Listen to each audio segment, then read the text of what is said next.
to illustrate that it is indeed possible to cultivate strength even whilst in a state of repose.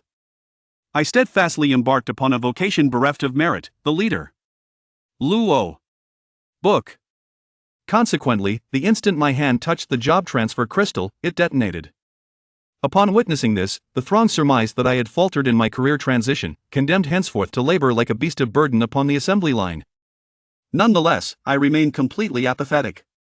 Merely because of the formidable influence wielded by the role of a superior, an individual's true attributes may become overshadowed.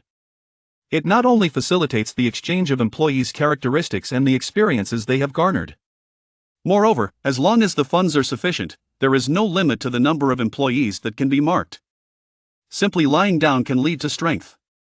In the school square, I stand amidst the crowd, unleashing my innate talents. Perusing my resume, my gaze sweeps across the assembly. Name, Lu Lei.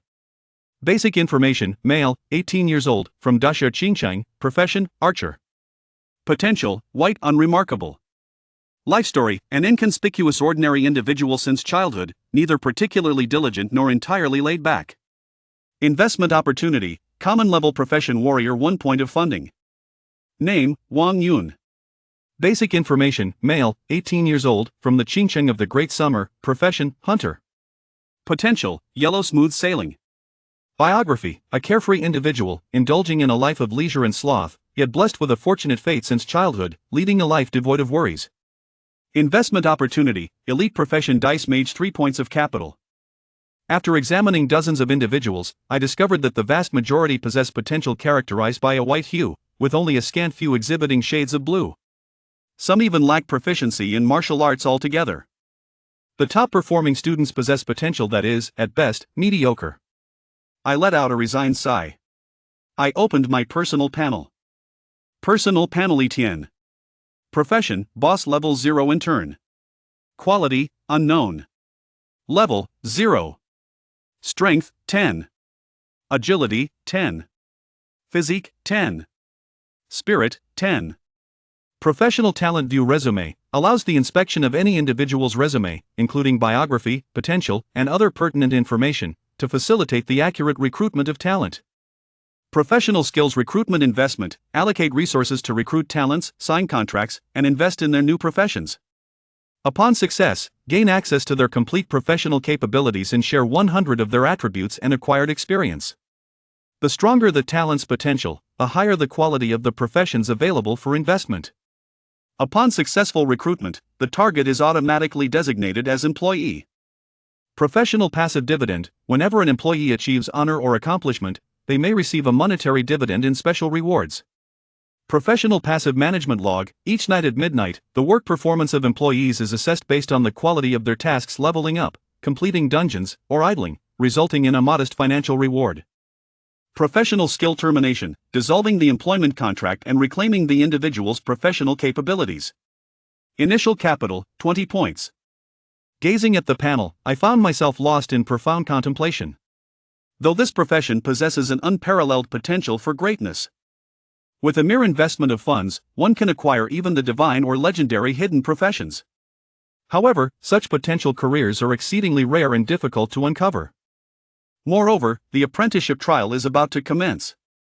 Should one fail to succeed, they shall remain stuck at the initial stage, unable to progress.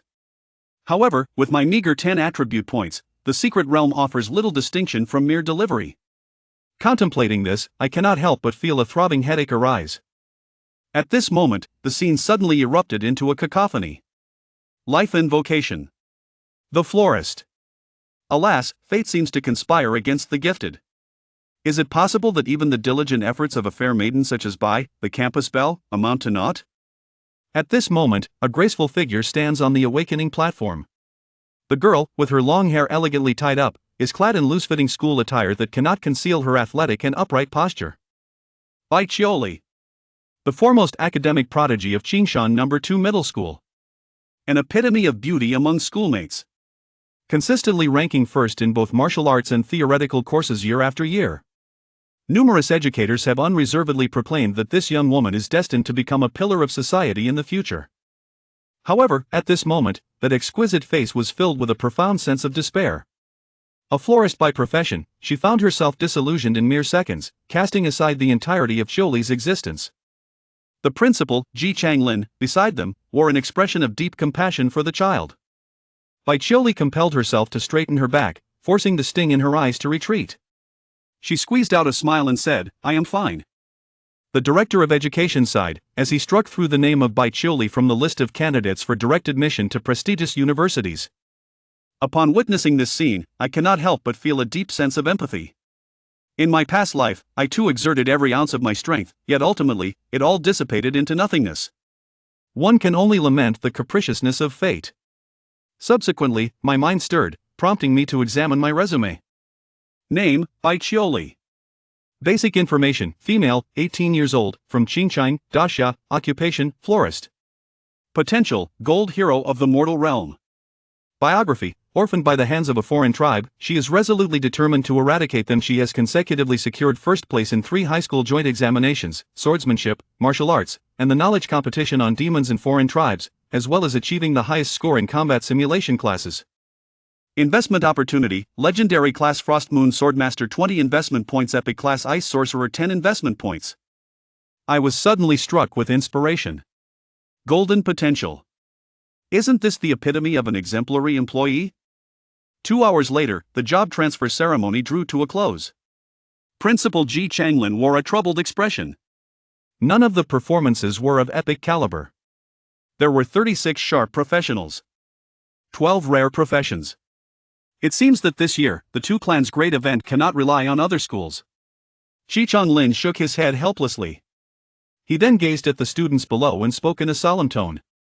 The difficulty of this trial for apprentices is considerable. It is advisable for you to form a quintet.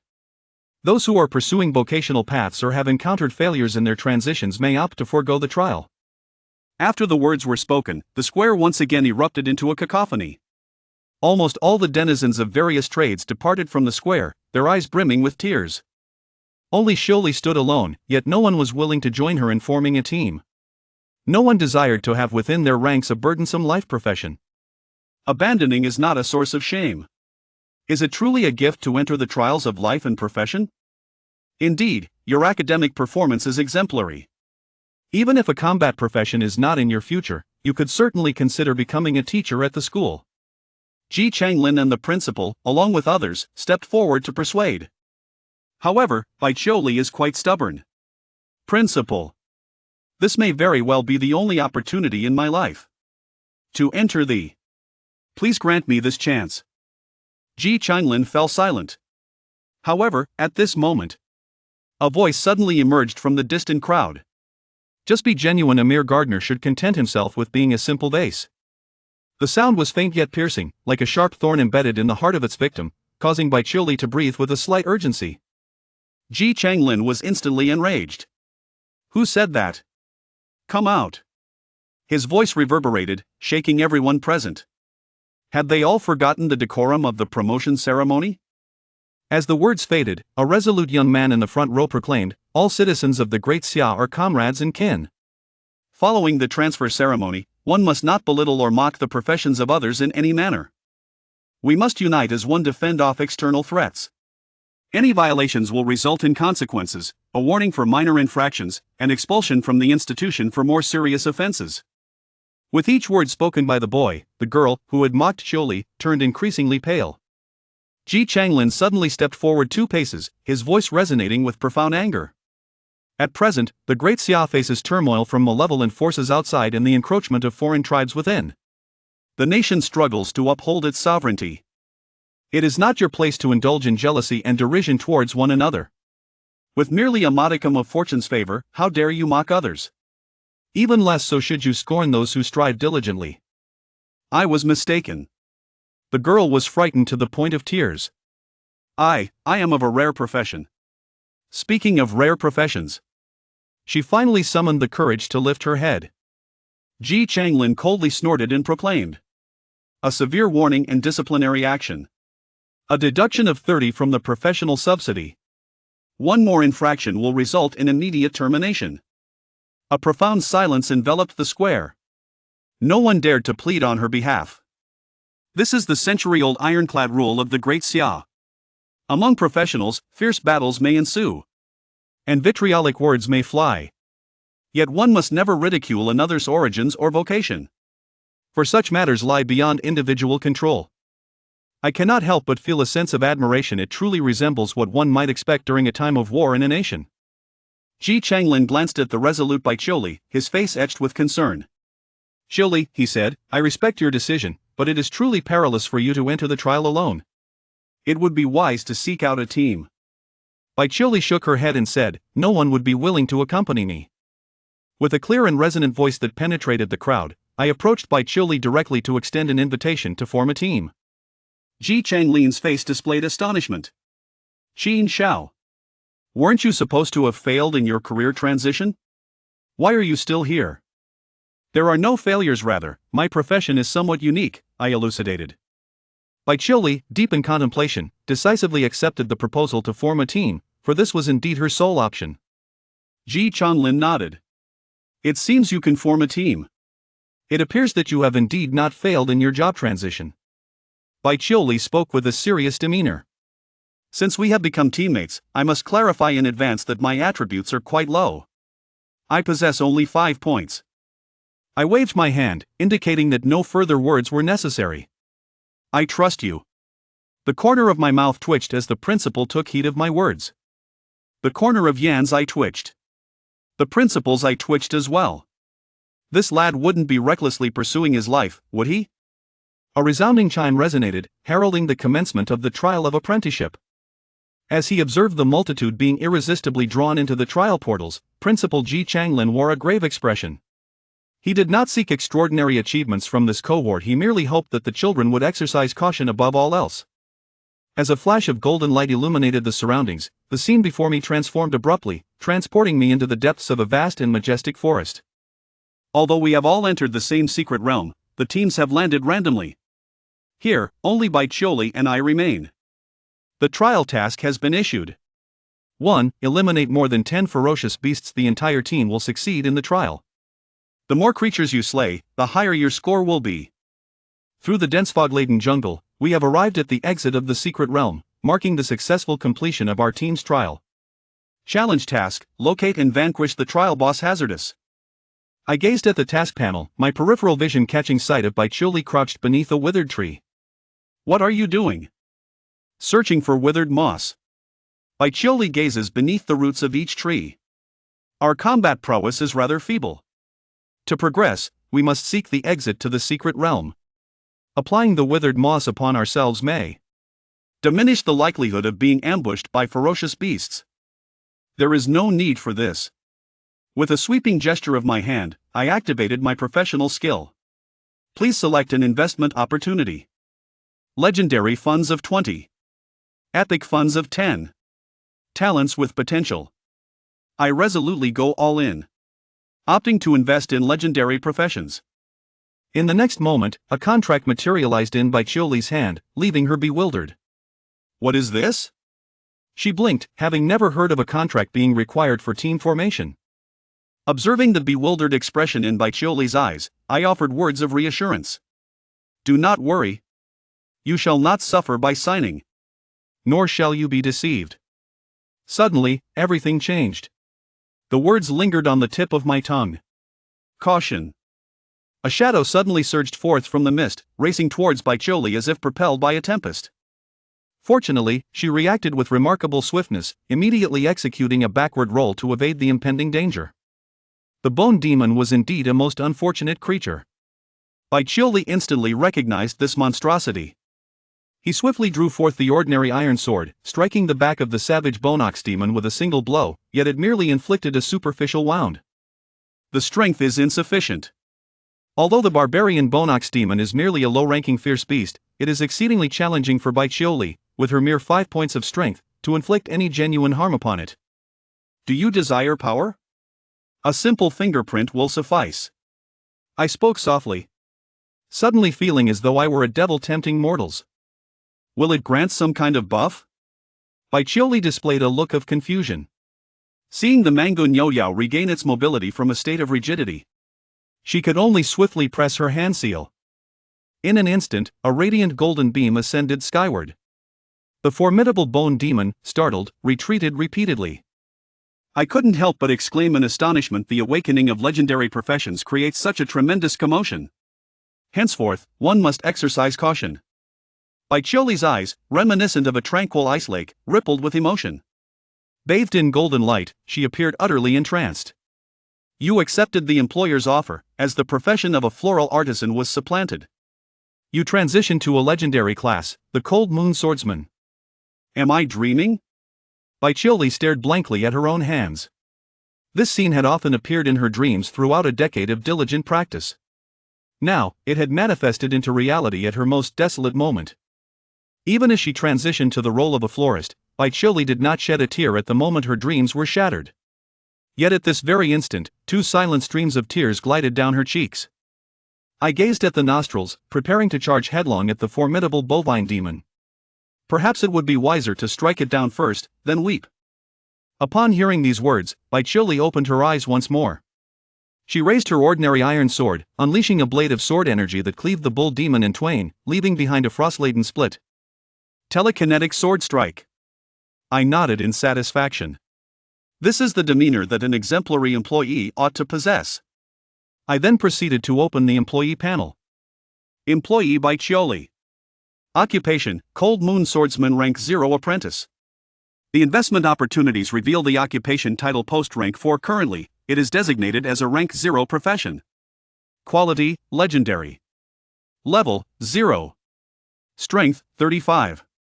Agility, 40. Physique, 25. Spirit, 30. Vocational talent, Cold Moon Decision. Vocational skills, Cold Moon Sword Dance, Moon Shadow Step, Cold Light Sword Spirit. I gasped in astonishment. The initial attributes of this legendary profession exceed those of an ordinary profession by more than threefold. This year's senior class boasts the most formidable rare profession. It is merely half of her capabilities, yet it possesses 1 additional skill and 1 talent compared to rare professions. No wonder every legendary profession is cherished and nurtured by the nation as a precious treasure. Simultaneously, I received several notifications. I nodded nonchalantly, my face unflushed and my heart steady. Fortunately, my profession has transformed into something more stable. On the other side, a small team similarly vanquished the bone demon. The leader of the group, a young man named Lu Jian, held the rare profession of Storm Warrior. His right arm was bruised and red from the impact of the bull demon, causing him to grimace in pain.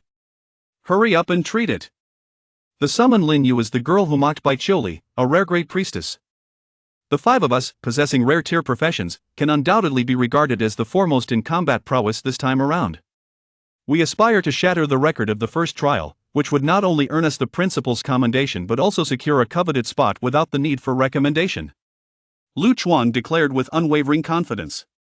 Lin Yuan's eyes sparkled with fervor. Her jealousy towards Baiqiuli stemmed from the coveted opportunity of a direct admission to a prestigious university. A sudden golden pillar of light soared into the sky, instantly capturing the attention of Lu Chuang and his companions. It is often said that peril and opportunity coexist within the hidden realms. Could this be our chance? Let us look back and reflect. Cold Moon Sword Master. This is undoubtedly the profession I envisioned in my dreams. Baiqiuli wiped away her tears. Suddenly, she felt a surge of fear. If I were to remain a mere gardener, perhaps I could endure it. However, having experienced the formidable power of the Cold Moon Swordsman, she fears that returning to the role of a mere gardener may lead to her own unraveling. Rest assured, as long as I do not, your dreams shall manifest into reality. I raised an eyebrow and remarked. Baiqiuli was both curious and conflicted. The cost of bestowing abilities upon others is exceedingly high. Why have you chosen me? After a moment of contemplation, I remarked, it is because you are an exemplary employee. Seeing that I had no intention of continuing the conversation, Baiqiuli smiled charmingly and said, "All right, boss. From now on, I shall protect you." Listening to Baiqiuli's confident promise, I glanced at the attributes that surpassed hers by 10 points and discreetly nodded. It would be better not to dampen the enthusiasm of the staff. Subsequently, we stepped into the mist. This time, it is our turn to seek out the monsters. Yaoqi Flower. This flower only thrives in regions rich in demonic energy. It seems we have found the right place. Baiqiuli gazes around, her fighting spirit palpable. Suddenly, two formidable bone ox demons surged forth from the shrouded mist. Baiqiuli wielded her sword without hesitation, unleashing a blade of energy as sharp and piercing as ice. With a single strike, she effortlessly vanquished two bull demons. The legendary profession is truly formidable. Baiqiuli's face displayed a look of delight. At that moment, the sound of fierce combat suddenly echoed from ahead. The two exchanged a swift glance before turning their gazes forward. A colossal ape, accompanied by four formidable bone-skinned bull demons, had spotted two decaying black giants in pursuit of a student squad. In the aftermath, Lu Chuan was enveloped by a tempestuous force. He bore grave injuries, retreating repeatedly alongside his comrades. It is a lesser fiend, a demonic ape, slightly more formidable than the ox demon. Baiqiuli promptly identified the creature. I gestured with great interest towards an individual. Lu Chuang's team sprinted ahead with remarkable speed, leaving Lin Yuho had previously mocked by Kali so frightened that she dared not turn back to unleash her skills. Shall you assist her? I inquired with keen interest, glancing at Baiqiuli. Baiqiuli's countenance resembled a frozen lake, not to aid another, but to reclaim what rightfully belonged to her. Having spoken, her figure swiftly traversed like a fleeting shadow, executing the moonlit steps. I cannot help but exclaim in admiration. Truly, this is the demeanor of an exemplary employee. Help me. Save me. Lin Yu was utterly alarmed and panicked, focusing solely on her own escape, entirely disregarding Lu Chuang, who stood behind her. At the rear of the formation stood Lu Chuang, feeling an immense pressure as he confronted two formidable ape demons. Damn it! Someone, restore my health. Suddenly, a silver streak in the shape of a Z flashed by. The long sword pierced through the throat of the ape demon with the swiftness of a lightning bolt. Observing the ape demon collapse into decay, Lu Chuang's face displayed a profound astonishment, while the white school beauty stood nearby. Baiqiuli disregarded him, turning to continue her swordplay.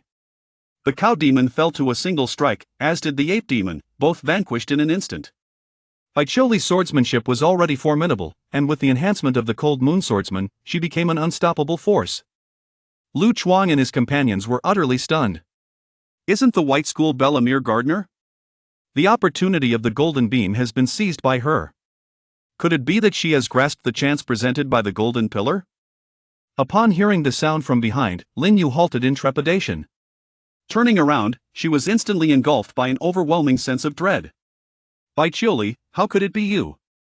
Before she could finish her words, a blade of sword energy surged towards her. Startled, Lin Yushuang's knees went weak, and she sat frozen on the ground, her pupils shrinking to the size of pinpricks. Yet the sword's aura cleaved the bone demon lurking behind her in twain. Having completed all of this, Baiqiuli returned directly to my side, never casting a glance at Lin Yu throughout. Trial task: eliminate 10 ferocious beasts, rating level D. Successful completion of the trial allows for immediate departure from the secret realm. Remaining time, 1 hour, 44 minutes, and 36 seconds. The highest trial record of Qingcheng No. 2 Middle School stands at Grade A, established by 2 epic professionals. I am inclined to set a modest goal, commencing at Grade S. Baiqiuli spoke, "Boss, let us be on our way." At this moment, Lu Chuang approached, stammering slightly, "White school beauty, may I join your team?" His teammates approached with enthusiasm, exclaiming, "Indeed, the illustrious Bai is a true gem among us. We all belong to rare professions, and we are certainly not mere drifters." Baiqiuli spoke little more, but turned to me and inquired, "Will you be taking them with you?" "Boss." Upon hearing this title, Lu Chuang and the others turned in disbelief, casting their gazes towards Qin Xiao, who appeared to be a delinquent. The illustrious ice-cold campus beauty. Such terrifying strength still exists, yet they dare to address this despondent youth as boss. Who has transformed the campus belle in such a manner? In an instant, Lu Chuang and others inexplicably heard the sound of their hearts shattering. I dismissed their astonishment and speculations with a shake of my head. I urged myself to seize the moment and elevate my scores, striving to vanquish the boss as well. With that, I turned and departed without a glance back. In the Grand Hall of Professionals, Principal Ji Changlin silently gazed at the luminous screen above. Although he held little hope for this cohort, he remained fixated on the scoring panel. Suddenly, a group of individuals entered the Grand Hall, with the leader attired in a deep blue Zhongshan suit. His countenance bore the gentle smile reminiscent of a literary professor. He was Wei Yuan, the chief commander of the East China military region. Director Wei. What brings you here? Principal Ji promptly approached to greet him. Wei Yuan's voice was as mellow as jade. I have just returned from the first high school, where an ARAT evaluation team emerged. Quite remarkable. That said, Ji Changlin was acutely aware that Wei Yuan sought genuine top-tier talents. Only top talents can achieve victory in the grand competition against the Ajiu dynasty. Kojitsong could only shake his head in resignation. It seems that our cohort is no different from the first high school. Wei Yuan silently sighed after reviewing the transfer report from the second high school. Destiny may be preordained, yet one cannot impose their will upon the students. I shall first visit the third high school. Ji Changlin nodded and said, "Allow me to escort you." With that, the group departed from the grand hall. The few teachers remaining in the hall began to engage in casual conversation, pondering which team might achieve notable success this year. I specifically instructed Lu Jian to assemble 5 rare professions, anticipating that they would attain a great rating, thus preserving a semblance of dignity. At this moment, an excited teacher exclaimed, "Look! The scores from the competition have been announced." Upon hearing these words, the director and others raised their gazes in unison, only to behold the subtle transformation of the scoring board. Trial rating rankings: first place, Yi Tian team, members, by Choli, current score, D. How could Xian so swiftly vanquish 10 ferocious beasts? It is indeed that child, Choli. Was she not a florist by profession? How did she accomplish such a feat? Which class does Qin Xiao belong to? The teachers were momentarily astonished, for even a team of 5 would find it challenging to vanquish 10 ferocious beasts in such a short span of time, let alone by Choli, who was a mere gardener by profession. Could it be a stroke of luck? A teacher speculated. If one were to encounter 2 waves of beast hordes attacking simultaneously, seizing the opportunity to strike down the weakened. Although it seems somewhat far-fetched, it appears to be the only plausible explanation. However, scarcely had the words left their lips when the scoring column underwent yet another transformation. In the absence of the second-place contender, the rating surged once more. The current score stands at. Everyone was momentarily rendered speechless. A crank evaluation required the defeat of 20 ferocious beasts. In merely a minute or two, they had already vanquished 10 of these beasts. Such speed must surely belong to an epic-level profession. However, this is not the end. 5 minutes later. Current rating, B. 30 minutes later. Quickly summoned the principal back, the director of education exclaimed, unable to contain his excitement. Ji Changlin returned to the grand hall and observed that the teachers were already present. What could possibly be causing such excitement? The head of the department guided him to observe the trial scoring board. A colossal scrade reflected in Ji Changlin's pupils. In less than an hour, the scrade rating elevated Ji Changlin's tone instantly, his excitement rendering him slightly tremulous. This achievement is something even the 2 legendary professionals at the second high school cannot attain. Bai Qiuli, indeed, belongs to the horticulturist profession. It must be that Qin Zhao's profession is somewhat extraordinary. He clapped his hands, pacing back and forth with excitement. Quickly, summon the person in charge, Wei, back here. Should the outside world become aware of the situation within the secret realm, the rank evaluation would undoubtedly be elevated. This rating has been achieved solely by Bai Qiuli's remarkable efforts. I am simply lying here. If other male students were to witness this scene, they would undoubtedly go to great lengths to punish me, this scoundrel. The illustrious campus belle, adored by thousands, has been reduced to a mere pawn. What is even more infuriating is that the campus belle is thoroughly relishing the moment. Bai Qiuli's expression is particularly exuberant, as she unabashedly exclaims, "Delightful! Once we traverse this marshland, we shall surely encounter the boss." What a remarkable sight! I exclaimed in applause.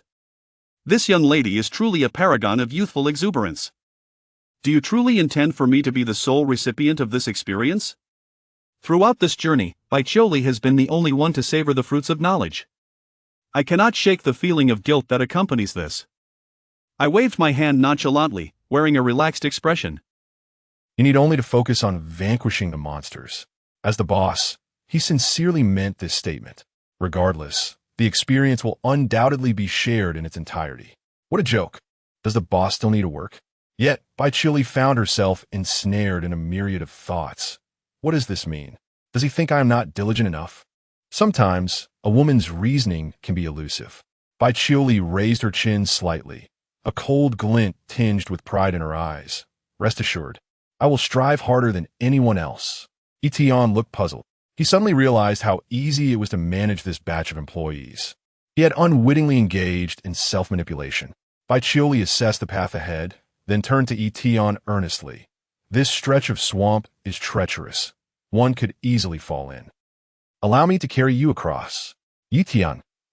From the very beginning, Bai Qiuli regarded Yi Tian as a support character. And as a support class, agility is typically quite low, hence her suggestion. However, if she were truly to carry him, what would become of Yi Tian's dignity as a boss? It was entirely unnecessary. With that, Yi Tian leaped into action, buoyed by his 50 points of agility, traversing the swamp as effortlessly as a dragonfly skimming the water surface. Upon witnessing this, Bai Qiuli's expression shifted to one of astonishment. How is it that his agility appears to rival my own? As Yi Tian reached the opposite bank, Bai Qiuli hastily followed. The duo ventured deep into the misty forest, where they immediately spotted a fearsome demon. It was a troll, towering at 4 to 5 meters. Its massive frame clad in rough, bulging muscles, with sharp fangs protruding from its jaw and arms as thick as tree trunks, emanating an overwhelming sense of strength. The troll, a mid-tier elite demon, possessed great power but had a lengthy attack interval. Its size was also a disadvantage. Its vulnerabilities lay in its eyes, the back of its head, knees, and elbows. In an instant, Bai Qiuli recalled all the troll's weaknesses. She brandished her sword and declared, "Boss, I'm going in." Roar. The troll detected their presence and, with a thunderous roar, charged towards them, shaking the ground with its steps. Yi Tian had no doubts about Bai Qiuli's prowess. Even if their attributes differed slightly, her skills and combat level could easily compensate. It is crucial to understand that the combat prowess of an ordinary person transitioning to a legendary class differs vastly from that of a swordsmanship prodigy making the same transition. Within just 3 or 4 exchanges, Bai Qiuli severed the troll's right forearm. For most colossal creatures, joints are among their weaknesses. However, the troll was now in a state of frenzy. With dwindling stamina, Bai Qiuli steadied her breath, her gaze sharp, intensifying the icy gleam of her sword. Frost Moon Sword Dance. As the roaring troll charged, Bai Qiuli's figure seemed to meld with the moonlight, her sword transforming into a white streak of light, conjuring 10 spectral sword dance afterimages ahead. The sword energy surged forth, radiating cold brilliance. In an instant, the various postures of the sword-wielding phantoms left trails of crimson upon the trollless body.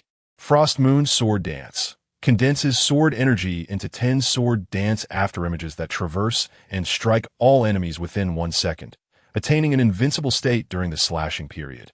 With explosive damage upon completion. Smack! The bloodline burst forth, and the troll, drenched in crimson, let out a roar that transformed into a wail before crashing heavily to the ground. As the ultimate output skill of the Cold Moon Swordsman, it was nearly 15 to 20 times more powerful than a standard attack. Such is the terror of a legendary combat profession. Sensing her dwindling mana and stamina, Bai Qiuli was about to exhale in relief. However, in the next moment, her pupils constricted. No kill notification.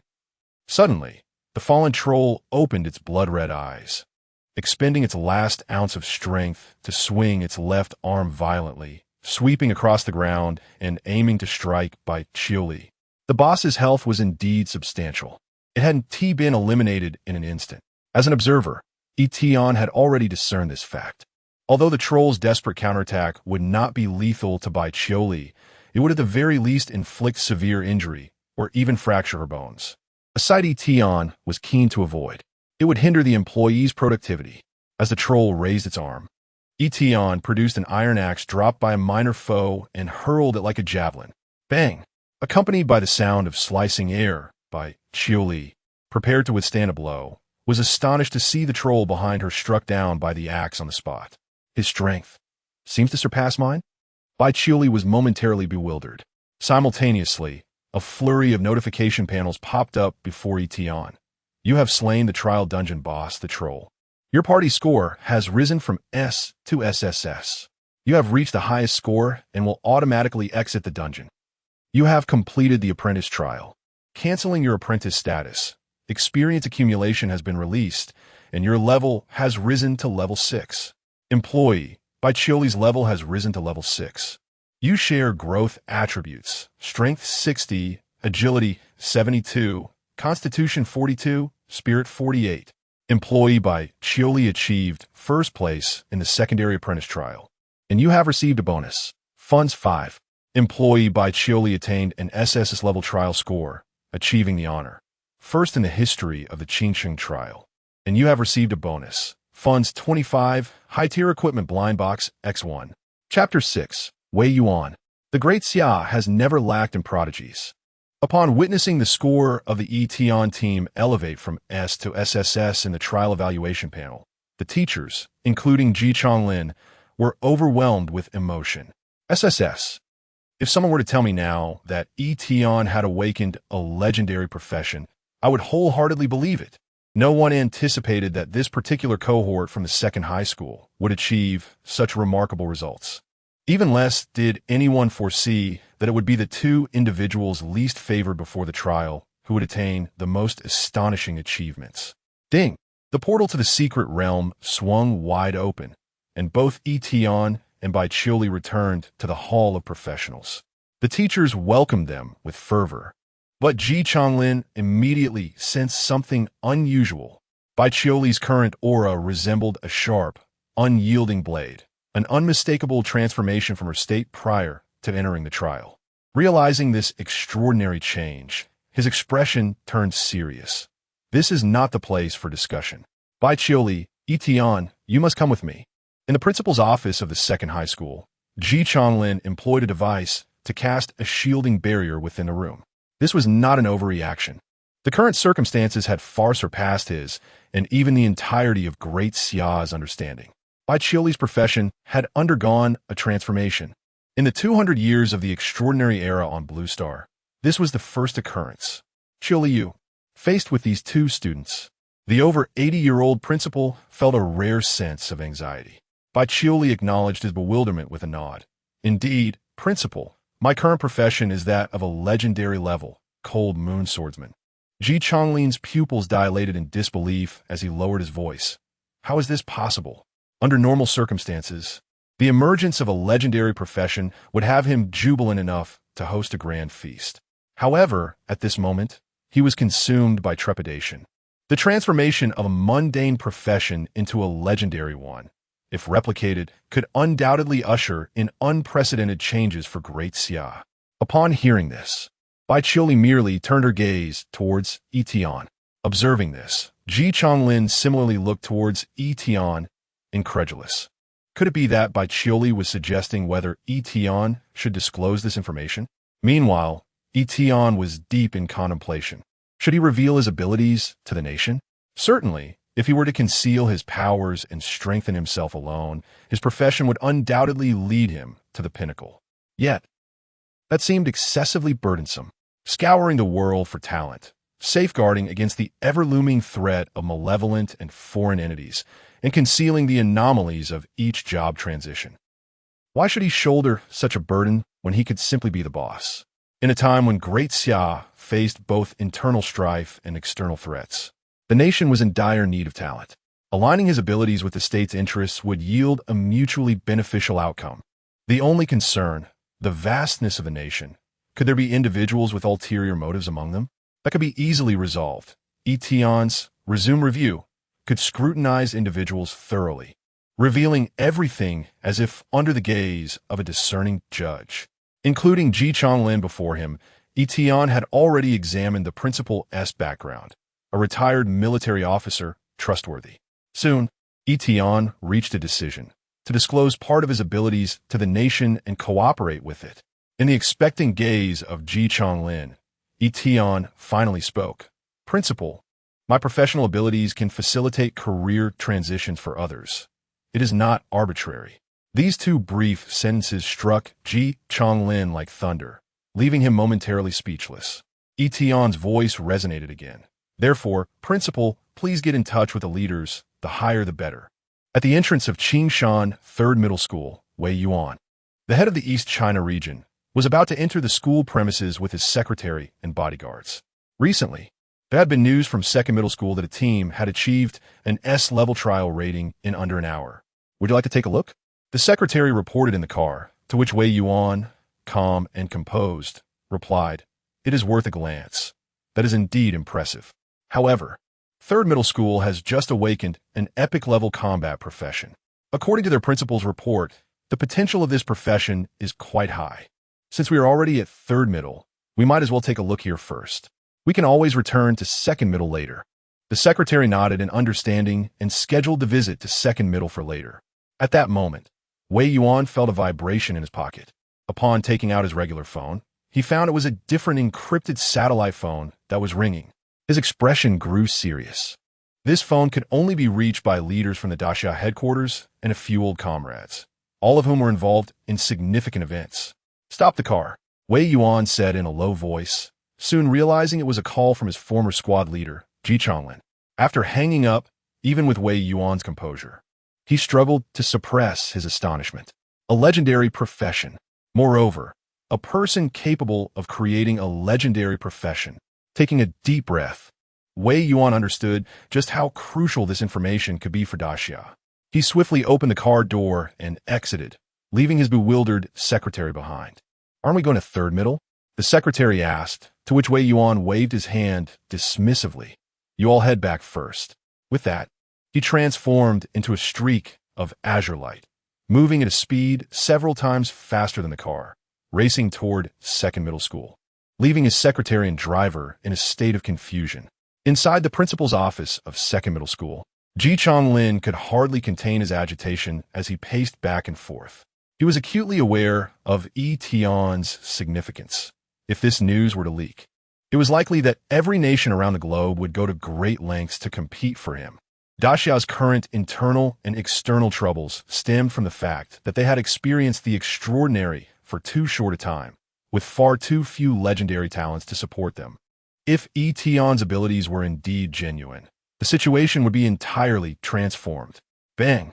Less than a minute after the call ended, the door to the principal's office was pushed open by Wei Yuan. Ji Changlin and he exchanged nods. Wei Yuan first smiled at Bai Qiuli. His voice as refreshing as a spring breeze. "You are Bai Qiuli, correct? A legendary profession in the primary combat class of swordsmanship. A promising future awaits. After the college entrance examination, I will arrange for the Ministry of Education to implement a key talent development plan for you. Do work hard." Bai Qiuli responded with modest confidence. "I will. I shall take my leave now," she added. She was acutely aware that the focus of today's conversation was not on her, despite her status as a legendary professional. Wei Yuan nodded as Ji Changlin and Bai Qiuli departed, leaving only him and Yi Tian.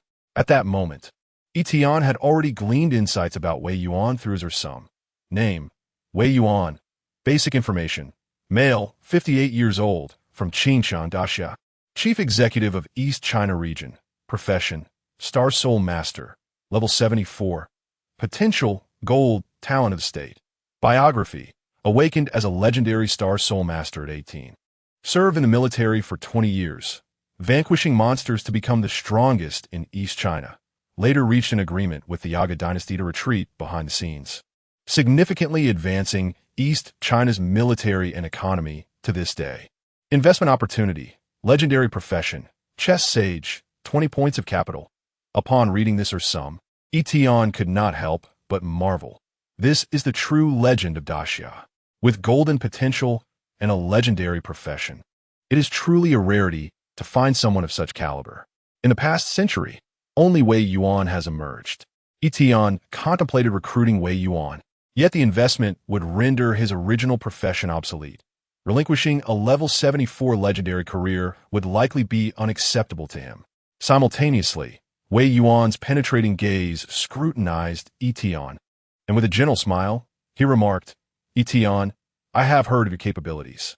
However, you must understand that the circumstances in the secret realm are difficult to verify. There is no need to elaborate further. Yi Tian, having lived two lives, was well aware that mere words hold little weight, and higher-ups possess their own concerns. Fortunately, after passing the trial, Yi Tian's funds had returned to 30 points, allowing for continued recruitment. I understand. I can still awaken another legendary profession. Truly?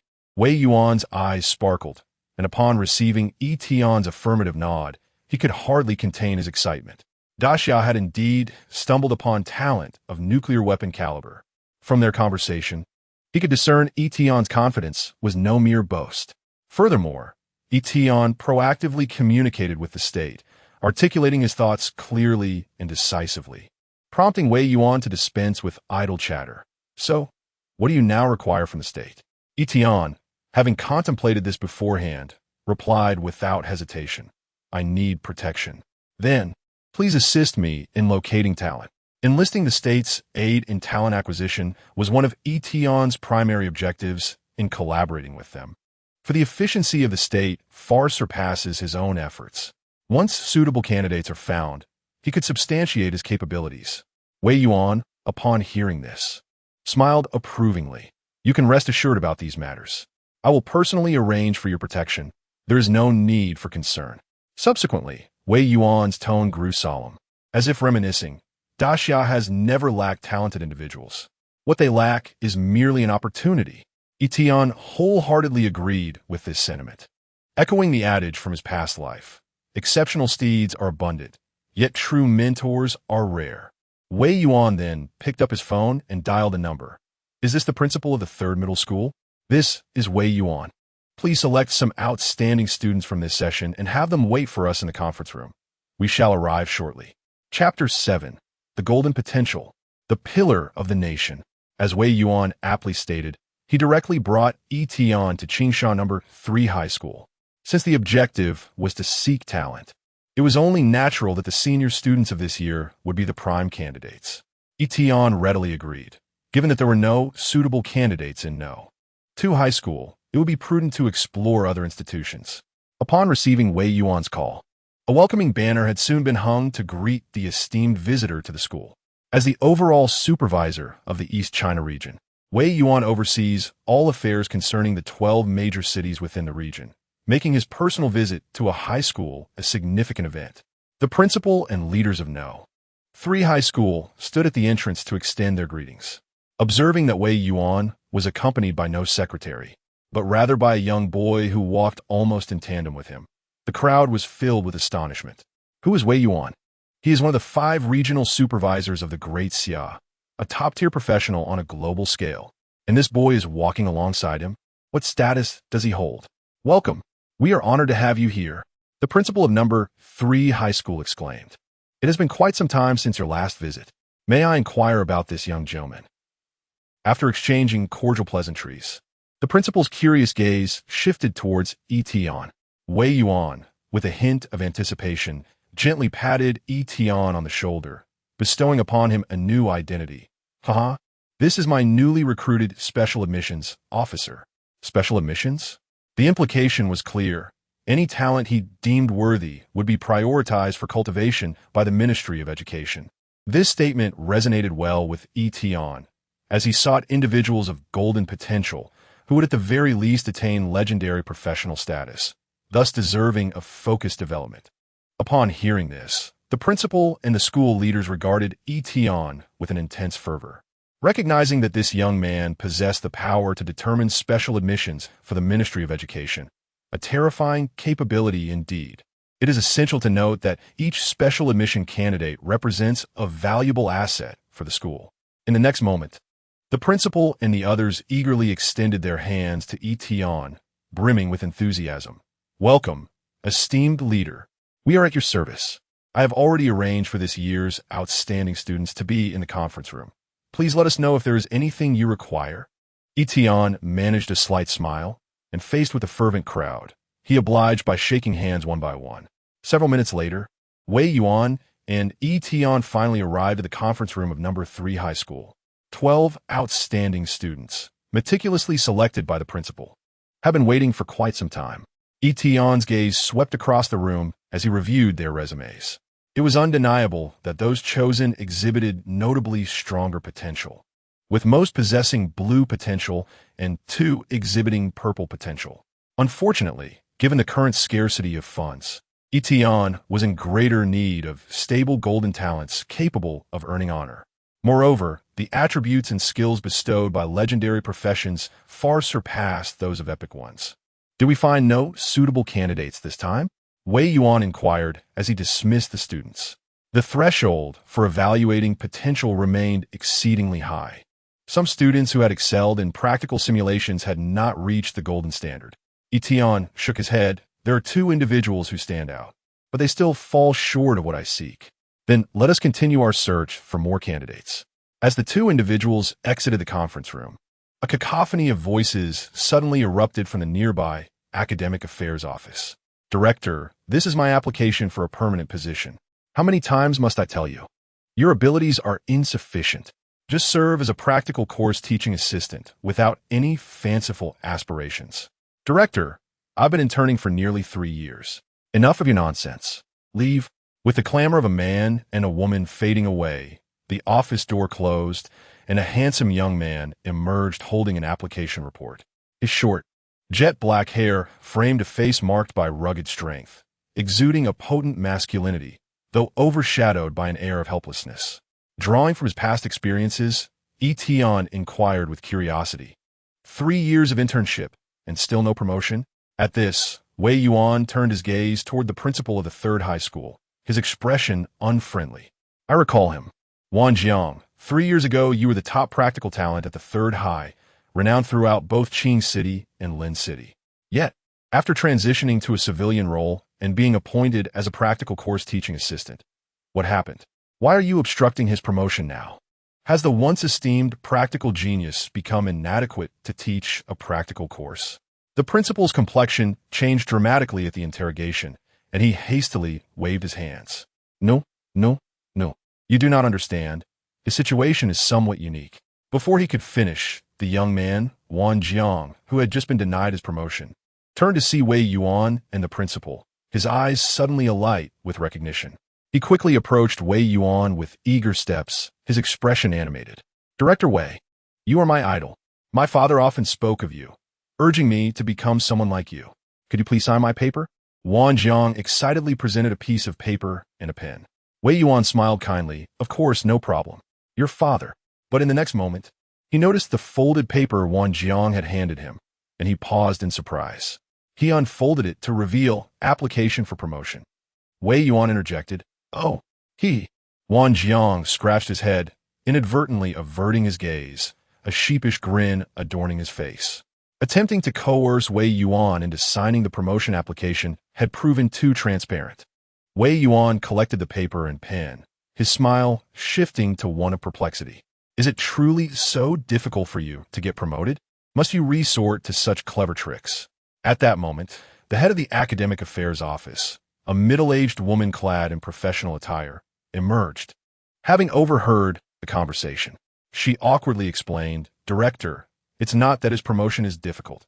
It's merely that our school has reached its quota for practical course teachers. I do not require a formal teaching position. Wang Jiang interjected firmly, addressing Wei Yuan. I only seek an opportunity to go to the battlefield, even if it means serving in logistics, providing battlefield assistance, or working as a sapper. At this point, Wei Yuan understood. While formal practical course teachers, even in civilian roles, were permitted to support the battlefield, teaching assistants were not granted such opportunities. With resolute determination, Wang Jiang proclaimed, In these perilous times, with our nation besieged and enemies lurking, it is the duty of every man to take up arms and defend our homeland. Wei Yuan's expression shifted slightly. But what if your profession confines you to a supportive role? Wang Zhang's voice grew somber. My father vanished during a sinister invasion, and I have diligently honed my combat skills to join the fray, for I refuse to forego any chance of finding him. Upon hearing this, the middle-aged woman, the director of the academic affairs office, visibly fumed. With your carpentry background, going into battle is tantamount to courting death. Seizing the opportunity amidst their quarrel, Yi Tian opened Wang Zhang's resume. Name, Wang Jiang. Basic information, male, 21 years old, resident of Dingchang de Xia. Profession, Carpenter. Potential. Gold. Pillar of national defense. Background. From military family. Under his father's guidance, he aspires to serve his country, possessing exceptional combat aptitude and unparalleled marksmanship. His father disappeared 3 years ago, leaving him a ring. Investment opportunity. Legendary profession. Dragon warrior gun god. 20 points. It seems we have discovered a remarkable talent. Chapter 8. The enigmatic ring. A contract of servitude also signed.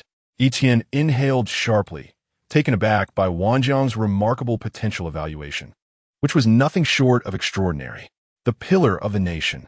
It was likely that his future achievements would rival those of Wei Yuan. Of course, Bai Qili was equally impressive. Yet, what piqued Yi Tian's interest most was the ring left behind by Wanjiang's father throughout his life. If it were an ordinary ring, it certainly would not have merited such a mention in his biography.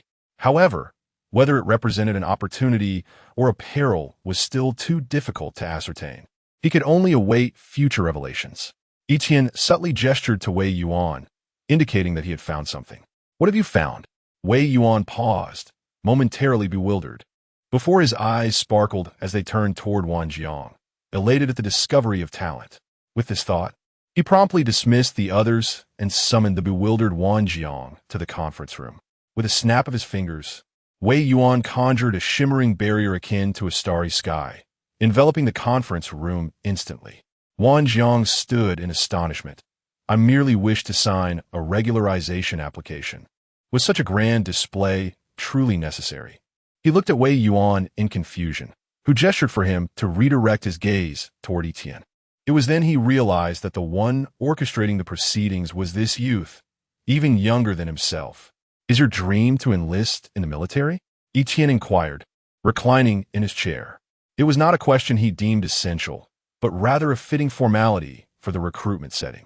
Wanjiang, under the impression that he was about to sign his regularization application, responded earnestly, "Indeed, leader, to protect our homeland, to expel malevolent beings and foreign tribes, is our duty."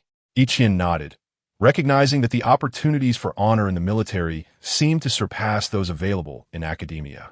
This recruitment endeavor appeared to be a worthwhile venture. Funds -20. Recruitment investment, skill activated. A contract materialized in Wanjiang's hands. "Sign this, and you shall refer to me as your employer. Then, let Wei take you to enlist." At these words, Wanjiang's face lit up with joy. Signing it would mean enlisting. Wait, could this possibly be a contract of servitude? Never mind, as long as he could enlist, he would sign the contract. After all, with Wei Yuan present, he doubted Yi Tian could be a fraud. At that moment, Wei Yuan gazed intently, eager to confirm whether this individual could awaken a legendary profession. If true, then those malevolent beings. It had been a long time since Wei Yuan had experienced such intense anticipation.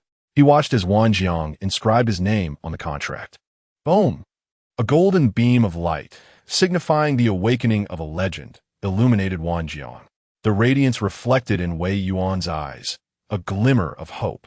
Wei Yuan appeared somewhat dazed, murmuring in awe, "Yi Tian, the great Xia is grateful for your arrival."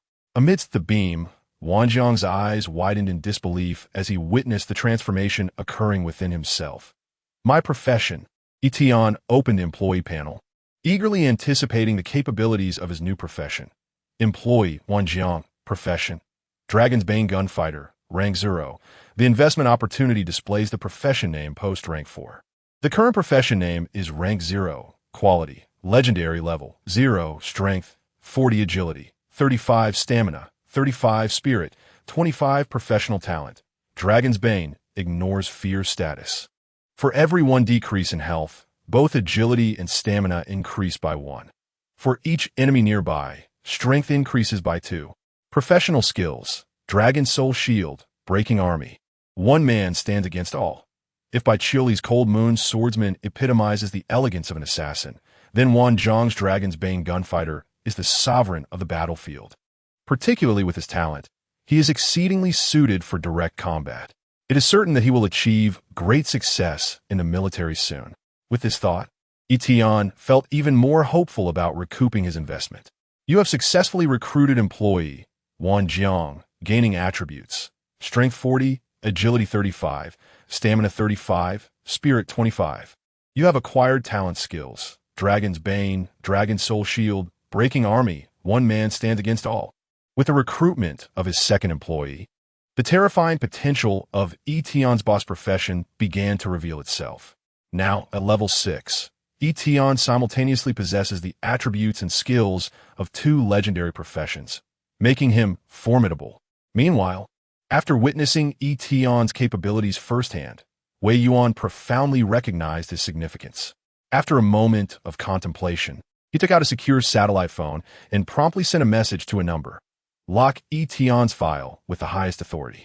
Upon sending the message, Wei Yuan raised his head, overwhelmed with emotion, only to suddenly see Wang Jiang bow deeply to Yi Tian, his voice trembling as he suppressed tears. Boss.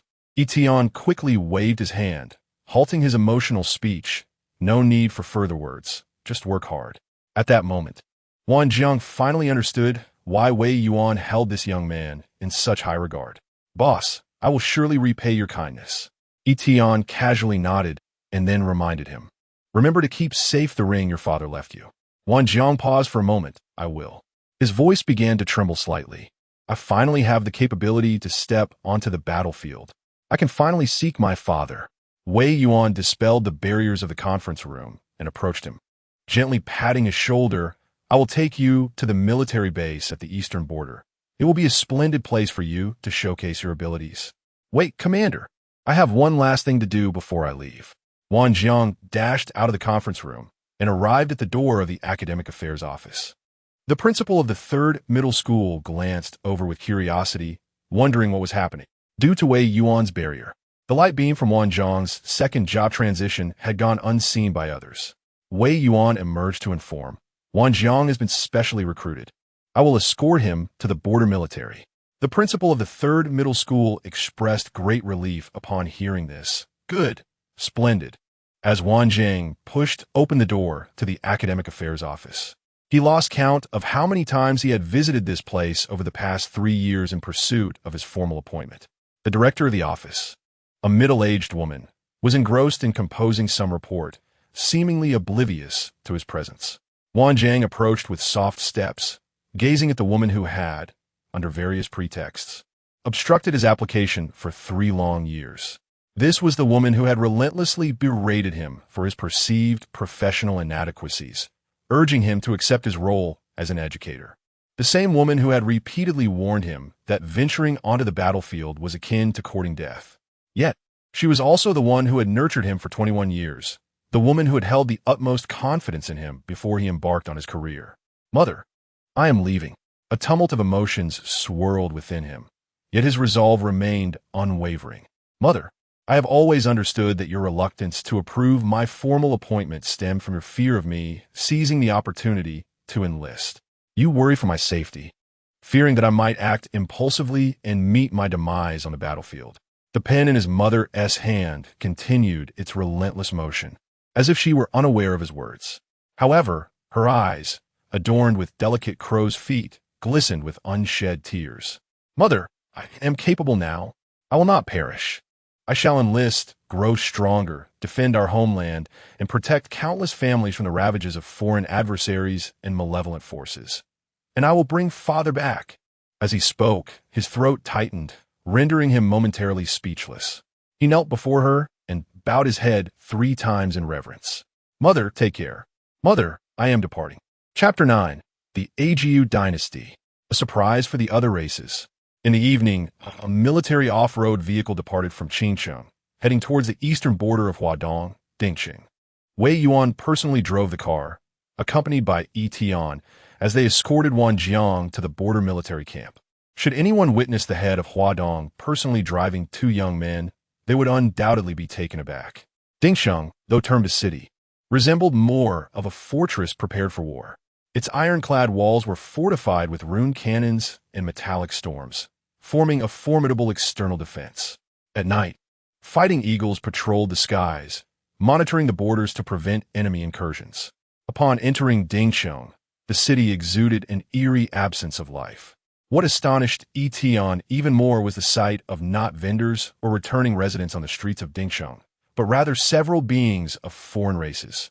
Towering 3 meters tall, the giant lizard folk with reptilian heads, humanoid scorpions with tails like bone blades, and half-dragons with expansive wings.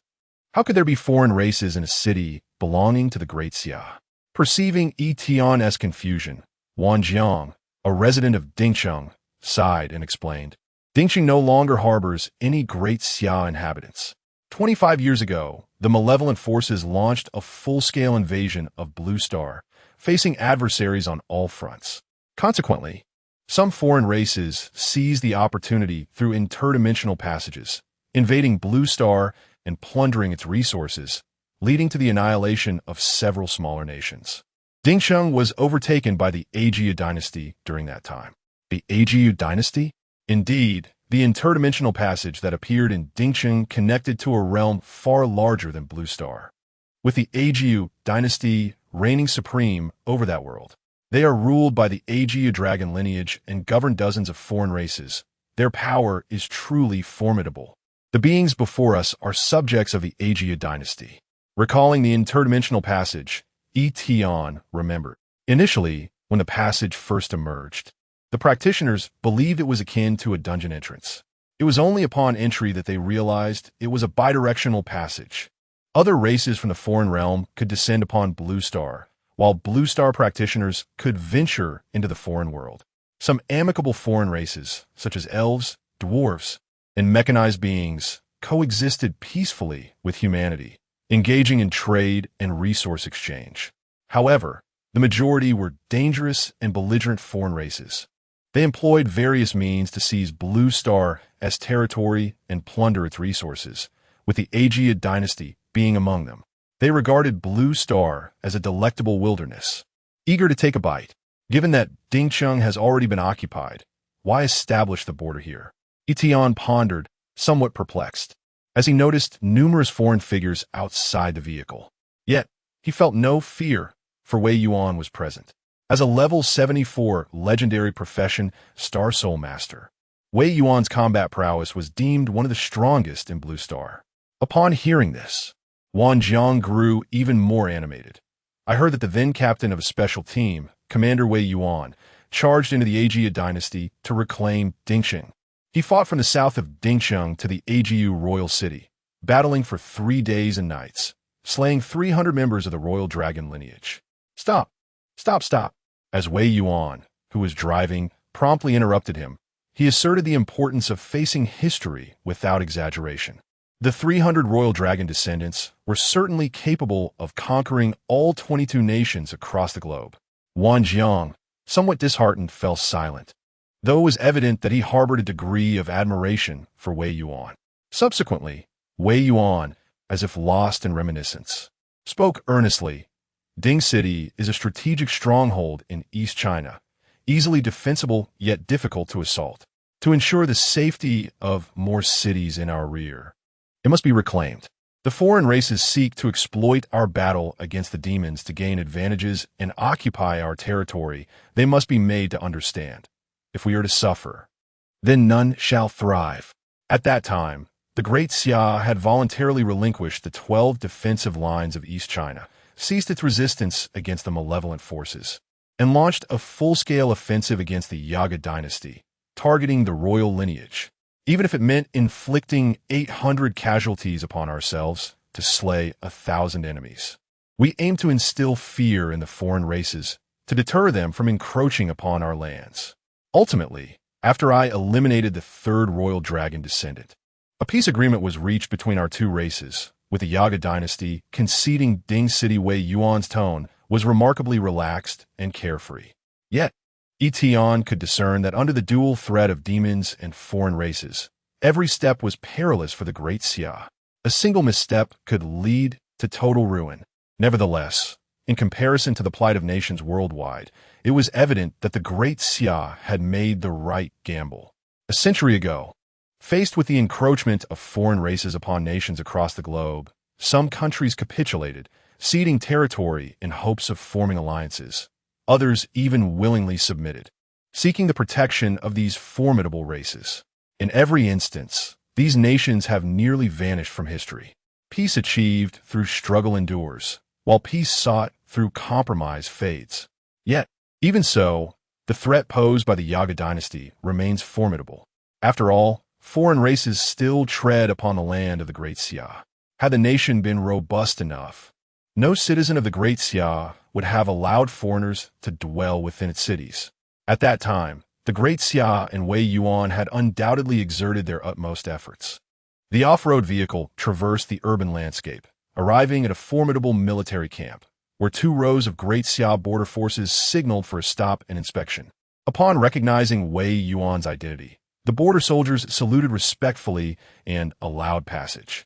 Continuing toward the training ground, Wei Yuan spotted the individual he sought, and Yi Tian also alighted from the vehicle, gazing at the bustling central arena. In the expansive training ground, a combat platform was demarcated by alloy barriers. On the platform, a rookie from the Great Xia border forces was engaged in a fierce battle with a lizard man from the Yaga dynasty. The spectators, not only comprising the Great Xia border soldiers, but also a considerable number of foreign races from the Yaga dynasty, fervently cheered from the sidelines. "Go, Fongu! Take him down!" Fongu attempt to strike through the middle. The atmosphere was electrifying, with shouts ringing out from both sides. However, Yi Tian could not comprehend the shouts from the Yaga dynasty's foreign races. Even within the military camp, foreign entities existed. As for the specifics of the Great Xia border situation, an ordinary high school student like Yi Tian had little knowledge. No, those were indeed the border forces of the Yaga dynasty. Do you recall the peace agreement reached between the Great Xia and the Yaga dynasty? Wei Yuan gestured for Yi Tian and Wang Jiang to approach, explaining as they walked. The agreement stipulates that the 2 factions shall cease hostilities and unite against the malevolent forces. The city of Dingsheng will be returned to the Great Xia, yet half of its territory will be allocated to the governance of the Yaga dynasty. The 2 factions are to coexist peacefully, fostering friendly relations, with mutual deployments of troops in Dingsheng to collectively combat the evil. Peace. Friendship? While it is true that the devouring malevolence is a common adversary of humanity and all alien races, the notion of complete unity between the 2 factions is hardly believable, neither by Yi Tian nor by anyone else. Wei Yuan candidly elaborated. The Yaga dynasty harbors insatiable ambitions, seeking opportunities to seize Great Xia's territory and plunder the resources of Blue Star. This sentiment resonates with many alien factions. Meanwhile, Great Xia must leverage the strength of these foreign races to confront the malevolence, mitigate casualties among practitioners, and alleviate national pressure. It is a matter of mutual exploitation and covert rivalry. Yi Tian gradually comprehended. Ultimately, it stemmed from the limited resources and strength of Great Xia. Otherwise, why would they resort to feigned cordiality with alien races? The forced division of Dingsheng was a reluctant concession for Great Xia.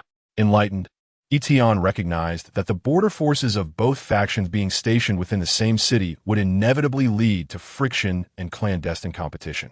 A resounding clang erupted from the martial platform, where a rookie, referred to as Brother Fong, was thrown several meters away by a lizard man, suffering a disheartening defeat.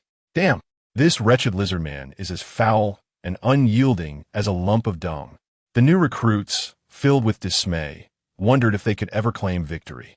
Next. As the defeats mounted for the new recruits, the enthusiasm of the border soldiers visibly waned. At that moment, Wei Yuan, accompanied by Yi Tian and Wang Jiang, approached a high-ranking officer who looked astonished upon their arrival. Wei Lao, what brings you here? You have been lamenting the shortage of talent in the border forces, and here I present you with one. Wei Yuan replied with a smile.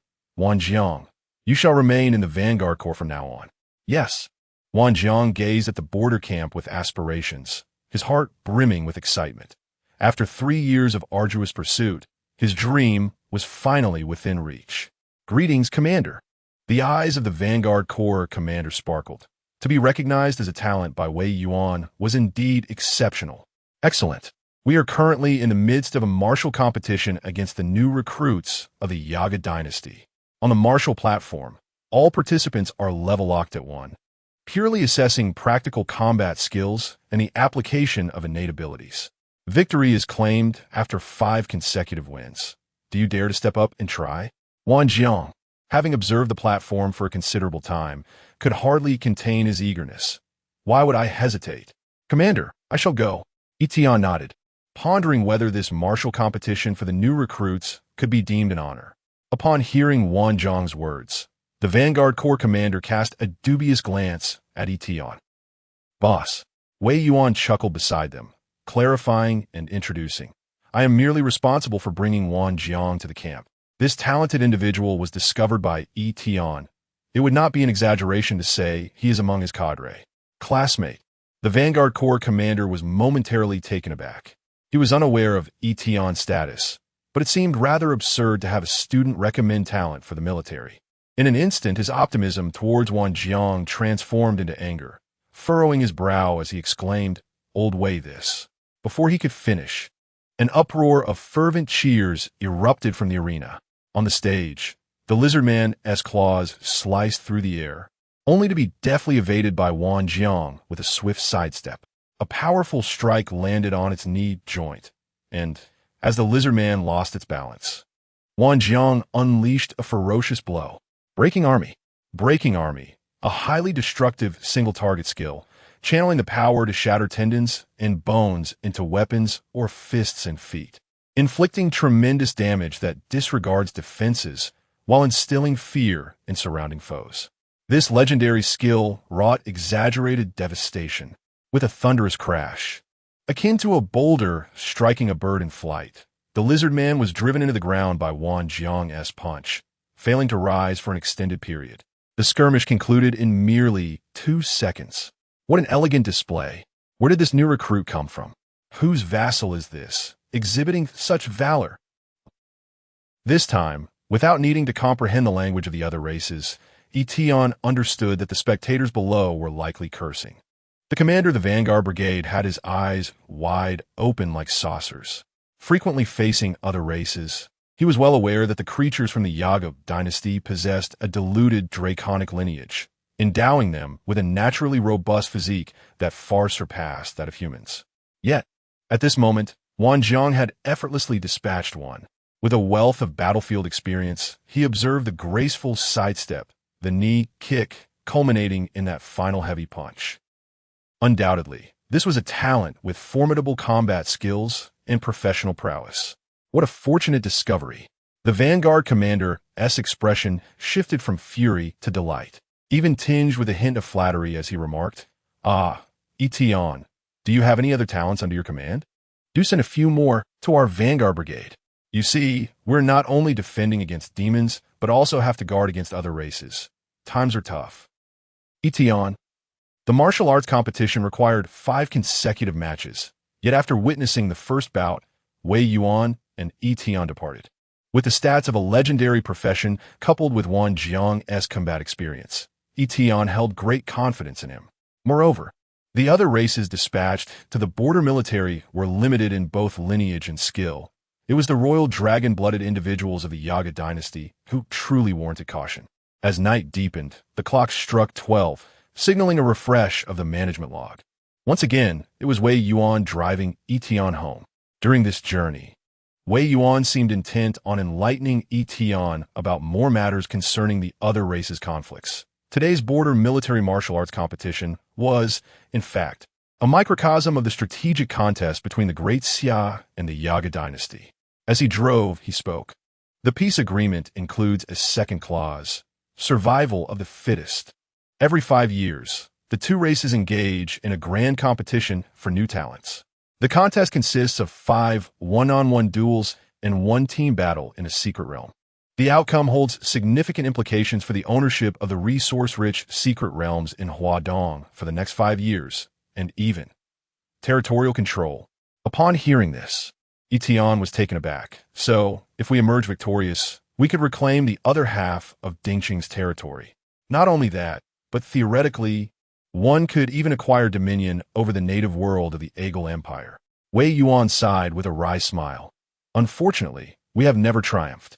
Never triumphed? Yet we have not lost other territories, have we? We cannot afford to relinquish any more land. Thus, each year we substitute our loss in the grand tournament with the control of smaller secret realms. Secret realms are categorized into small, medium, and large types, each yielding resources such as advancement for practitioners, equipment materials, and skill traits. For Qingcheng, the output from 5 small secret realms is sufficient to sustain an entire city. What about us? To preserve our territory, the Great Xia has relinquished 27 small secret realms. Indeed, sacrificing portions of land and population might afford the Great Xia a more comfortable existence. But who is to make such sacrifices? Who shall be forsaken?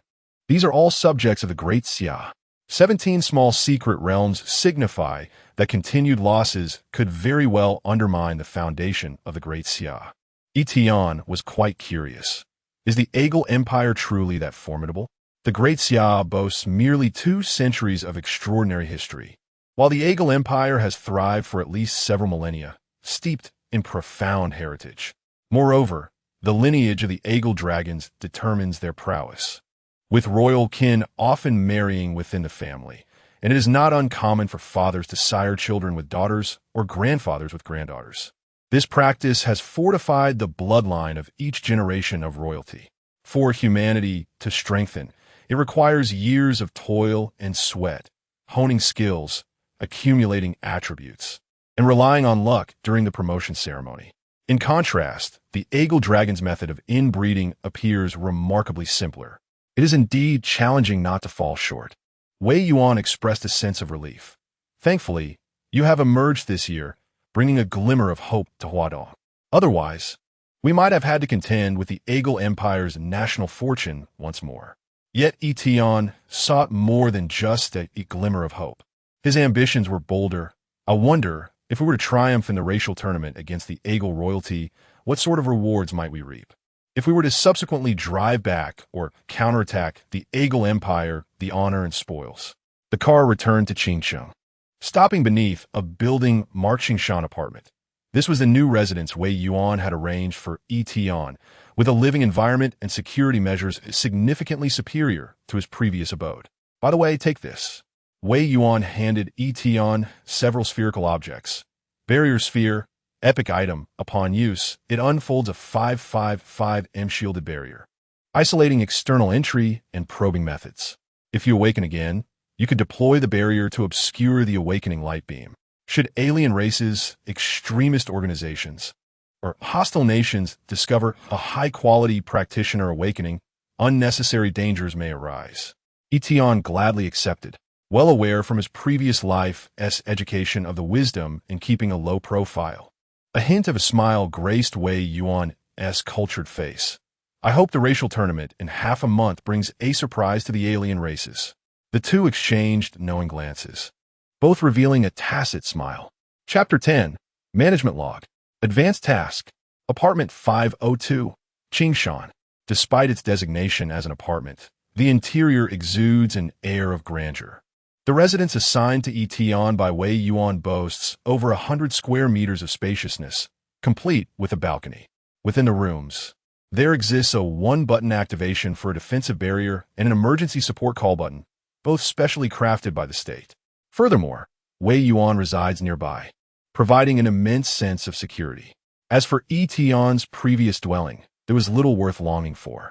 He was an orphan, raised in the Qingcheng Welfare Institute, devoid of parents, and his former residence was merely state-provided housing. For an orphan to live safely in the Great Xia until graduating high school and participating in the transition ceremony is unimaginable in any other nation. This alone affirms the wisdom of collaborating with Great Xia. The current time is 11:45. There is still a bit of time before the management log refreshes its rewards at midnight. Yi Tian opens the personal backpack that comes with his profession and retrieves the Advanced Equipment blind box from his trial earnings. Advanced Equipment blind box. Upon opening, randomly obtain one piece of advanced equipment, weapon armor accessory, probability, rare 50, epic 40, legendary 10. The quality level of the equipment corresponds with the quality of the profession. The prospect of obtaining such high-quality gear from a trial earnings chest astonishes Yi Tian. He wonders how formidable the special rewards from winning the upcoming racial competition might be. Globally, epic and legendary equipment is scarce. The emergence of foreign races has seized many of the secret realms that rightfully belong to Blue Star, resulting in a dearth of equipment and materials across nations. Even high-tier professionals find it exceedingly difficult to forge a complete set of advanced gear. He opens the blind box. In the next moment, a piece of golden light armor, adorned with a pattern reminiscent of rolling yellow sands, falls into Yi Tian's hands. Yellow sand armor, epic level 5, defense 30, physique 6, magic damage reduction 20. Upon receiving damage, gain a shield value equal to physique 500.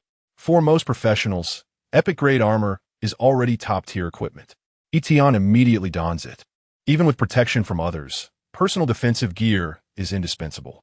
After all, numerous extremist organizations persist in society, believing that foreign races will inevitably dominate Blue Star, actively aiding them in hunting down human prodigies by various means.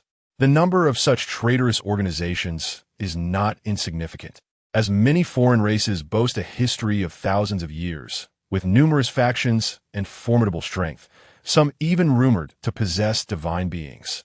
In contrast, the path for humanity is undeniably arduous. Finally, the clock strikes midnight. A lengthy settlement box appears on Yi Tian's professional panel, accompanied by substantial financial rewards. Management log: Employee Wang Jiang achieved first place in the Border New Soldier Martial Arts Competition. Reward: Funds 7. Employee by Chioli completed the Qinsheng solo instance. Held difficulty at Beast Ridge. Reward: Funds 4. Employee by Chioli has successfully conquered the held difficulty of the Wild Beast Ridge 4 times, earning a reward of 0. 4 funds. You have shared by Chioli's experience of the first successful raid in the Hellish Dungeon. 5,000 points. Additionally, you have shared the monster hunting experience of your employees. 26,000 points. Your level has now risen to level 10. You have reached the required level for advancement. Upon completing the advancement task, you will obtain exclusive skills for your profession. It seems my employees are diligently striving. Upon reviewing the management log, Yi Tian's face brightened with delight. He was pleasantly surprised that not only did Wang Jiang secure the top spot, but Bai Chiuli also busied herself, achieving a solo completion of the dungeon. Given her exceptional swordsmanship, it is no wonder that she can tackle the hell difficulty solo with her legendary class. With the remaining 10 points in hand, the funds have returned to 21. For it appears that the financial rewards from employees raiding dungeons are significantly less than those from first completions. After Bai Chioli's initial success, her subsequent attempt at the held difficulty yielded merely 0. 1 in funds. It seems imperative to encourage them to explore new dungeons and conquer new difficulties to ensure a continuous influx of funds. Moreover, the most gratifying news for Yi Tian is that he has remarkably reached level 10. Truly, he is advancing effortlessly, thanks entirely to Bai Chioli's dedicated efforts. While others require a full day to tackle the held difficulty in teams, she accomplished it 5 times with astounding efficiency. At last, he can proceed with his advancement. Yi Tian opened the profession panel, and beside the 0th tier, he noticed an upward advancement indicator. He clicked to view the advancement task. First tier advancement task: recruit 3 individuals with golden potential. Current completion status: 2-3. Only 1 more golden talent is needed. Yi Tian glanced at his fund balance of 21. For and felt a surge of relief. Fortunately, he had recruited only the most talented individuals who would yield financial benefits. Otherwise, completing the advancement task might have been a prolonged endeavor. With ample funds at his disposal, he would wait until tomorrow to see if any suitable talents appear. Yi Tian felt a twinge of anticipation for the exclusive skills of his profession. In the central China region, at the Daxia headquarters, an energetic elder stood before his desk, his penetrating gaze fixed on the holographic strategic map resembling a 3D sand table. The map displayed the entire territory of Daxia, including the 5 major battle zones: East China, South China, West China, North China, and Central China, along with their corresponding combat situations. Beyond Daxia's borders lay dark strategic points, emblematic of evil forces poised to engulf Daxia at any moment. Additionally, at the borders of Daxia, there were over a dozen gray and red strategic points, symbols of foreign tribes, equally formidable adversaries. For an ordinary person, merely gazing upon such daunting challenges would elicit an urge to surrender immediately. However, for the Daxia headquarters, this precarious situation has persisted for decades. On the other side of the conference room, two officials were engaged in a discussion regarding the challenges that lay ahead this year. The shadowy Moon Wolf tribe of North China, the Dracula Empire of West China, and the ancient kingdom of East China. This year, they would confront the fierce competition posed by these three foreign factions. They resolved to send reinforcements from South and Central China, particularly to North and East China, as further issues could not be tolerated. It was reported that 2 days ago, the capital of the Cold Nation had been overtaken by the Void Insect clan, resulting in the loss of yet another nation on Blue Star. The proximity of the Cold Nation to our Great Xia's southeast raised concerns about potential ramifications.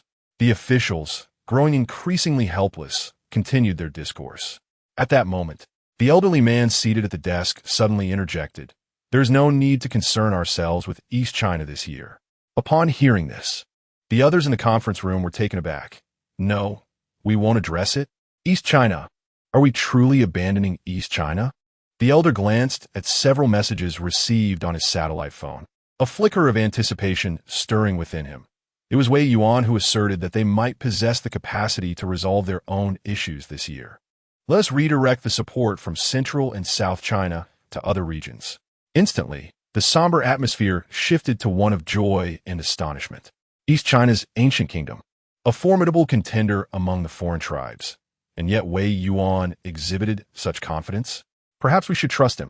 If East China can withstand the pressure independently, then the support available for West and North China could be significantly increased, potentially enabling them to endure as well. It was evident that apart from East China, the threats posed by foreign tribes to South, West, North, and Central China were equally substantial. However, for Great Xia, it was a matter of taking one step at a time. Let's hope that East China may witness some unforeseen developments this year. Chapter 11. Golden Potential. Martial Arts Prodigy. The following day, Yi Tian awakened in the comfort of his new bed, instinctively reaching for his phone to check the time. Suddenly, a delightful fragrance wafted into his nostrils. "You're awake?" A melodious voice rang out from the living room. Through the haze of sleep, Yi Tian beheld a graceful figure clad in white casual attire, entering the room. "Would you care for some breakfast?" "You, why are you here?" Yi Tian gazed at Bai Qiuli in bewilderment, for such scenarios of waking to a beautiful woman by one's bedside typically belong to interactive visual novels. Bai Qiuli carried a bowl of unfamiliar food, explaining, "Old Wei said you are of utmost importance and require someone to protect and care for you closely. There must be no mishaps.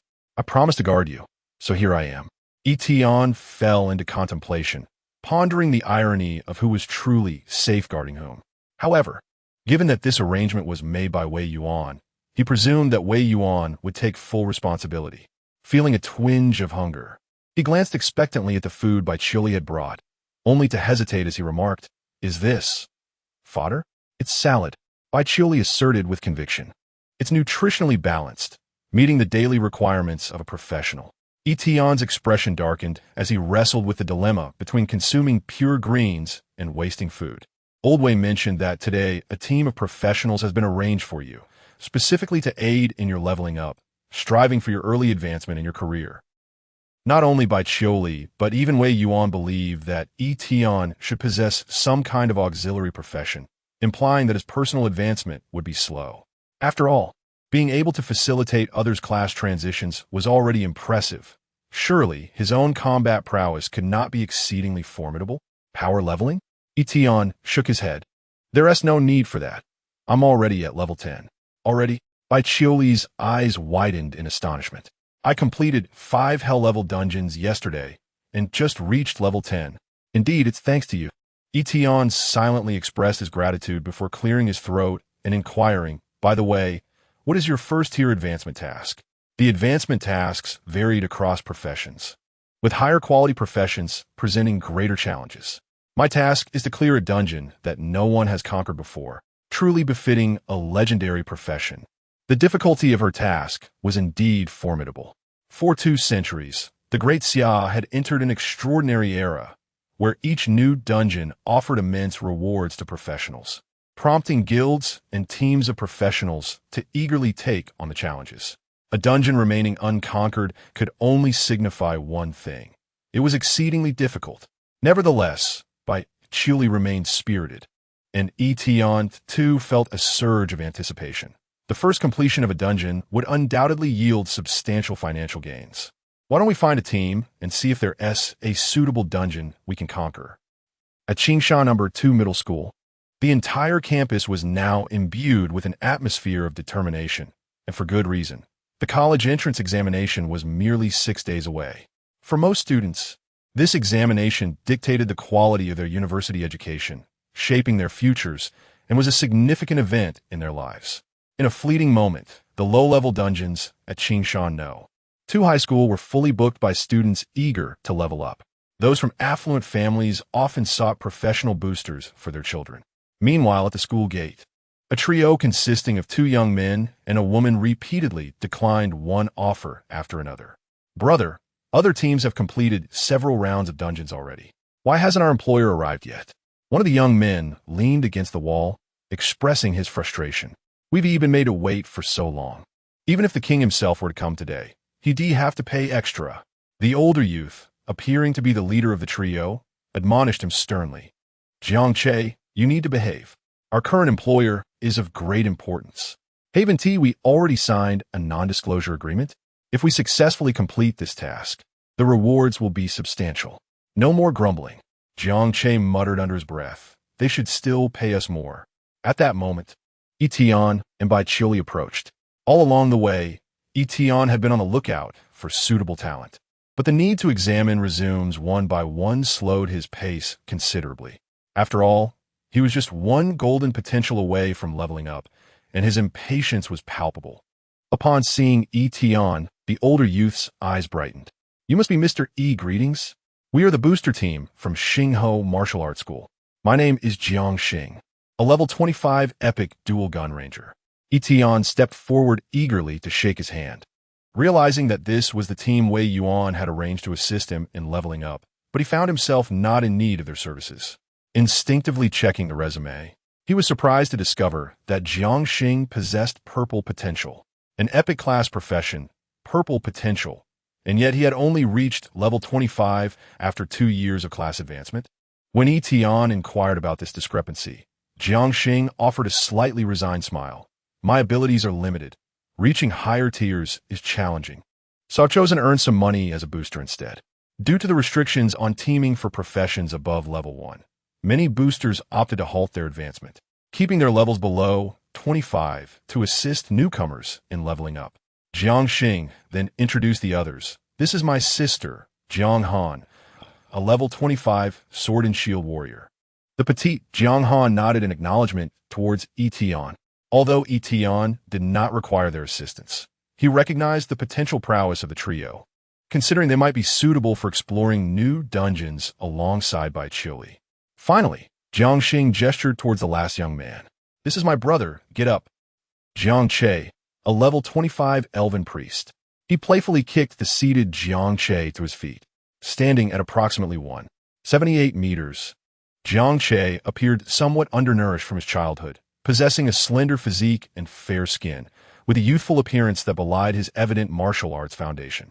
Upon seeing him, Yi Tian's eyes sparkled with excitement. Unable to contain his admiration, a martial arts prodigy has become an elven priest? Before Yi Tian lay the resume of Jiang Che. Name, Jiang Che. Basic information, male, 19 years old, from Qingcheng, Daxia. Profession, elven priest. Potential, gold, martial arts prodigy. Biography, an orphan taken in by the head of the Xingho Martial Arts School, a successor of ancient martial arts. Possessing exceptional talent and comprehension in martial arts, yet harboring a keen interest in financial gain. His dream is to establish a new martial arts school for the old master. Investment opportunity, legendary profession, martial arts grandmaster, 20 points of funding. To Yi Tian's surprise, he had discovered a golden potential talent within the leveling team. He felt an exhilarating thrill, for this discovery completed the final piece of the puzzle for professional advancement. However, Jiang Che felt a surge of indignation. To him, Yi Tian's words sounded more like mockery. Instantly, his demeanor shifted. What was wrong with being an elven priest? I excel in my role just as well. No matter your status, you cannot deride another's profession without reason. Jiang Che, his elder brother, Jiang Xing, exclaimed, swiftly intervening. Yet, Yi Tian remained unfazed, continuing to gaze at him directly, saying, I can offer you a change in profession. Do you believe it? Upon hearing this, the three siblings were momentarily taken aback, particularly Jiang Che, who stood frozen for 2 seconds. In the next moment, he instinctively rushed to Yi Tian. Clasping his hands together with an excited gaze, Jiang Che has drifted through half a life, lamenting the absence of a true master. Chapter 12. Career Advancement. Exclusive Skills. How could the speed of a person's transformation be so astonishing? Were it not for the fact that Jiang Che's investment opportunity displayed him as a martial arts master, Yi Tian might have assumed he was a master of Sichuan opera. Jiang Xing and Jiang Han first cast a disdainful glance at Jiang Che, then began to harbor profound doubts regarding Yi Tian's words. Destiny determines one's profession. A law established over 2 centuries. How could one possibly change careers? Anyone else hearing such claims would deem them mere boastfulness. Who wouldn't desire a career change? Yet, who possesses that capability? However, the Jiang siblings were different. They understood that Yi Tian was a patron endorsed by Wei Yuan, a person of merit in Wei Yuan's eyes, and there was no need for deceit. Indeed, Jiang Che shared this sentiment. But what if, just what if, a miracle were to occur? Yi Tian led Jiang Che and the others into the second high school, as changing professions at the school gate would be overly conspicuous. Principal Ji Chonglin, one of the few privy to Yi Tian's abilities, naturally offered his robust support, providing Yi Tian with a private space. Yi Tian produced a boundary orb, enveloping himself and Jiang Che. In the next moment, with a consumption of 20 points of funds, a recruitment contract fell into Jiang Che's hands. The latter, in a state of bewilderment, meticulously examined the contents of the contract. You want me to be your employee, yet you don't even mention a salary? Are you jesting? Jiang Che discovered a glaring oversight, exclaiming in astonishment, Is your heart not black enough, offering not a single cent in wages? Whoever signs this contract must be a fool. Wait, what does it mean to provide a legendary level profession? Jiang Che rubbed his eyes, looked again, and rubbed his eyes once more, his expression turning to one of utter shock. Yi Tian refrained from elaborating, merely informing him that all the details were contained within the contract, and the decision to sign was entirely his own. Without hesitation, Jiang Che seized a pen, declaring, I shall sign. After all, if you fail to provide a legendary profession, that would constitute a breach of contract, and this agreement would bear no consequence for me. With that, Jiang Che boldly inscribed his name. As a golden beam of light erupted, Jiang Che's audacious countenance transformed into one of immense astonishment, his pupils dilating in disbelief. Are you serious? In an instant, Jiang Che's profession panel underwent a transformation. Employee, Jiang Che, profession, Kung Fu apprentice, level 0, quality, legendary level, 0 strength, 40 agility, 40 stamina, 30 mentality, 25 professional talent, heart of martial arts, maintains common battle, enhancing damage from fists, feet, or weapons by 50, and armor penetration by 50. Professional skills, 8 extremes fist, crushing punch, 8 extremes fist, close mountain lean, 8 extremes fist, splitting palm. As the saying goes, in literature, Tai Chi brings peace to the world. In martial arts, 8 extremes establishes the universe. 8 extremes fist is fierce and explosive, yet it is indeed the simplest profession Yi Tian has encountered.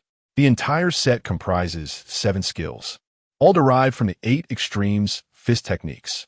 However, it also boasts the highest initial strength and agility, complemented by the talent that enhances damage, exuding a certain numerical elegance.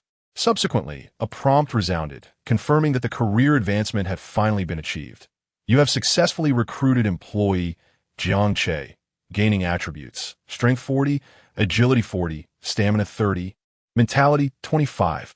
You have acquired the talents and skills, Heart of Martial Arts, and 8 Extremes Fist. You have successfully completed the occupational advancement task.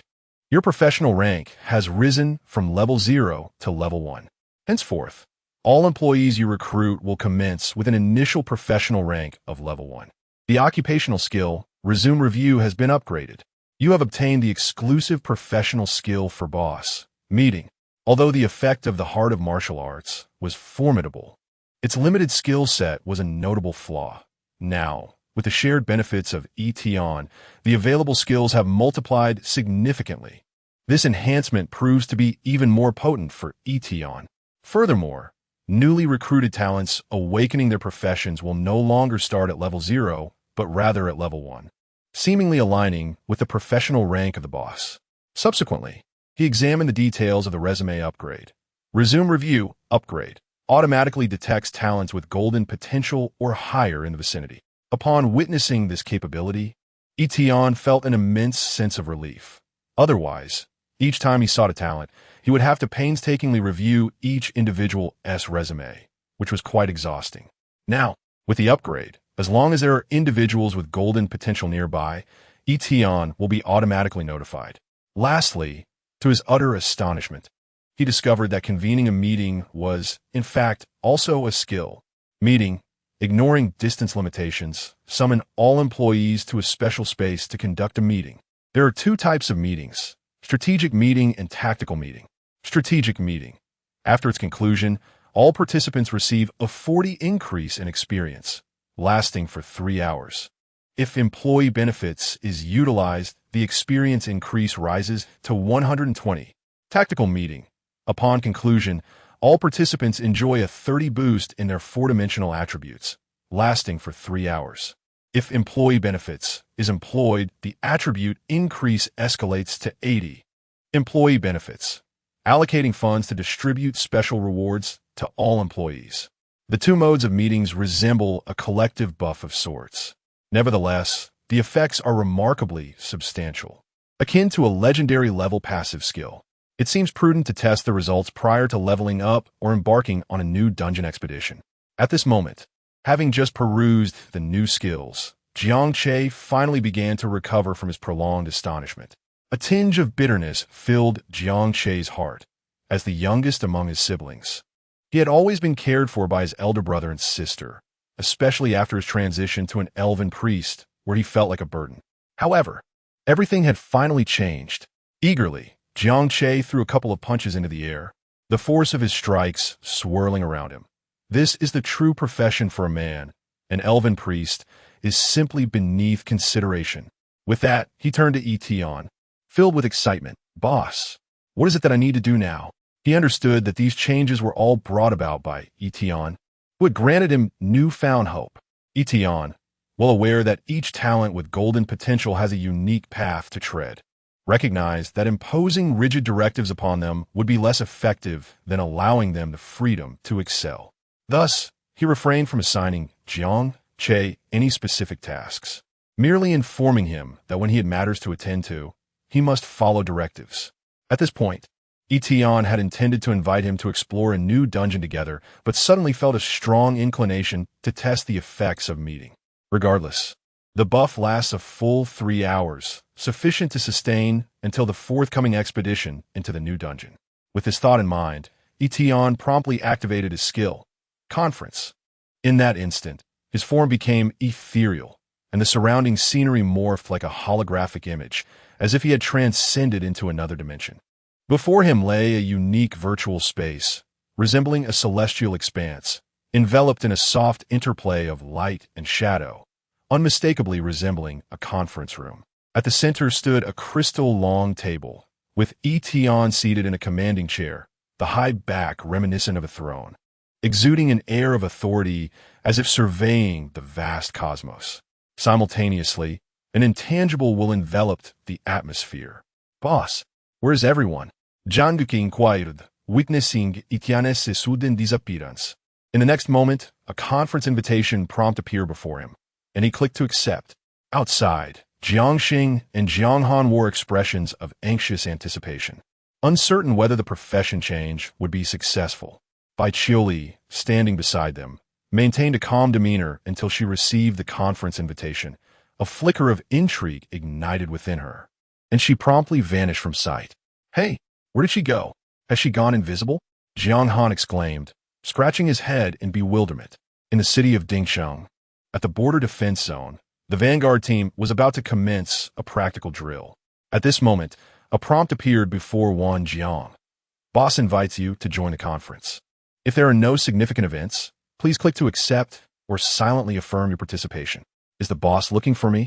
Wan Jiang pondered for a moment before decisively exiting the practice team, reporting directly to the new recruit squad leader. "Squad leader, I have an upset stomach. It's urgent. I need to use the restroom."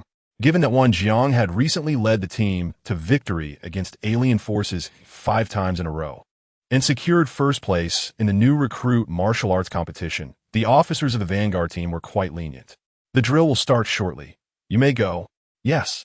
Wan Jiang made his way to a secluded spot, silently affirming his intent. Gradually, his form became increasingly ethereal until he vanished, as if drawn into another realm. Chapter 13. Employee Benefits. Unveiling the new instance. Please select meeting type. Strategic meeting, tactical meeting. As we are about to embark on a new instance, it is imperative to enhance our attributes. Thus, a tactical meeting it shall be. Yi Tian settled into the executive chair, having made his choice. In the next moment, along one side of the long table, Bai Qiuli, Wan Jiang, and Jiang Che appeared sequentially in the conference room, in accordance with their recruitment order. What a splendid place, akin to sitting atop a starry sky. "Boss, did you summon me?" To his astonishment, Wan Jiang, who had triumphed in the border defense martial arts competition just yesterday, was also one of the boss's employees. The sudden appearance of the trio elicited surprise, particularly from Wan Jiang, who had not anticipated Yi Tian's ability to teleport him from dozens of kilometers away in Dingcheng, a feat even legendary professions would find challenging. Yi Tian pondered this remarkable capability, realizing that the skill, hold meeting, might possess even greater potential in the future. However, for now, he merely wished to test the efficacy of the skill. It's nothing urgent, just a trial of a new skill. Once the meeting concludes, I shall bestow upon you a rather commendable buff. With that, Yi Tian decided to examine the costs associated with employee benefits. To his astonishment, utilizing the employee benefits could directly amplify buff attributes by 80. Achieving such an enhancement would indeed be extraordinary, akin to a doubling of 1S level. Employee benefits. 1. Insurance. Costing 3 times the number of employees, generates a life-saving shield for all employees, capable of withstanding a fatal blow, lasting 3 days. Only one option available at level 1. A single opportunity to evade death. Although Yi Tian only had one option at level 1, the quality of this employee benefit was undeniably impressive. Regrettably, it required a cost of 3 points of funding per person, amounting to 9 points for the 3 employees. Yi Tian glanced at his balance of 1 for points and quietly closed the employee benefits menu. All right, let's conclude this meeting. Yi Tian was quite satisfied with the trial of the meeting skill. The ability to summon employees irrespective of distance, bestow buffs upon all, and the intriguing prospect of employee benefits, all demonstrated commendable efficacy. This filled Yi Tian with anticipation for the exclusive skills at levels 2 and 3. With the meeting adjourned, this unique conference space dissipated, returning everyone to their previous positions. Wan Jiang, observing the 30 to all attributes buff on himself, couldn't help but gasp in astonishment. What impressive buff! Even upon returning to his training squad, his squad leader and the other squad leaders were taken aback. How did this kid become even more formidable after a brief absence? Jiang Che, your profession has truly transformed. Witnessing Jiang Che's current state, the siblings Jiang Xing and Jiang Han were filled with genuine joy and astonishment, still grappling with disbelief. It was only then that they comprehended the necessity of the confidentiality agreement that Wei Yuan had required of them prior to their arrival. Tears welled up in Jiang Che's eyes as he said, "Brother, we no longer need to rely on leveling through hired assistance. We possess the capability to form a pioneering team now, which can yield us substantial earnings." Meanwhile, Yi Tian and Bai Qiuli were summoned for a discussion by Principal Ji Chonglin. Yi Tian, Qiuli, With the college entrance examination approaching, do you still intend to participate? Although Yi Tian and Bai Chiuli's professions would qualify them for special admission, entering university through special channels differs greatly from the conventional examination process. In the current era of the Great Xia, practical combat skills are prioritized, and the college entrance examination significantly influences funding and mentorship opportunities. Bai Chiuli responded decisively. I shall participate. I aspire to apply to Huaxing University. I have heard that the esteemed Yuan Shuang, the strongest in the swordsmanship of Great Xia, teaches there, and I wish to study under her. After expressing her intention, Bai Chiuli glanced at Yi Tian, awaiting his stance. Unbeknownst to Yi Tian, his opinion held considerable weight in Bai Chiuli's heart, capable of altering her original plans. However, Yi Tian refrained from imposing his views, simply stating, "That sounds excellent. However, I believe I shall not participate." Bai Chiuli had a high probability of achieving a commendable rank in the examination, which would subsequently result in a financial reward. Should Yi Tian partake, the boss would personally handle matters, depriving him of any bonus. He consistently adhered to the principle of conserving energy whenever feasible. Moreover, with Yi Tian possessing the combined capabilities of 3 legendary professions, participating in the examination would seem somewhat unfair to the younger candidates. After departing from the principal's office, Yi Tian and Bai Chiuli joined Jiang Che and his siblings to proceed to the Hall of Professionals. Bai Chiuli needed to complete an advancement task, while Yi Tian sought to conquer a new dungeon for rewards, and the novice Jiang Che was eager to level up. Within the Hall of Professionals, aside from the job transfer station, there existed a dungeon area. The several low-level dungeons owned by Qin Shan No. 2 high school could be accessed through the dungeon entrance at the rear of the hall. As the college entrance examination drew near, the entrance was bustling with activity. Yi Tian chose not to push through the crowd, but instead made his way to the dungeon bounty station. Several dungeons that had yet to be cleared, marked with high difficulty, were displayed on the bounty list. The government offered rewards for these dungeons because upon their first completion, the difficulty would be reduced and categorized into 5 levels, allowing novice professionals to level up and acquire equipment. This indirectly enhanced the leveling efficiency of newcomers. If the team that first cleared the dungeon submitted a strategy report, they would receive additional rewards from the state. These strategies would be incorporated into textbooks to educate students and elevate the standard of new professionals in Great Xia. However, upon reviewing the list, Yi Tian and his companions discovered that all the dungeons that remained uncleared demanded exceedingly high levels. The trio, Yi Tian Bai Chiuli and Jiang Che, found themselves too low in rank to meet the requirements for entry. Shall we explore other high schools? Yi Tian suggested, noting that most low-level dungeons had already been cleared. Wait a moment, there is one here, Bai Chiuli exclaimed with delight, pointing to the top of the bounty list. The higher a dungeon ranked on the list, the longer it had remained unchallenged, indicating it had yet to be conquered. Even the name of the instance had taken on a somewhat crimson hue. Beast King. Sealed instance. Difficulty. Limited to players of level 10 and below. Maximum of 3 participants. A sealed instance. The 3 siblings, Jiang Che, couldn't help but exclaim in unison. It was an aspiration that seemed tantalizingly out of reach for them. Yi Tian, too, wore a look of astonishment, as he had not anticipated that there still existed an uncompleted sealed instance. For once a sealed instance is cleared, a hidden realm is randomly generated in that area. The significance of a hidden realm is indisputable, producing vast amounts of resources, materials, and equipment, akin to a petroleum fielder, a money printing machine in this era. Even a small hidden realm can yield considerable benefits for the nation. Thus, whenever a sealed instance emerges, the state promptly dispatches individuals to conquer it. The fact that this instance remains unconquered speaks volumes to its formidable difficulty. Should we attempt the sealed instance? Jiang Che was eager to try. The higher the difficulty of the instance, the greater the honor rewards upon completion, and Yi Tian, naturally, could not decline. Then it shall be me, Chiu Li, and Jiang Che. Upon hearing this, a female receptionist from the bounty counter hurriedly approached, initially intending to dissuade Yi Tian and his companions from their challenge. She quickly changed her tune upon noticing Baiqiuli in their ranks. You are the Baiqiuli who achieved the first clear of the Hell difficulty Beast Ridge yesterday. With your accolades, it is indeed feasible to take on this challenge. Yi Tian was utterly astonished that the instance had become so challenging that the average person was deemed unqualified to attempt it. The receptionist elaborated. The Beast King instance is inherently difficult, and it seems that some anomalies have arisen within. Anomalies? Yes.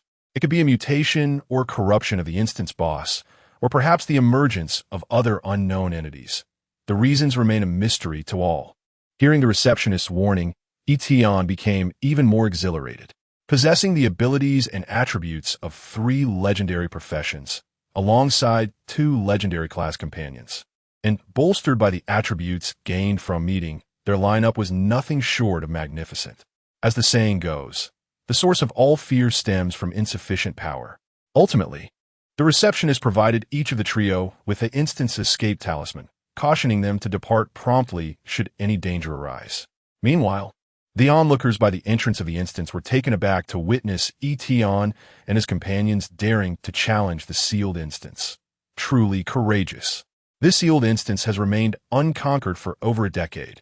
I recall a legendary player and 2 epic players were dispatched here 2 years ago, only to return in defeat. That beauty, Baiqiuli, I know her. She achieved the first clear of the Hell instance yesterday, showcasing formidable strength. The 2 men beside her are unfamiliar to me, but to team up with Baiqiuli suggests they are not weak either. Go for it. Big sister with the longsword. Amidst the murmurs of the crowd, Yi Tian and his companions stepped into the entrance of the sealed instance. Jiangche wore a disgruntled expression. Why, I am the leading representative of the Xingho Martial Arts School, yet no one recognizes me. Sooner or later, I shall make my name known throughout the Great Xia. Yi Tian, spare us the trivialities. Let us proceed with the matter at hand. Chapter 14. The Vanished Special Talents. You have entered the sealed dungeon. Beast King. Accompanied by a notification from the dungeon, Yi Tian and his companions materialized in a desolate grassland. As their eyes surveyed the surroundings, they were met with the sight of colossal beast bones and shattered weapons strewn about, while in the distance lay a narrow chasm formed by towering stones. Unlike any other dungeon, the trio was immediately confronted with a threat upon their arrival. Howl! A silver-gray wolf raised its head to howl, while 3 or 4 dark gray wolves bared their teeth menacingly at the intruders. Baiqiuli, after a brief examination, exclaimed in astonishment, truly deserving of being a sealed dungeon. The attributes of these minor creatures surpass even those at hellish difficulty. The level 10 wolves exhibited attributes nearly 5 times that of rare classes at the same level. Regrettably, they still paled in comparison to legendary professionals. Watch my moves. Attack! Jiangche shouted, his calves taut with exertion as he launched a punch at an oncoming wolf. His fist connected with the creature's head, yet to his surprise, it only caused superficial damage, and he was flung several meters away by the wolf's fierce shake of its head. Are you serious? You're only level 0, yet you wish to tackle a level 10 beast? Baiqiuli's tone was icy. As Jiangche was sent flying, she darted like a shooting star, her longsword slicing through the air. Blood-red damage numbers appeared repeatedly, each indicating critical hits. Even the alpha wolf of the pack was no match for Baiqiuli's prowess. After dispatching the minor threats, she turned and said, Boss, let us depart. Boss. Both she and Jiangche glanced over, only to find Yi Tian standing frozen, his expression peculiar, as if he had witnessed something unbelievable. Before them, a special notification flickered, visible only to him. Ding. Special potential talents detected nearby. On the other side of the dungeon, within the lair of the Beast King, a massive tiger, resembling a small mountain, lay in repose. Its fur resembled rocky gray armor, and beneath it rippled muscles brimming with explosive power. At this moment, a figure cloaked in black approached the giant feline. Bowing respectfully, my Lord Beast King. The voice of the cloaked figure was neutral, devoid of gender or emotion. The tiger's eyes snapped open, displeased at the interruption of its slumber. The cloaked figure bowed even lower, stating, My Lord Beast King, challengers have emerged once more. You disturb me for this trivial matter? No. My Lord Beast King, this group of challengers is unlike any before. Their strength is extraordinary. One among them possesses attributes I have never witnessed. The cloaked figure's tone held a note of trepidation. In direct combat, we are no match. In my humble opinion, it would be wise to send scouts to lure them in. Once the time is ripe, we can dispatch elite warriors to attack his two companions, while we engage in a war of attrition to exhaust his strength. Finally, you and I shall confront him together, granting us a fighting chance. Before the cloaked figure could finish, the massive tiger exhaled a hot breath, roaring with arrogance. Nonsense. The giant tiger rose to his feet, his eyes ablaze with a crimson light as he fixed his gaze upon the figure, cloaked in black. I had initially believed you possessed considerable prowess. It appears your courage is woefully lacking. The rules of the realm within this dungeon are evident. A level 10 human, what might they truly be capable of? The figure in black remained silent. Ignoring her entirely, the giant tiger strode toward the cave's entrance, his footsteps reverberating through the ground. What challengers? Merely fresh prey, he mused, feeling a pang of hunger. As the giant tiger exited the lair, he intended to directly hunt down Yi Tian and his companions. At that moment, the black-cloaked figure no longer concealed her aura, which radiated a chilling intent, her expression devoid of emotion as she watched the giant tiger depart. The force she emanated surpassed that of the dungeon's boss. Foolishness breeds foolishness. Utterly useless. Her disdainful gaze followed the giant tiger, a stark contrast to her previous demeanor. If I cannot defeat him, do you truly believe yourself to be strong? Such arrogance is a path to death. It seemed the dungeon was on the verge of being cleared. If she did not leave, her life would be in peril. She could not perish alongside that foolish tiger. Having resolved this, the figure revealed an arm, glimmering with a frigid silver hue. With a swift motion, she opened a door of deep purple, resembling a portal to the void, through which light flowed like liquid. Stepping through, she vanished from the dungeon, and the portal closed behind her. Ding! Special potential talent detected in the vicinity. Note: special potential does not necessarily surpass golden or iridescent potential, but possesses or can awaken a unique ability, making it a singular presence among myriad worlds. Upon recruiting a special potential talent, one also shares in their unique abilities. Before Yi Tian could fully comprehend the uniqueness of this special potential, the automatically detected information abruptly vanished. Yi Tian's expression turned skeptical as he reopened his skills, only to be informed. No golden or above potential talents detected nearby. How could this be? Yi Tian was taken aback. After such a struggle to discover an exceedingly rare special potential, it had now seemingly disappeared. Although recruiting a special potential talent required a hefty sum of 60 points, it was a worthwhile investment. At least it would offer a glimmer of hope. Now, however, that hope was extinguished. Furrowing his brow, Yi Tian pondered. The talent that had appeared in the dungeon had now vanished. Either it had been slain or had managed to escape the dungeon.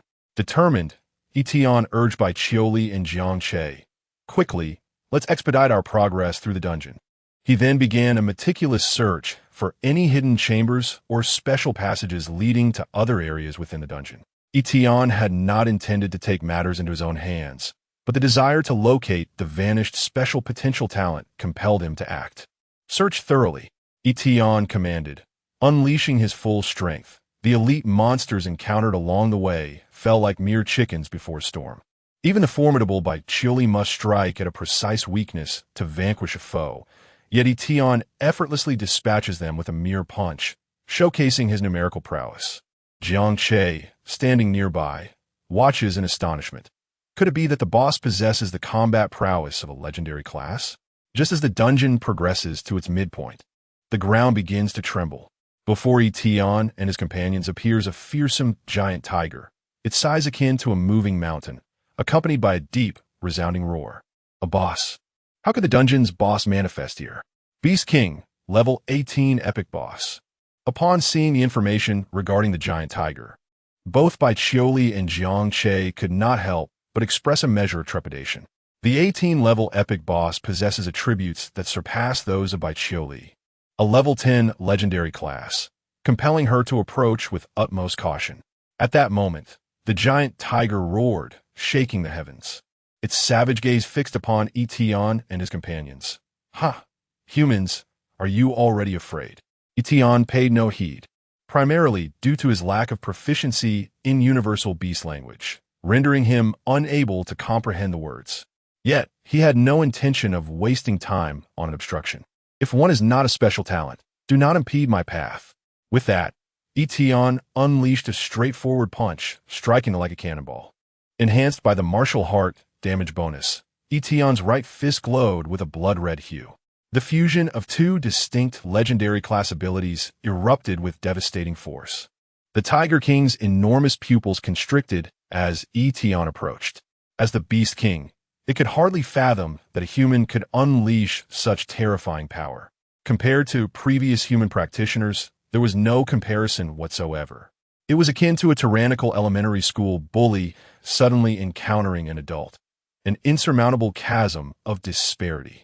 Just as Yi Tian's fist was about to land, the Tiger King recalled the warning from the cloaked figure. Boom! The Tiger King's massive body collapsed, creating a vast crater in the ground, with surface cracks spreading like a spider's web. A single punch to defeat the boss. Jiang Che's jaw seemed on the verge of hitting the ground, his mind swirling with questions. Who, I wonder, had earlier urged me to bring such a terrifying individual for leveling? Is there something wrong with my head? Oh, it was Wei Yuan. Then it's all right. Bai Qiuli's beautiful eyes narrowed in disbelief as she gazed at Yi Tian. How could I possibly fall so short in comparison to him? Could it be that I have not exerted enough effort? Chapter 15.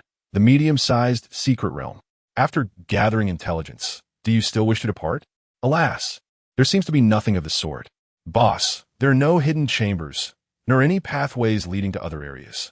After scouring the entire instance for half a day, we have yet to uncover any trace of the exceptional talent. Yi Tian, somewhat despondent, speculated. Could he have been slain? Meanwhile, Bai Qiuli clutched a near-dying monkey demon, exclaiming with delight, Boss, I just interrogated this monkey demon. He revealed that there was originally a man in a black robe by the Tiger King's side, but he did not appear today. Jiang Che, taken aback, replied, You can actually interrogate monkeys? Bai Qiuli responded with certainty, My universal beast language has always been top-notch. The monsters and various exotic races within the instance speak distinct languages. Mastering these tongues can be immensely beneficial in combat and exploration. The Great Xia selects certain universal languages to include in high school curricula, but unfortunately, neither Yi Tian nor Jiang Che managed to grasp them thoroughly in their previous lives. Yi Tian's eyes lit up. The man in the black robe? Jiang Che, intrigued, inquired, Wait, he left without engaging us in battle. Could it be that he knew he could not defeat us? It is quite possible, and if he is indeed a creature of the instance. The fact that he could leave the instance is truly remarkable. Knowledge of instance monsters is common knowledge from high school. No instance creature can exit the instance. Moreover, judging by the monkey demon's description, the aesthetic of the black-robed figure differs markedly from the other monsters of the Beast King instance, suggesting he may not belong to this realm at all, an entity capable of traversing the instance without using the designated entrance. Truly an extraordinary potential. Yi Tian could not help but sigh. Since he is still alive, there will be future opportunities to encounter him again. Perhaps we can have Wei Yuan send someone to search. With this conclusion in mind, Yi Tian decided not to dwell on it any longer and opted to leave the instance directly, commencing the settlement process. However, this incident served as a reminder that accumulating more funds would be prudent. To avoid missing out on recruiting high-potential talents due to a lack of resources would be most lamentable.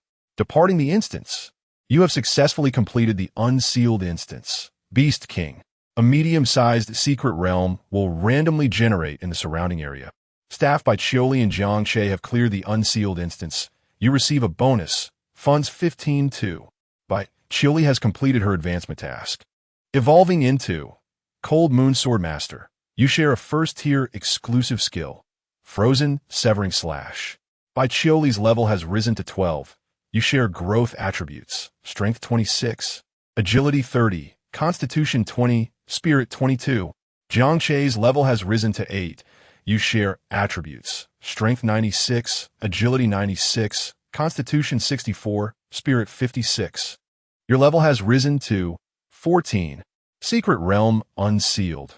Medium-sized resource Secret Realm will refresh in the outskirts of Qingcheng in 2 days. As the conqueror of the unsealed instance, based on your contribution, you will receive 5 of the resource output from the medium-sized Secret Realm. Meanwhile, at the Qingcheng City Lord's Manor, in the spacious conference room, the Lord of Qingcheng, along with the commanders of the garrison, stood solemnly behind the chief officer, Wei Yuan. Originally, Wei Yuan intended to personally arrange for Yi Tian's training and professional advancement today.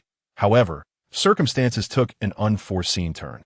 The source of this disruption lay on the opposite side of the conference room. 7 half-dragons from the ancient empire had arrived as envoys to negotiate with Huadong, led by one of considerable stature known as the Red Emperor Dragon Envoy.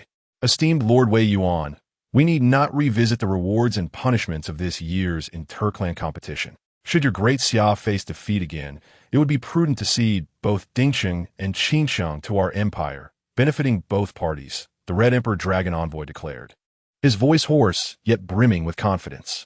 Each year, prior to the interclan competition, the ancient empire would dispatch envoys to negotiate the stakes of the contest, seeking greater advantage, while simultaneously gauging the military strength of Huadong. In the past, their demands have been limited to the acquisition of small secret realms.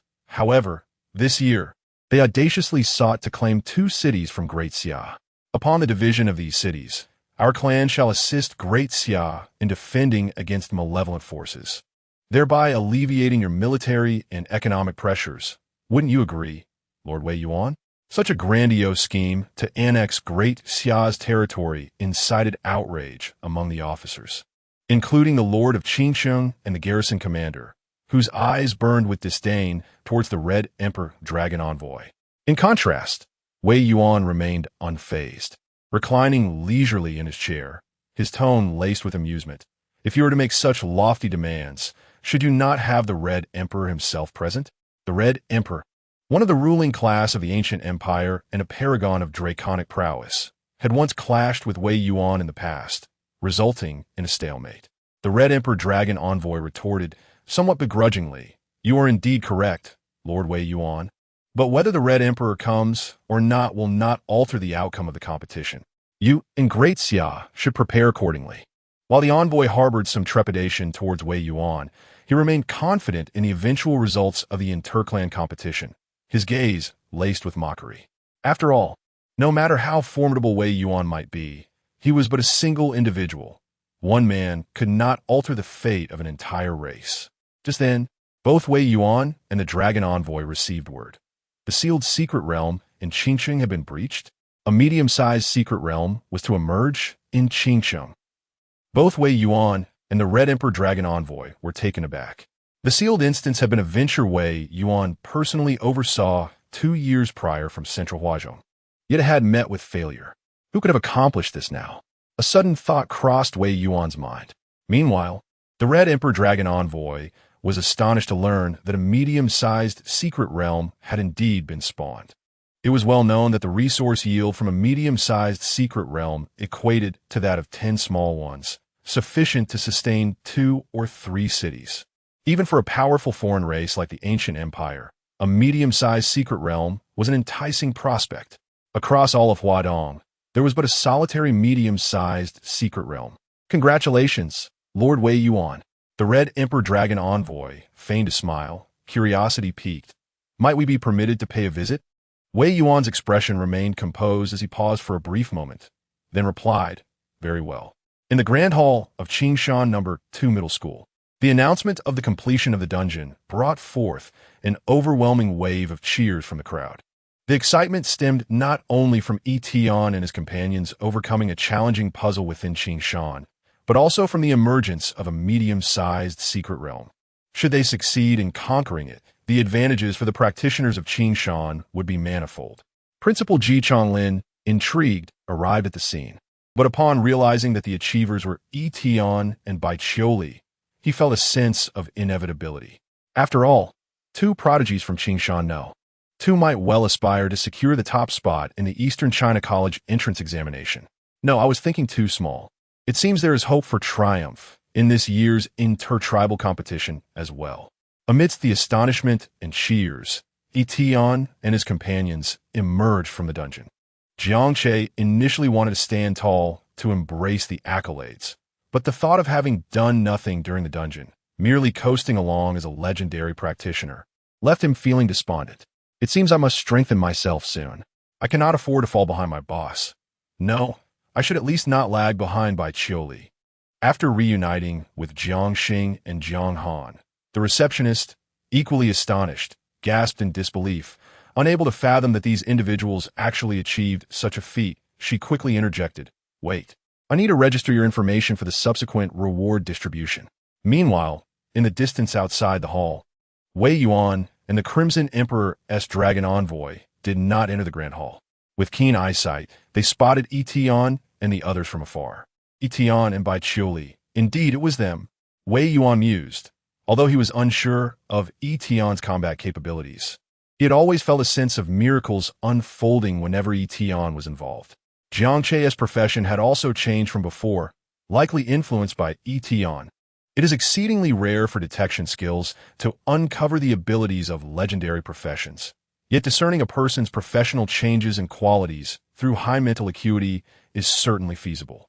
With this thought, Wei Yuan cast a sharp glance at the Crimson Emperor's Dragon Envoy beside him.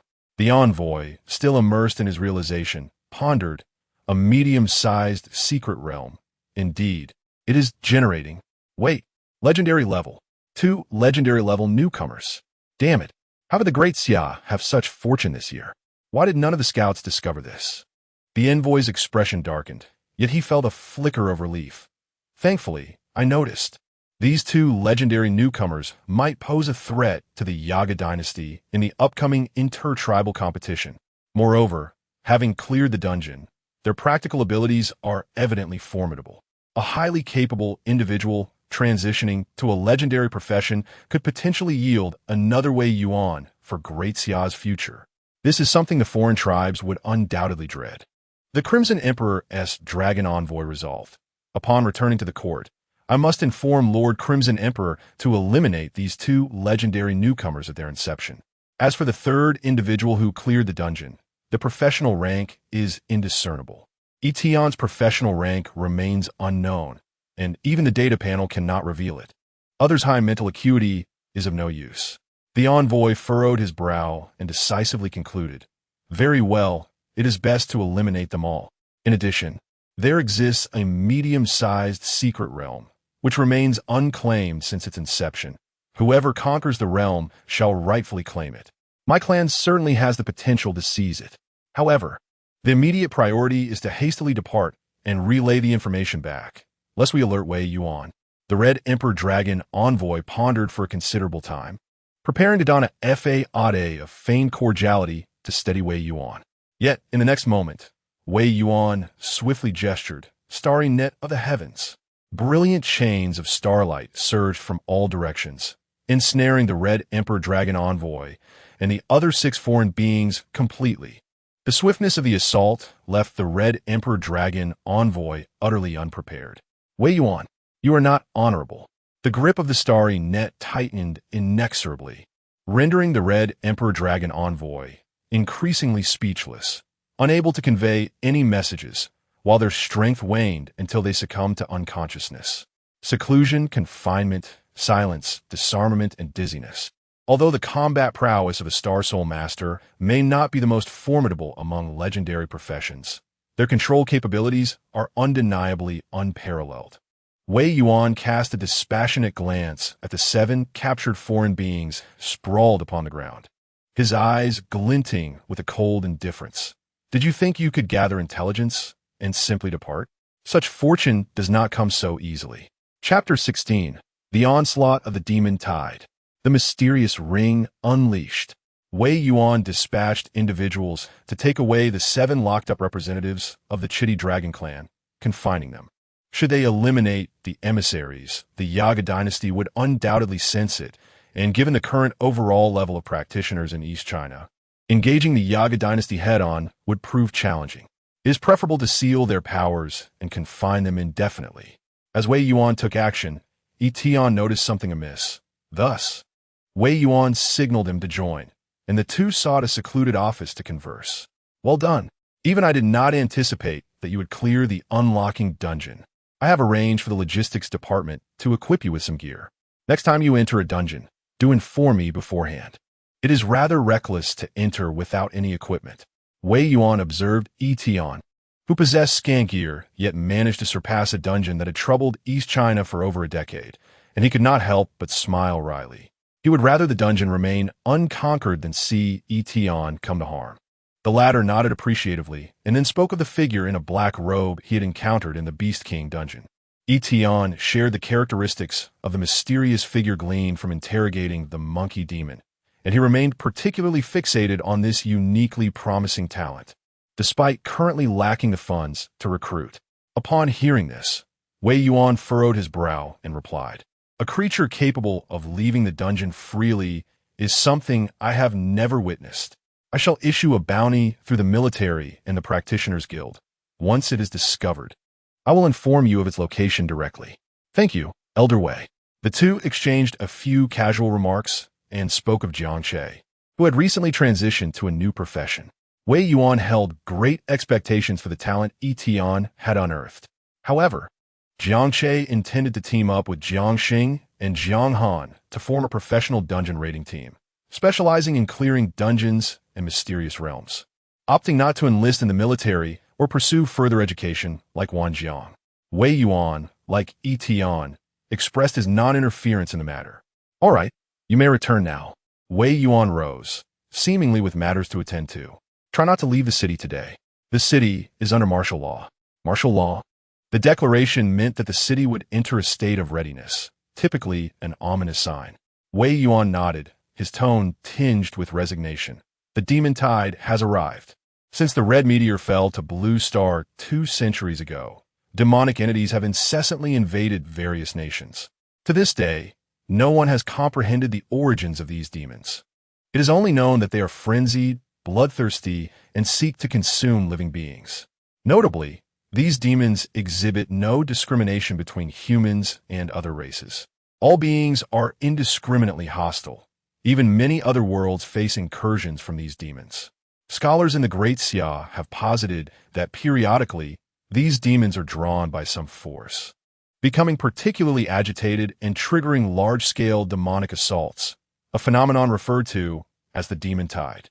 Upon returning to the Qingshan apartment, Yi Tian, having learned of the impending danger posed by the demon tide, immediately activated his defensive measures at home, dismissing any thoughts of venturing out. Drawing from his past experiences, he profoundly understood, as a leader, it suffices not to court disaster. His subordinates were formidable in their own right and could aid in his strengthening. Why then should he risk himself? When all subordinates possess formidable abilities, the sole responsibility of a leader is simply to endure. Thus, Yi Tian resolved to spend the day at home, clutching a bottle of soda, perusing professional forums, and indulging in a game or two.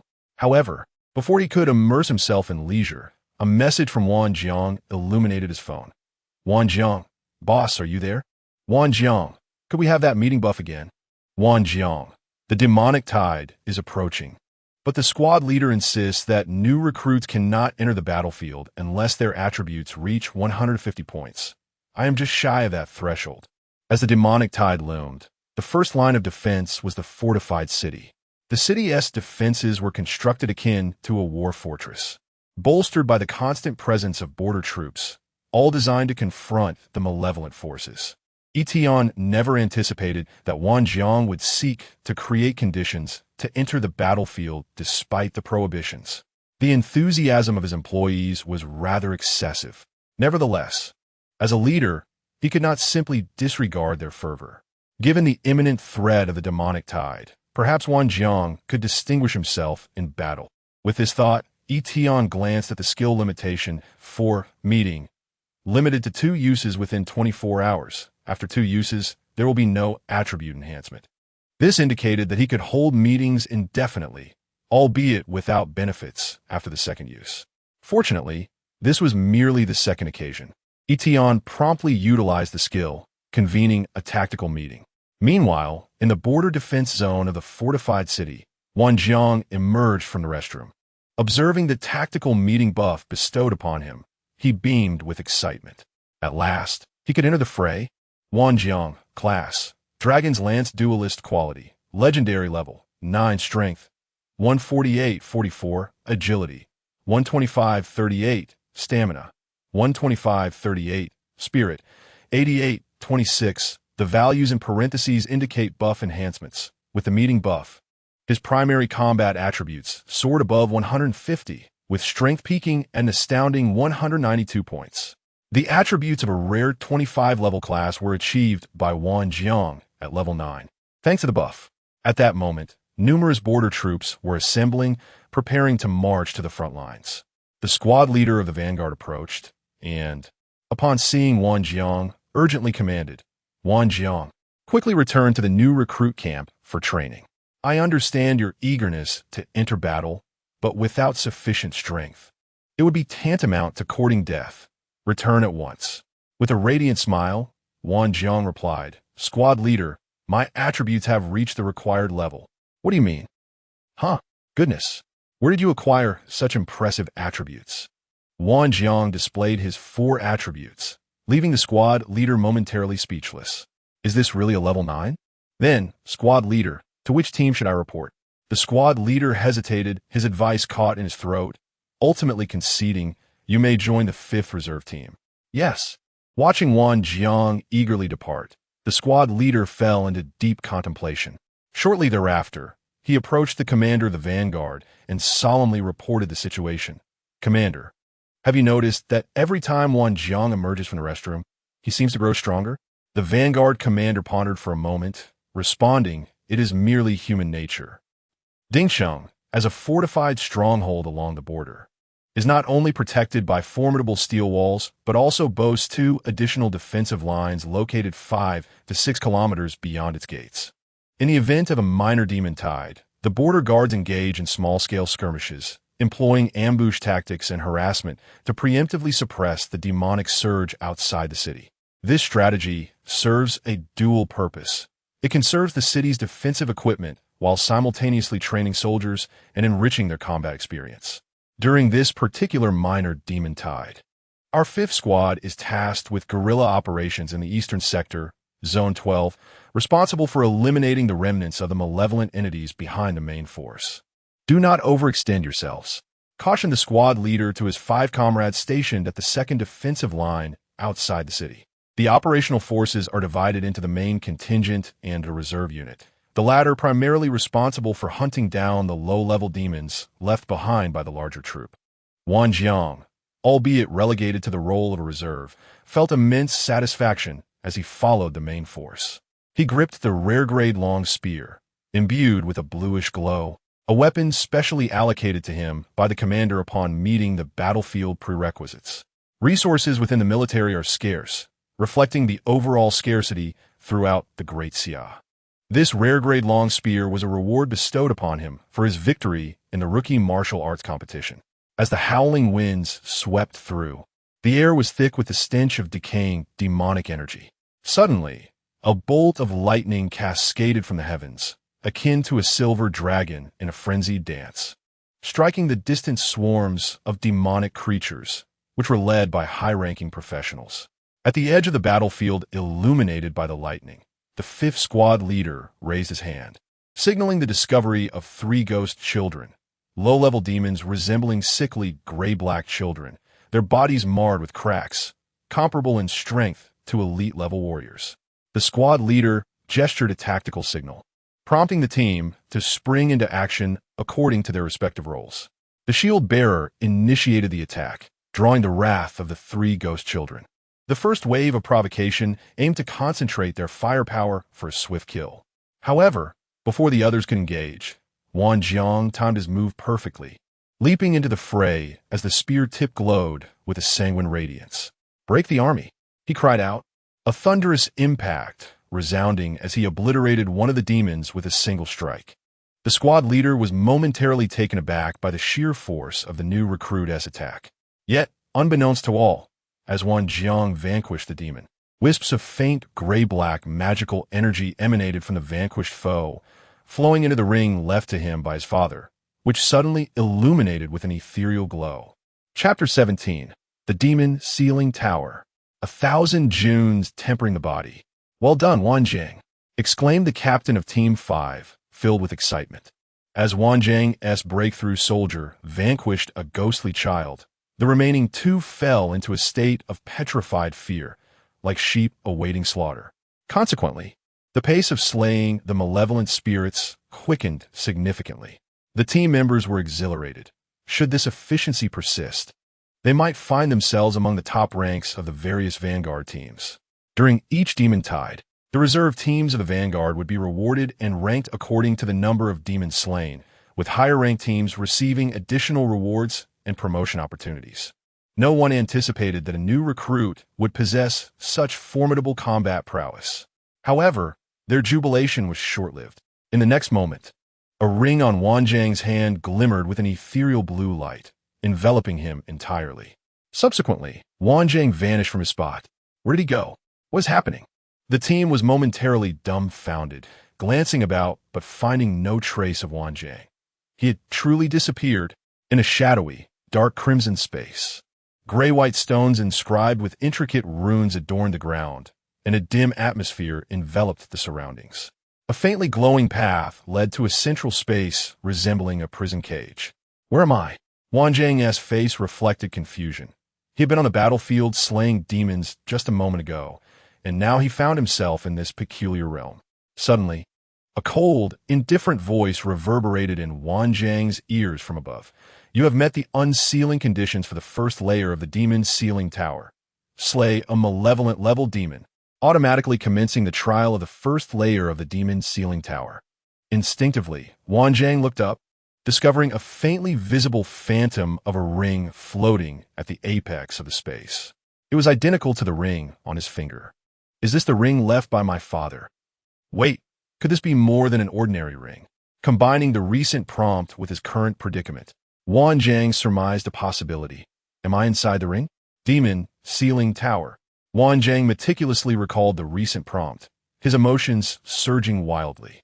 The ring, which had always appeared ordinary, was merely regarded as a keepsake from his father, but now he realized it concealed extraordinary secrets. After he had slain a malevolent-level ghostly child, this mystical space had materialized. The trial of the first layer had commenced. Upon recognizing that this was his father's legacy, Wanjiang's confusion and trepidation diminished considerably. Grasping his spear, he strode along the path illuminated by flickering light. Soon, at the center of the space, he beheld a somber altar. Trial of the first layer of the Demon Sealing Tower. Slay 10 ghostly children. Each layer of the trial offers 3 attempts. Failure in all results in the permanent closure of the Demon Sealing Tower. Challenging 10 ghostly children. This task's difficulty was rather exaggerated. In military training, subjecting a new recruit to face even 3 ghostly children in a duel would be considered an act of cruelty.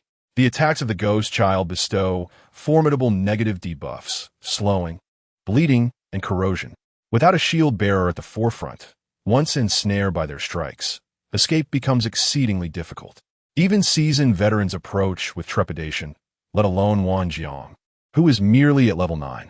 At that moment, from the dim altar, one ghost child after another emerged, creating a scene reminiscent of a horror film. Yet, this was merely a trial. It was far preferable to the despair of being powerless.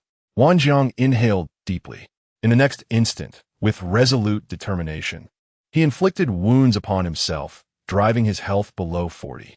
Simultaneously, his agility and physique attributes surged. Dragon Gall ignores fear status for every 1 health lost. Both agility and physique increase by 1. For each enemy nearby, strength increases by 2. By now, his agility had risen by 60, and his strength had augmented by 20. Coupled with the tactical meeting buff, Wanjiang's attributes far surpassed those of the Ghost Child. Given that the Ghost Child's attacks wield potent negative debuffs, he must avoid their strikes. To slay, Wanjiang raised his spear and leaped into the air, the spear striking like a dragon. Outside, the five-member squad exchanged glances, a hint of gravity clouding their expressions. Though casualties were inevitable in the face of the demonic tide, the sudden disappearance was undeniably peculiar. For a moment, even the seasoned squad leader was taken aback. "We can no longer wait. We must report the situation." In apartment 502 of Qingshan, Yi Tian was perusing the practitioners' forum when he suddenly received a call from Wei Yuan. "What? Wang Jiang has vanished?" 3 minutes prior, the five-member squad had reported the situation to the Vanguard Corps commander. Having been informed by Wei Yuan, the commander understood that Wang Jiang was a legendary practitioner, and the disappearance of such a figure was a grave matter. After fruitless inquiries, he immediately escalated the report to Wei Yuan. Meanwhile, Wei Yuan was equally perplexed. If anyone could fathom the cause, it could only be Wang Jiang's employer, Yi Tian. Thus, Wei Yuan called. "Do you have any leads? If not, I will dispatch personnel to search the front lines." "Hold on, let me take a look." Yi Tian hung up, his expression thoughtful. Could Wang Jiang's disappearance be connected to the ring left by his father?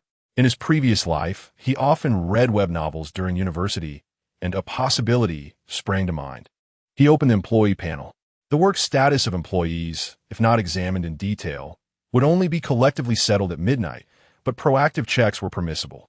Soon, he uncovered Wang Jiang's status, Demonic Tower Trial Challenge status, unable to leave this space.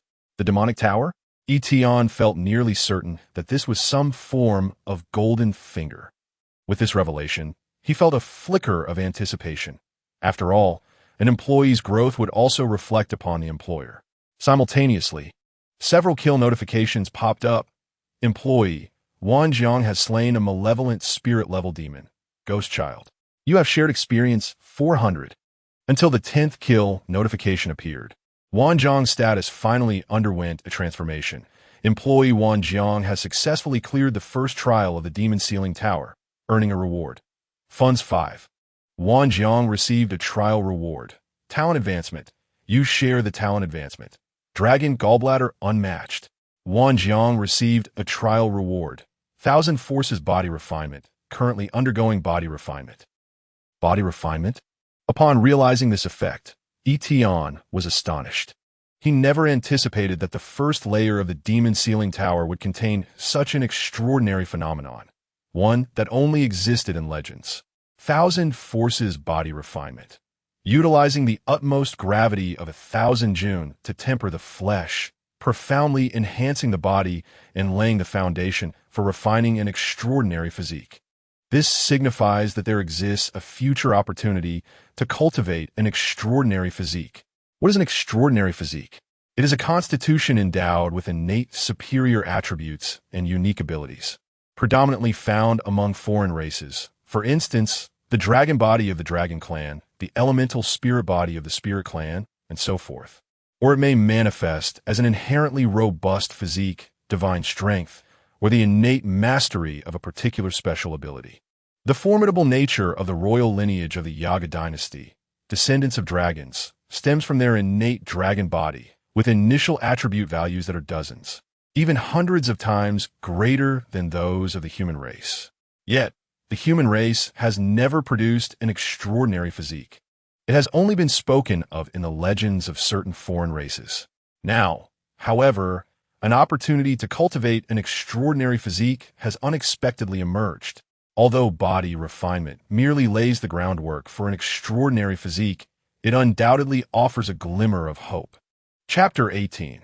The delight of borrowing another's golden finger within the confines of a Demon Sealing Tower. Wang Jiang exhaled a sigh of relief, relishing the thrill of victory. His tactics, though perilous, yielded unexpectedly favorable results.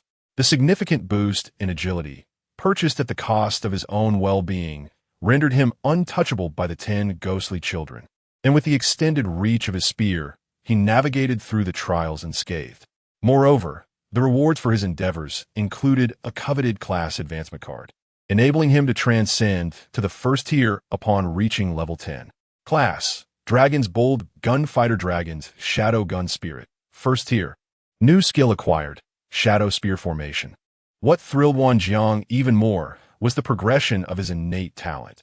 Conventionally, one would only have the opportunity to evolve their talent upon reaching the 3rd tier. Yet, the rewards of the Demon Sealing Tower allowed him to advance his talent from 0 tier. This was tantamount to acquiring abilities typically reserved for the 3rd tier at the 1st tier. Dragon's Bolt ignores fear. For every 1 decrease in health. Agility and physique increase by 1. For each enemy in proximity, strength increases by 2. Advancement, Peerless, ignores all negative states. For every 1 decrease in health, all attributes increase by 1. For each enemy nearby, all attributes increase by 3. If the class talent were of a lower quality, the effects of the advancement would not be overly exaggerated.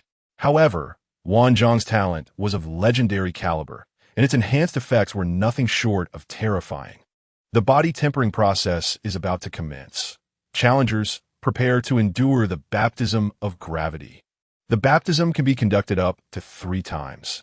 Should the challenger withstand the weight of 1,000 June, it signifies the attainment of perfection in body tempering. Is perfection only achieved by enduring the weight of 1,000 June 3 times? As the words echoed, an invisible pressure seemed to coalesce in the air. Wan Zhong felt as though his body was firmly pinned down, fissures like spider webs cracking beneath his feet, expanding ever wider. His resolute visage radiated determination. Bring it on. Meanwhile, outside, the captain of the 5th squad fell into contemplation. Yi Tian briefly informed Wei Yuan of the situation, and after receiving orders from the Vanguard Corps leader, their squad was instructed to remain on standby. Fortunately, it seemed Wan Zhong was in no immediate danger. However, waiting here significantly hampered their efficiency in dispatching the evil spirits, did it not? The squad members expressed mild dissatisfaction, and the captain understood their sentiments well. After all, slaying evil spirits contributed to their merit. Although the 5th squad was not particularly strong and their chances of ranking were slim, who among them would not desire to accrue a bit more merit? Shall we split into 2 teams? Wait, do not divide. Look, one of the squad members exclaimed, his expression tinged with fear, instinctively glancing in a certain direction. Amidst the dimness, over a dozen evil spirits charged toward them, some ghostly children crawling on all 4s, moving with alarming speed. Encountering a horde of malevolent spirits was typically a stroke of misfortune, necessitating a defensive retreat and rallying nearby teams for a counterattack. Yet, their comrade Wan Zhong remained in a vanished state. Should we wait? The captain gritted his teeth, deciding to hold for 3 more minutes. The shield bearers could withstand for a moment, and, if not, before he could finish speaking, that ethereal blue aura re-emerged. And Wan Zhong emerged from the Demon Sealing Tower. What the hell? You, hurry and flee. The captain was momentarily overwhelmed with a torrent of emotions. Yet he could only urge everyone to retreat hastily. Apologies, apologies.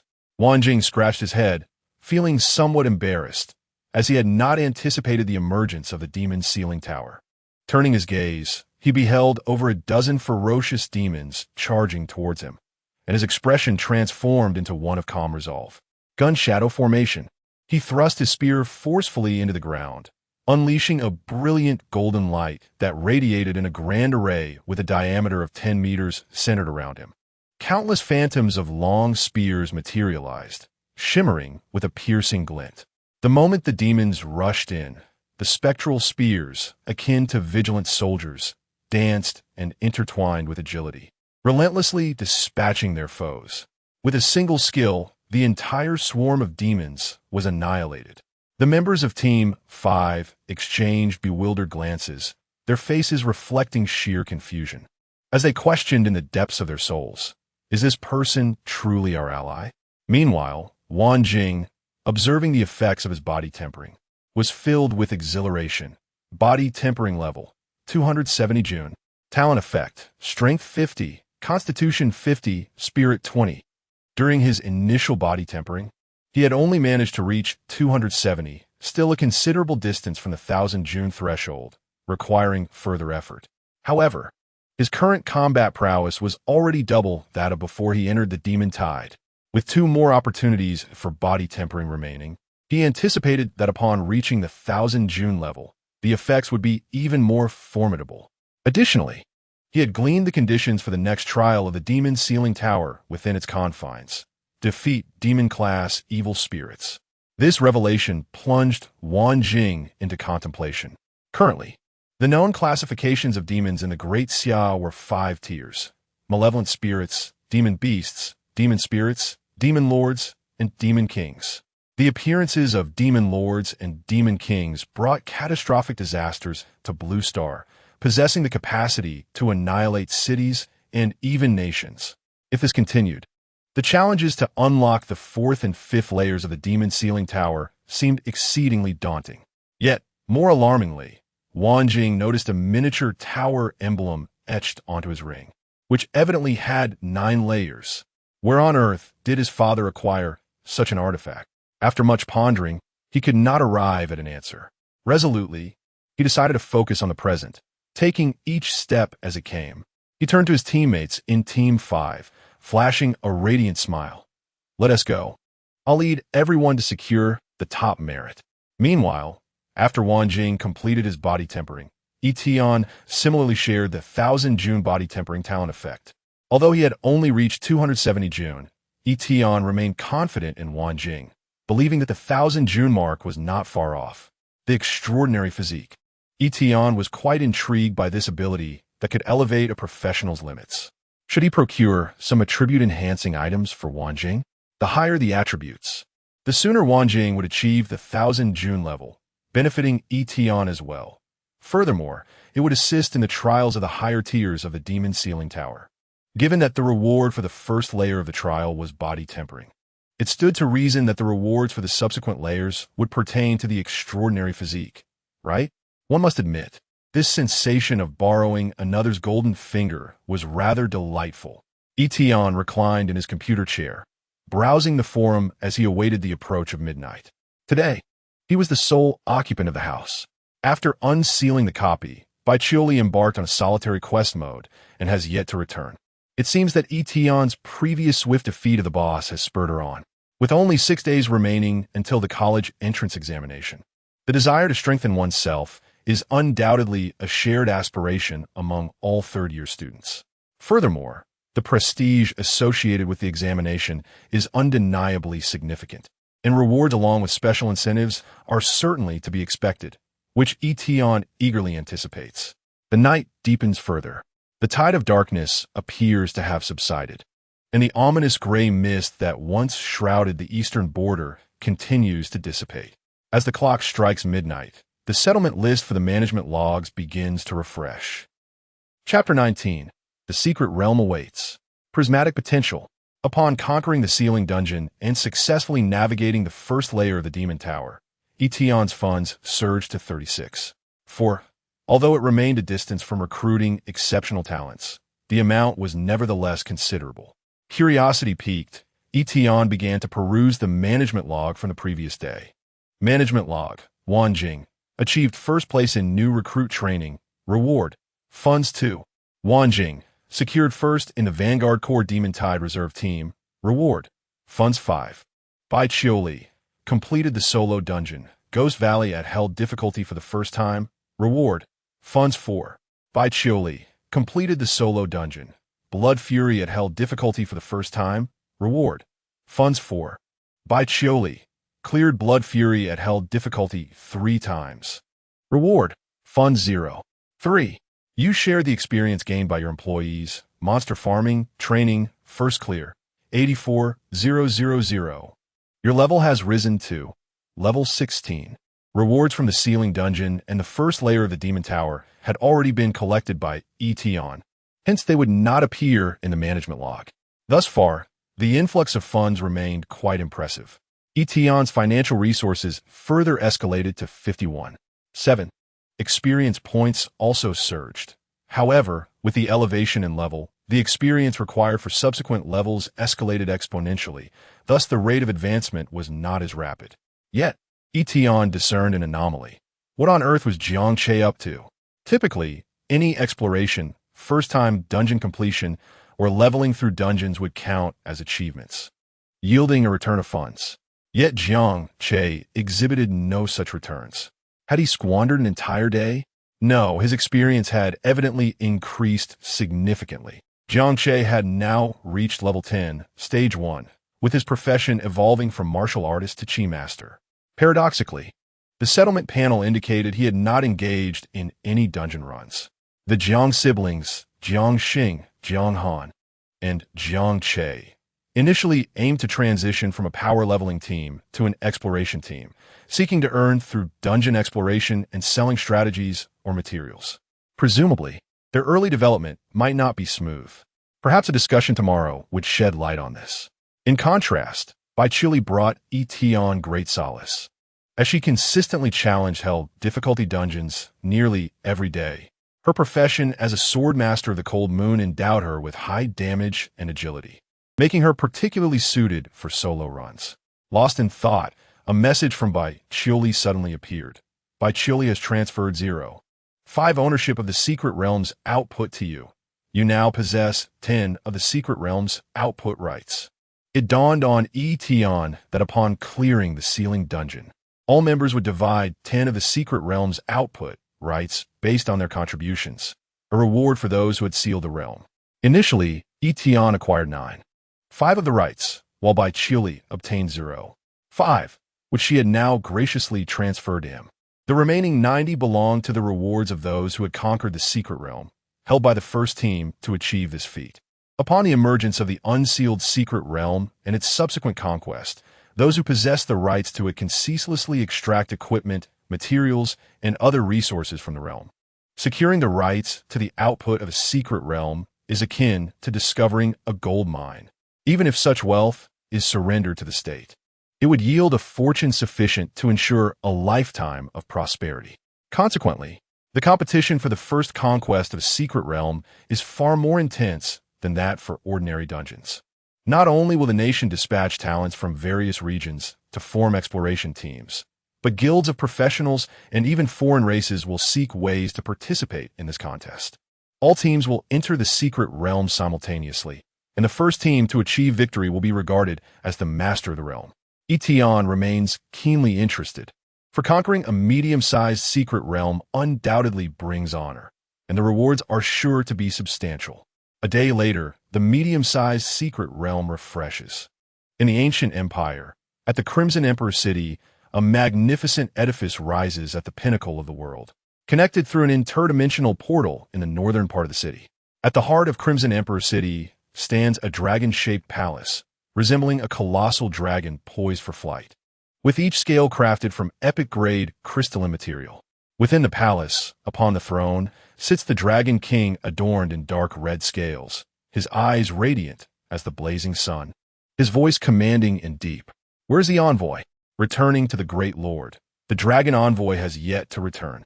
Beneath the throne, a half-dragon attendant bows in deference. The Dragon King, known as the Crimson Emperor, expresses his dissatisfaction. My lord, do not be angered. It is likely that the human has sought your protection, thus attempting to ingratiate himself with the envoy, resulting in the delay. Upon hearing this, the Crimson Emperor exhibits no sign of doubt. After all, the envoy dispatched by the ancient empire bears his esteemed visage. Except for a few audacious top-tier professionals of the Great Xia, none would dare show disrespect, especially some extremist, anti-human organizations. They believe that foreign races are the true rulers of the world and often seek to join the ancient empire, routinely flattering the envoy. At this moment, a scout hastens into the hall to deliver news. Reporting to the Great Lord, the Azure Emperor has discovered that a medium-sized secret realm is forming, not far from our battle lines. It is located near the human realm, Great Xia, at Qinsheng, a medium-sized secret realm. The eyes of the Crimson Emperor gleam with avarice, radiating a covetous light. Excellent. In these trying times of war, we desperately require the resources from the secret realm. Among the royal dragon descendants of the ancient empire, there are currently 3 emperors: the Crimson Emperor, the Azure Emperor, and the White Emperor. The Crimson Emperor, being the apex of military strength, leads the armies of the ancient empire and is a formidable adversary of the Great Xia in the east. The Azure Emperor, known as the Dragon of Infinite Laws, possesses a keen sensitivity to magic and spiritual energy, allowing him to detect the fluctuations of power that herald the formation of secret realms. It is due to the Azure Emperor's presence that the ancient empire has been able to act preemptively and seize numerous secret realm resources. Convey my orders. The Crimson Emperor, brimming with anticipation, declares, though the secret realm appears within the Great Xia, a medium-sized realm is worth dispatching our forces to claim. Mobilize Mao and Yadila. They must seize the realm before the humans. Understood. The following day, Yi Tian opened his bleary eyes, and after a brief morning routine, he discovered that Bai Chili had long departed. Were it not for the signs of life scattered throughout the apartment, he might have suspected that she had not returned overnight. Indeed, she rose later than Yi Tian and woke before him. Rubbing his tousled hair, Yi Tian made his way to the cafeteria below the apartment to enjoy breakfast. To his surprise, Jiang Che hurriedly approached him. Boss, at last I found you, Jiang Duque exclaimed, his eyes gleaming with anticipation as he took a seat beside Yi Tian.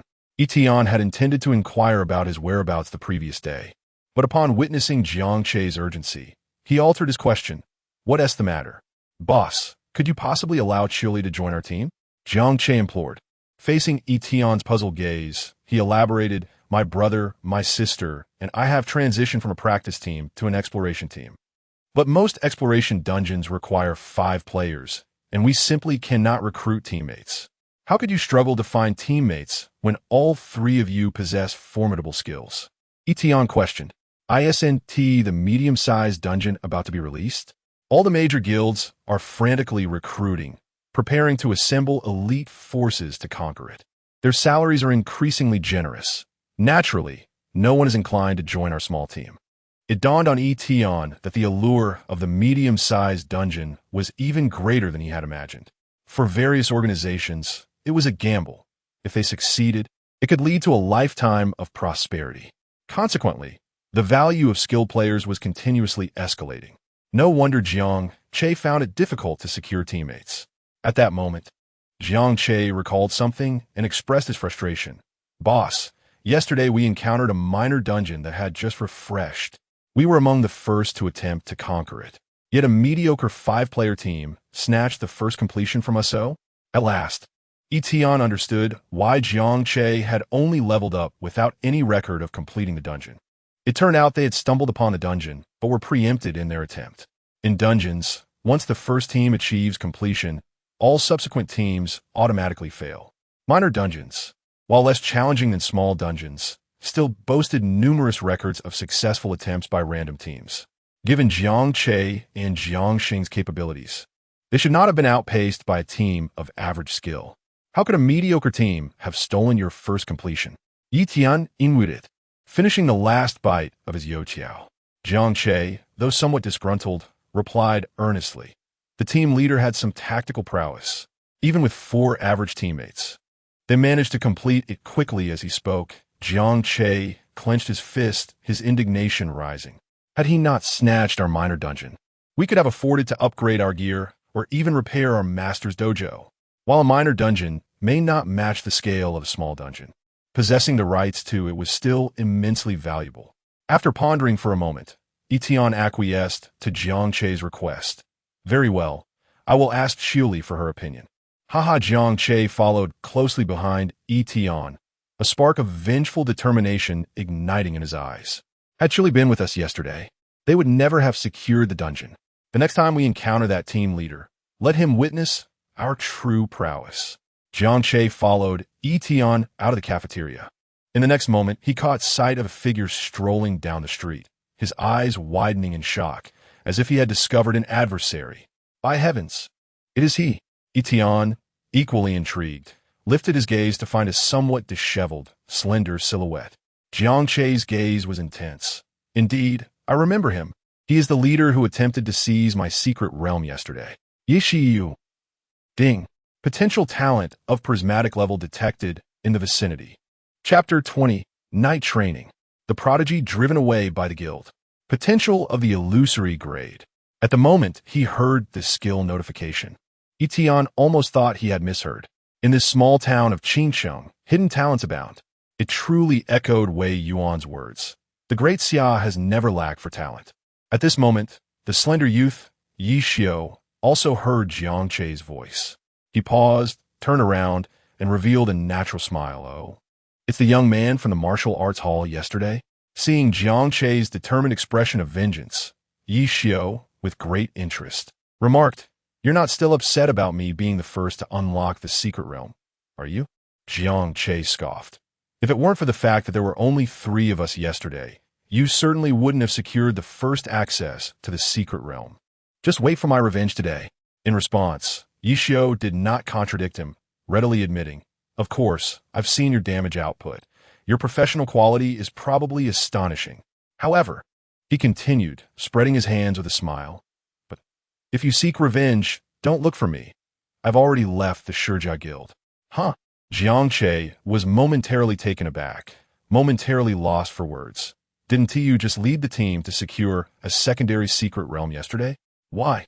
Meanwhile, Yi Tian opened Yi Xiao's resume. Name: Yi Xiao. Basic information: male, 20 years old, from Qingcheng, Great Xia. Profession: battle mage, elite level. Potential: illusory, full-time expert. Biography: exceptionally gifted, a tactical genius, possessing a profound understanding of nearly all professional abilities. After changing careers, he joined the Shurjia Guild as a team leader, leading his team to numerous first completions with his extraordinary understanding of dungeons. After securing a secondary secret realm, the Shurjia Guild recruited an epic professional as the new team leader and, citing contractual obligations, demanded Yi Xiao relinquish ownership of the secret realm to serve as a training partner, leading him to leave the Shurjia Guild in exchange for abandoning the secret realm. Investment opportunity: God-level profession, solitary player, 40 points of funding, TSK. The Shurjia Guild is truly ungrateful. After reading the resume, Yi Tian couldn't help but express his sentiments. The guild that thrived thanks to Yi Xiao's contributions, now driven him away after gaining the foundation of the secret realm, is indeed heartless. Yet Yi Xiao did not elaborate to Jiang Che. He merely said casually, "In any case, if you seek revenge, go find Shurjia. I need to find another team now. Farewell." With a carefree wave of his hand, Yi Xiao recognized that with his current strength, leveling up and farming equipment alone would be too slow, especially when it came to clearing high-level dungeons. He still needed a team. Seeing this, Jiang Che sighed, seemingly feeling a sense of regret for this former rival. Often, it is your opponents who understand your strength best. The Shurjia Guild failed to recognize Yi Xiao's value, but Jiang Che was acutely aware of his capabilities, particularly for a dungeon expedition team. Jiang Che hesitated. "Do you wish for a fresh start?" Yi Tian spoke up, calling out to Yi Xiao. Jiang Che turned to Yi Tian in surprise. He had intended to recruit Yi Xiao, but was concerned he couldn't offer satisfactory terms. Now that Yi Tian had spoken, it became much simpler. "Would you consider joining me? Behold, the legendary profession of Jiang Che is indeed one of my subordinates." Yi Tian wasted no time and, patting Jiang Che on the shoulder, spoke candidly. If an outsider were to hear Yi Tian's words, they would undoubtedly scoff. How could a legendary profession serve under someone? Such a profession is a rarity across the nation, esteemed by all major factions, and could never be relegated to a mere youth. Yet, Yi Xiao believed him, for during the contest for the secondary secret realm yesterday, he had witnessed Jiang Che's prowess. The damage at level 10 was remarkably high, indicating an exceptional quality of profession. At that moment, Jiang Che cooperatively took over Yi Tian's words, asserting, "Indeed, I am the foremost." Second, he intended to highlight his status, but upon reflection of Bai Qiuli and Wan Jiang, he realized they might surpass him. "The third strongest," Jiang Che declared, giving a thumbs up, while Yi Tian couldn't help but feel a slight embarrassment. Yi Xiao scrutinized Jiang Che, sensing no deceit in his demeanor, which piqued his curiosity further about Yi Tian. What kind of organization is this? Is their internal atmosphere truly so harmonious? A legendary profession, so remarkably humble. He pondered, subconsciously believing that for a prominent legendary profession to rank third is somewhat self-effacing. Perhaps it was due to their lower levels. Maybe others were indeed of a higher caliber. If Jiang Che's words held any truth, Yi Xiao held a favorable view of this organization. It is worth noting that after abandoning his own Sega Guild, he found that even with the allure of the secondary secret realm, he could only attract epic professions, never a legendary one. Noticing Yi Xiu's slight interest, Yi Tian gestured for him to find a quieter place to discuss matters, as the bustling street felt somewhat ostentatious. Yi Xiu followed suit, casually inquiring, "What is your remuneration like?" Jiang Che answered without hesitation, "None whatsoever." Yi Tian. Ye Xiu. Forget it, as long as there's a place to stay. The three soon arrived at Yi Tian's apartment. With no particular demands from Yi Xiu and Yi Tian's recruitment process running smoothly, everything seemed to progress seamlessly. However, when Yi Tian presented the contract to Yi Xiu, the latter fell into silence. Compared to the Sega Guild's contract, this one seemed to be drafted by a philanthropist. Not only did it place no restrictions on employee activities, nor require the surrender of secret realm ownership, but the clauses were also woefully scant. Yet upon seeing the phrase "boss provides god-level profession" at the end, Yi Xiu's lips twitched. The current scene resembled walking down the street, where a beggar brandished the sacred texts of the Buddha, earnestly proclaiming, "Young man, I see extraordinary potential in you." In truth, Yi Tian had indeed said something akin to that. However, he had elaborated further, and upon noticing Yi Xiu's expression of feeling mocked, Yi Tian spoke, "I have summoned someone over. Seeing him should bolster your confidence." Before long, a knock resounded at the door, and Jiang Che opened it to reveal Wei Yuan. My heavens! Yi Xiu's previously nonchalant expression transformed into one of seriousness. He had seen this legendary figure, the head of East China, multiple times at the forefront of forums. The aura of a high-ranking professional and the majesty of a superior were utterly unlike mere performance. There you have it. Yi Tian, with a certain enthusiasm, gestured to indicate their partner. Collaborating with the state certainly qualifies one as a partner. The primary reason for summoning Wei Yuan was to facilitate his first divine-class job transition, a process that could yield unforeseen complications. Throughout the course of 2 centuries globally, divine professions have manifested a mere 16 times, and as of now, only 3 remain. Each instance of a divine profession has, without exception, attracted the attention of malevolent forces, with foreign entities and extremist organizations relentlessly pursuing them in a deadly vendetta. Having a formidable ally nearby would provide a safeguard against any potential mishaps. Soon enough, reality would affirm Yi Tian's foresight. Wei Yuan's gaze swept over Yi Xiu, and he exclaimed with delight, "Another talent has emerged." His curiosity regarding this new individual was palpable, yet he was also somewhat astonished. How many legendary professions could Yi Tian possibly conjure? Little did he anticipate that this transition would not yield a legendary profession. At this juncture, Yi Xiu, no longer hesitating, decisively signed the contract, with the paramount leader of East China aligning with him. It felt akin to a beggar acquiring the secrets of the Tathagata's palm. He was determined to master it. Observing this, Wei Yuan lightly snapped his fingers, and a barrier resembling a starry sky materialized. However, in the next moment, Wei Yuan's calm demeanor abruptly transformed. A terrifying, multicolored light of immense power coalesced around Yi Xiu, its aura soaring with such intensity that it seemed poised to shatter the barrier and ascend to the heavens. Chapter 21. The Solitary One. I alone am sufficient to resolve all issues. It is not the light of gold, but rather the iridescent light. For a fleeting moment, Wei Yuan appeared dazed, and, just as the barrier was on the verge of being shattered by the radiant column of class transition, he swiftly cast a spell with both hands, establishing 3 layers of protective barriers in succession. Even the divine class transition light was momentarily concealed. Had Wei Yuan not been present, the divine class transition light that emerged in the morning would have surely attracted the sinister forces and foreign assassins by noon. Divine class. Although Wei Yuan had never witnessed the manifestation of a divine class profession, he had heard tales of the iridescent light that accompanies such transitions. Instinctively, his gaze shifted towards Yi Tian, who, in stark contrast to Jiang Che's astonished expression, appeared entirely unfazed, clearly having been aware of it all along. Yi Tian, could he truly awaken even divine class professions? Such a capability is undeniably terrifying. Fortunately, Yi Tian appeared in the Great Xia. Wei Yuan let out a sigh of relief, his thoughts plunging into contemplation, as a more profound hope regarding the current state of warfare in Great Xia and the looming threat of the foreign and sinister entities emerged within him. Yi Xiu's gaze became fixed, his pupils slightly dilated, as if he were momentarily frozen in place. Faced with any dungeon or secret realm, Yi Xiu could swiftly devise tactics. Yet now, his mind was a blank slate, overwhelmed by an indescribable shock. He gazed in disbelief at the current panel.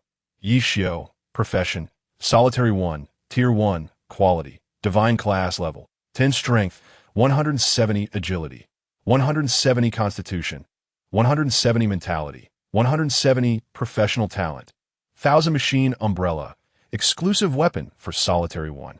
Its level grows with the solitary 1 profession, capable of transforming into any weapon form without cooldown, possessing attributes of mythic-grade weaponry. Talent 2, full-time enhancement, can learn low-tier skills of all professions, tier 2 and below, without restriction, with skills acquired receiving super enhancement. This profession astonishingly possesses 2 talents, yet it lacks any inherent skills. Yi Tian was equally eager to examine the abilities of this divine class profession, the solitary 1. And it must be said that it was entirely different from any other professions he had encountered. Firstly, the possession of a mythic-grade weapon is somewhat outrageous, and the ability to transform forms without cooldown is remarkable. It is noteworthy that, as the pinnacle quality of equipment, no mythic-grade item currently exists in the world. Indeed, not a single one. The remaining few dungeons capable of dropping mythic-grade equipment are like the Tier 4 transition dungeons, of such high level and difficulty that no one has yet succeeded in clearing them. And this, then, is the only mythic-grade weapon in the world. Wait, it is one of 2, for with Yi Tian's successful recruitment, he too possesses 1. Yet the second talent seems somewhat lackluster. While the ability to learn skills from all professions without restriction is undeniably powerful, it is limited to low-tier skills. Whether Yi Xiu can exert combat prowess remains contingent upon his own capabilities. What remains uncertain is the extent to which this super enhancement can elevate his skills. Yi Tian reserve his anticipation for the latter half of the effects. You have successfully recruited an employee, Night Repair, gaining attributes from the other party. Strength 170, Agility 170, Constitution 170, Spirit 170. You have acquired the talent, 1000 Machine Umbrella, full-time enhancement. The radiant glow of the transfer light gradually faded. Wei Yuan's starry barrier was also dispelled. Before him was born the 4th-ranked globally and the 2nd-ranked divine profession of the Great Xia. In that moment, Wei Yuan felt a tinge of sentimentality, pondering whether, in the future, the number of high-quality professions worldwide would pale in comparison to those under Yi Tian's command. Here, take these. Wei Yuan produced 3 rings and handed them to Yi Tian. These were items known as shielding rings, possessing the ability to conceal the quality of one's profession from others. Although skills capable of discerning such qualities were exceedingly rare, and the means to sense the existence of professional quality with mental strength were few, it was prudent to remain vigilant. Yi Tian accepted them with eagerness, recognizing the necessity of these items to mitigate unnecessary troubles. Originally, the 3 rings were designated for Yi Tian by Qiuli and Jiangche, with 1 Zhang's already delivered to the military camp. However, Wei Yuan had not anticipated the unexpected addition of Night Repair today. Please come to my office later. I shall provide you with an additional ring, as I also have a set of equipment to bestow upon you. Before departing, Wei Yuan reminded Yi Tian once more. It was only after Wei Yuan had left that Night Repair emerged from the stupor of astonishment. He began to unravel some lingering questions. Why would the illustrious legendary professional Jiang Che heed the commands of a mere youth like Yi Tian? Why was even Wei Yuan summoned by Yi Tian? Now, Night Repair finally understood. Boss, Night Repair composed himself and declared, in that case, I shall address you as such. Of course. Now, is there a task that requires my attention? The typically carefree Night Repair now found himself eager for Yi Tian to assign him something to do. The weight of being a divine profession was too significant, instilling in him an urgent desire to prove his worth. It felt akin to joining a company, receiving a luxury car, a villa, and a $10 million bonus right upon starting. At this moment, failing to exert oneself felt like ants crawling upon his skin. Yi Tian, in turn, met his anticipation. Tomorrow, the medium-sized secret realm in Qingsheng will open, and I wish for you to lead the team as the tactical commander to conquer it. With Knight Repair's recruitment, Yi Tian felt a heightened confidence in clearing the medium-sized secret realm. Medium-sized secret realm. Knight Repair was certainly aware of its significance. Recently, various guilds had been fervently recruiting, and just imagining the fierce competition was daunting. The Sega Guild even stripped Knight Repair of his leadership position in their attempt to recruit for the medium-sized secret realm. To clear the secret realm meant racing ahead of all other teams to be the first to succeed. However, Knight Repair had never shied away from a challenge. Boss, who will our teammates be? The maximum team size for secret realms typically comprised 5 individuals. Yi Tian had just the right candidates in mind, sharing the pertinent information regarding by Qiuli, Wan Jiang, and Jiang Che with Knight Repair. Consequently, with Yi Tian included, they formed a perfect team of 5, all legendary professions. Knight Repair inhaled sharply, his gaze upon Yi Tian filled with disbelief. He had never imagined that someone could assemble such a formidable team. If the reputation of this legendary party were to spread, it would likely intimidate 90 of the guilds vying for dominance over medium-level dungeons. As he pondered this, Yi Xiu suddenly turned his gaze towards Jiang Che. It seems your claim of being the third best is not a mere display of modesty. Jiang Che responded with silence. However, after processing the information about his teammates, Yi Xiu felt a twinge of concern. The inherent difficulty and mechanics of medium-level dungeons posed a significant challenge, with monsters all above level 25 and the final boss nearing level 50. Though Yi Xiu and his companions possessed exceptional qualities, their levels were alarmingly low. The highest among them, by Qiuli, had only just reached level 14. Lost in thought, Yi Xiu was interrupted when Yi Tian inquired, "Is it impossible?" "Of course not," Yi Xiu replied without hesitation, exuding confidence. Low levels merely translate to reduced damage output, but with our exemplary class qualities, we can easily remedy that with some leveling. After contemplating the capabilities of his teammates, he felt assured. Yet, he noticed that Yi Tian had only mentioned the abilities of the other 3 team members, neglecting to disclose his own. Instinctively, Yi Xiu assumed that Yi Tian intended for him and the 3 teammates to guide the boss through the dungeon, and even so, he harbored no concerns. The high caliber of their classes meant that any shortcomings in guiding the boss would fall squarely on his shoulders. While mulling this over, Yi Xiu raised another issue. "Boss, I am contemplating our team's class composition." "What do you mean?" He continued. "The Cold Moon Sword Master, Dragon Shadow Gunner, and Chi Strength Martial Artist were all melee damage dealers, rendering their capabilities overly uniform. While they might effortlessly steamroll through lower-level dungeons, medium-level challenges required a more nuanced approach." Upon hearing Yi Xiu's observation, Yi Tian belatedly recognized the validity of the concern. A well-rounded team composition typically includes a tank, an assassin for mobility, range high damage dealers, a healer, and support or other roles. In stark contrast, the deficiencies in their current configuration were glaringly apparent. They lacked healing, frontline threat generation, area of effect crowd control, and aerial combat capabilities. As Yi Xiu articulated these points, his tone gradually shifted to one of assurance. "But rest assured, boss, I alone am more than capable of addressing these challenges." Chapter 22. Never have I engaged in such a prosperous battle. All that remains are few skill books. Yi Tian reminisced about Yi Xiu's talent, full-time enhancement, and could not help but feel immense anticipation for the super enhancement of skills. What extraordinary effects could the strengthening of a divine class profession yield? However, as a solo player, he lacked initial skills and could only learn abilities through skill books. These tomes were primarily obtained from dungeons and secret realms, with a notoriously low drop rate, though they were also available for purchase on the trading platform established by the Qingsheng authorities. The dilemma was that Yi Tian and Yi Xiao, one a financially struggling high school student and the other recently expelled from a guild, found themselves devoid of funds.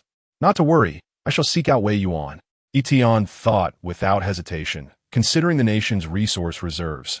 Acquiring a few skill books should pose no challenge, especially given their cooperative relationship. With this resolve, Yi Tian prepared to escort Yi Xiao to Wei Yuan's office. Wei Yuan, the chief overseer, originally operated in the only large city in East China, Xingqing. Upon discovering Yi Tian, he took it upon himself to become Yi Tian's guardian, relocating to Qingqing.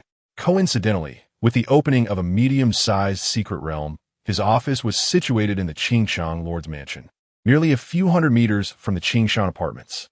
"You've arrived," Wei Yuan remarked, noticing Yi Tian's entrance as he paused in his work, nudging aside a large equipment box. This was the set of gear Wei Yuan had promised to provide Yi Tian for his protection. Curiously, Yi Tian opened the box, and in an instant, a dazzling golden light erupted. Inside lay an entire legendary set of armor, comprising 5 pieces: armor, bracers, greaves, boots, and a helmet. Each item gleamed with silver wolf head insignias, exuding both power and elegance. This formidable ensemble was known as the Sky Wolf set. Even though Yi Tian anticipated that the nation would not be stingy, he was still astonished that they would bestow upon him an entire legendary outfit. After all, the Great Xia was currently in a period of resource scarcity. With a need to guard against malevolent forces and confront various foreign races, conflicts were rampant. Although Yi Tian was not privy to the specifics of the battles, he was aware that Great Xia was already stretched thin. The number of secret realms plundered by foreign races over the years was no trivial matter. Fewer secret realms indicated a dire shortage of resources for Great Xia, making it increasingly challenging to forge high-quality equipment. An entire legendary set was likely something even Wei Yuan could not assemble on his own. Yet, Yi Tian refrained from excessive modesty. He accepted the gift with gratitude. "Thank you." He understood his worth. Merely possessing a legendary set, he was confident he could earn back 100-fold. As a commendable leader, "I shall not allow my partners to incur losses," Wei Yuan continued. "By the way, the Qianlong base in central China and the military in East China plan to form 2 expedition teams to tackle tomorrow's medium-sized secret realm. They wish to recruit by Qiuli and Wanjiang for their respective teams. I wanted to gauge your opinion first." The name Qianlong base was indeed familiar to Yi Tian. It was a renowned special operations division within Great Xia. Within the Qianlong base, 3 or 4 elite teams were on standby, composed of top-tier professionals of epic quality or higher. Their mission was to handle special tasks for Great Xia, addressing urgent or perilous threats. They could be considered a unique organization among official professionals. With the emergence of the medium-sized secret realm, it is presumed that they have come as allies to prevent hostile forces from seizing it. Yi Tian was surprised that Bai Qiuli's reputation had indeed reached the Qianlong base. Yet he had already resolved to form a team and had no reason to acquiesce. "I too have decided to assemble a team to conquer the secret realm." Yi Tian categorically refused. "Bai Qiuli, Wanjiang, Jiang Che. These individuals are my teammates. What about you?" Wei Yuan was momentarily taken aback, entirely unprepared for the revelation, as Yi Tian and these individuals were, in fact, of considerably lower levels.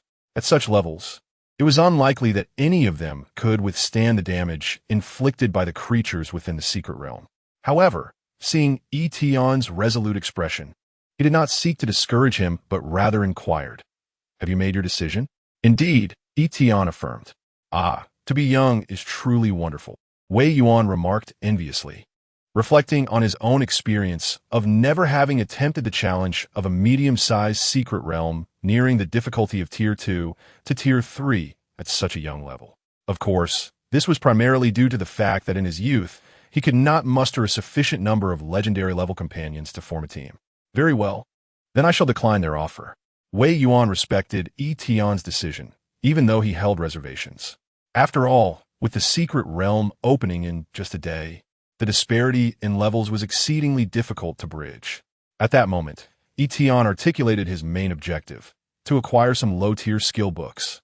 The military treasury of the Daxia Army, or the logistics department of East China, housed a collection of skill books, albeit obtainable only through military merit and contributions. However, Wei Yuan responded readily. Just a few low-tier skill books? A trivial matter. Before long, Wei Yuan guided Yi Tian and Yi Xiao to the logistics department. The logistics department refers to the official supply unit of East China, responsible for providing equipment materials to the official army and rewarding contributors among the professionals. Under Wei Yuan's guidance, Yi Tian and Yi Xiao traversed a corridor imbued with a silvery, technological aesthetic, arriving at this skill book repository. Here resided skill books of Tier 0 and 1, though high-quality versions were rather scarce. Wei Yuan gestured with his hand. The drop rate for high-quality skill books is even lower than the probability of encountering high-quality awakened professionals, and their numbers within the logistics department are quite limited.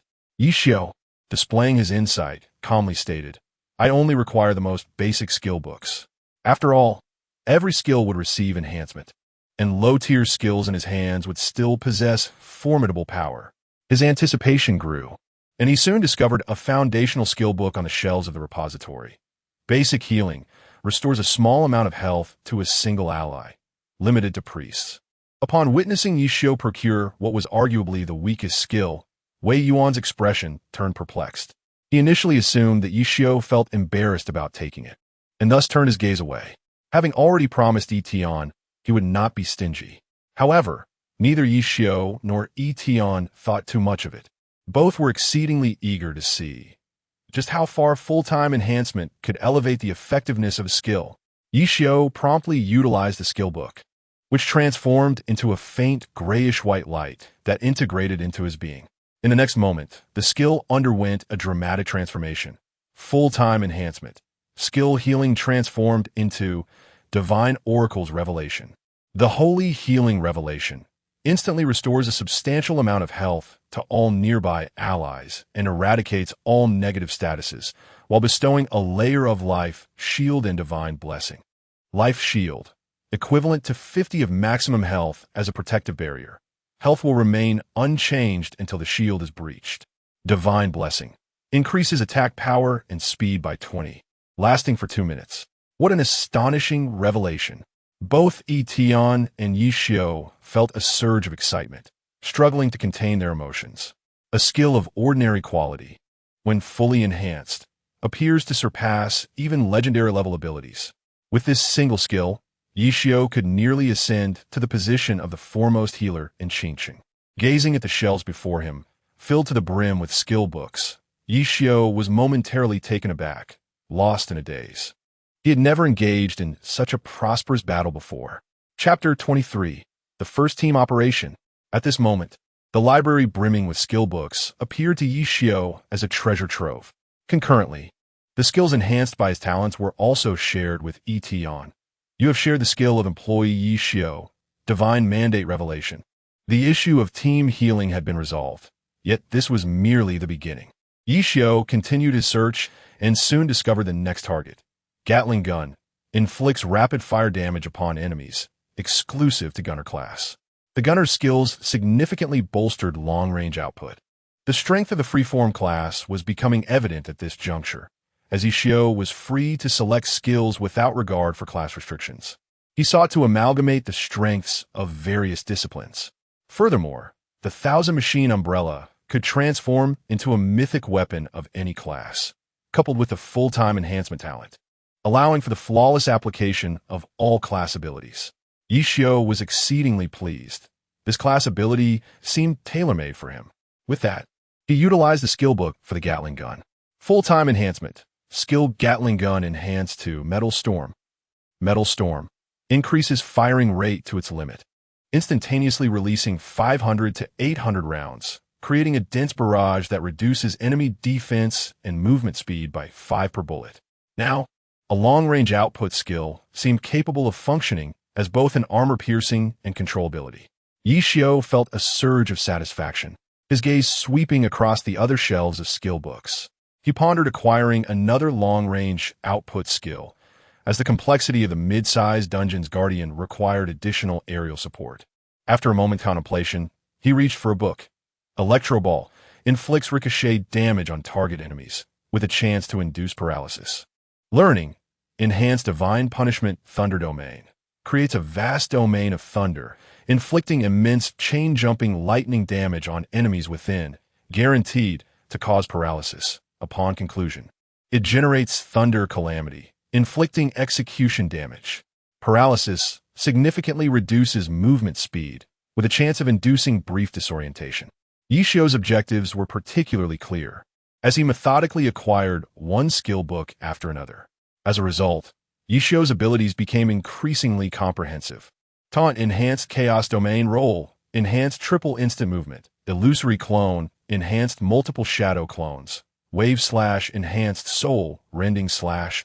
Ultimately, Yi Xiu selected a total of 8 skills, all of which leaned towards team-oriented capabilities. The reason he did not select more was due to his awareness of his limited mana and energy. These were already sufficient. Similarly, Yi Tian shared these skills as well.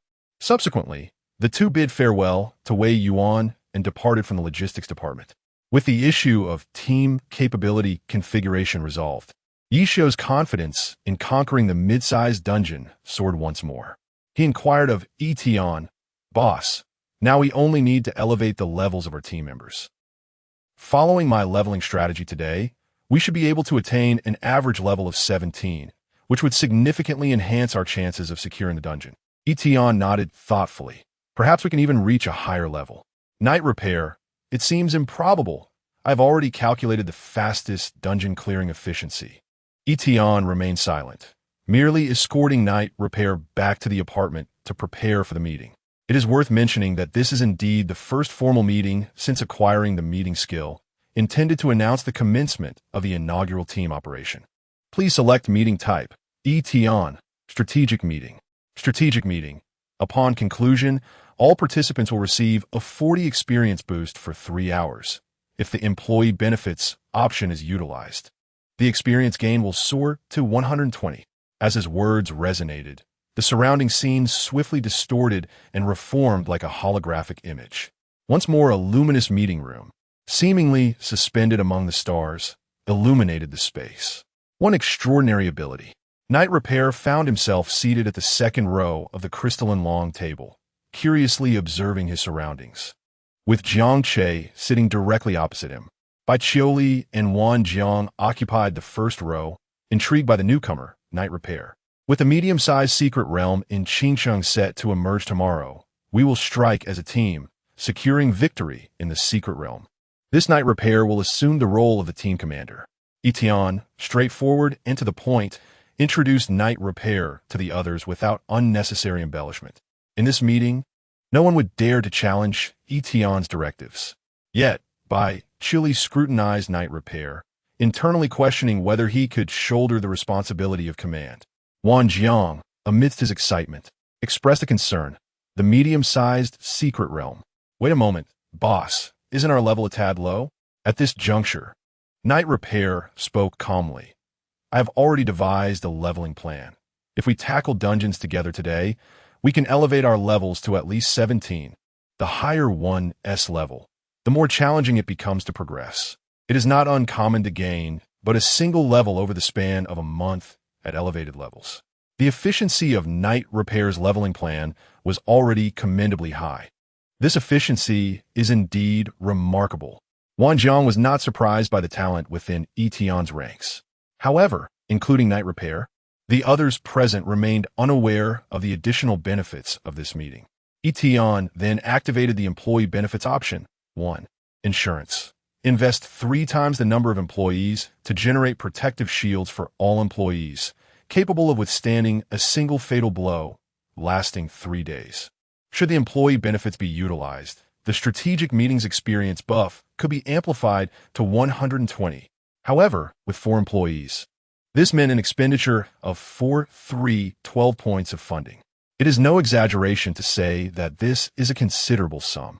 Yet, in pursuit of a more secure victory in the medium-sized secret realm, Yi Tian suppressed his financial discomfort, gritted his teeth, and decided to spend. The successful clearance of the medium-sized secret realm by 4 employees would yield 4 shares of dividends. undoubtedly allowing him to recoup his investment. Yet, the funding balance notified him, originally at 51.7, after transferring to night repair, only 11.7 remained. Yi Tian pondered for a moment, promptly reviewing the day's work status, hoping to recover some funds. To his surprise, Bai Qiuli, having risen early that day, directly resolved the issue. Employee Bai Qiuli cleared the monster mountain, health difficulty 3 times, reward, funding 0. 3. Truly a model worker. After a morning of tirelessly conquering a hellish dungeon 3 times, Yi Tian could not help but marvel at the dedication of his team, contemplating whether to bestow upon her a token of appreciation. As the clock struck noon and the funding target was achieved, Yi Tian distributed employee benefits, insurance coverage, to all before the meeting concluded, depleting the funds to 0. A protective shield against death. What a splendid gift. Thank you, boss. With this safeguard in place, should I challenge the Demon Tower once more? The employees expressed their gratitude to Yi Tian, unaware that an even greater surprise awaited them after the meeting. To his astonishment, Yi Xiu gazed at the buff enveloping him. Strategic meeting buff. Experience gain increased by 120, lasting 3 hours. The difficulty of leveling up is a shared challenge among all adventurers, making any enhancement to experience acquisition exceedingly valuable. Occasionally, an item that boosts experience by 20 can fetch exorbitant prices in the hundreds of thousands, with demand often exceeding supply. Yet now, Yi Tian had granted everyone a remarkable 120 experience boost. Yi Xiu turned to Yi Tian in disbelief, questioning his own perception. Is this real, boss? Yi Tian repeated. You have only 3 hours. Make the most of it. With those words, Yi Xiu felt a surge of motivation.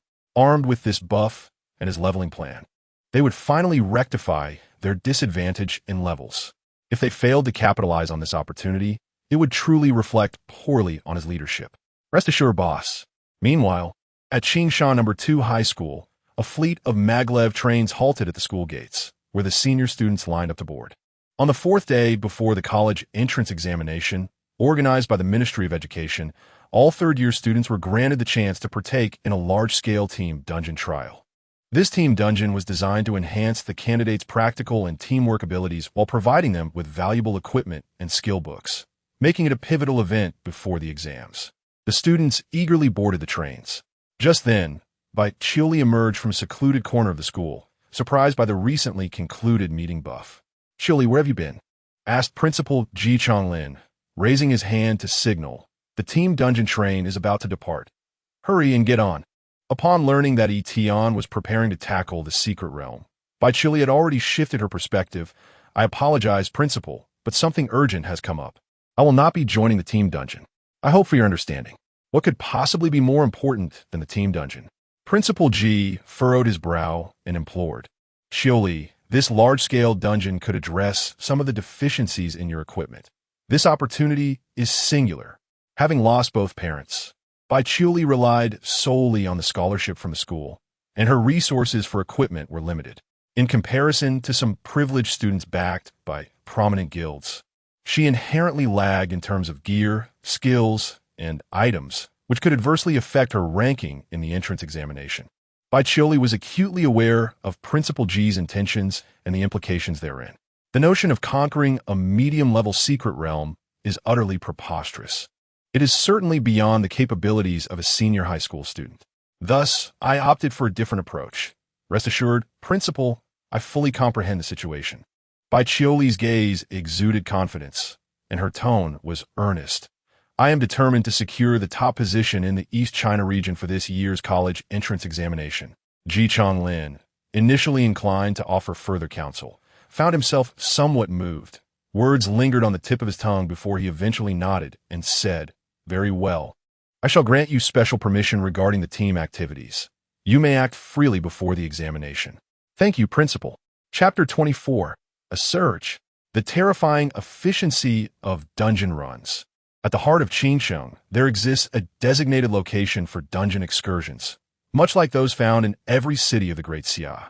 Unlike the vocational hall of the second high school, this site boasts higher-level dungeon entrances devoid of any below level 10. It is the most frequented locale for adventurers. bustling with numerous guilds and exploration teams. Clad in a pristine white uniform, Baiqiuli moved gracefully, her hair dancing lightly in the wind as she scanned for her promised companions, attracting many astonished glances from passers-by. Upon noticing, Jiang Che waved enthusiastically, while a languid youth leaning against the wall greeted them. Yi Xiao, are you a battle mage? Baiqiuli observed the mage armor adorning Yi Xiao, a distinctive type reserved for battle mages. Yi Xiao chuckled lightly. I used to be.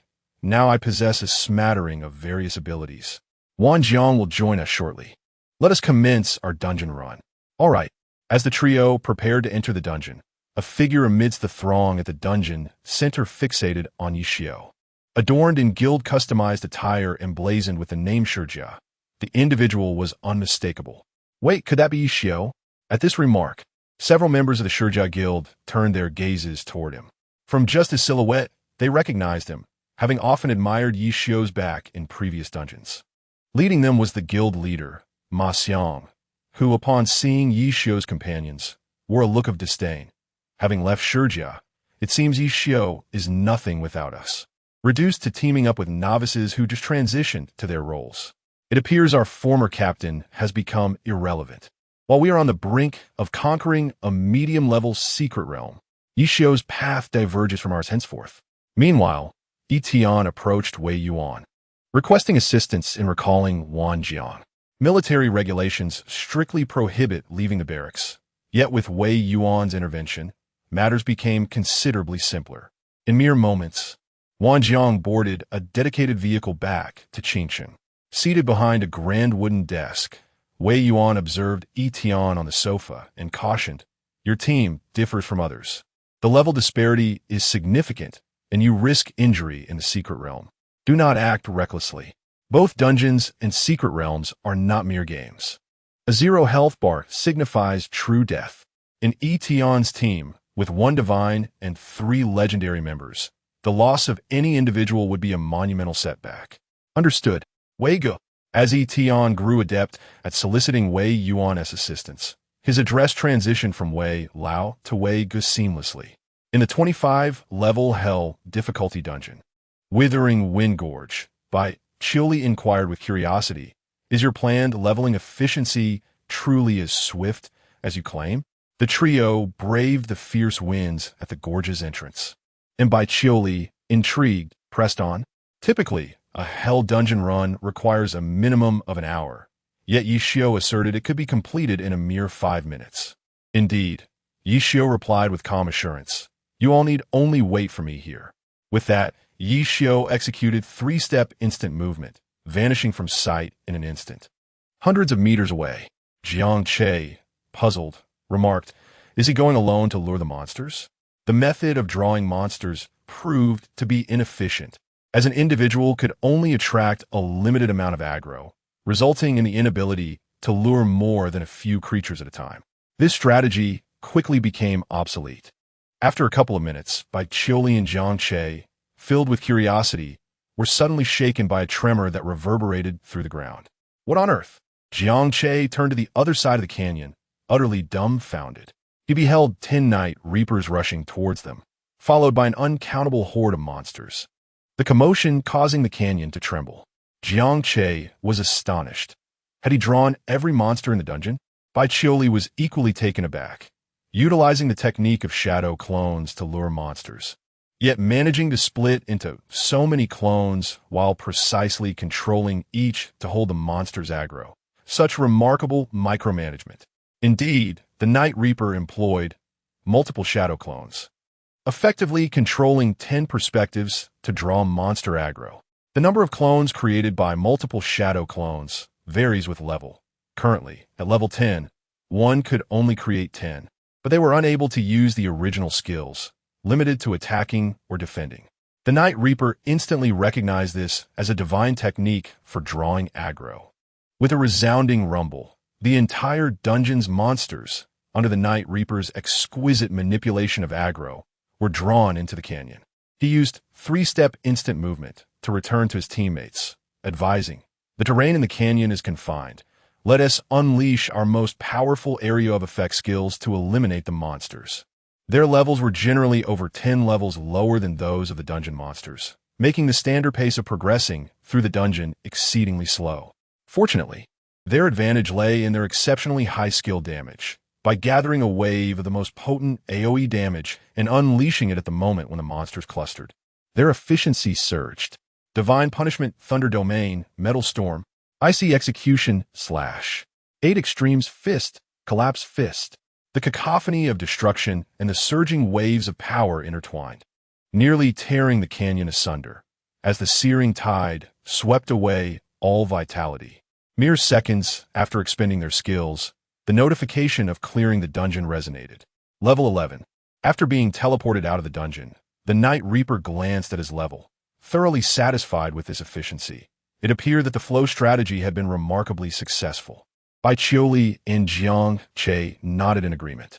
Consequently, their leveling speed would accelerate to an almost unbelievable pace. At that moment, a tall young man, standing at nearly 6 feet 3, with short hair and an assertive demeanor, approached the trio. "My name is Wan Jiang. The boss sent me to join you." "Ah, it appears our group is finally complete." The Night Reaper extended his hand to Wan Jiang with a smile. "With the boss absent, let us 4 tackle the dungeon together." The Night Reaper, slightly more serious at this moment, cautioned, "Today's dungeon run will be rather tedious, mechanical, and monotonous. However, for the sake of the boss's task, I hope everyone can endure it." As the tactical commander, the Night Reaper instinctively assumed the role of the team leader. Motivating the team members was also part of the equation. Yet, the only response came from Bai Qiuli's cool voice. "No need for superfluous words. The strategic meeting buff is time-limited. Let us not waste any more time." Wan Jiang and Jiang Che expressed their agreement, showing no concern for the forthcoming tedious dungeon run. Yi Xiu scratched his head, revealing a self-deprecating smile, and chose not to say more, continuing to delve into the instance. Yet within his heart, he was filled with astonishment. During his previous time in the Sega Guild, he had encountered some epic and legendary professionals in other guilds. These individuals often boasted formidable occupational prowess, displaying a sense of pride that made it nearly impossible for them to heed the leader's directives. They prefer to be treated like royalty. In contrast, the individuals under Yi Tian's command were not only legendary professionals, but also possessed an astonishingly high level of overall competence. As night fell, Yi Xiu's conclusion grew even more resolute. The team, inspired by Bai Qiuli, tirelessly tackled the dungeon until the late hours, only pausing for rest when her status bars displayed the extreme fatigue debuff. Yi Tian, recognizing the exhaustion of the 4, arranged for them to return to the Qingshan apartment for rest. The 5th floor of the Qingshan apartment, with all its rooms, had been entrusted to Yi Tian by Wei Yuan for management, providing ample space for the weary. As Yi Tian pondered amidst his thoughts, the New Day's management log began to tally. Chapter 25.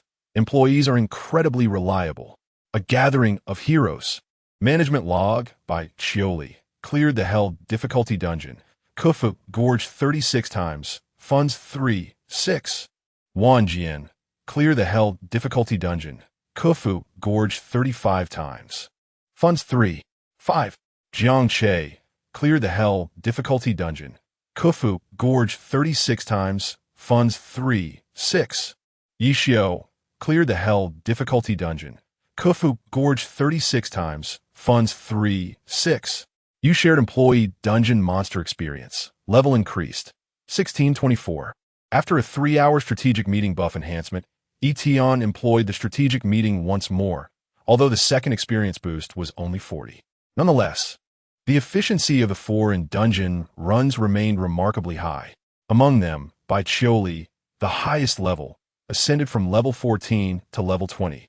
Vanjun, Zhang Ke, and Yi Xiu also reached level 19.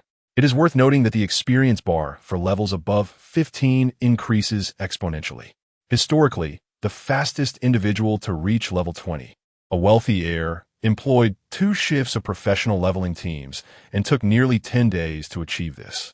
In contrast, under the dual advantages of Yi Tian's buff effects and Yi Xiu's dungeon efficiency, the entire team was nearing level 20. Particularly, Yi Tian's level surged to 24. coming exceedingly close to the second advancement of the profession at level 25. Acquiring a first-tier meeting skill heightened Yi Tian's anticipation for the second-tier professional abilities of the boss. Moreover, Yi Tian was pleasantly surprised to find that even before the medium-sized secret realm commenced, the funds had already returned. The current funds balance had reached 14.3. There were no achievement rewards. It was purely a result of a 0.1 fund dungeon run, achieved through sheer effort. In that moment, Yi Tian couldn't help but marvel. As a boss, having such employees truly alleviates one's worries. The following day, news broke that the medium-sized secret realm had refreshed on the outskirts of Qingqing City, sweeping across the entire Qingqing and surrounding districts. In an instant, the public's attention was captured, and heroes gathered. Various well-informed professional guild teams rushed to the East City outskirts without delay. At this moment, the Great Xia army had dispatched troops to ensure control and security. A vague island phantom continually solidified in the outskirts, heralding the imminent opening of the secret realm entrance. Initially, it appeared as a fleeting illusion on the horizon, faint yet discernible, reminiscent of a mirage. Gradually, the outline of a floating island became clearer, as if a staircase paved with starlight was preparing to guide individuals onto the island. Once the staircase solidified and the entrance opened, various exploration teams would be able to enter and strategize.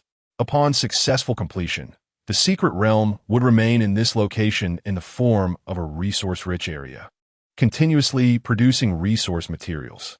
Should they fail to conquer it within 3 days, the secret realm would vanish entirely. In just a matter of minutes, more than 10 guild exploration teams were already waiting here, poised for action, including the renowned Sega Guild.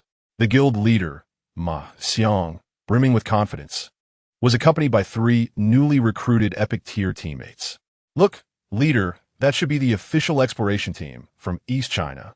Moreover, another team has arrived, even from the Qianlong base. The competition is indeed fierce. That is the Diming team, led by the legendary blue-haired Captain Zhao Qi, a practitioner of extraordinary renown. With each utterance from his team members, Ma Xiang's confident demeanor waned.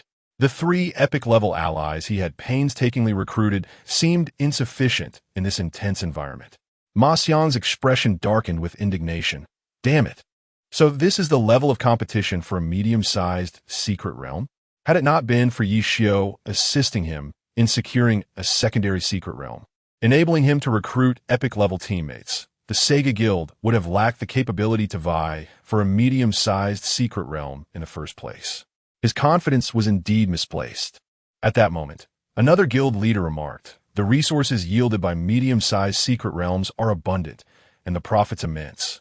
It is easy for foreign races or extremist organizations to infiltrate the competition. Hence, the Qianlong base has sent personnel." As the conversation unfolded, a few guilds, realizing they could not compete, quietly withdrew, yet Ma Xiang stubbornly remained.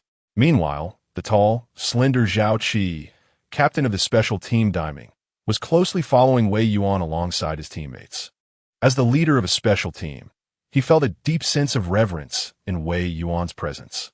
However, recalling his superior's instructions, he managed a nervous smile and spoke. "Old Wei, our boss has a message for you. He says that while helping others compete for secret realms, the remuneration is negotiable, but to assist you, it must start with 5 pieces of legendary equipment." Zhao Qi carefully observed Wei Yuan's expression, adding, "Of course, this is solely our boss's intention and has nothing to do with the Qianlong base. As a special team, they often aided other major districts in the contest for secret realms to prevent failure of and ensure these realms were not seized by foreign races or extremist factions. Upon successful of a secret realm, they would fully relinquish ownership to the district leader while symbolically accepting some form of compensation. However, demanding 5 pieces of legendary equipment was undeniably exorbitant." Wei Yuan, unfazed, smiled gently, seemingly reminiscing about amusing past encounters.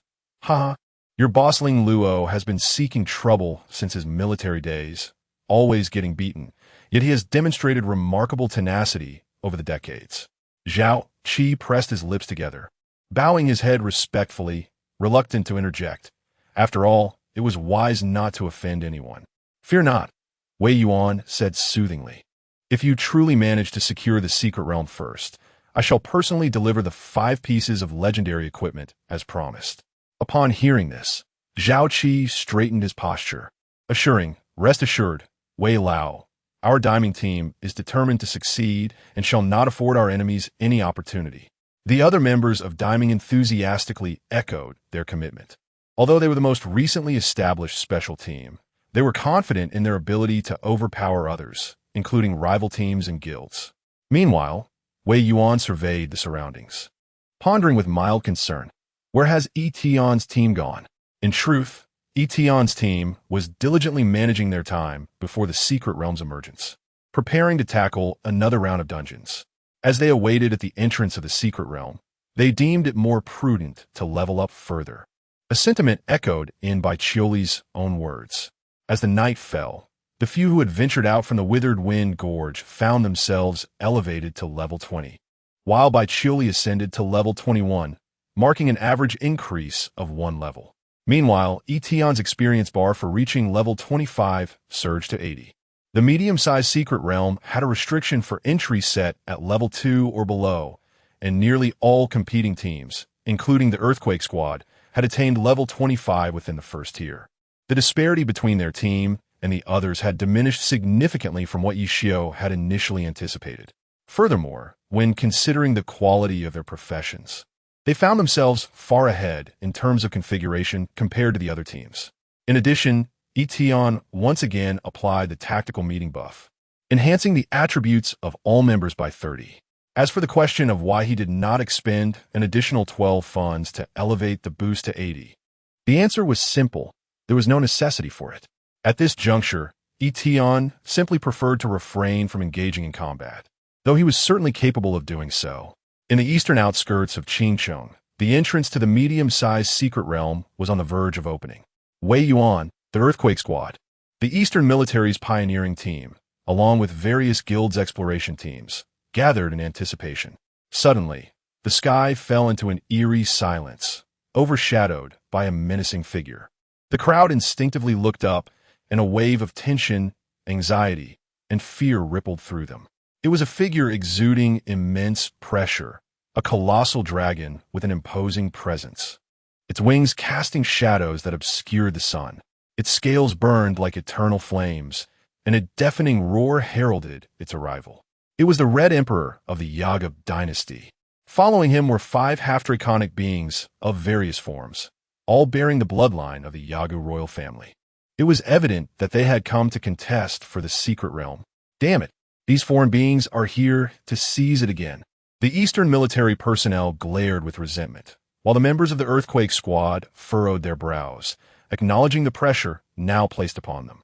Captain Zhao Qi's gaze was resolute. "We shall emerge victorious." Chapter 26. Entering the Secret Realm. The comfort zone approaches. Boom! The resplendent starlight coalesced into 8 orbs, gathering in Wei Yuan's palm before hurtling towards the Crimson Emperor in the sky.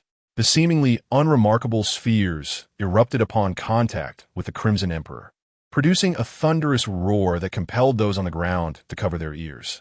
However, after being deflected by one of the Emperor's wings, only faint azure marks remained. "Is this how you treat a partner?" The voice of the Crimson Emperor thundered like a storm. There is an ancient saying in the Great Xia that this emperor particularly cherishes: nature selects, and the fittest survive. In the secret realm, it is only natural that the capable should prevail. Are you, Wei Yuan, afraid of competition? With arms crossed and wings poised in the air, the Crimson Emperor gazed at Wei Yuan with a mocking grin, bursting into laughter. Wei Yuan's expression remained impassive. His demeanor suggested he had long anticipated the Agu dynasty's arrival to contest. After all, Qingcheng is not far from the otherworldly passage of the Agu dynasty. Yet, this was not the time to sever ties with them. With enemies on all sides and numerous wars to face, it was unwise to invite further conflict. The secret realm is an unsealing of our human race. Do you, Agu dynasty, claim the right to enter at will? Wei Yuan spoke solemnly. The Crimson Emperor laughed heartily. That small secret realm in Dingxing is yours. Consider it our entry ticket. A medium-sized secret realm boasts resource yields several times greater than that of a small one. Furthermore, the larger the secret realm, the higher the probability of producing quality items. Noticing Wei Yuan's lack of refusal, the Crimson Emperor, flanked by several royal half-dragons, descended at the entrance of the secret realm, exuding an air of confident triumph, as if orchestrating a trade of a small secret realm for a medium one. Ha ha ha. Now that's more like it. The Crimson Emperor's dragon eyes surveyed the surroundings, his countenance brimming with self-assurance. The secret realm should rightfully belong to the capable. Proclaim my decree. From now on, should a secret realm appear in the Aga dynasty, the great Xia shall challenge at will, no refusals. The royal dragon descendants, endowed with bloodline and draconic physique, are inherently formidable, especially in their early stages, their strength and physique far surpassing that of humans. This has instilled a persistent confidence within the Aga dynasty. Upon their arrival, nearly half of the guilds immediately withdrew from the competition for the secret realm.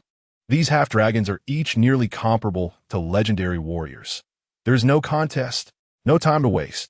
As countless individuals retreated, a 5-member team, led by Yi Tian, surged against the tide, finally arriving. Upon encountering the other race, Baiqiuli's icy gaze sharpened, translating for Yi Tian, boss. This dragon says we can freely raid the secret realms of the Aga dynasty in the future. Oh, Yi Tian's spirit's soared, teasingly remarking. Sounds like the Aga dynasty is quite amicable. Jiang Che scratched his head. Though my education is lacking, the expressions of others suggest something is amiss. Night Xiao, equally proficient in the language of the other race, affirmed, to us, that is indeed the implication. Wan Jing fixed his gaze on the entrance of the secret realm. Speaking in a low voice, it begins. As his words fell, the entrance to the secret realm officially opened. The path, adorned with starlight, solidified into substance. Any challenger approaching would be drawn into the medium-sized secret realm. Prepare for action. The Earthquake Squad and the 5 half-dragons hastily approached the path of guidance. Subsequently, all teams, including Yi Tian and his companions, entered the secret realm. In the blink of an eye, they were transported to another dimension. The 5 stood upon a floating island, its edges cascading with streams of luminous energy, and the ground strewn with shattered runes, exuding an ancient aura. You have entered a medium-sized secret realm trial, the realm of Celestial Isles. Current trial stage 1. Defeat all monsters on the floating island to progress. Trials in medium-sized secret realms are typically divided into 3 stages. Knight Repair, well-versed in the intricacies of secret realms, remarked, it appears that the first stage is a race to eliminate the monsters. This is indeed a common trial format. Most first stages are structured in such a manner.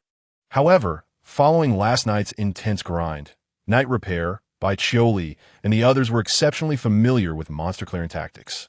Assuming the role of tactical commander, Knight Repair set aside his usual nonchalance. After surveying the surrounding terrain, he swiftly commanded, engage, and cross-aggregate the monsters. Understood. Boss, you find a place to rest. Jiang Che will stay to protect you.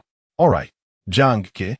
As the words left his lips, Knight Repair, Baiqiuli, and Wan Jiang sprinted in different directions. The terrain of the floating island differed from that of the withered Wind Gorge.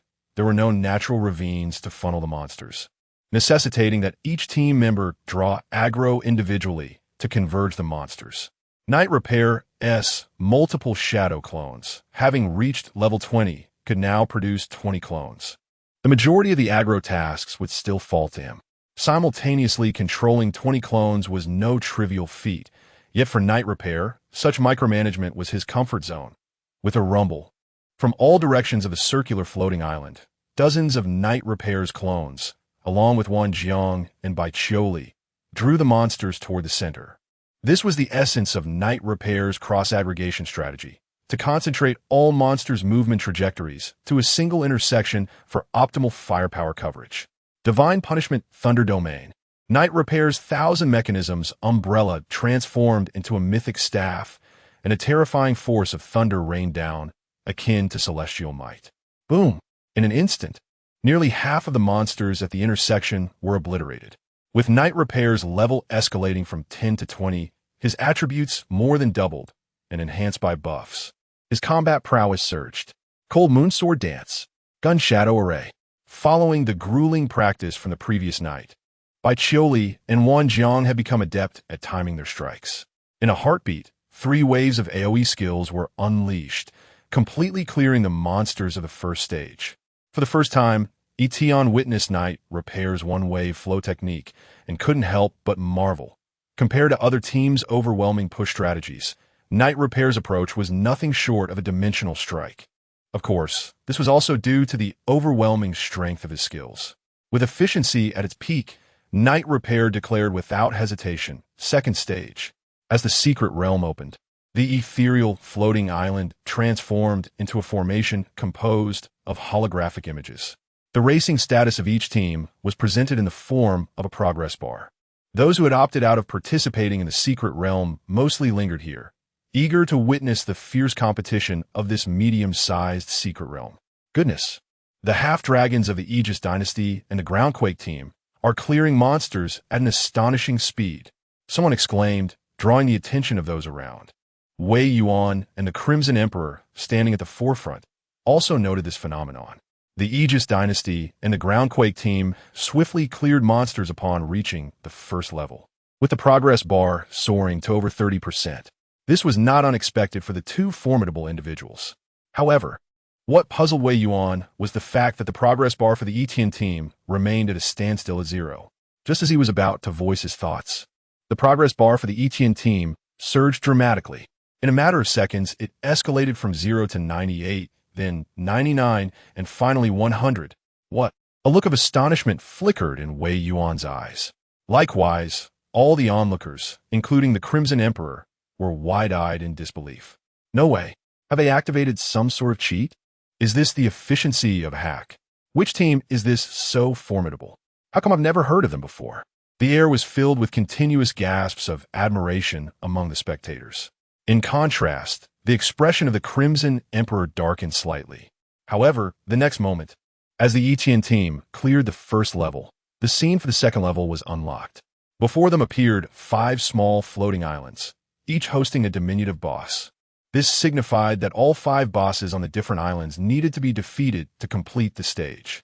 Upon witnessing this, the Crimson Emperor's expression shifted from gloom to brightness, a subtle smile gracing his lips. Meanwhile, the remaining spectators, including those from the military, expressed their dissatisfaction. Damn, this second level is exceedingly favorable for the Aegis dynasty. Indeed, the half-dragons of the Aegis dynasty possessed formidable individual combat strength, allowing 5 of them to challenge the 5 small bosses simultaneously. In contrast, the Groundquake team, with its healer, support, and tank, would have to tackle them one by one, resulting in a significantly slower pace. This was true not only for the Groundquake team, but for all professional teams. Unless a team comprised members capable of effortlessly tearing apart small bosses, it was impossible to achieve such efficiency, given that teams typically needed to balance roles like healing and tanking. Chapter 27. A reunion with extraordinary potential. 5 floating islands, each harboring a mini-boss. Within the depths of the secret realm, upon witnessing the trials of the second stage, Yi Tian's expression grew peculiar. If the first stage's monster aggregation was Knight Shio's comfort zone, then the second stage was unequivocally the entire team's sanctuary. It is worth noting that prior to Knight Shio's arrival, none of Yi Tian's subordinates possessed any unique abilities. They were merely capable of combat. Observing the scene, Knight Shio's countenance reflected astonishment. Even a sense of ease washed over him. There is nothing more to say. Each to their own. Let us proceed. The team members positioned themselves at the edges of the floating islands, facing 5 teleportation arrays that would transport them to 5 small floating islands. Upon hearing this, Bai Qiuli, Wan Jiang, and Jiang Che stepped forward, each teleporting to their respective small islands to engage in battle. Boss, I can eliminate the remaining 2 in succession, rest assured. Knight Shio turned to Yi Tian and then stepped into the teleportation array, departing. Yi Tian, not wishing to impede the team's progress, promptly entered the final teleportation array as well. Night Shio transformed the thousand-machine umbrella into a long blade and, with a swift stride, appeared before the mini-boss. Time was of the essence. It was imperative to dispatch the foe swiftly. The mini-boss he faced was named Mushroom Lord of the Floating Island, a level 40 entity. The Mushroom Lord resembled a small mountain composed of mycelium and flesh, its massive form cloaked in dense fungal folds, adept at defense and toxin accumulation. Against an ordinary team, it could leverage its high defense to gradually inflict toxic damage, which could be quite troublesome. However, under the auspices of Night Shio's mythical weapon, that defense proved inadequate. In an instant, a flurry of enormous, sharp radiance sliced forth from the blade, causing the very air to tremble and ripple in its wake. Soul-shattering Sky Splitter. Compared to other skills learned to compensate for area of effect damage, this strike, while offering some control, yielded the highest damage output. Yet, judging by the health bar of the opposing Mushroom Lord, the control effects were hardly discernible. As the strike descended, the mini-boss let out a mournful wail before crashing heavily to the ground. One down, Night Shio proceeded without pause, making his way to the final island to confront the last mini-boss, teleporting back with a series of swift movements. Upon arriving at the last small, floating island, Night Shio discovered Yi Tian already seated beside the corpse of the mini-boss, patiently awaiting the conclusion of the other's battles. Boss! Night Shio's expression shifted in surprise, regarding Yi Tian with newfound respect. This was his first realization that his boss seemingly possessed combat prowess. Moreover, it appeared he was not lacking in strength. Ding!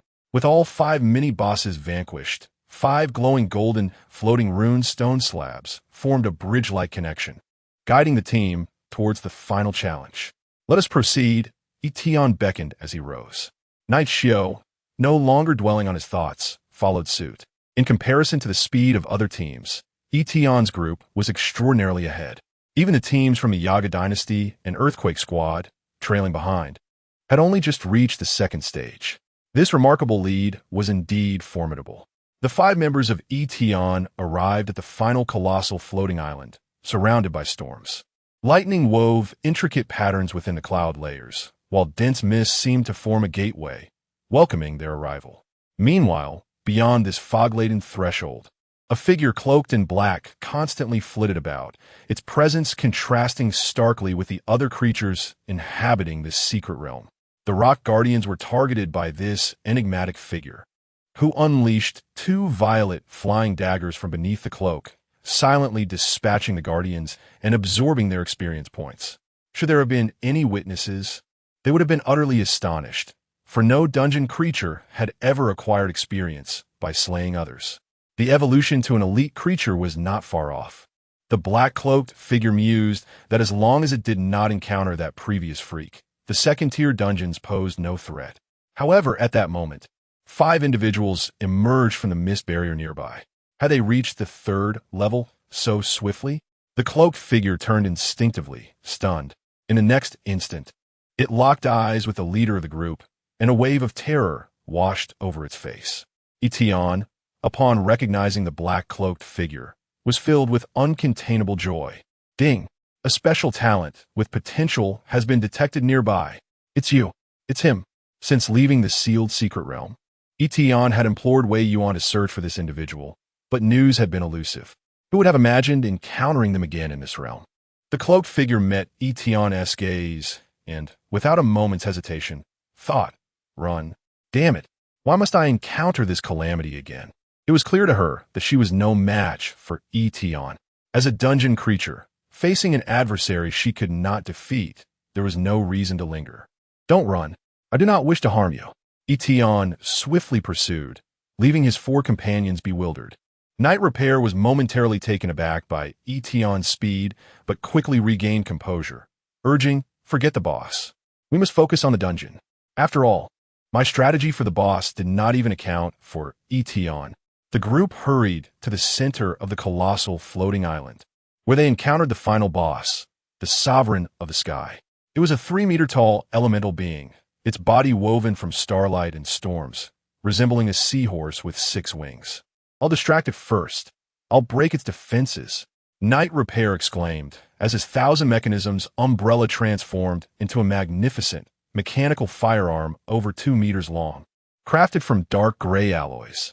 As he activated his skill, it unleashed a barrage of purple flames at an astonishing rate of hundreds of rounds per second.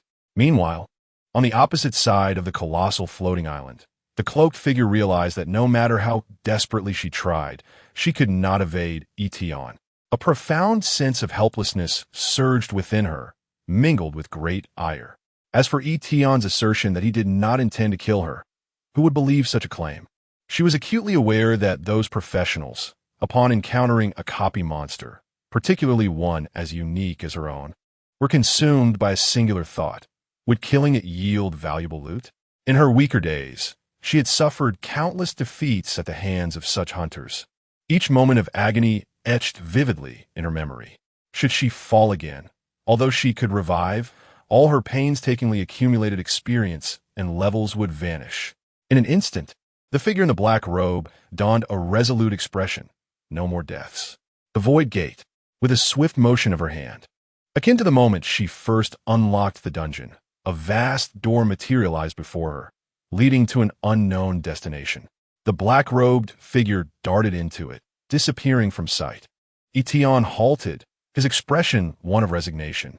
This was the first time he had witnessed such a remarkable method of exiting a dungeon.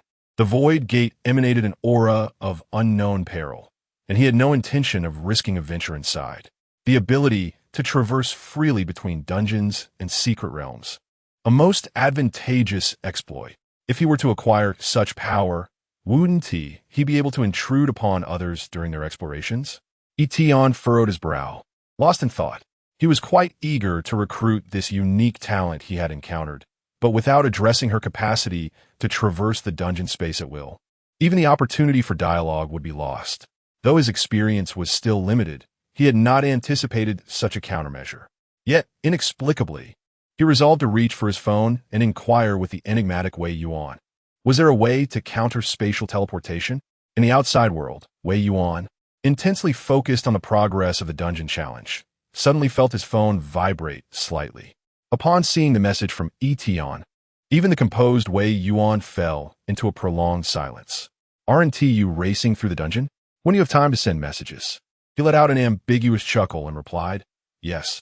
Was this another sublevel of the dungeon? The black-robed figure emerged from the portal, discovering that the surrounding scenery remained that of a medium-sized dungeon, Sky Island. The sublevel space is a trial area within the dungeon, where each challenger faces identical scenes and challenges. She surveyed her surroundings, realizing she was in the second stage. Not far from her, a half-dragon was engaged in battle with a minor boss, the Storm Weaver. The strategy of the Yaga dynasty in this second stage was for each to challenge a minor boss. Yet unexpectedly, the black-robed figure had stumbled upon one. A dragonborn? Faced with the half-dragon, which many regarded as formidable, the black-robed figure remained unfazed. Thankfully, far inferior to that disaster. Since her encounter with Yi Tian, the black-robed figure felt a renewed confidence against others. Seizing the moment while the half-dragon launched a full assault on the minor boss, she swiftly unleashed 4 purple throwing knives from behind. Whoosh, whoosh, whoosh, whoosh. Accompanied by the sharp sound of slicing air, the knives struck true, piercing the half-dragon's waist. The intense pain elicited a harrowing scream from the half-dragon, writhing in agony. The little boss, the Storm Weaver, seized the opportunity and unleashed a skill that nearly incapacitated the advantageous half-dragon. What a splendid chance!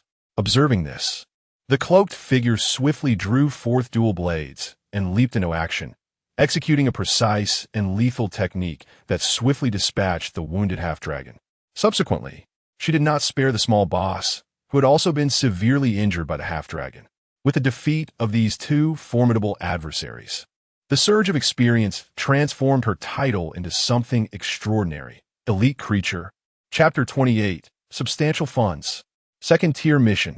Outside, the Crimson Emperor's face flushed with rage, causing the surrounding temperature to rise. He was acutely aware that within the secret realm, a half-dragon of royal blood had perished, one less in their ranks. One half-dragon had met its demise in the secret realm. Incredulous, the Crimson Emperor could scarcely believe that a half-dragon, possessing royal lineage, could fall in such a place. Indeed, had it not been for the black-robed figure being frightened away by Yi Tian, who fortuitously teleported behind the half-dragon, death would have been averted. Yet now, not only had they lost a half-dragon, but the progress of the Yaga dynasty had also been severely impeded. Incompetence. Wei Yuan, standing nearby, casually remarked, "Crimson Emperor, do mind your image." Upon hearing this, the Crimson Emperor's eyes turned a fierce crimson, fixating intently on the indifferent Wei Yuan. His ire growing. "Do you think our four kin cannot prevail? Your great Xiao's progress is merely. As he spoke, the Crimson Emperor glanced at the progress bar of the secret realm, his eyes widening in shock, rendering him momentarily speechless. For the progress bar indicated that Yi Tian's team had already reached the 3rd level at the final boss, with a staggering 95 completion. They were but a step away from triumph. In stark contrast, the remaining 4 half-dragons of the Yaga dynasty had only just concluded the 2nd level. Wei Yuan's lips curled into a subtle smile. For reasons unknown, ever since Yi Tian had sent him a message, he felt a compelling certainty. Yi Tian would undoubtedly seize the 1st place. Within the secret realm, at the final level of the colossal floating island, Yi Xiao by Qiuli, Wan Jiang, and Jiang Che formed a semicircular formation, with Yi Xiao continuously issuing commands. "Hold your fire, conserve your skills and mana. Wait for me to break the armor." The boss's health was critically low, preparing to unleash its final attack. Bai Qiuli interrupt him, before his words could fully escape his lips. Bai Qiuli had already readied herself, powerful frost energy coalescing around her longsword. Frostbound annihilation slash. A white streak surged forth, encasing the boss, the celestial sovereign, in a crystalline prison of ice. Following this, countless slashes rained down upon the frozen form. Yi Xiao quickly commanded, "Focus fire, eliminate the boss." The frostbound annihilation slash bore a freezing effect capable of forcibly interrupting the boss's skills. However, once the ice shattered, the boss would unleash its fury with greater speed, necessitating swift execution during this window. With the boss's health dwindling to a mere 5, this threshold posed no challenge for Yi Xiao and his companions. For obliteration was within their grasp. Crack, boom. The ice crystals exploded, scattering the remnants of the boss's shattered body and frozen fragments across the ground. Your team has slain the secret realm boss, Celestial Sovereign. As Yi Tian returned, he beheld the scene of the boss's defeat.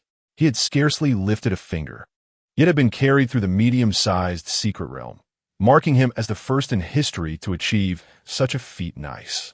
Jiang Che and Wan Jiang exchanged triumphant fist bumps.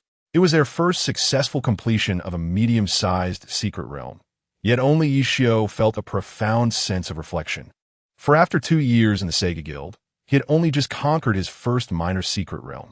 Little did he expect that upon arriving here, he would clear a medium-sized secret realm on the very next day. The smile of Yi Xiao was akin to a rebirth. "How is it, boss?" "Excellent," Yi Tian affirmed. What truly delighted Yi Tian, however, was the message from Wei Yuan, indicating a method to thwart spatial teleportation. This signified that during the next encounter with the enigmatic figure in the black robe, there would be a chance to recruit this extraordinary talent. A double blessing. Simultaneously, the settlement announcement was made. You have successfully navigated the medium-sized secret realm, Tianyu's domain, and your level has risen to level 25. You have reached level 25. Upon completing the advancement task, you will undergo your profession's 2nd advancement and acquire a profession-specific skill.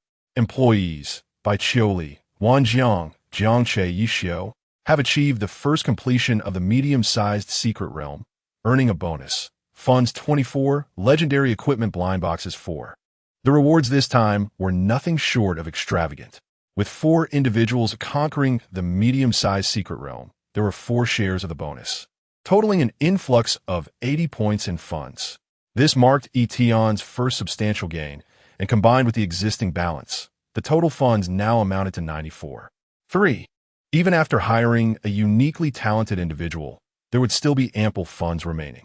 Beyond this, the most significant acquisition was the ownership of the medium-sized secret realm. Your team was the first to complete the medium-sized secret realm. According to team allocation rules, as the captain, you have been granted 100 ownership of the secret realm's output. This was a decision made by the team prior to entering the realm, entrusting the entirety of the secret realm's resources to Yi Tian. After all, the resources within the realm required development, and a resource-rich secret realm capable of sustaining 2 or 3 cities necessitated management. The consensus was that such matters should be the concern of the boss. However, the decisiveness in relinquishing ownership of the secret realm was something unique to Yi Tian's team. Apart from the military, the levels of the team members increased, yet there were no rewards related to equipment or skills from clearing the secret realm. Observing this, Yi Tian resolved to present 4 legendary equipment blind boxes as rewards for the 4 individuals. After all, the efforts of the employees were evident to all. As a boss, one must not be stingy when it comes to rewards. Moreover, Yi Tian already possessed the Tianlang set gifted by Wei Yuan, and the others deserved to have commendable equipment as well. They had performed admirably. This could be considered a bonus. Randomly unveiling a piece of legendary equipment of their respective professions. Wow! Jiang Che's eyes widened in disbelief. A piece of immensely valuable legendary equipment was simply being bestowed upon them? Bai Qiuli and Wang Jiang also fixed their gaze on the blind boxes, both astonished. Especially Bai Qiuli, whose equipment was rather inadequate, could have faced disadvantages in examinations, but Yi Tian had directly compensated for that. The boss's generosity was commendable. Yi Xiu accepted the blind box, feeling a mix of shock and gratitude. Having mingled in the guild for 2 years, he had encountered numerous bosses who clutched their wealth tightly, dispensing meager rewards to employees while adopting a posture of condescension, as if the employees were receiving a great favor. In contrast, Yi Tian, who could have received no complaints even without offering anything, chose to reward them with legendary equipment. Such an act was unprecedented in the annals of history. If it was primarily to repay Yi Tian in the past, now Yi Xiu genuinely acknowledges this boss. Gulme, let each person express their admiration for the boss. Boss is magnificent, impressive. Before departing from the secret realm, Yi Tian reviewed the advancement tasks. His level had already reached the requisite stage, and the second advancement was not far off. Second-tier advancement tasks. Recruit 1 individual with divine potential. Any employee earns a district-level honor. Completion progress, 1-2. A talent of divine potential was fortuitously found in Yi Xiu, leaving only the district-level honor to be acquired. Honor, to be more specific, refers to a certain accolade, such as Bai Qiuli achieving the highest record in the apprentice trial, or Wang Jiang standing first in merit during the Tide of Demons. The term district level signifies that China is divided into 5 major districts: East China, South China, West China, North China, and Central China, undoubtedly requiring a more significant accolade. Yi Tian immediately thought of the college entrance examination. In contemporary Xia, the once nationwide examination has now been segmented into 5 district-specific assessments. The college entrance examination for the East China district is merely 2 days away. Should Bai Qiuli, who is preparing for the examination, achieve a notable rank, it would undoubtedly be considered a district-level honor. In 2 days, Yi Tian quietly contemplated. On the day of the examination, all candidates from East China will participate, and among them, countless talents are bound to emerge. It is indeed an opportune day for his recruitment endeavors. Chapter 29.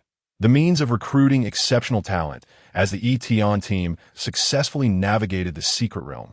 The other teams were compelled to conclude their challenges, all met with failure, for there could be but one victor. At this moment, Yi Tian and the remaining adventurers emerged from the depths of the secret realm, leaving the other teams in a state of bewilderment. How could it end so swiftly? The president of the Sega Guild, Ma Xiang, was left in shock. He had scarcely made it halfway through the initial stage when he was abruptly teleported out. The Sega Guild's progress languished at the bottom among all teams, as Ma Xiang, lacking in leadership and damage output, had solely relied on the 3 epic teammates to carry him through. Such thoughts were mere fantasies. However, His eyes widened in disbelief when he spotted Yi Xiu amidst the victorious team. President, could that be Yi Xiu? How could it be? A distinguished class, such as his, should not be able to conquer a medium-sized secret realm. He must have been riding on someone else's coattails. Yet, several members of the Sega Guild countered Ma Xiang's skepticism, asserting that Yi Xiu's leadership was indeed commendable. This infuriated Ma Xiang, causing his face to flush with anger. Indeed, their team lacked any semblance of direction, resulting in utter chaos. Foolish president, I wish to withdraw from a guild. Former members who had once fought alongside Yi Xiu looked on with envy and regret, realizing that the Yi team had transcended to a realm far beyond their own. Meanwhile, on the other side, the special team from the Qianlong base, the Diming team, found themselves equally bewildered. Captain Zhao Qi stared in disbelief at the first-place team, unable to comprehend the situation.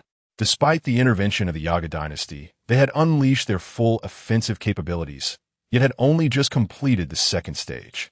How could it be that others had already finished the secret realm? It's unbelievable. You're even more formidable than the special teams. What then distinguishes us as a special team?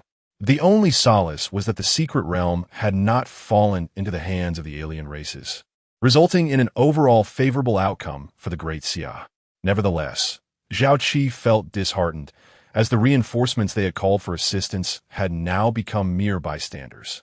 The Diming team awkwardly bid farewell to Wei Yuan and hurriedly returned to the Qianlong base. At this moment, the most incensed was the Crimson Emperor of the Yaga dynasty. Incompetent fools! All of you are worthless. The half-dragon competitors like Yedra kept their heads bowed, afraid to utter a word. Mao was the epitome of ineptitude, having been slain by the creatures of the secret realm. His spirit ought to be cast into the desolate furnace. The Crimson Emperor's fury was palpable, and he felt his defenses wavering. The Yaga dynasty had engaged in countless contests for the secret realm, yet had never faced such a thorough defeat. Not only had they failed to conquer the medium-sized secret realm, but they had also squandered an entry ticket to a small-sized secret realm. It was a classic case of losing both the lady and the soldiers. To return empty-handed and suffer a significant loss of face in the Great Xia was utterly intolerable for the Crimson Emperor.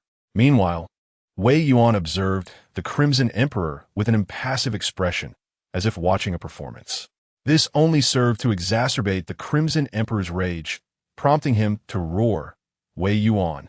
Wei Yuan, with a hint of a smile playing upon his lips, crossed his arms and replied nonchalantly, "The secret realm has concluded. Crimson Emperor, I bid you farewell." The fury within the Crimson Emperor's dragon eyes was almost palpable. Let us not forget that the interspecies competition is not constrained by the same limitations as the secret realms. I hope he can still find joy at that time. As the Crimson Emperor prepared to depart, he felt a surge of indignation. For this upcoming interspecies competition, I demand that you wager a medium-sized secret realm.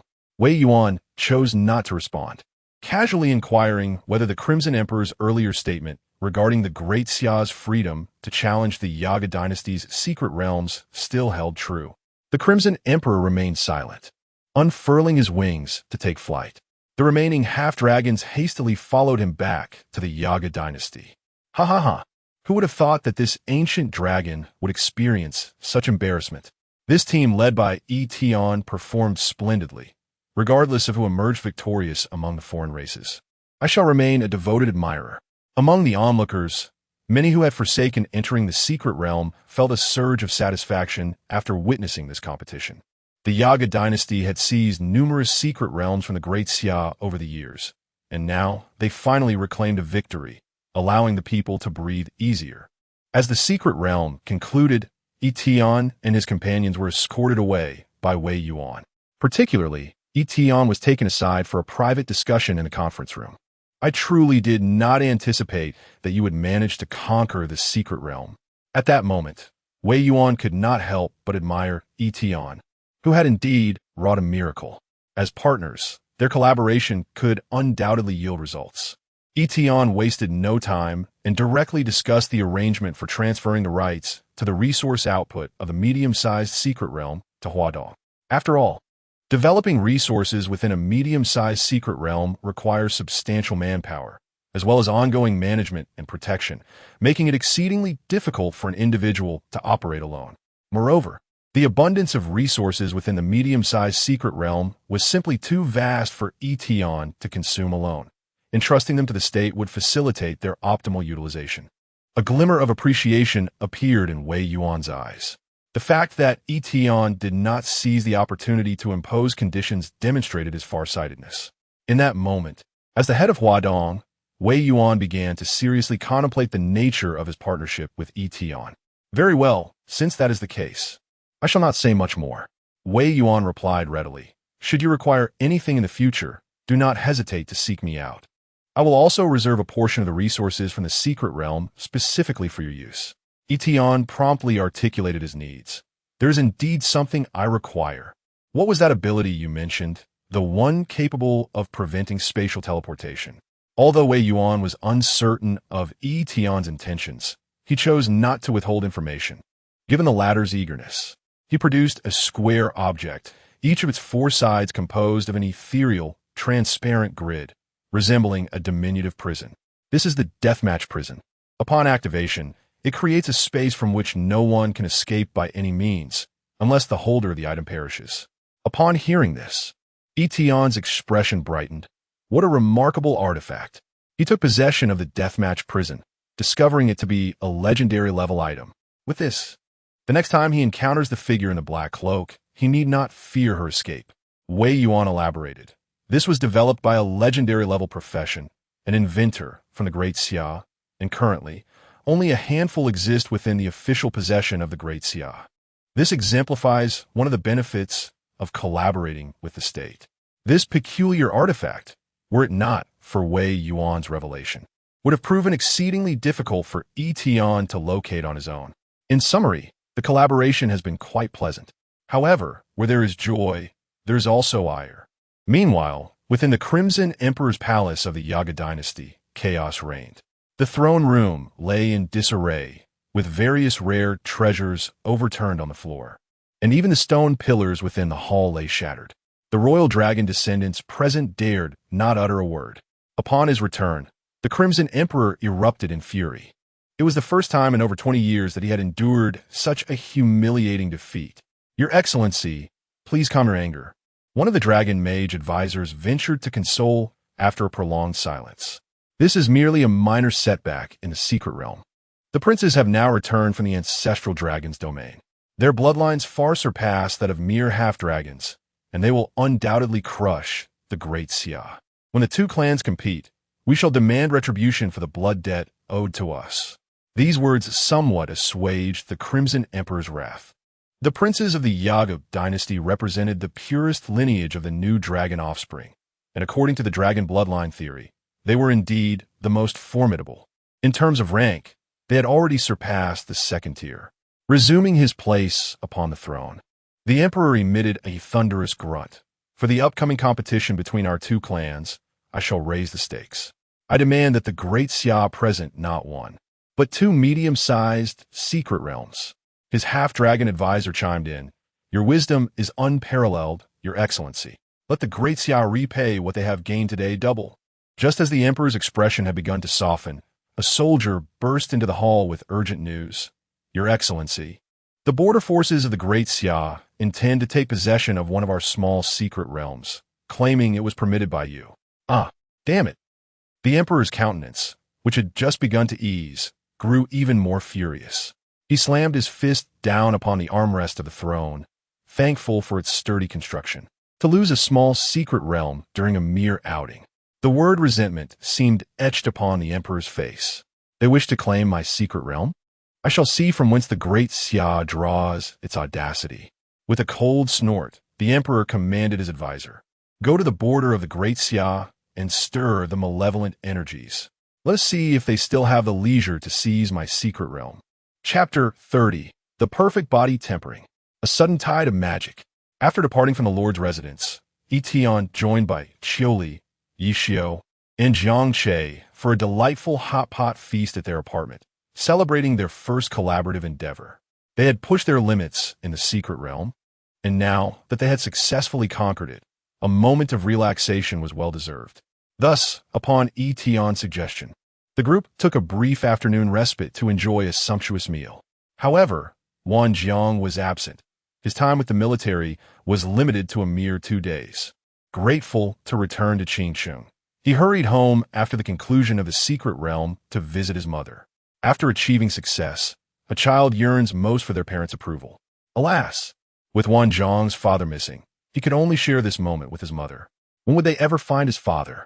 Late at night, after dinner with his mother, Wang Jiang lay on his bed, lost in thought as he gazed at the ring upon his finger. In a state of confusion, he resolved to enhance his strength. With renewed determination, he prepared to challenge the body tempering once more. Having ascended to level 22 after the secret realm, coupled with the attributes granted by the body tempering. 270 body tempering, strength 50, constitution 50, spirit 20. This had significantly boosted his attributes, and to his delight, a legendary armor. The dragon scale armor had emerged from the blind box gifted by his employer. Compared to his initial challenge of body tempering, his attributes had more than doubled. With this newfound prowess, he dared to confront the body tempering again, perhaps even achieving a perfect score of 1,000. With a thought, Wang Jiang vanished from his room, instantly transporting himself to the center of the first floor of the demon ceiling tower. Challenge the body tempering, he declared, and the tower responded. The second challenge of body tempering begins. In an instant, an immense pressure coalesced around him. This time, he commenced from the previous record of 270. Yet, with his drastically enhanced physical attributes, Wang Jiang felt no pressure whatsoever. 500, 600, 800 Jin. The weight bore down upon him relentlessly, binding him with countless chains, each muscle feeling as though it were being torn apart. However, his willpower, like a taut string, sustained him. 1,000 Jin. Such pressure would have crushed an ordinary person of his level into mere pulp. Yet Wang Jiang endured. Moments later, a glimmer of brilliance flashed across him, and his aura shifted dramatically, as if a mountain was rising from the earth. Body tempering challenge concluded. Achieving perfect tempering, 1,000 Jin. Foundation for refining an extraordinary physique established.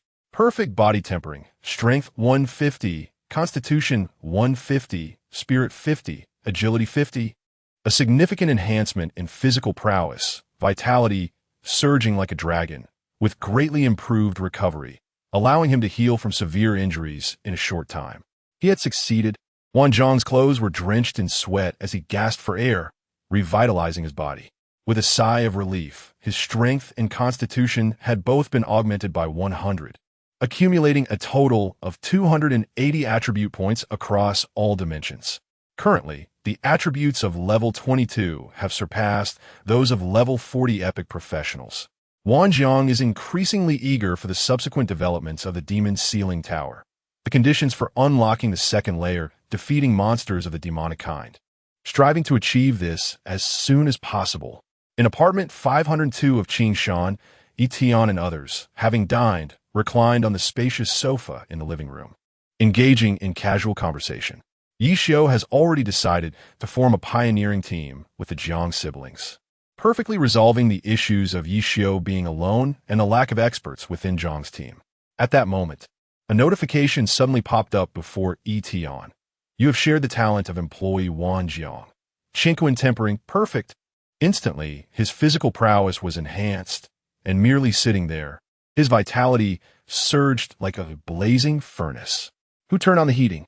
Jiang Che fanned his collar, displaying a puzzled expression. On the other side of the sofa, Bai Qiuli stared at Yi Tian, sensing that he had become somewhat stronger. Yi Xiu also looked at Yi Tian and teased, the boss is still young, restless in the late hours.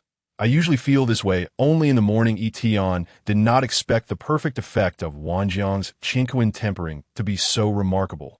Yet he couldn't help but twitch his lips at Yi Xiu's remark. Before long, midnight arrived. The management log was updated. However, as everyone had been resting following their completion of the secret realm that day, there was little content to report. Only the collective leveling before the secret realm and a few dungeon runs resulted in a total of 2.8 in funds. Compared to the substantial earnings from the secret realm completion, it was merely a trifle. Current fund balance, 97. 1. The following day, as Wang Jiang returned to the team, he drove back to the border military camp of Ding City. However, upon his arrival, the urgent mobilization of the border troops startled him. What was happening? Why had they suddenly entered a state of readiness? Wang Jiang promptly sought out the commander of the Vanguard Corps and learned of the current situation.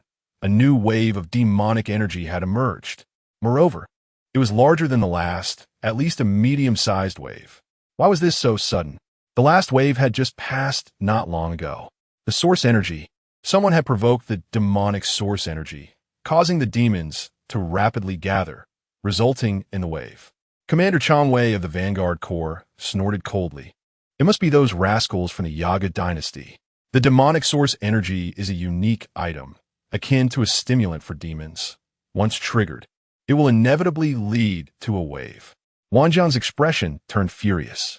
A medium-sized wave poses a significant threat to the border. A direct confrontation will undoubtedly incur considerable costs. This time, having been instigated by the Yaga dynasty, the sudden emergence of the medium-sized wave could potentially deliver a fatal blow to the unprepared border troops. With countless soldiers in the front line at risk of casualties observing Wang Jiang's furious countenance, Commander Chang Wei, however, smiled slightly, indicating to him, "But there's no need to worry too much.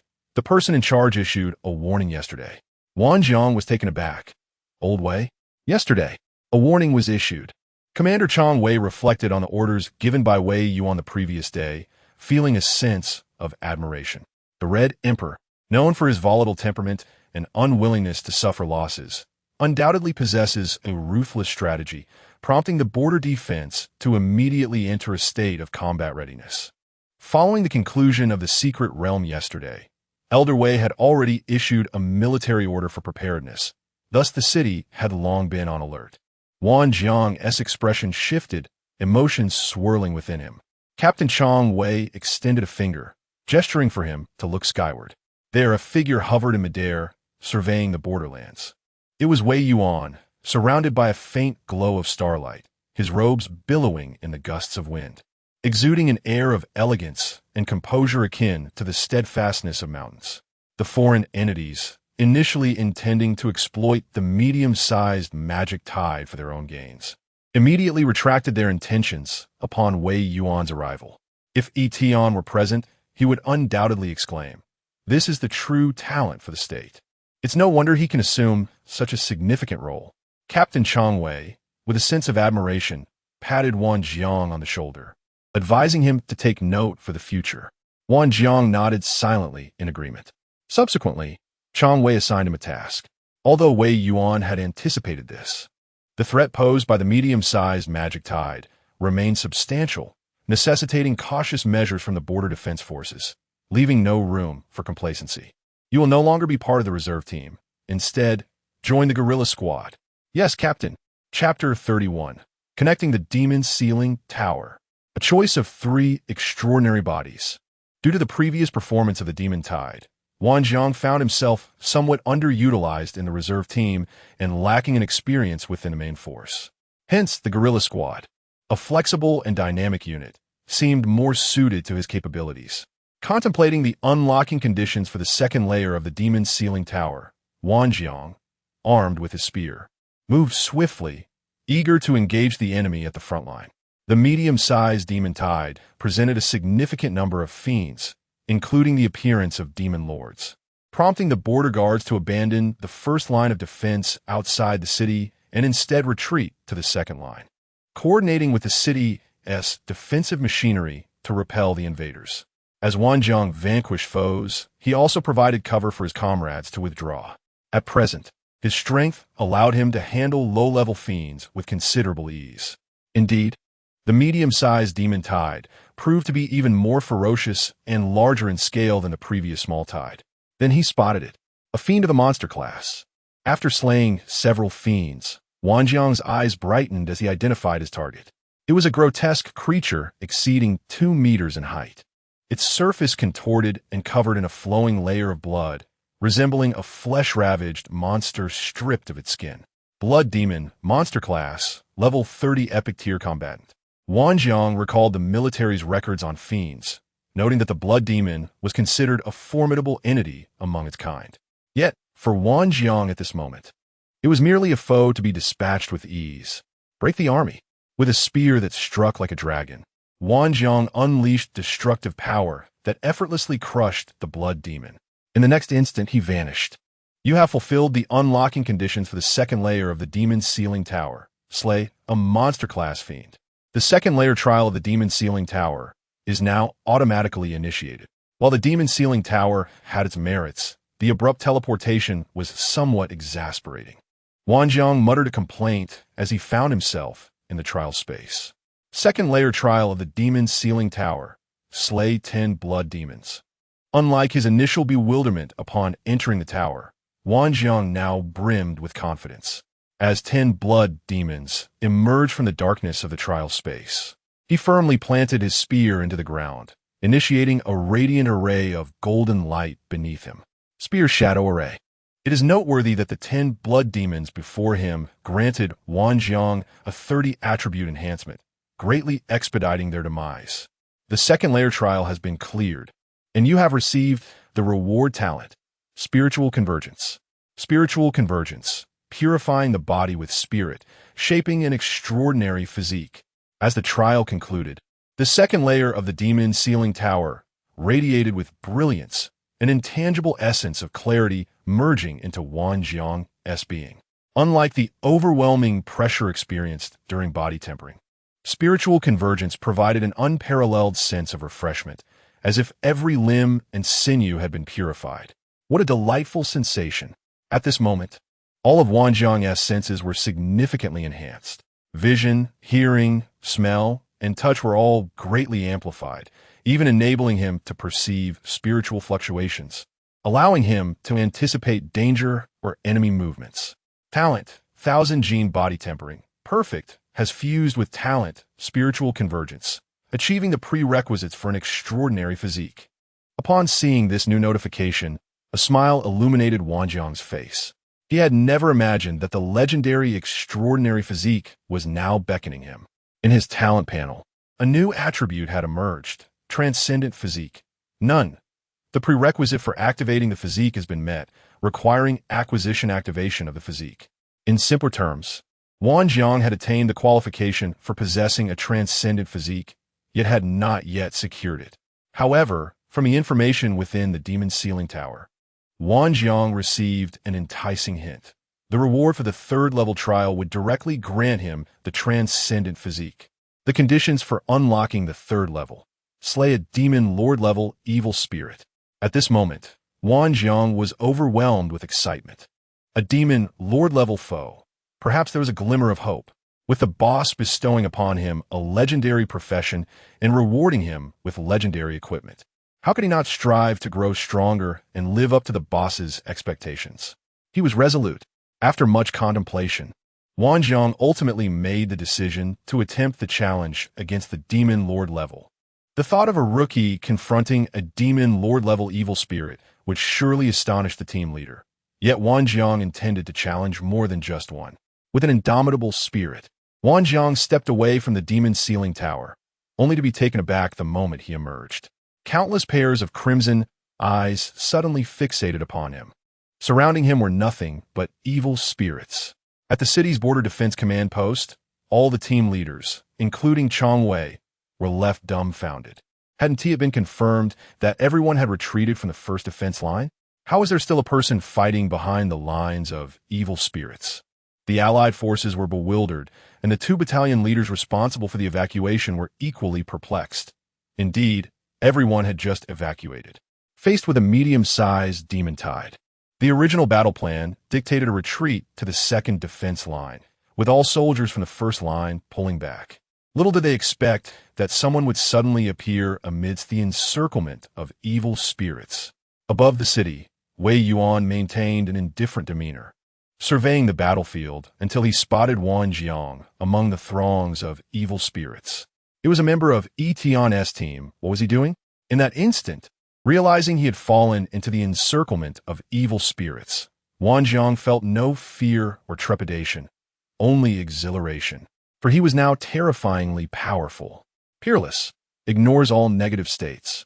For every 1 decrease in health, all attributes increase by 1. For each enemy in proximity, all attributes increase by 3. The range of this proximity was not extensive, yet the density of the evil spirits was overwhelming, with nearly 60 to 70 surrounding him. This resulted in Wang Jiang's attributes nearly doubling. An unprecedented surge of strength filled him with an insatiable battle spirit.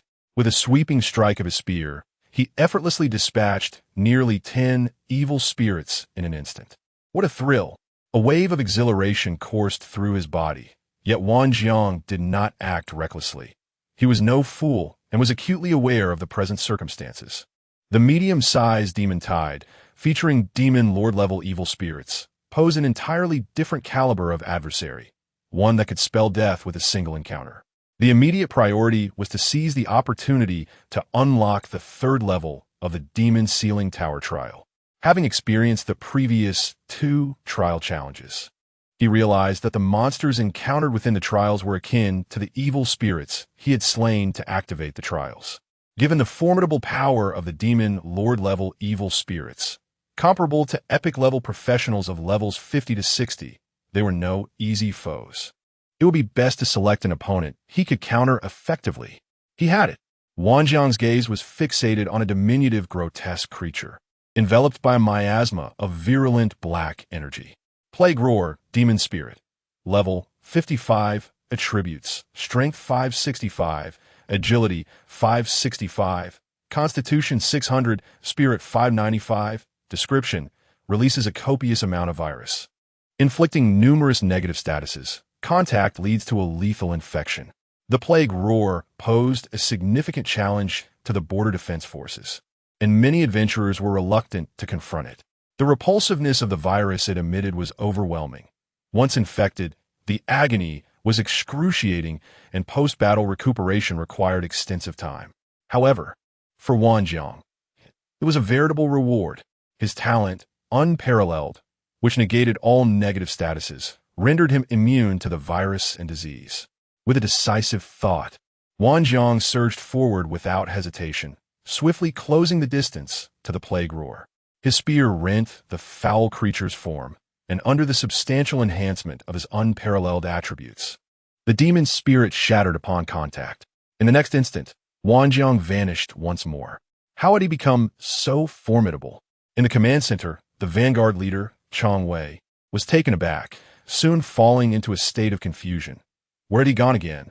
Someone nearby speculated, could his profession be that of a spatial assassin? In the 3rd level of the Demon Ceiling Tower, Wang Jiang was utterly focused, his mind taut, as he confronted 10 Plague Roars. Moreover, the substantial enhancement from his unparalleled talent had dissipated, leaving him with merely a 30 boost against a multitude of foes.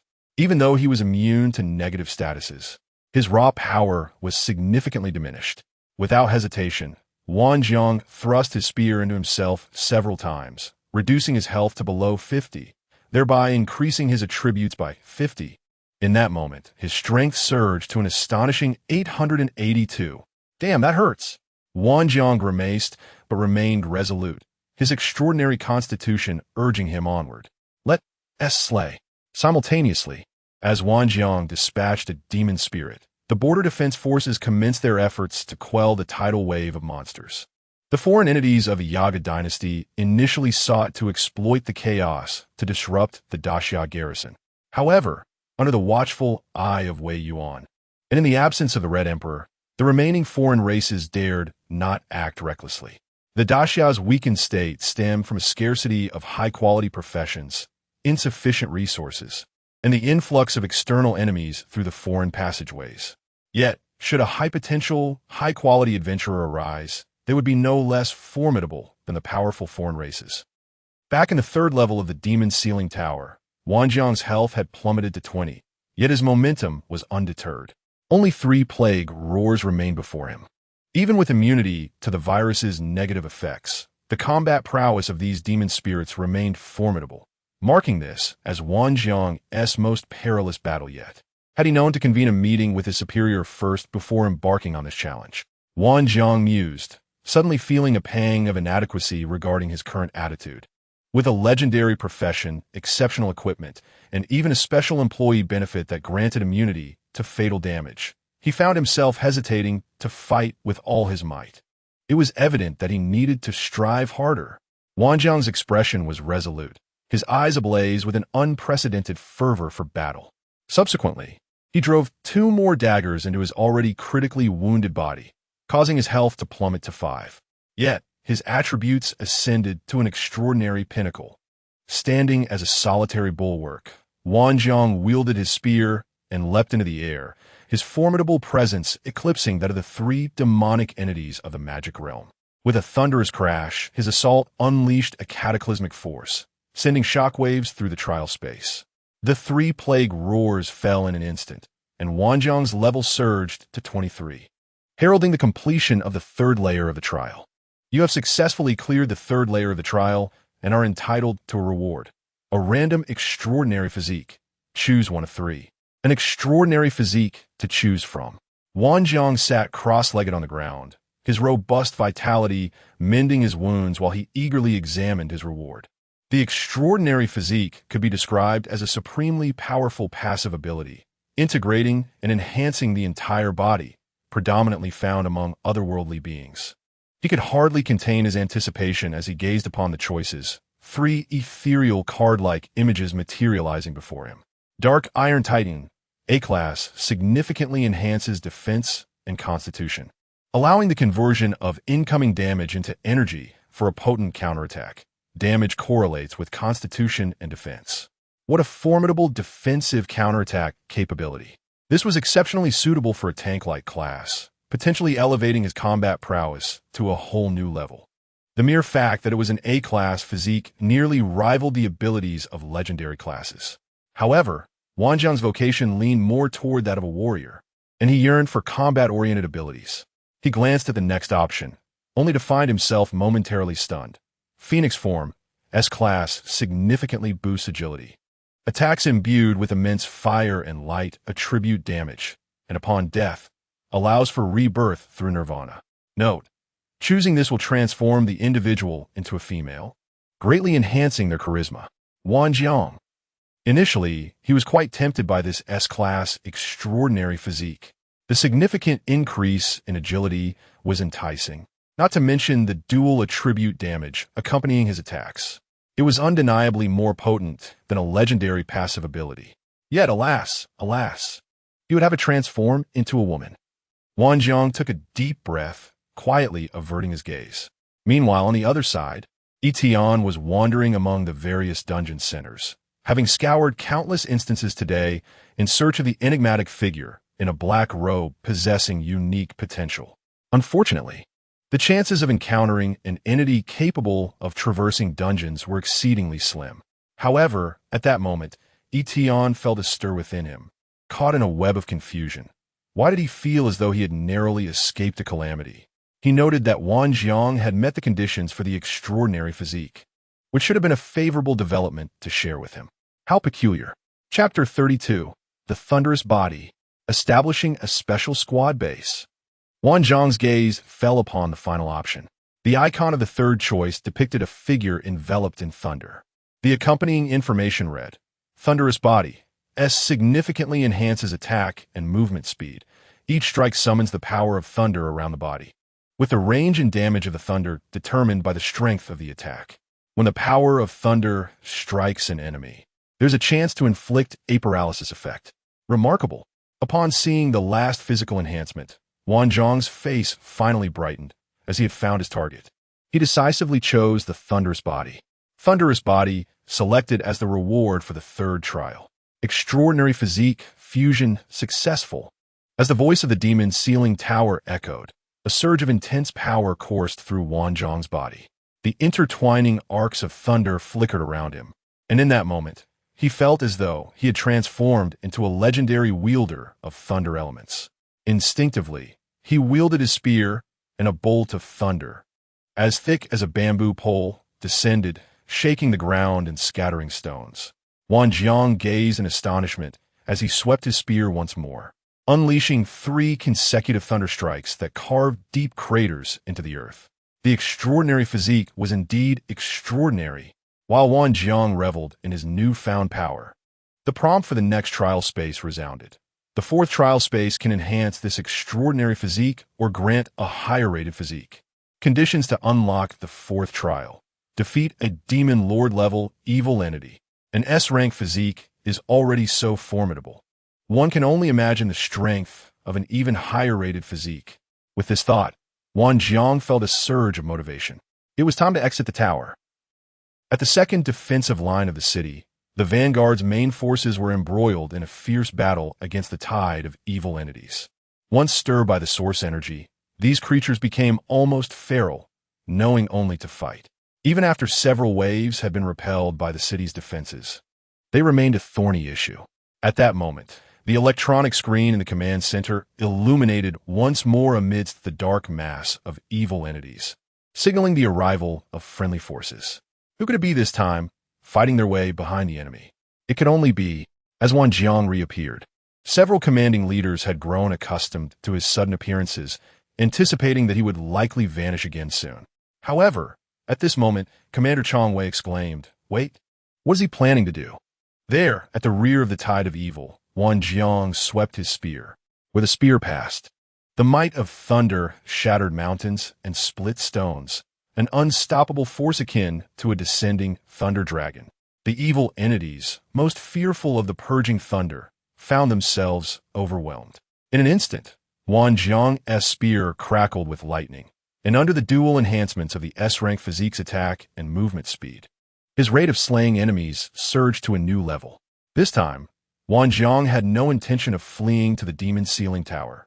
As the border defense troops began their counterattack, he, as a guerrilla squad, was indeed obliged to contribute, striking from behind the enemy. How could this not be considered guerrilla warfare? The spear shadow array. As the first-tier professional skill activated, the thunder in the air gathered strength, exponentially more powerful than before. In the realm of combat, the Thunder War body becomes increasingly formidable as one's offensive prowess intensifies. When confronting a multitude of foes, the gun shadow array undoubtedly stands as the most potent attack available. Boom! The cataclysmic thunder intertwines with the golden radiance of the gun shadow array, weaving a prelude to a war aimed at vanquishing evil. Following the elimination of 2 demon lords by the border defense elite, a miraculous upheaval ensues in the rear of the demonic tide, instigated solely by Wan Jiang. Isn't he a gunfighter?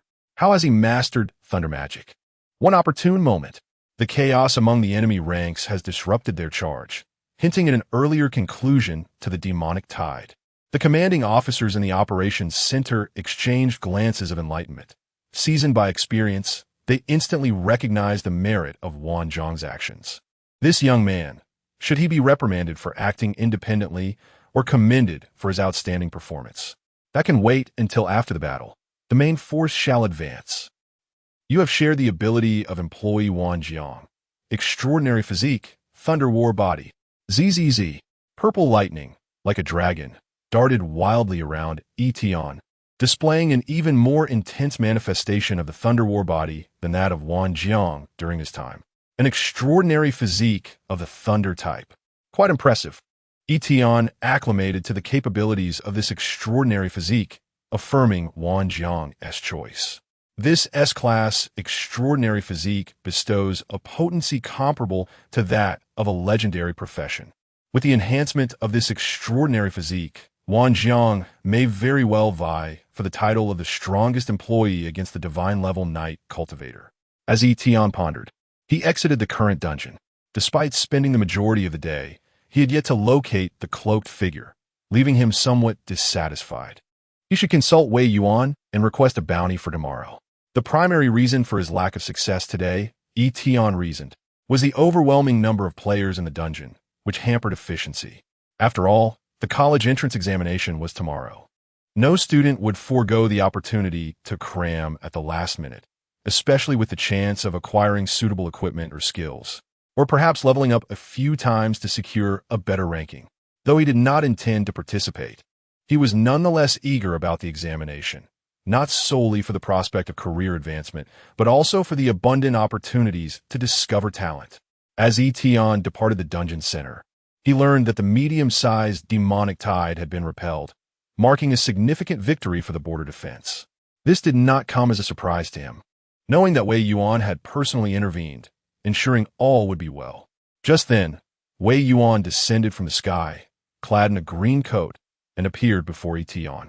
"Your employee Wan Jiang has become quite formidable," Wei Yuan remarked, walking alongside Yi Tian as they engaged in casual conversation akin to old friends.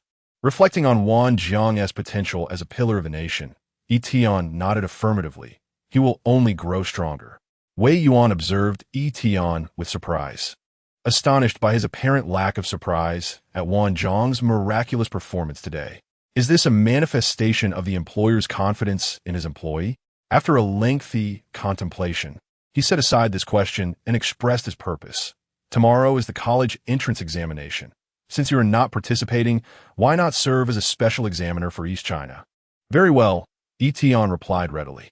Just as it was during his time at Qingshan No. 3 Middle School, the special recruitment officer's role was to select extraordinary talents, aligning perfectly with Yi Tian's aspirations, thereby granting him a formal identity. Thus, he accepted without the slightest hesitation. There was, however, another matter. At this point, Wei Yuan's expression took on a playful nuance, as if brimming with anticipation. "Given the substantial number and strength of your personnel, why not establish a special squad base? Similar to the Diming squad?" Wei Yuan shook his head, clarifying, "Not merely a special squad, but a base akin to the Qianlong base, which oversees multiple special squads." Yi Tian was momentarily taken aback. He had certainly not anticipated being tasked with establishing a special squad base. Surely, this could not be correct. Chapter 33, Mercenaries of the Great Xia. The Gaokao commences. A specialized team dedicated to managing exceptional tasks and responding to urgent threats for Great Xia, providing support across various regions. A new special team emerges only once every 4 or 5 years. The elite division overseeing all special teams is the Qianlong base in central China, the most distinguished organization of its kind in Great Xia, unparalleled in its prominence. Over the course of 2 centuries, only one Qianlong base has been established. Now, Wei Yuan proposes a comparison to the Qianlong base. At that moment, he was suddenly reminded of the fear experienced in a previous life, dominated by foolish superiors and demanding clients. Noticing the peculiar gaze of Yi Tian, Wei Yuan smiled gently. "Do not be anxious. I believe you still have the capacity to awaken numerous individuals, correct?" Yi Tian nodded, affirming that with sufficient funding, he could potentially recruit a staggering 1 billion awakened individuals. In truth, he eagerly anticipated that day.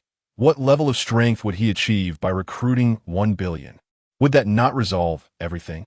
Just imagine, the most pressing need of the special team base is indeed top-tier professionals, and you possess the means to discover many of them. Wei Yuan was filled with enthusiasm, yet Yi Tian fell into contemplation. Collaborating with the state for mutually beneficial outcomes was indeed his aspiration. However, if he were to join and establish a governmental department, while he would gain access to resource support, the ensuing trivialities and complications would undoubtedly multiply, and he preferred not to squander his time on such matters. He did not conceal his thoughts, candidly expressing his concerns to Wei Yuan, indicating his reluctance. To his surprise, Wei Yuan's expression turned peculiar.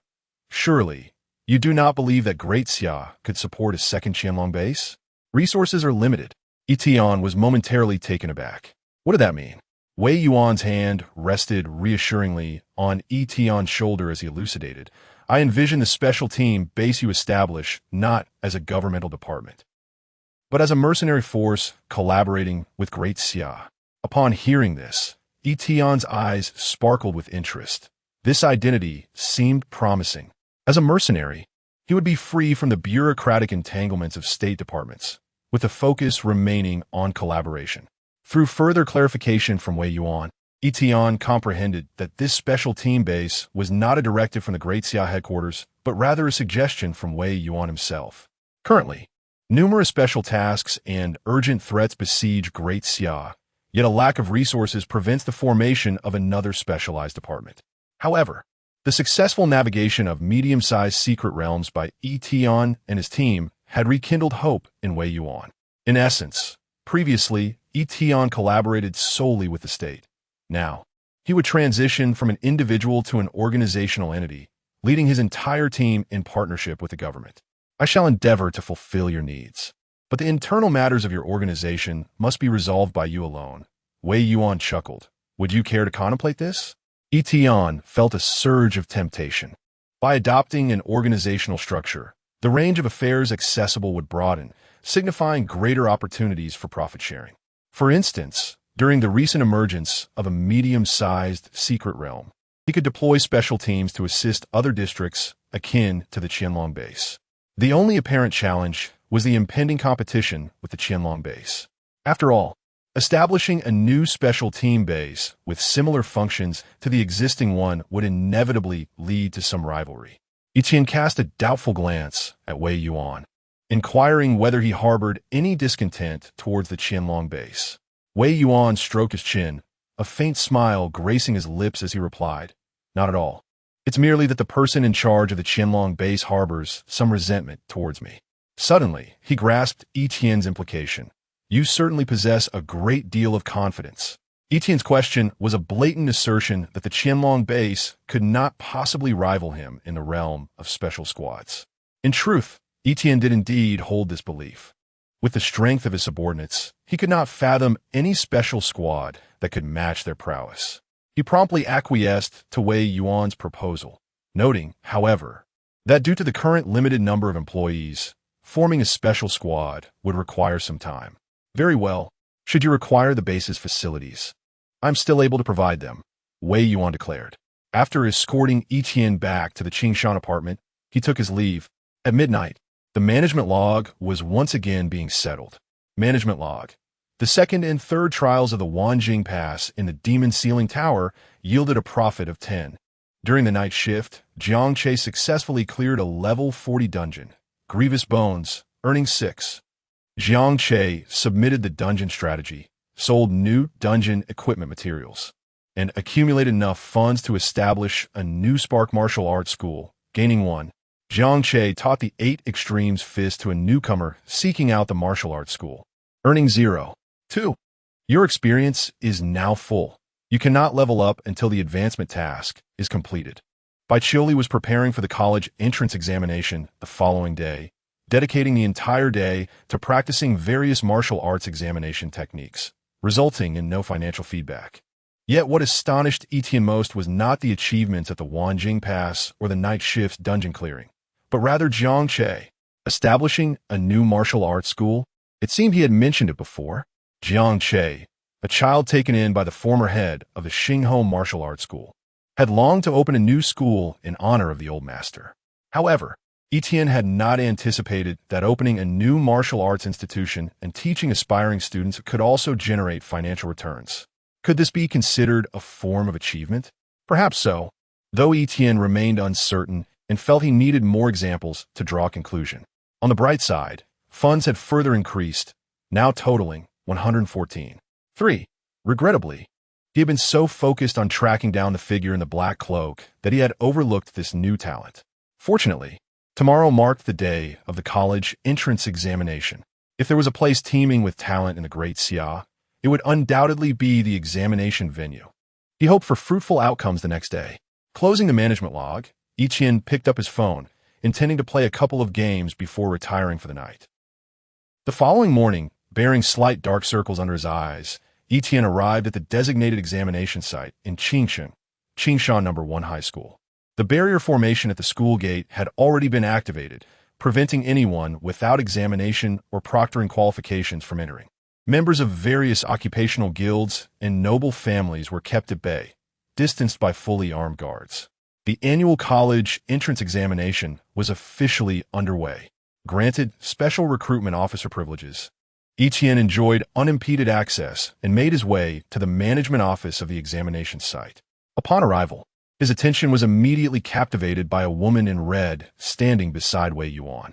She was clad in a specially tailored crimson uniform, accentuating her tall and slender figure. Her gently wavy black hair cascaded over her shoulders, exuding an alluring yet perilous aura, akin to a red mandala standing defiantly against the wind. However, Yi Tian's attention was not drawn to her beauty, but rather to the malevolent gaze she fixated upon Wei Yuan. "Here she comes. Quick, let me introduce you," Wei Yuan exclaimed, waving cheerfully at Yi Tian upon his arrival. Within the examination management office, more than a dozen individuals, all esteemed recruitment officers from the top universities of the Great Xia, observed with curiosity as Wei Yuan greeted a student. Yet, Yi Tian merely smirked, having already formed a conjecture regarding the identity of the woman in red. Indeed, Wei Yuan raised his hand, pointing at her with a grin. "Behold, the leader of the Qianlong base, your future rival, Commander Ling Luo." Ling Luo crossed her arms, her piercing eyes appraising Yi Tian before she issued a disdainful scoff towards Wei Yuan. "Ha, coward! Unable to act yourself, you delegate the task to a student." Yi Tian's eyes sparkled. From just these two remarks, he could glean the intricate entanglement of love and animosity between Ling Luo and Wei Yuan. Wei Yuan chuckled lightly, seemingly unfazed by Ling Luo's derision, and continued, "This is Yi Tian. I know. He is the captain of the squad that surpassed the Yaga dynasty and the Daiming team, successfully navigating the medium-sized secret realm. After the Daiming team's failure in the secret realm, they had mentioned Yi Tian to Ling Luo, piquing her curiosity immensely. Ling Luo's gaze was sharp.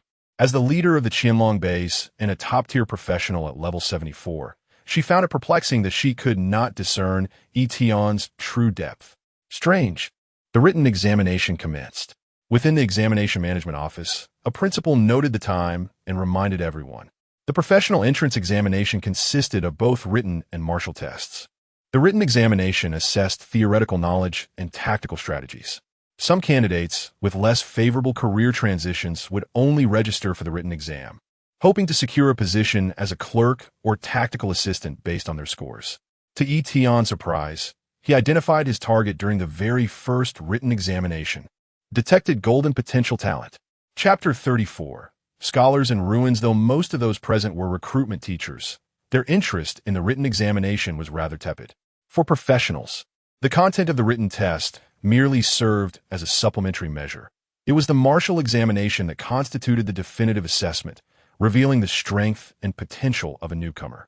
Consequently, aside from a few invigilators departing from the written test, the majority remained in anticipation of the commencement of the martial examination.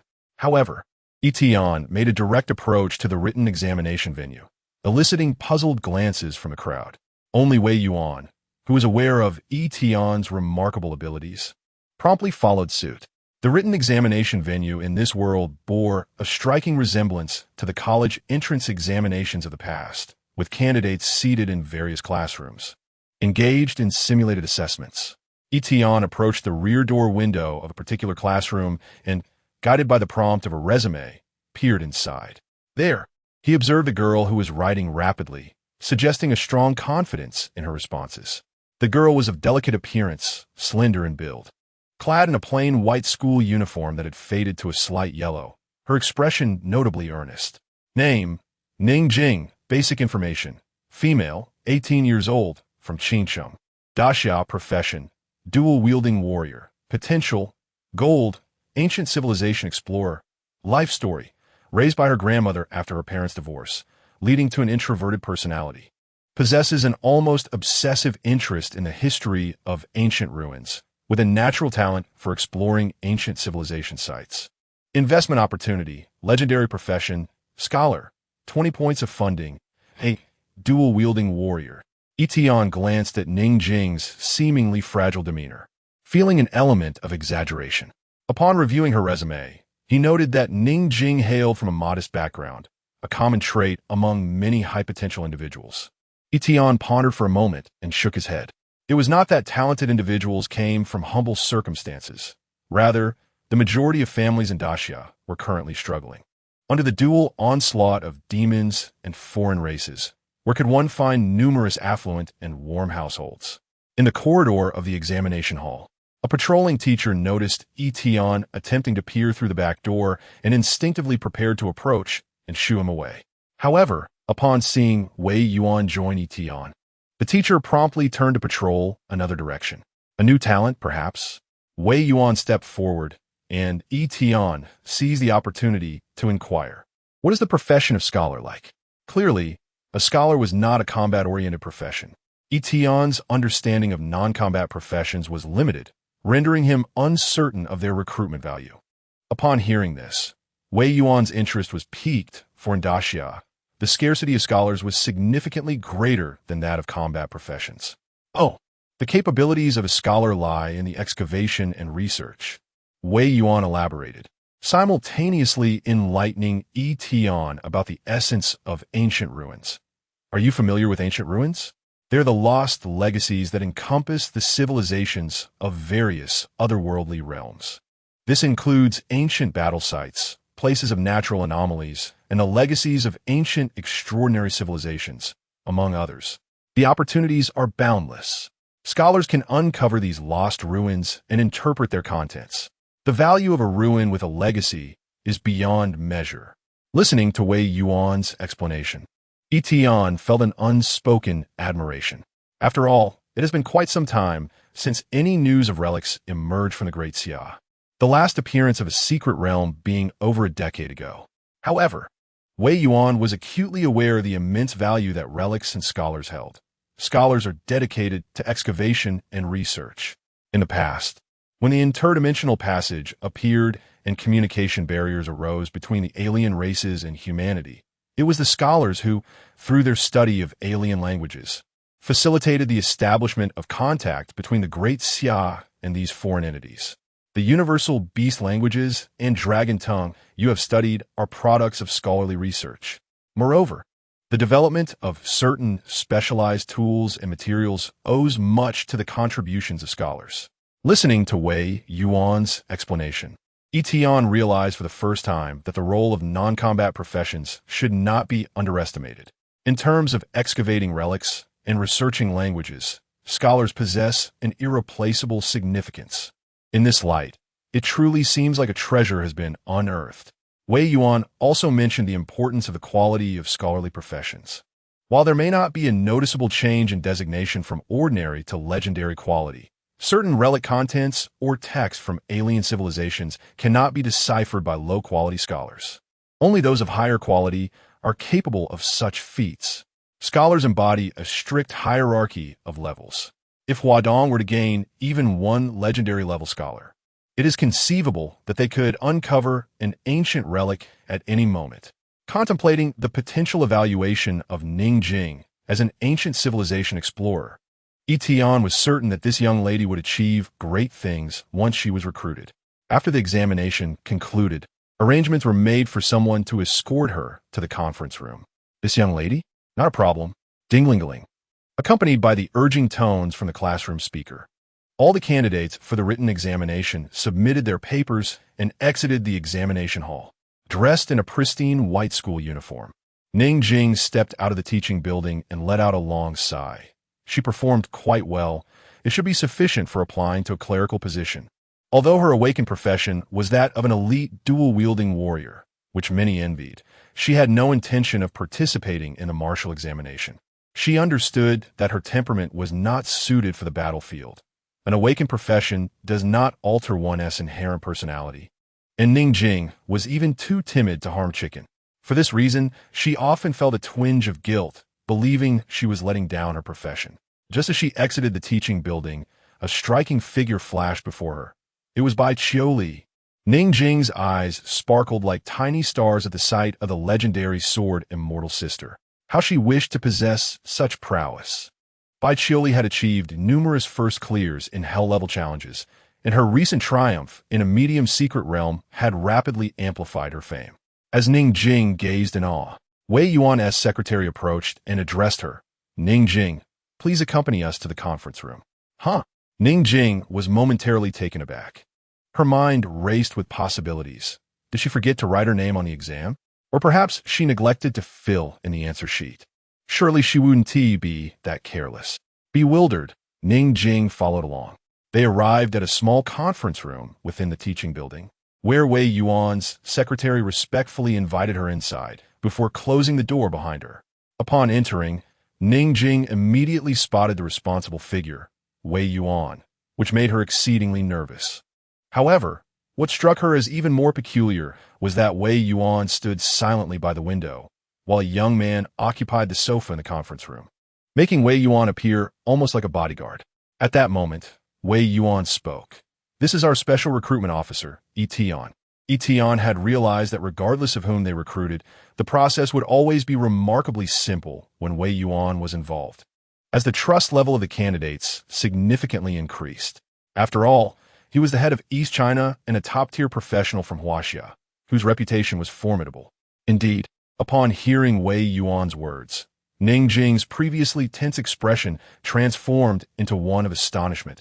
I have been specially recruited?"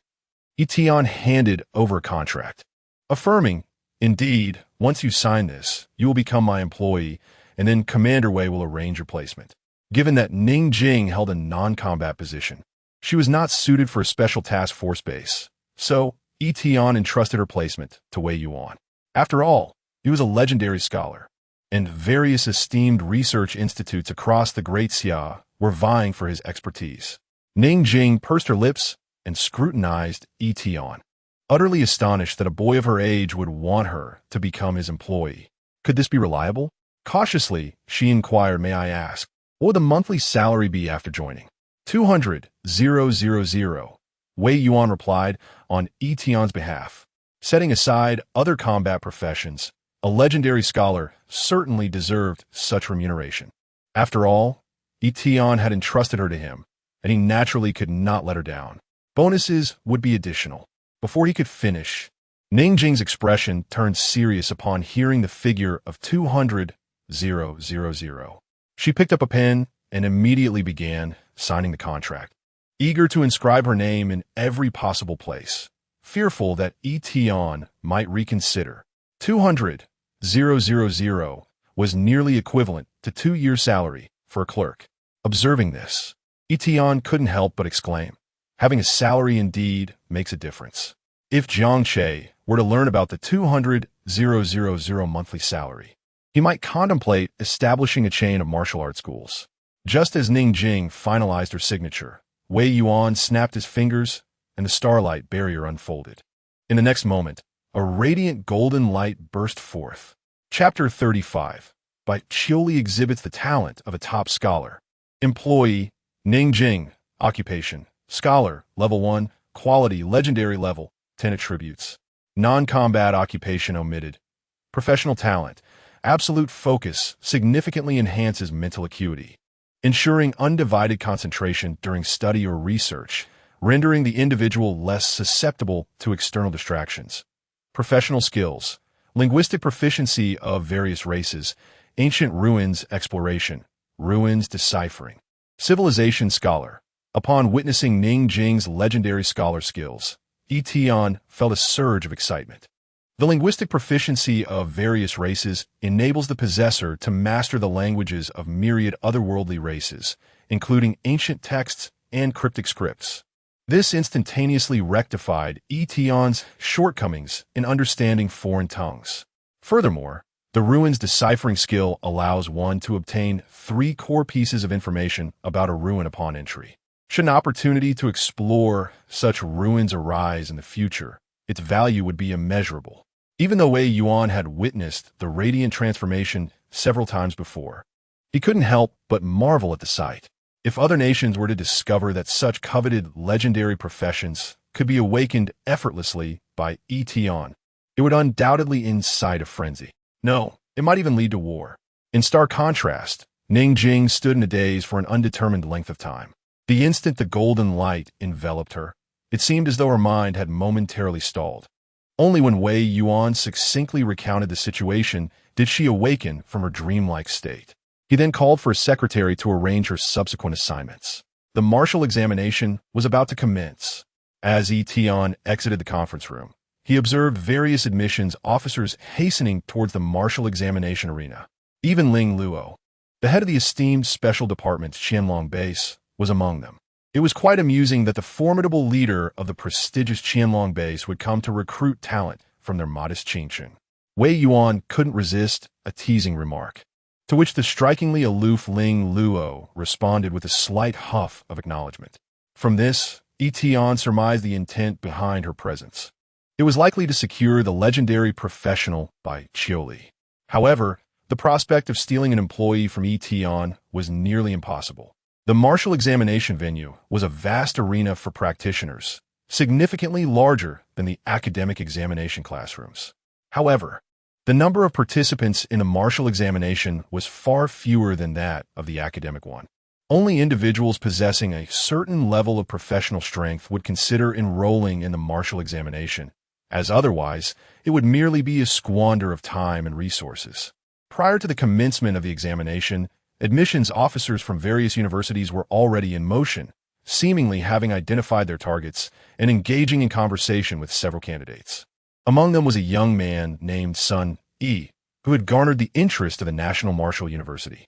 National Martial, Jing University, and Huaxing represent the three premier institutions of the Great Xia, boasting top-tier mentors and exceptional resources, making them the aspiration of countless students. Upon reviewing Sun Yi's resume, Yi Tian noted that he was a talent of purple potential, with an epic quality profession as a combat king. Additionally, his background appeared quite affluent, with equipment consisting of epic or rare-grade items. My goal is to secure a place at National Martial University with the top rank in East China, Sun Yi declared with pride, eliciting a sense of satisfaction from the admissions officer of National Martial University. His ambition was indeed commendable. Your father has chosen Xiao Feng as your mentor, who will also observe your college entrance examination remotely. Do your best. Sun Yi responded with spirited enthusiasm. However, before he could finish speaking, the attention of all the admissions officers, including Ling Luo, was drawn to a stunning figure at the back. Bai Qiuli, someone exclaimed. And in an instant, the admissions officers from the top-tier institutions, Guowu, Jingda, and Huaxing, flocked towards her, unwilling to miss out. Even Ling Luo was noticeably intrigued. After being previously rejected from joining the diminishing squad, this time, Ling Luo was determined to personally extend a special invitation. A legendary profession with achievements in conquering mid-level secret realms, she was a highly sought-after candidate for the top scorer. Countless candidates cast envious glances towards her, while Sun Yi silently regarded Bai Qiuli as his greatest rival. Yet, Bai Qiuli seemed indifferent to the special recruitment opportunities from various universities, even casting only a fleeting glance at Ling Luo from the Qianlong base. Amidst the astonished gazes of the crowd, she boldly approached Yi Tian. Boss, what brings you out to conduct business today? Bai Qiuli smiled playfully, her tone teasing, yet it was perceived differently by the onlookers. Numerous male and female candidates began speculating about the relationship between Yi Tian and Bai Qiuli. Yi Tian chuckled. Of course. I came to see you claim a top score. This statement held a kernel of truth. Yi Tian's second-tier advancement task required Bai Qiuli to achieve a high rank in the entrance examination, and securing the top score would be ideal. Bai Qiuli's lips curled into a subtle smirk, exuding a hint of pride as her wrist flicked, drawing forth a chilling long sword that sliced through the air. With the ice soul sword bestowed by her boss, victory was assured. Yi Tian was momentarily taken aback before realizing that the legendary equipment blind box he had given to Bai Qiuli had actually yielded a legendary grade ice attribute longsword. Indeed, a stroke of good fortune. The ice soul sword, coupled with the cold moon sword technique, was comparable to a specialized weapon.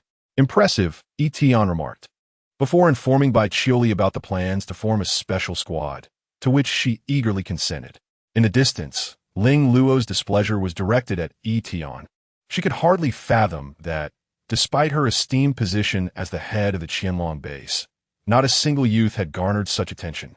Ling Luo's gaze returned to Bai Qiuli, her irritation evident. This girl is clearly infatuated, willing to forsake her future for a boyfriend.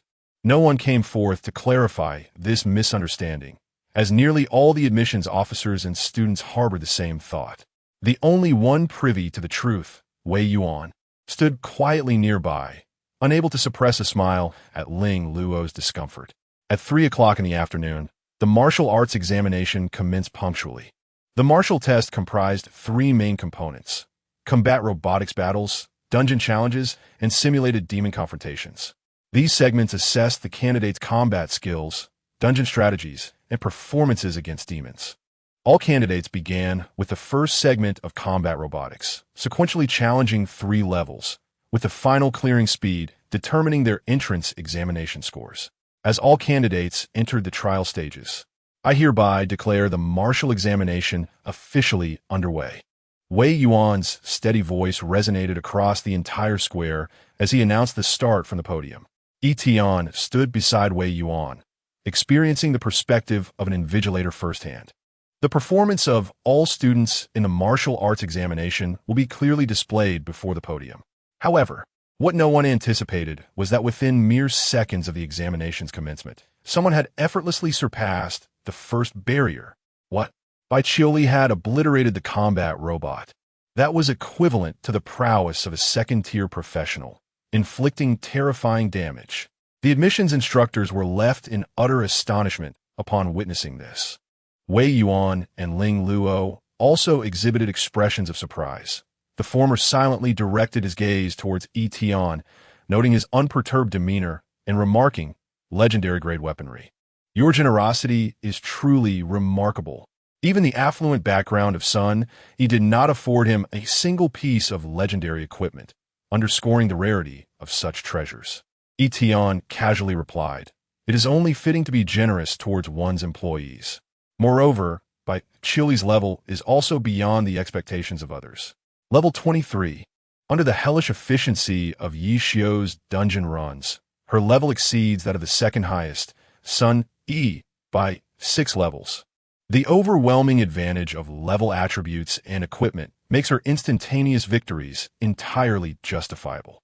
In just 3 minutes, Bai Qiuli had also completed the dungeon. Her speed was astonishing, placing her in a league of her own in comparison to the other candidates. Bai Qiuli truly possesses the potential to be the top scholar. Chapter 36. Expand and strengthen the office. The first in East China. The recruitment officers from various esteemed universities are all seasoned professionals, having witnessed numerous college entrance examinations over the years. However, encountering someone like Bai Qiuli, who progresses through the challenges with such remarkable swiftness, is truly unprecedented. At this moment, even Sun Yi, who currently stands second in progress, has only just reached the second level of the martial arts examination, the dungeon challenge. In stark contrast, Bai Qiuli has already advanced to the final stage of the simulated demon confrontation. Her adversary is a simulated, monster-level demon, the Dark Giant. For most candidates, a monster-level challenge is already beyond their capabilities. Thus, the martial arts examination primarily assesses combat performance for scoring. Yet, astonishingly, Bai Qiuli shows no signs of faltering. Cough, cough. Student Yi Tian. At this juncture, a recruitment officer from Nanda stealthily approached Yi Tian and spoke. "Yi Tian, Bai Qiuli is your girlfriend, is she not? What are your thoughts about Nanda?" Upon hearing this, the recruitment officers from the 3 top-tier institutions, Guowu, Jingda, and Huaxing, widened their eyes in disbelief, internally exclaiming at the audacity. Failing to directly recruit Bai Qiuli, they now sought to court her boyfriend. However, they quickly realized that given Bai Qiuli's obedient demeanor towards Yi Tian, if any university could successfully recruit Yi Tian, it was highly likely that Bai Qiuli would accompany him as well. Although they were unsure of Yi Tian's abilities, considering Bai Qiuli's current near-top scholar performance, it would be a worthwhile investment to grant Yi Tian a special admission slot. Understanding this, the recruitment officers eagerly gathered around Yi Tian, leaving him somewhat bemused. Do they wish to recruit me? It must be said, the thoughts of these recruitment officers are rather peculiar. Before Yi Tian could utter a word, the nearby Wei Yuan could not help but interject. "Are you all trying to poach from me? This student Yi Tian belongs to Huadong. Don't even think about it." Not just these university officers. Even leaders from other regions would find it difficult to pry Yi Tian away from Wei Yuan. None anticipated that Wei Yuan would hold such esteem for this young man, suggesting he was truly exceptional. Upon hearing his words, the others awkwardly chuckled and quickly apologized. "My apologies, we were too forward." 2 more minutes elapsed in the martial arts examination. At this moment, Bai Qiuli was dominating the battle against the Dark Giant. This prompted Wei Yuan and Ling Luo, both top-tier professionals, to display expressions of profound admiration. Wei Yuan remarked, "This child by Chile might very well become a key player in the upcoming interspecies competition." Ling Luo added, "Sun Yi, currently in second place, is also quite impressive and should be considered as a candidate for the interspecies competition." The interspecies competition refers to the grand tournament against the Aogu dynasty's new recruits. Held every 5 years, it consists of a team dungeon race and 5 one-on-one eliminations. Daxia must field newly awakened professionals, while the Aogu dynasty can only send newly born or dragonborn contestants. In other words, Daxia must produce at least 5 participants. With his epic profession and epic equipment, Sun Yi is regarded by Ling Luo as a commendable candidate. After all, 5 individuals are needed for battle. Even with the formidable Bai Qiuli, it is insufficient, especially since the dungeon racing requires teamwork. Wei Yuan smiled, but remained silent. Sun Yi had indeed improved. Yet if Ling Luo were aware that there are 3 others as powerful as Bai Qiuli in Yi Tian's ranks, he might reconsider the term impressive. At this moment, aside from Bai Qiuli, no one had yet reached the 3rd stage. Bai Qiuli moved gracefully like a swallow, her sword aura glistening like frost, unleashing a series of icy strikes that completely subdued the dark giant. It was only when Bai Qiuli sheathed her sword and her chilling voice rang out, "Cold Moon Sword Dance," that the creature was vanquished. Astonishingly, she had directly slain a demon-grade fiend with such ease. The instructors at the judges' table, though they had anticipated this outcome, were nonetheless taken aback when it actually occurred. The dark giant's fall signified the conclusion of Bai Qiuli's trial. This remarkable achievement had already been recorded by the supervising teachers and uploaded to the National Assessment Management System. After the evaluations, the rankings for the college entrance examination would likely be released that evening. It seemed highly probable that she would rank first. Yi Tian felt a sense of delight, having anticipated this outcome. Soon, he would receive a share of the rewards and advance in his profession. About 5 or 6 minutes after Bai Qiuli's triumph, Sun Yi finally passed the martial arts examination. However, upon witnessing the disparity between his performance and Bai Qiuli's, his confident demeanor transformed into one of disbelief. Half an hour later, the martial arts examination concluded entirely, marking the end of the college entrance examination. All candidates returned home to await their results, while various admissions officers began seeking out exceptional candidates based on their performance during the trials. Yet, Yi Tian, lacking automatic detection of high potential, was not approached. Instead, he was being escorted by Wei Yuan to the Lord's mansion. After confirming the establishment of a special team base, which Yi Tian referred to as his mercenary base, Wei Yuan decided to provide him with a designated location. But was this truly it? Yi Tian gazet upyart. Encountering an office space merely the size of a conference room, his expression filled with doubt. As an office, the space was indeed ample, even conveniently located next to Wei Yuan's office. However, the question remained, was this modest office truly meant to serve as a base for a special team? It felt rather insubstantial. Wei Yuan chuckled and explained, "A proper base will be established, but your current number of subordinates is still too few. This office serves as a convenient identity for your operations in the Great Xia. In a nation with such stringent regulations, having a suitable identity will indeed facilitate many matters."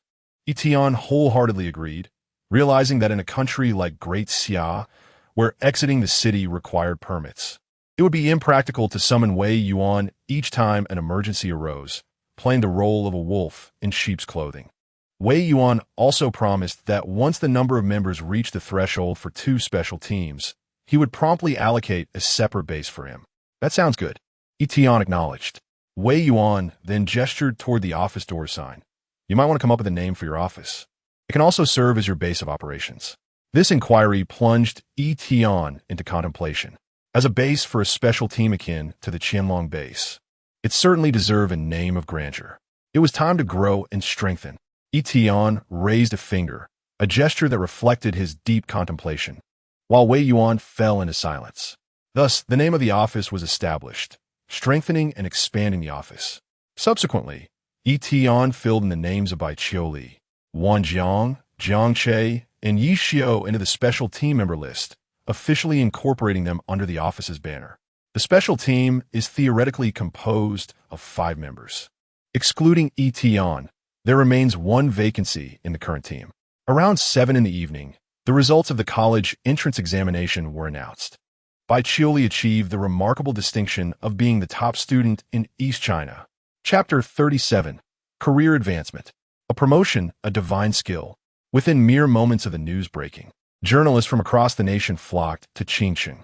Fortunately, the secluded location of Qingshan apartment and its stringent security measures ensured that Yi Tian's residence was not overwhelmed by the press.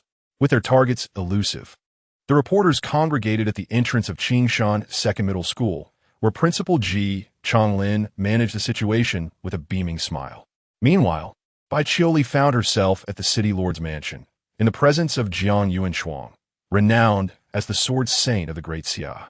Jiang Yuanshuang, a professional instructor of swordsmanship at Huaxing University, a level 74 flowing cloud sword saint, stood among the elite of the Great Xia and was the mentor Bai Qiuli had long aspired to study under.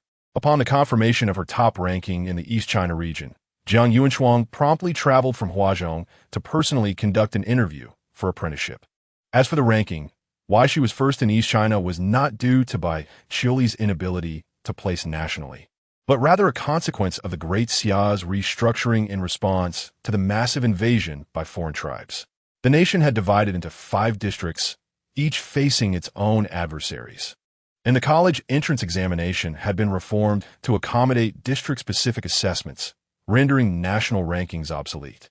Of course, the central headquarters of the Great Xia may still possess such rankings, but they remain undisclosed. Nonetheless, the title of first in East China was more than satisfactory for Yi Tian. The second-tier advancement task had finally been accomplished. Bai Qiuli secured the top rank in the East China College entrance examination. Reward: 15 points of funds, Starry Guard formation. Second-tier professional task completed.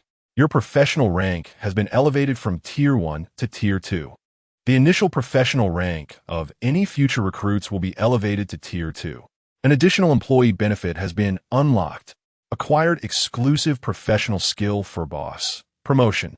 Indeed, the prestige of the college entrance examination proved to be of great significance, as it yielded special rewards.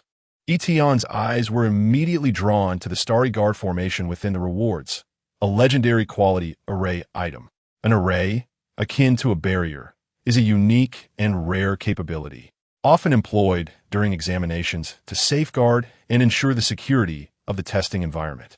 The Starry Guard formation possesses the ability to detect hostility and defend against all perilous attacks, activating discreetly, revealing no abnormalities until its defensive effects are triggered. Remarkable indeed, a legendary quality array is a rare find, and it could serve to enhance safety at the base. It is worth noting that rare-level arrays are typically utilized during examinations, whereas Yi Tian had already acquired a legendary Grade 1. He then turned his attention to other rewards. Upon advancing to Tier 2, an additional employee benefit had been unlocked. But upon inspecting the specifics, he couldn't help but gasp in astonishment. Employee benefits. 1. Insurance. Costing 3 times the number of employees, generates a life-saving shield for all staff, capable of withstanding 1 fatal blow, lasting 3 days. 2. Year-end bonus. At a cost of 10 times the number of employees, provides each staff member with a legendary quality equipment blind box. The year-end bonus amounted to 10 points of funds per individual. Yi Tian calculated that with the current number of employees, a single distribution would require a staggering 50 points of funds. After hiring Ning Jing, he had thought his balance of 109. 3 points was quite substantial. Yet, it now appeared that his funds were still insufficient. Although each person possesses a legendary quality blind box, which holds considerable value and greatly benefits the enhancement of employee capabilities, is still a matter for future consideration. The employees must exert themselves further. As for the final item, the boss's second-tier exclusive skill is remarkably practical. Promotion. This enables the elevation of an employee's rank, for instance, promoting an ordinary employee to an outstanding one, along with the opportunity for special investments once more. Current available promotion slots. Outstanding employees 2. Upon career advancement, the number of promotion slots increases and additional employee ranks such as core staff and secretary become attainable. Currently, all employees, including Bai Qiuli, hold the rank of ordinary employee.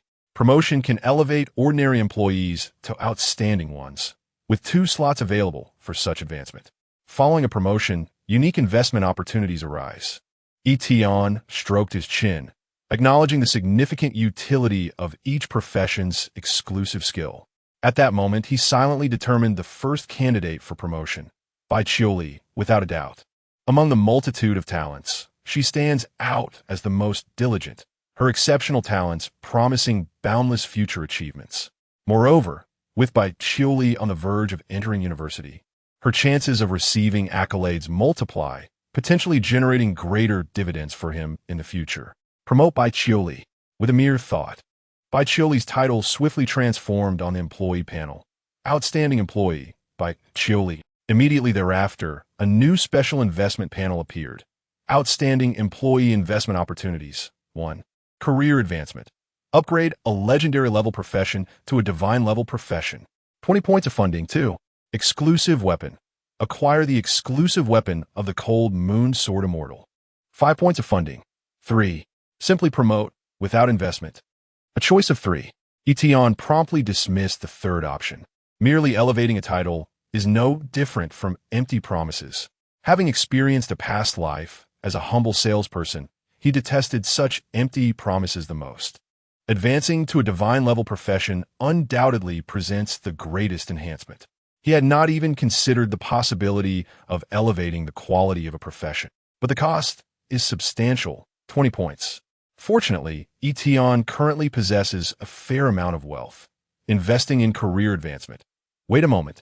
He almost forgot that the emergence of divine-level professions could attract significant attention, possibly leading to calamities. It would be wise to call upon Wei Yuan for assistance first.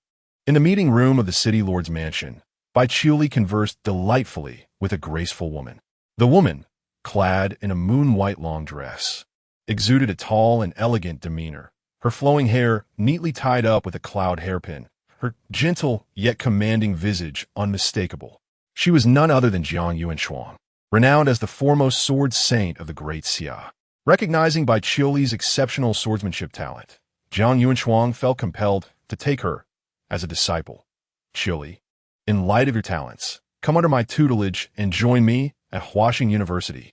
Bai Qiuli readily agreed, but suddenly appeared apologetic. Senior Yuanshuang, I must first discuss this with others. She contemplated the need to inform her boss about her departure from Qingcheng to university. However, Jiang Yuanshuang, with an expression that suggested she had already seen through the matter, teasingly remarked, Are you going to tell your little boyfriend? Before her arrival, she had already learned from the admissions officer of Huaxing about Bai Qiuli's circumstances during the examination, including her seemingly intimate relationship with Yi Tian. Bai Qiuli's delicate face momentarily froze, and she quickly waved her hand, exclaiming, No, that is, my employer. Employer? Jiang Yuanshuang's brows furrowed slightly, a hint of displeasure in her tone as she remarked, Qiuli, you are a legendary profession. You are destined to rise to the pinnacle of Daxia. How can you remain beneath others for long? Even if it is merely a romantic involvement, how can a legendary professional serve under someone else? Before Bai Qiuli could elucidate, the door to the conference room swung open, revealing Wei Yuan clad in azure attire. With a flourish of his hands, he summoned the power of the stars, swiftly erecting 3 celestial barriers for Bai Qiuli. As the barriers manifested, Jiang Yuanshuang couldn't help but smile gracefully, teasing, What is this? The esteemed Wei, reluctant to let Qiuli leave with me? Bai Qiuli, equally perplexed, understood that although her performance was commendable, Yi Tian had a plethora of talented individuals beneath him. Surely, Wei Yuan wouldn't impede her departure. A smile crept onto Wei Yuan's lips as he shrugged, stating, Being the esteemed head is not such a grand affair. I was merely summoned to fulfill a task. Jiang Yuanshuang's expression turned to one of astonishment. Though Wei Yuan's words carried a hint of jest, they suggested he had been called to perform a duty, perhaps from headquarters. Yet, she noticed Wei Yuan's peculiar gaze directed at Bai Qiuli as he said, Your employer mentioned a promotion for you both by Qiuli and Jiang Yuanshuang exchange bewildered glances. Promotion? What nonsense! But in the next instant, a dazzling array of multicolored light erupted from Bai Qiuli. The brilliant beam shot skyward, reflecting in the utterly astonished pupils of Jiang Yuanshuang. Within the luminous column, a melodious sound of a sword echoed, as Bai Qiuli's garments fluttered and the sword intent within her surged, becoming ever more formidable and piercing. You have been promoted to outstanding employee. Your current profession has advanced from Cold Moon Sword Master to God Tier - Cold Moon Sword Sovereign. Your ultimate profession has risen from Cold Moon Sword Immortal to Cold Moon Sword Deity. You have acquired the God Tier professional skill, Celestial Sword Domain. Bai Qiuli's face flushed with excitement. She had ascended to a God Tier profession. Her employer had elevated her. Meanwhile, Wei Yuan, witnessing the emergence of a second God Tier profession, was filled with profound emotions. Jiang Yunshuang's mouth fell open, her typically composed demeanor now utterly undone. Is this the power of that employer? She turned incredulously towards Wei Yuan, who placed a finger to his lips, signaling her to keep it a secret. No wonder Jiang Yuanshuang's heart surged with tumultuous waves. No wonder Bai Qiuli would be under that employer's banner. If she were in Bai Qiuli's position, she might even consider joining that employer's ranks. With a mere promotion, a God-tier profession was born. Chapter 38, The Relic Tablet. The Deathmatch Prison opens. On the other side of Qingcheng, Ningjing, accompanied by Secretary Wei Yuan, bid farewell to her grandparents, leaving behind an advance of 1 month's salary for her family. Wei Yuan's female secretary had also arranged for personnel to discreetly ensure the safety of Ningjing's grandparents. Subsequently, the secretary drove Ningjing along a concealed mountain path. As a legendary scholar, she arrived at the only ancient civilization research institute in East China. This institute is a hub for scientific talent in East China, dedicated to the exploration and deciphering of relics from otherworldly civilizations. Here, Wei Yuan had arranged for Ningjing's visit. Upon entering the institute, Ningjing's eyes sparkled with immense excitement at the sight of numerous tablets from various alien civilizations. These tablets serve as a means for many different cultures to record their civilizations or secrets, having endured the passage of time to reach this point, which particularly intrigued Ningjing. Welcome, Ningjing! Professors and researchers clad in white lab coats emerged to greet her.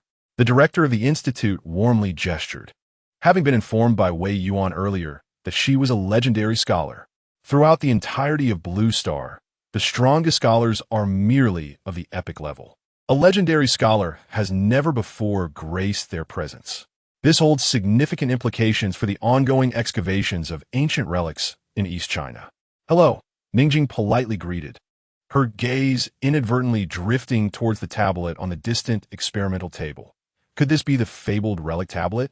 The director, initially intending to engage in small talk, shifted directly to the point upon witnessing Ningjing's fervent fascination. Indeed, this tablet contains clues to a relic near East China. Once we decipher its clues, we will uncover the secrets and details of this ancient site. Unfortunately, our progress has been sluggish, and the content is exceedingly complex. Ningjing's eyes brightened. May I give it a try? Of course. The director welcomed the idea. What we have deciphered thus far only confirms that the tablet is related to the ancient Yi kingdom, seemingly connected to the Dragon Clan or its descendants. He led Ningjing to the relic tablet, its surface adorned with mottled marks, exuding an air of antiquity yet showing minimal wear, thanks to excellent preservation measures.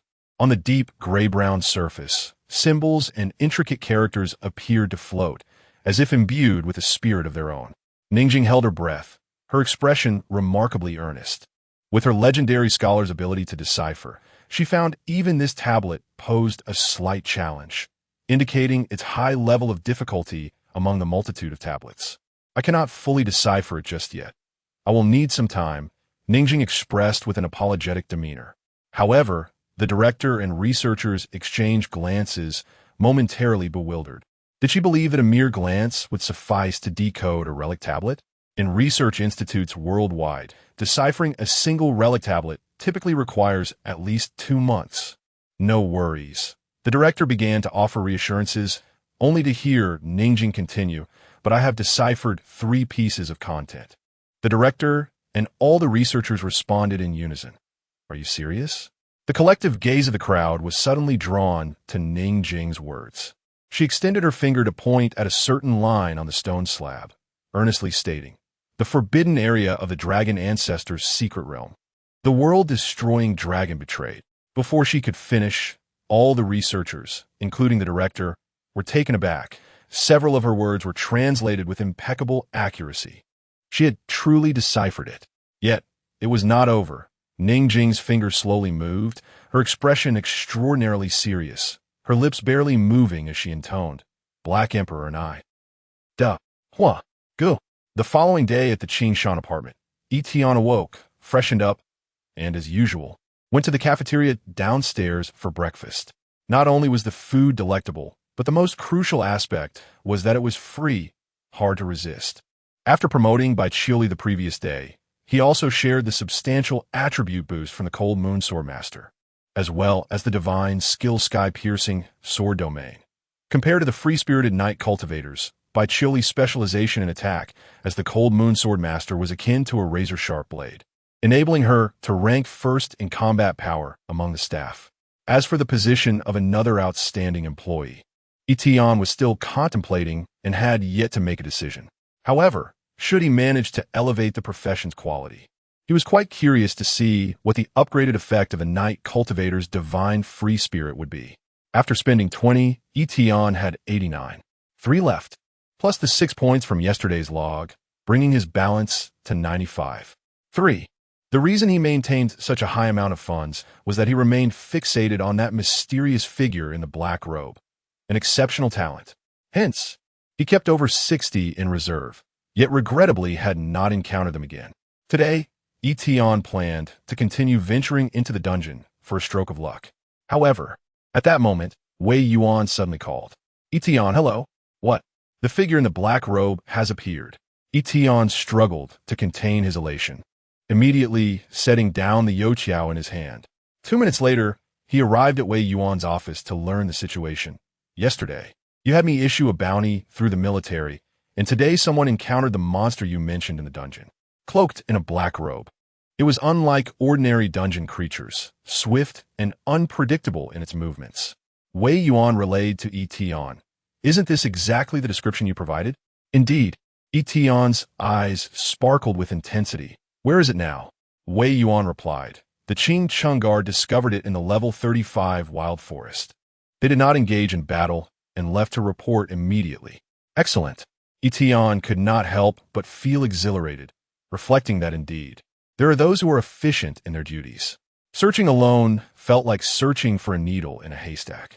But with Wei Yuan issuing a bounty for a full military strike, the task became significantly simpler. After expressing his gratitude to Wei Yuan, Yi Tian promptly set out towards the center of the dungeon. In the level 35 dungeon, the wild forest, the sun blazed above, and the trees stood tall and robust, casting long shadows. Yi Tian entered the dungeon alone, his heart somewhat anxious. Would it have fled? He walked forward slowly, yet he did not hear the automatic detection sound of the resume, leaving him increasingly helpless. After a considerable time, he finally laid eyes on a creature's corpse, marked with wounds from sharp blades. In a new dungeon, it was theoretically impossible for a creature to have just died. Ding! Detecting the emergence of extraordinary potential talents in the vicinity. Indeed, Yi Tian's gaze burned with intensity as a smile graced his lips. The deathmatch prison, commence. Chapter 39. The Dungeon Bug, Alice. On the other side of the dungeon, a familiar figure, cloaked in black, deftly plunged a dagger into the head of a dungeon creature. As the monster collapsed, its body transformed into a shimmering blue light of experience, which was absorbed by the cloaked figure. Level 24. The voice of the cloaked figure resonated devoid of any emotional fluctuation. Her current strength could only suffice to hunt lesser monsters, and the pace of her advancement was painfully slow.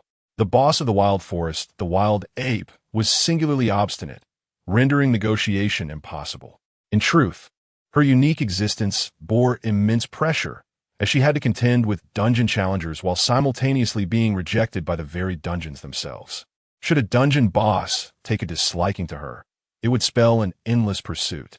Were it not for this predicament, she would not have needed to engage in feigned diplomacy with those dungeon bosses. Presently, this level 35 dungeon posed a significant threat to her. When would she ever escape from this dungeon? The cloaked figure slightly raised her head to gaze at the sky, the left side of her face, shrouded in darkness, adorned with the eerie patterns reminiscent of the black shore flower. She sheathed her dagger and swiftly moved to seek out other monsters. However, at that moment, a cloaked youth appeared before her. The boy stared intently at her, a smile of recognition gracing his face as he greeted her. "Long time no see." His cordial words elicited an immediate tension in the cloaked figure's body, plunging her into a state of battle readiness, or rather, flight. "You again?" The cloaked figure could hardly believe that after the dungeons of Beast King and the mystic realm of Heavenly Island, she encountered Yi Tian once more. What have I done to deserve this? Yi Tian was undoubtedly the person she least wished to confront at present. His combat prowess was exceedingly formidable. Even though the cloaked figure had ascended to the level of elite monsters, she felt no semblance of hope for victory. She even suspected that Yi Tian's attributes surpassed level 50, yet he could still enter a dungeon with a level restriction of 35. Is there any justice in this world? Yi Tian spoke with a calm demeanor. "Don't be alarmed. I'm not here to kill you." As if, no sooner had the cloaked figure uttered her thoughts than she prepared to utilize her spatial teleportation ability to flee. She reached for the rift in space, her gaze fixed on Yi Tian, wary of any sudden moves he might make to interrupt her. Yi Tian remained unmoved, kindling a sense of secret delight within her.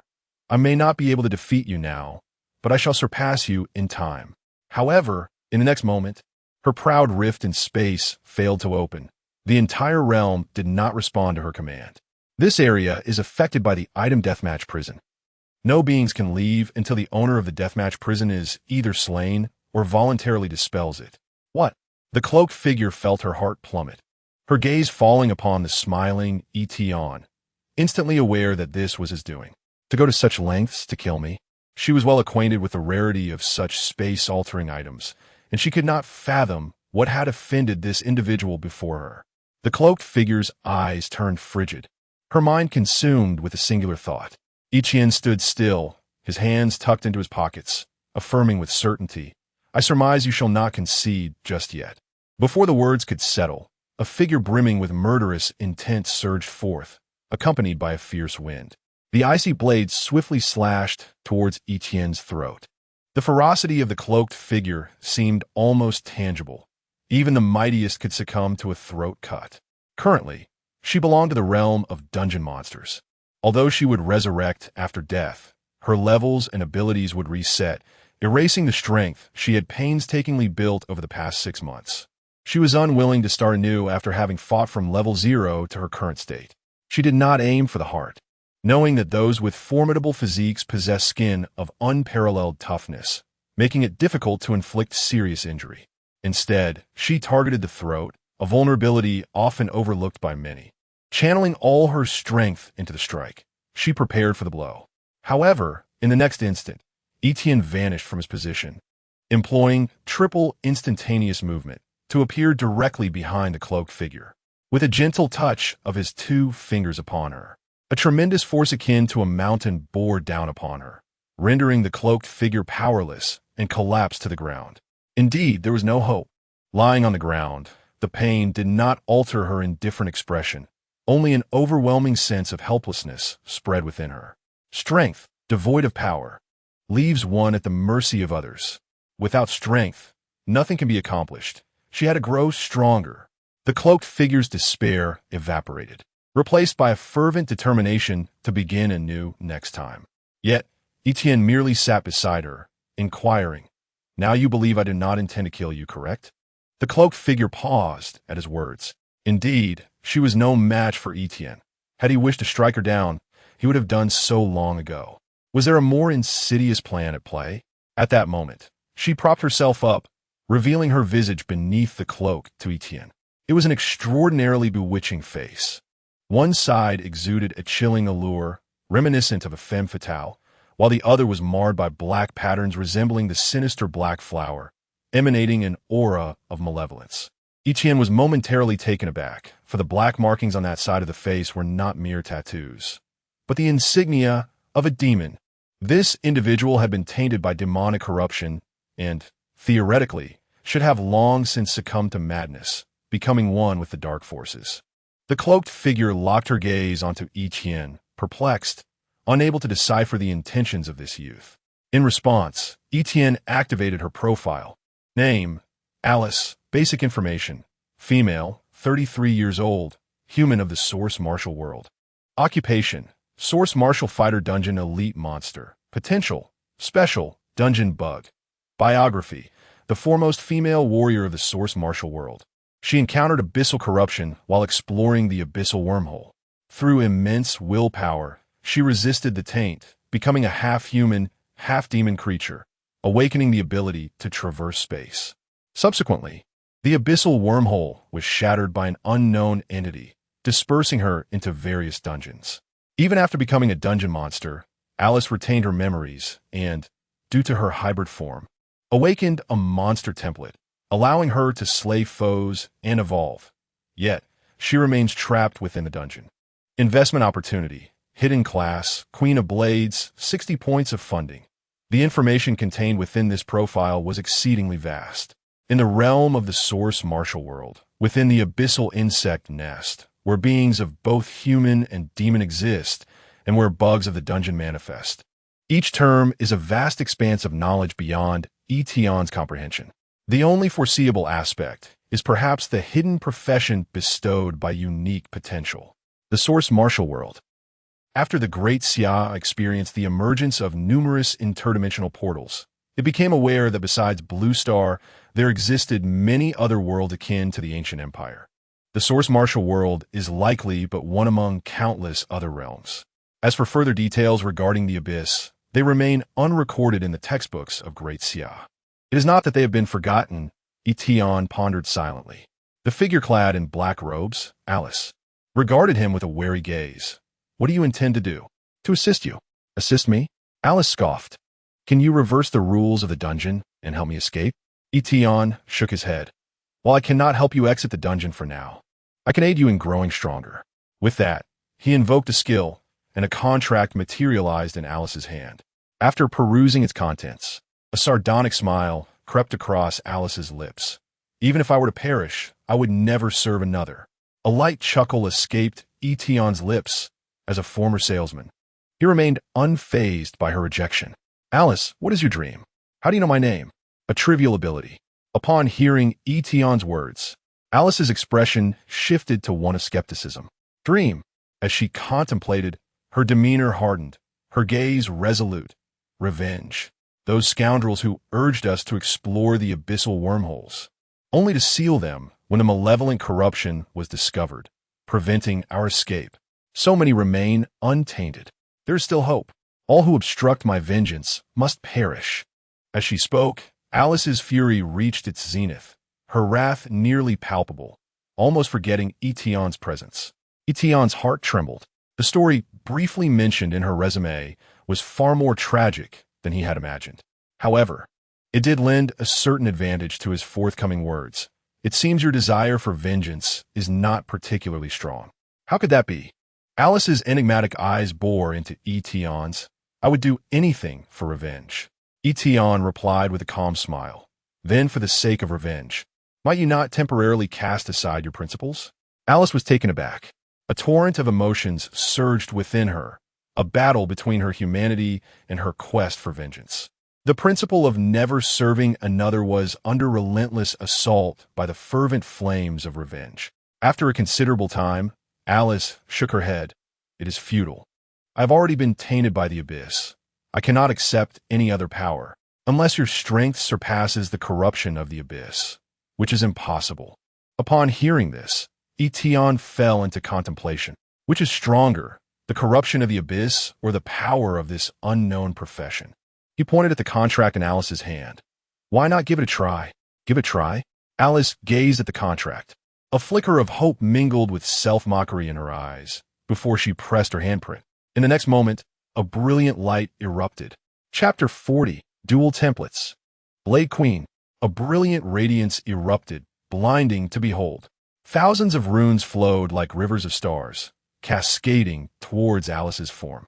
Soon after, the sky of the instance was stained a deep crimson, a chilling aura enveloping the entire realm. An astonishingly sharp brilliance emanated from Alice, as if she wielded countless invisible blades, slicing through all with her will. Yi Tian could not suppress his excitement. Indeed, success had been achieved. The resume evaluation had previously indicated that hidden classes diverged from the golden or iridescent ones. Each individual with exceptional potential exhibited distinct manifestations upon class transition, their abilities varying significantly. This, perhaps, was the unique trait of hidden classes. With the addition of a new member to the employee panel, Yi Tian's heart soared. He had finally recruited his first talent of exceptional potential. Though the expenditure of 60 units of currency seemed somewhat steep, reducing his balance to 35. 3. The sight of Alice's attribute panel made it all worthwhile. Employee Alice, class panel, Blade Queen, second tier, quality, hidden level, 25 strength, 575 agility, 600 constitution, 518 spirit, 550 class talent, demonization, dark warrior, 12 winged radiant blade class skills. Judgment of the End, Cold-Blooded Executioner. Monster Template, Void Walker, Elite. Ability, Void Traversal. Opens a portal to the Void, allowing for traversal to other spaces, currently only within the instance. Usable a maximum of 6 times per day. 2 panels. This was Yi Tian's first encounter with such a phenomenon. Moreover, the abilities presented on both panels were extraordinarily powerful. The hidden class of Blade Queen was undoubtedly formidable. Her attributes nearly divine, but the talent of demonization was an exceptionally potent transformation skill. It is well known that transformation skills are inherently strong. In addition, the capabilities of the monster template illuminated for Yi Tian the reasons behind Alice being dubbed the instance bug. The ability to traverse instance spaces freely held immense utility. It implied the capacity to eliminate foes silently within the instance. Even during exploratory runs and instances where the original limit was 5 participants, Alice could provide an additional hand. In an instant, Yi Tian recalled the recent interspecies competition. The first event was a team instance race, with the Great Xia and the Aigu Kingdom each dispatching 5-man teams to expedite their explorations. With Alice now in play, Yi Tian could hardly fathom how the Aigu Kingdom could possibly prevail. How could they compete against such an advantage? Furthermore, the universally troubling level 75 4th-tier instance would become a breeze for Yi Tian once Alice matured. The expenditure of 60 units truly proved to be a worthy investment. You have recruited employee, Alice, shared skills, void traversal, demonization, dark warrior, 12-winged radiant blade, shared attributes. A lengthy series of notifications flooded Yi Tian's consciousness. Meanwhile, Alice's appearance underwent a remarkable transformation. Her silvery white hair flowed gracefully, resembling liquid metal, while dark patterns flickered beneath her skin, showcasing her complete demonic metamorphosis. The left eye constricted into a vertical slit, and slender dark lines extended from the corners like the tears of a demon. The black cloak billowed in the wind. Behind it floated 6 pairs of 12 radiant blades, adorned with silver energy patterns that exuded a metallic sheen, wielded by sheer will. This was the passive manifestation of the 12-winged radiant blades. An unprecedented power surged within Alice, leaving her nearly incredulous of its authenticity. After a considerable time, Alice concealed the 12 blades beneath her cloak and gracefully approached Yi Tian, kneeling on one knee. Her enchanting visage slightly bowed, her right fist resting upon her chest, reminiscent of a gesture from a realm of source weaponry. Regardless of your identity, I, Alice, pledge my loyalty to you, my master. Her voice was husky yet magnetic, laced with a hint of beguiling allure, especially in the final 2 words, as lethal as poison. Yi Tian gestured for her to rise, stand up, and from now on, refer to me as your boss. My identity is merely that of an ordinary human from the Great Xia. Understood, boss, Alice replied, her tone flirtatious as she stood, her gaze fervently fixed upon the youth before her. Such a young and handsome boy had bestowed upon her such formidable strength. The capability was indeed beyond comprehension. Simultaneously, it ignited within her the hope of becoming stronger. With the power of the Blade Queen at her disposal, she would no longer have to struggle between life and death as she once did. With this thought, Alice inched closer to Yi Tian, her voice dangerously seductive. "Boss, are you not afraid that I might threaten you with this newfound power?" Yi Tian responded with a perplexed expression, momentarily at a loss for words. Alice silently pursed her lips, perceiving his gaze as one reserved for a fool. "Alice, to what level can this monster template ascend, and what enhancements are available?" Alice replied, "The levels of dungeon monsters are categorized as minions, enhanced monsters, elite bosses, lord bosses, ultimate bosses, and world bosses. The elite bosses and lord bosses are commonly referred to by professionals as the minor bosses and major bosses of the dungeon, with the latter typically being the strongest creature at the dungeon's conclusion. As for the ultimate boss, it is said to appear only in special locations, such as the legendary ancient ruins and large secret realms. The world boss, on the other hand, has only been witnessed once globally, during an extraordinarily large secret realm developed by the American Empire, resulting in no survivors." Alice continued, "In theory, I could also reach the level of a world boss. This has been my goal all along, for my ability to traverse the void will enhance as the monster template level increases. I believe this is where my potential to escape the dungeon lies." Yi Tian felt a flicker of anticipation.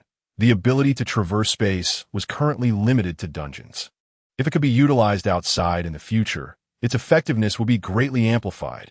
Curiously, he inquired, "Are the conditions for raising the monster level limited to hunting dungeon monsters, or can it be achieved by defeating anything? Any living being can be slain. The stronger, the better." "Alice, however, as a member of the human race, I will not take the initiative to hunt my own kind." Suddenly, Yi Tian had a brilliant idea. "You could venture into the dungeons of the ancient Abyss dynasty to hunt the aliens and dragonkin. It is time to show those outsiders what true strength entails." Chapter 41. The Invasion of the Secret Realm. Void Traversal. Slaying the Otherworldly? How delightful. Alice, brimming with enthusiasm, found that possessing a monster template allowed her to gain more experience by defeating challenge participants than by vanquishing the creatures within the dungeon. Particularly, those inherently powerful beings from other realms, which she had previously evaded due to her lack of strength, now became her targets with a newfound hidden class, promising swift growth through their extermination. However, a pressing concern arose. Having spent so long within the dungeon, she was utterly oblivious to the whereabouts of these otherworldly beings. Unable to locate their dungeon, the ability of the Void Walker, Void Traversal, enabled her to traverse various dungeons at will, yet without direction. It was akin to navigating blindfolded. In truth, Alice lacked the means to ascertain external directions while ensconced in the dungeon, making each traversal a gamble of fortune. Yet, Yi Tian had a solution. "You should be able to sense my location now, right?"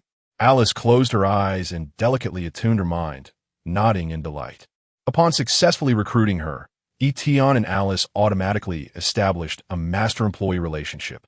Just as Yi Tian could scrutinize the employee panel, the recruited Alice could instinctively sense the presence of her employer. This was the source of her abilities.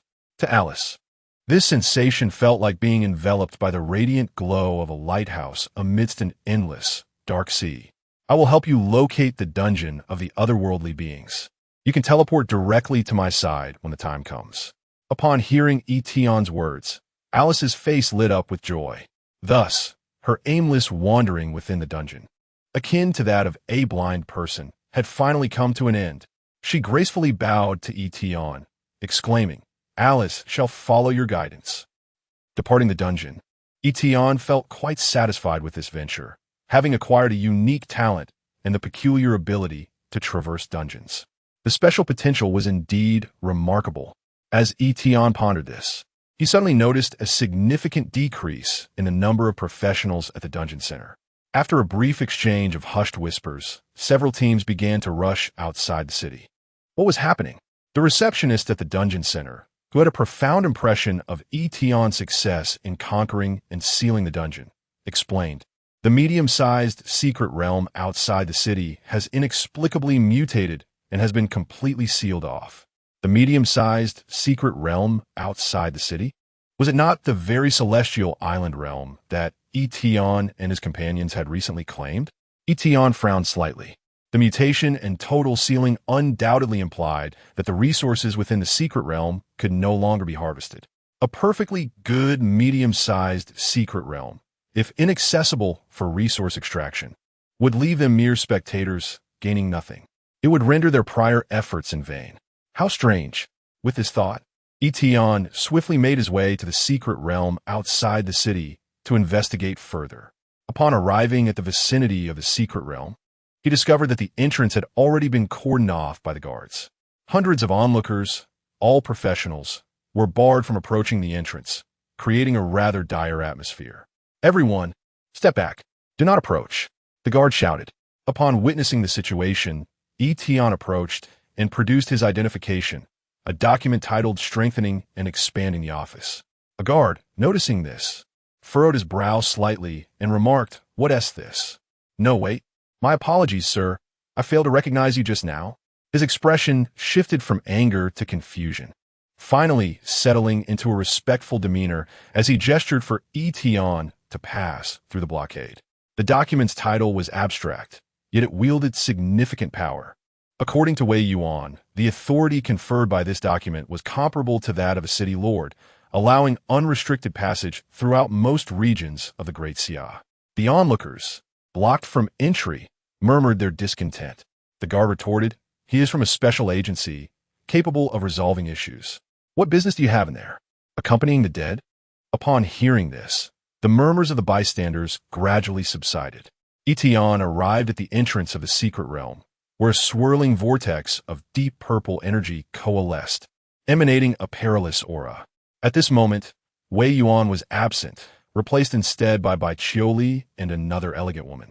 "Boss, I was just about to send you a message," Bai Qiuli exclaimed joyfully upon seeing Yi Tian. The other beautiful woman, armed with a sword, turned her gaze toward Yi Tian, who reciprocated with curiosity. Bai Qiuli promptly introduced them, revealing that the elegant woman was none other than the esteemed Jiang Yuanshuang, Bai Qiuli's little boss.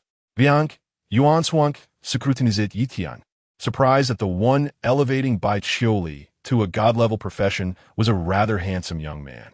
Yi Tian, perplexed, considered the implications of Jiang Yuanshuang, a top-tier level 74 professional, coming to see him. The matter at hand must be significant. Bai Qiuli then explained to Yi Tian, "This morning, the secret realm underwent a sudden anomaly, and the entrance has been sealed. All miners inside have been trapped. It is suspected that a malevolent force has emerged, necessitating the dispatch of a team to resolve the issue. Consequently, the pioneering team, led by Yi Xiu and Jiang Che, has entered. It has been 4 hours, and they have yet to emerge. Since their entry, the entrance to the secret realm has been entirely sealed, preventing anyone from entering. Yi Xiu and Jiang Che are also within." Yi Tian frowned slightly, aware of their capabilities. If there were truly a malevolent force, they would not remain trapped for so long, unless it was a demon lord or a similar level of evil. But should such a being appear, its target would not merely be a secret realm. It would likely threaten the entire Qing city. Jiang Yuanshuang gazed solemnly at the deep purple entrance, stating, "Such a method likely indicates the involvement of an alien race." Bai Qiuli urged, "Boss, perhaps you should try to contact them through the meeting function. Otherwise, no one knows the situation inside Yi Tian." Upon hearing this, opened the employee panel to check on Yi Xiu and Jiang Che's status. He discovered that both were engaged in combat, their health remaining above 50%, posing no immediate life-threatening danger. But the longer they remained inside, the less certain their safety became. "There's no need," he declared resolutely. "I shall save them." As Yi Tian's words fell, Bai Qiuli was momentarily taken aback, while Jiang Yunshuang beside her shook her head in resignation, saying, "The entrance is sealed. No one can enter. The motives of this alien race are likely far from simple. Despite her words, Yi Tian still approached the entrance to the secret realm. The secret realm is currently sealed and inaccessible. Such a prompt halted Yi Tian's steps. Jiang Yuanshuang and Bai Qiuli, one tall and the other petite, exchanged bewildered glances at Yi Tian. At that moment, Yi Tian raised his hand towards the entrance, with unstable energy flickering in his palm, causing the dark purple vortex to appear as though it were on the verge of being torn apart. Traversing through the void in the next instant, Yi Tian stepped into the rift, directly entering the secret realm's entrance. Jiang Yuanshuang and Bai Qiuli, witnessing this scene, were left utterly astonished. What kind of ability is this? Jiang Yuanshuang, her elegant demeanor gradually unraveling, murmured softly, "When did the great Xia produce such a formidable figure?" She then turned to Bai Qiuli, asking, "What is the true extent of your prowess, esteemed master?" Bai Qiuli's delicate face reflected a hint of confusion as she meticulously pondered in her mind. Yet her tone revealed her own uncertainty. Master, he should be quite powerful, right? Chapter 42. The Void Insect Clan. Brazen Extortion. Amidst a flicker of violet light, Yi Tian materialized within the secret realm. Once a familiar domain of the Sky Islands, it was now shrouded in countless barriers resembling a black web, exuding a decaying aura that permeated the air with a foul stench. It appeared that such a level of confinement could still be penetrated by the art of void shuttling. Having shared Alice's ability to traverse the void, Yi Tian too had acquired the skill to enter dungeons or secret realms. It seemed that one could not only traverse between dungeons, but also from the outside world into these realms. As he surveyed his surroundings, Yi Tian's gaze fell upon two scar gold mines. Within resource secret realms, many such veins of, or would emerge, and once mined, they would yield a bounty of materials. The Sky Scar Gold, infused with wind spirit energy, was ideally suited for crafting equipment for agile professions. However, the few shards of this resilient or strewn across the desolate surface bore marks of gnawing, their surfaces riddled with chips. It seemed the presence of foreign creatures was considerable. Yi Tian's gaze shifted deeper into the Sky Islands, a flicker of anticipation igniting within him, and he spoke. "Alice." With that utterance, the fabric of the secret realm beside Yi Tian was torn asunder, revealing a striking figure stepping forth with long strides. The Blade Queen, Alice, approached him, her coldly beautiful visage brimming with curiosity. "Isn't this the secret realm from before?" Indeed, while it is not a dungeon of the ancient kingdom, it should still harbor a fair number of foreign beings. Upon hearing Yi Tian's words, Alice instinctively licked her crimson lips, her gaze filled with expectation. "Let's proceed." Yi Tian swiftly advanced deeper into the Sky Islands, sensing the presence of Yi Xiu and Jiang Che nearby. As he set foot on the second floating island, the barriers resembling a black web finally emitted sounds, the air filled with the unsettling buzzing of swarming insects. Looking up, Yi Tian beheld grotesque little creatures, their carapaces emanating a dim violet glow, each sporting 6 beetle-like legs. The Void Insect Clan? Alice's eyes narrowed sharply, recognizing them instantly. Yi Tian cast a casual glance and discerned that these so-called void insects possessed average strength, around the second tier of combat prowess. Instantly, 12 blades of light manifested behind Alice, their presence accompanied by the whistling of slicing wind as she lunged forward, her will guiding the blades to cleave through several void insects, each strike leaving a dazzling trail of light. As a manifestation of her innate talent, the 12-winged light blades passively bestowed a staggering 500 increase in attack damage, rendering her basic strikes capable of annihilating foes in an instant. With sharp swishes, the blades sliced through the swarming insects, obliterating them and transforming them into luminous orbs of experience that Alice eagerly absorbed. Alice's expression brightened. Indeed, the experience gained here surpasses that of dungeon monsters. We are not far from the level of elite bosses. At that moment, Yi Tian surged towards the third massive floating island. Here, the atmosphere was even more rancid and foul, teeming with swarms of insects crawling upon the black web-like barrier. In one corner of the colossal floating island, dozens of miners huddled together, In the depths of the night, Yi Xiao, along with Jiang Che and his siblings, alongside a professional clad in the attire of the Starfire Martial Arts Academy, engaged in a fierce battle against the void insect horde under Yi Xiao's command, all while safeguarding the mining workers.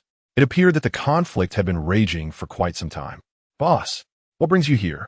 Wasn't the secret realm supposed to be sealed? How did you manage to enter?" Upon spotting Yi Tian, both Yi Xiao and Jiang Che exhibited expressions of astonishment. They shared a connection with Yi Tian, sensing that the individual before them was indeed Yi Tian himself, rather than an imitation.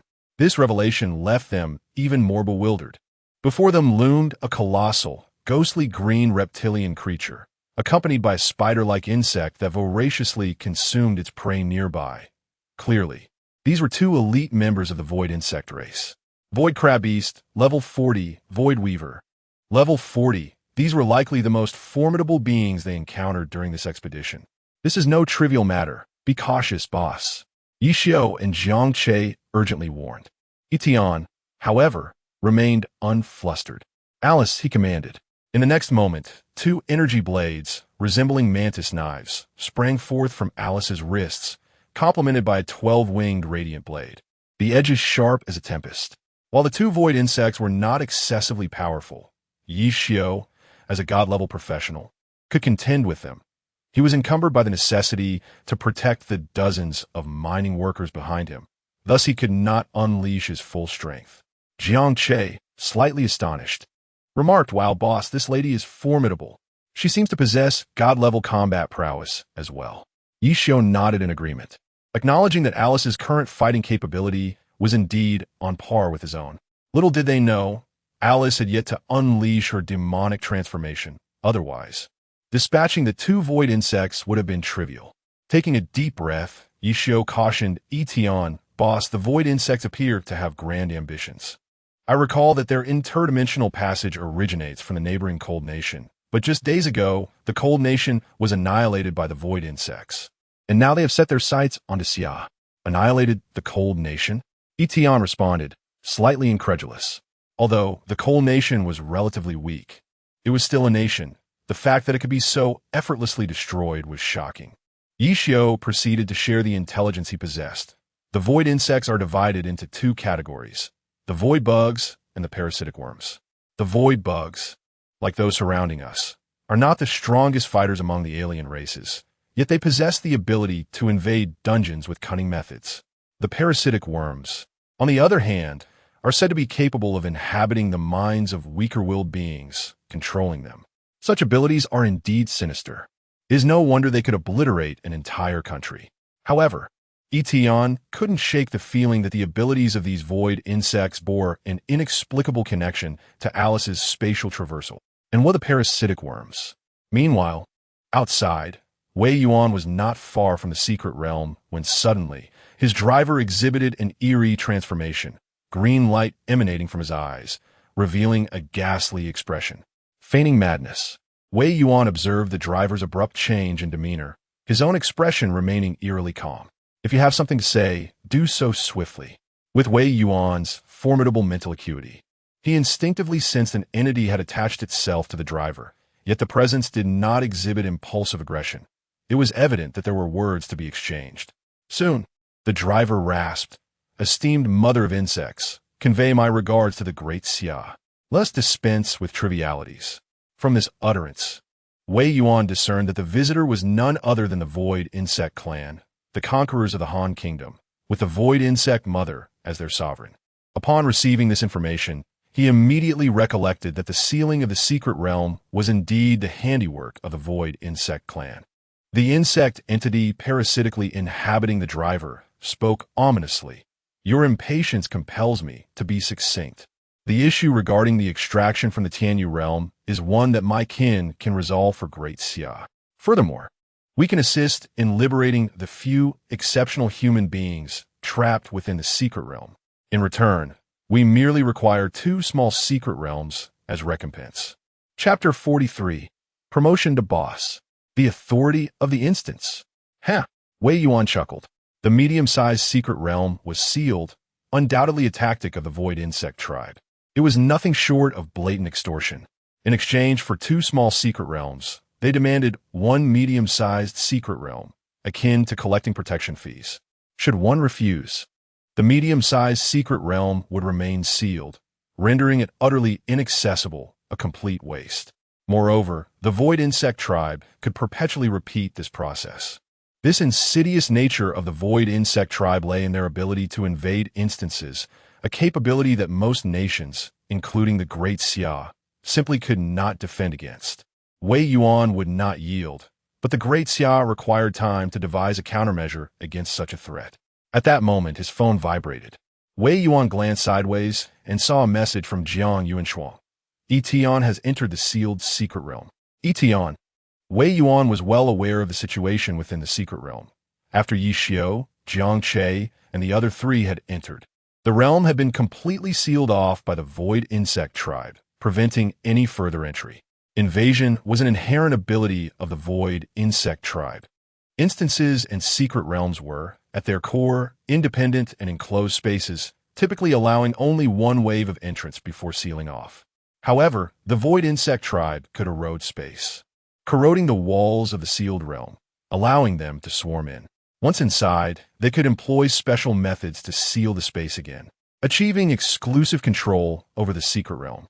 Countries worldwide, and even most other races, lacked effective countermeasures. Otherwise, the Han Kingdom would not have fallen so swiftly. Yet, Yi Tian had somehow breached the Void Insect tribe's blockade. How is that possible? Observing Wei Yuan deep in thought, the parasite that had latched onto the driver spoke again. As the leader of the Great Xia, Your Excellency undoubtedly understands the principle of sacrificing the small for the greater good. Just 2 small secret realms exchanged for 1 medium-sized secret realm, along with the lives of 5 talented individuals from the Great Xia, is indeed quite a bargain, is it not? The parasite's voice was raspy and unsettling. However, Wei Yuan's mood gradually calmed. Since Yi Tian possessed the capability and dared to venture into the sealed secret realm, he must have some confidence in his ability to cope. Moreover, at this juncture, it seemed that only Yi Tian could contend with the insidious methods of the Void Insect tribe. The parasite urged, if we delay any longer, I cannot guarantee what may transpire within the secret realm. Wei Yuan chose to trust Yi Tian, shaking his head with a faint smile. I think not. Within the secret realm, in the domain of the Celestial Isles, Alice's combat prowess truly astonished all present. 12-winged radiant blades split into 6 to fend off the small insects, while the remaining 6 joined Alice in battling 2 level 40 elite void insects. She single-handedly suppressed hundreds of the Void Insect tribe, although the Void Insects were not particularly strong in direct combat. The armored beasts and web spinners were on par with epic-tier professionals of the same level, with hundreds of small insects surrounding them. A response from the Great Xia's military would require at least a regiment-sized formation. Accompanied by the thunderous sound of chitinous friction, the colossal void crustacean struck the ground, each of its 6 pairs of insect legs creating seismic shockwaves with every step. Night Repair activated Holy Healing Apocalypse, bestowing shields upon everyone to protect them from the ensuing aftershocks. In an instant, Alice darted forward, her form swiftly evading the tremors, as 6 luminous blade wheels surged like fleeting auroras towards her adversary. Madman! The crustacean was taken aback, not expecting its opponent to charge headlong into the fray. Yet, it perceived this as an opportunity. Its fearsome mandibles unleashed a torrent of purple acid, a corrosive attack engulfing Alice's figure. However, in the next moment, a long black flash pierced through the acid, cleaving it apart while sending shockwaves, severing half of the void crustacean's body in an instant. The creature let out a piercing scream, retracting all its neural tendrils in defense, a lament echoing through the air. What? In the blink of an eye, the Void Weaver's pupils constricted, witnessing her companion gravely wounded. As a Void Weaver, her abilities were more functional. The black web enveloping the secret realm was her creation, capable of sealing the entire domain once formed. However, in terms of combat prowess, the Void Crustacean far surpassed her capabilities. Yet Alice had managed to inflict such severe damage with a single strike. Instantly, the Void Weaver extended black webs from her body, the dark net spreading like a vast hand, reaching out towards Alice from behind.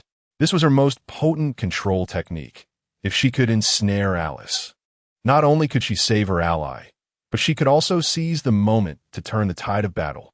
Nevertheless, faced with the overwhelming black web, Alice didn't even glance back, her right hand reaching backward as if grasping the air. Judgment of the end. Dozens of blood-red slashes erupted towards the rear, each crimson streak tearing through the web, directly striking the Void Weaver and exploding upon her form. In an instant, the Weaver's body was bombarded by countless slashes, torn into myriad fragments. With a resounding explosion of crimson, the Weaver could barely emit a scream before Alice struck her down. She had made her move. She had been vanquished. All of this transpired in the blink of an eye, as the corpse of the Void Weaver shimmered with flecks of blue light, transforming into experience absorbed by Alice. The void crustacean before her stood in utter disbelief. Where was my teammate? Could she truly be human with such combat prowess? The creature, now reduced to half its form, found itself unable to flee, even incapable of launching another seismic wave for defense. In the next moment, 12 luminous blades were summoned by Alice. In the vast pupils of the crustacean, Alice's left hand rose gracefully, and simultaneously, the 12 blades pierced into its carapace. The dark purple shell emitted a piercing sound of shattering, akin to crystal fracturing, obliterating all vitality within the void crustacean's enormous body. At that moment, Night Repair, Jiang Che, and the members of the mining team were all left in stunned silence. In a moment of uncertainty, I found myself pondering who was more terrifying, Alice or these void insects.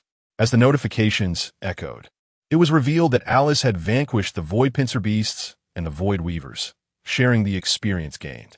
With the absorption of sufficient hunting experience, her monster template ascended from elite monster to elite boss. With this elevation, her form became more elongated and graceful, and the 2 mantis blades upon her arms were significantly enhanced.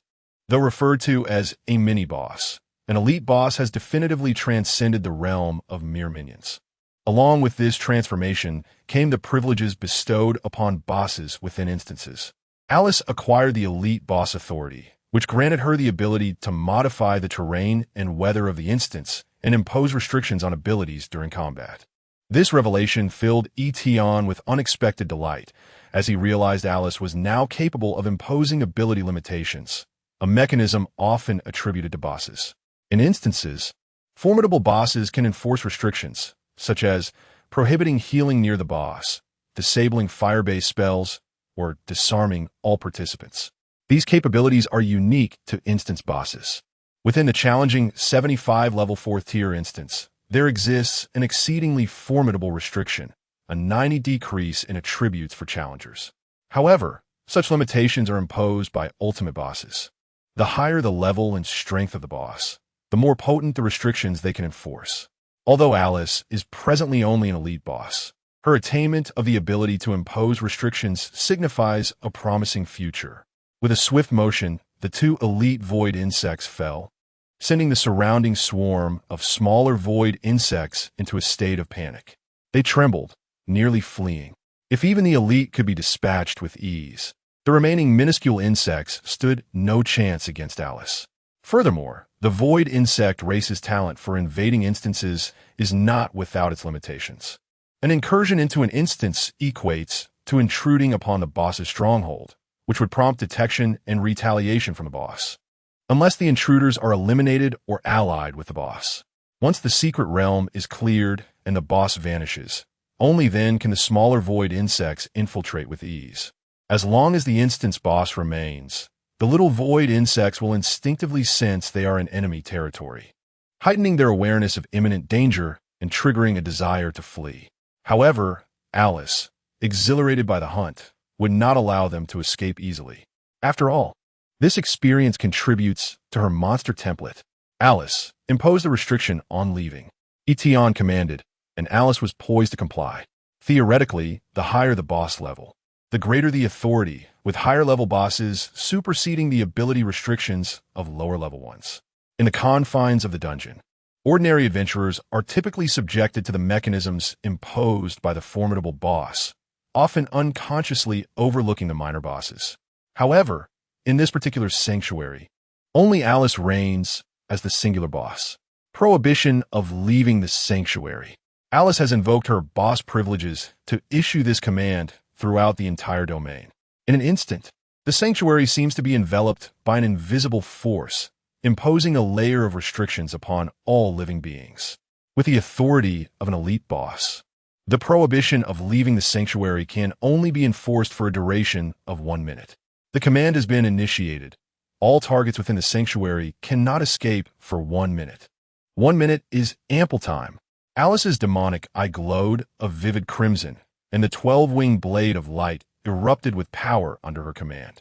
Hundreds of minor void insects frantically crawled to the edges of the dungeon, attempting to exploit their previous tactics of invasion to create a breach and escape through it. Yet, their once proud racial gift now faltered utterly, engendering a deep-seated fear within them and intensifying their panicked cries. Yi Tian glanced at his own status and discovered, to his astonishment, that even he, as a professional adventurer, was bound by the prohibition. As a boss, Alice's authority within the dungeon was indeed terrifying. One could only imagine the chaos if Alice were to ascend to her ultimate form, or even become a world boss. What dungeon would remain unchallenged? To call her a deity within this realm would not be an exaggeration. Even if the Agerian dynasty were to compete in dungeon racing against 10 other diverse races, they would still be met with annihilation. Kill, kill, kill. She leaped into the fray like a wolf among sheep. In stark contrast to the hesitation of the minor void insects, Alice resembled a celestial demon, and wherever her 12 blades of light struck, there lay the dismembered remains of her foes, painting the scene in a gruesome spectacle. Ha ha! Alice's maniacal laughter echoed in the ears of those present, sending chills down the spines of Yi Tian, Yi Xiao, Jiang Che, and the others. The dozens of rescued miners, initially filled with joy at witnessing the slaughter of the void insects that had ensnared them, now exchanged anxious glances. They felt a creeping dread, thinking, how does it seem that this one is even more ruthless than those insects? Compared to them, she truly embodies the essence of a boss. Just gazing upon her sends shivers down my spine. No, my friend, your spine is chilled because you are leaning against the corpse of an insect. 1 minute elapsed. The dungeon was left with only the flashes of Alice's blades. The massive floating island and the black web of void insects bore the scars of her strikes, scattered with the dismembered limbs of the minor void insects. Though their numbers were great, Alice's remarkable agility, combined with her 12 independently controlled blades of light, rendered her a terrifying force in battle. Initially, Yi Xiao and Jiang Che intended to assist, but Yi Tian halted them. As invaders of the sanctuary, the demise of these void insects at Alice's hands would significantly accelerate the upgrade speed of the monster template. This is also one of the reasons why Yi Tian perceives Alice as a dungeon bug. In addition to possessing dual templates of both a profession and a monster, she astonishingly has the capacity to infinitely elevate her level, even advancing from a minor creature to a formidable boss, an impossibility for other monsters. As a professional, she can eliminate dungeon creatures to gain experience. As a dungeon creature, she can vanquish challengers to ascend with her dual templates. Alice's potential is immeasurable. Hundreds of small void insects transformed into experience are absorbed by Alice, bringing her closer to her ascension from elite boss to lord boss. Splendid. After the carnage, Alice licked her lips, her expression one of utter delight, as if she had just savored a delectable feast. It is over. Yi Tian addressed Yi Xiao and the others. Please lead the mining team away. Yi Xiao nodded. Understood. The weather on the floating island shifted from gloomy to clear, and the black web barrier enveloping the secret realm gradually dissipated, signifying the restoration of normal passage. Alice, feeling somewhat unfulfilled, turned to Yi Tian and inquired, Boss, this dungeon is devoid of monsters and foreign races. Where should I go next? This perhaps is Alice's sole shortcoming, having always existed in an isolated dungeon space. She completely lacks a sense of direction and cannot accurately locate suitable targets for hunting. This killing machine requires Yi Tian to initiate her next move. The Yaga Dynasty. Chapter 44. The United Annexation of the Great Xia. Entering the hostile camp instance. The Yaga Dynasty was indeed the destination that Yi Tian had originally prepared. Since it was possible to hunt enemies within the instance, it was imperative not to overlook the alien races. As he spoke, he stepped out of the secret realm and instructed Alice, "Await my summons." Meanwhile, outside, Jiang Yuanshuang and Bai Qiuli were anxiously observing the entrance to the secret realm. Yi Tian's entry into the secret realm signified an escalation of the situation. Should he fail to emerge, the consequences would far exceed the loss of a medium-sized secret realm. Fortunately, the entrance, shrouded in a ghostly purple hue, gradually returned to normal, and the blockade was lifted. Yi Xiu, Jiang Che, and others emerged from the secret realm, unharmed, accompanied by dozens of mining teams. A sigh of relief escaped by Qiuli and Jiang Yuanshuang. The latter, filled with astonishment, remarked, "Qiuli, your little boss truly possesses remarkable abilities." Bai Qiuli paused momentarily. To be honest, she had seldom witnessed Yi Tian in action and could not accurately gauge his true strength. However, from a few instances she had observed, his capabilities were undeniably enigmatic. She nodded blankly in affirmation. On another front, Wei Yuan cast his gaze toward the direction of the secret realm. The parasite that had latched onto the driver urged, "Do not waste time, my lord. Miracles will not occur." Before he could finish, the parasite was struck with astonishment. The presence of hundreds of void insects emanating from the secret realm had suddenly vanished without a trace. What was happening? Had they all retreated? The parasite found itself in a state of confusion, entirely neglecting the possibility of their demise. Given that it was a Tier 2 secret realm, with levels capped below 25, they had dispatched 2 elite void insects at level 40, an overwhelming force.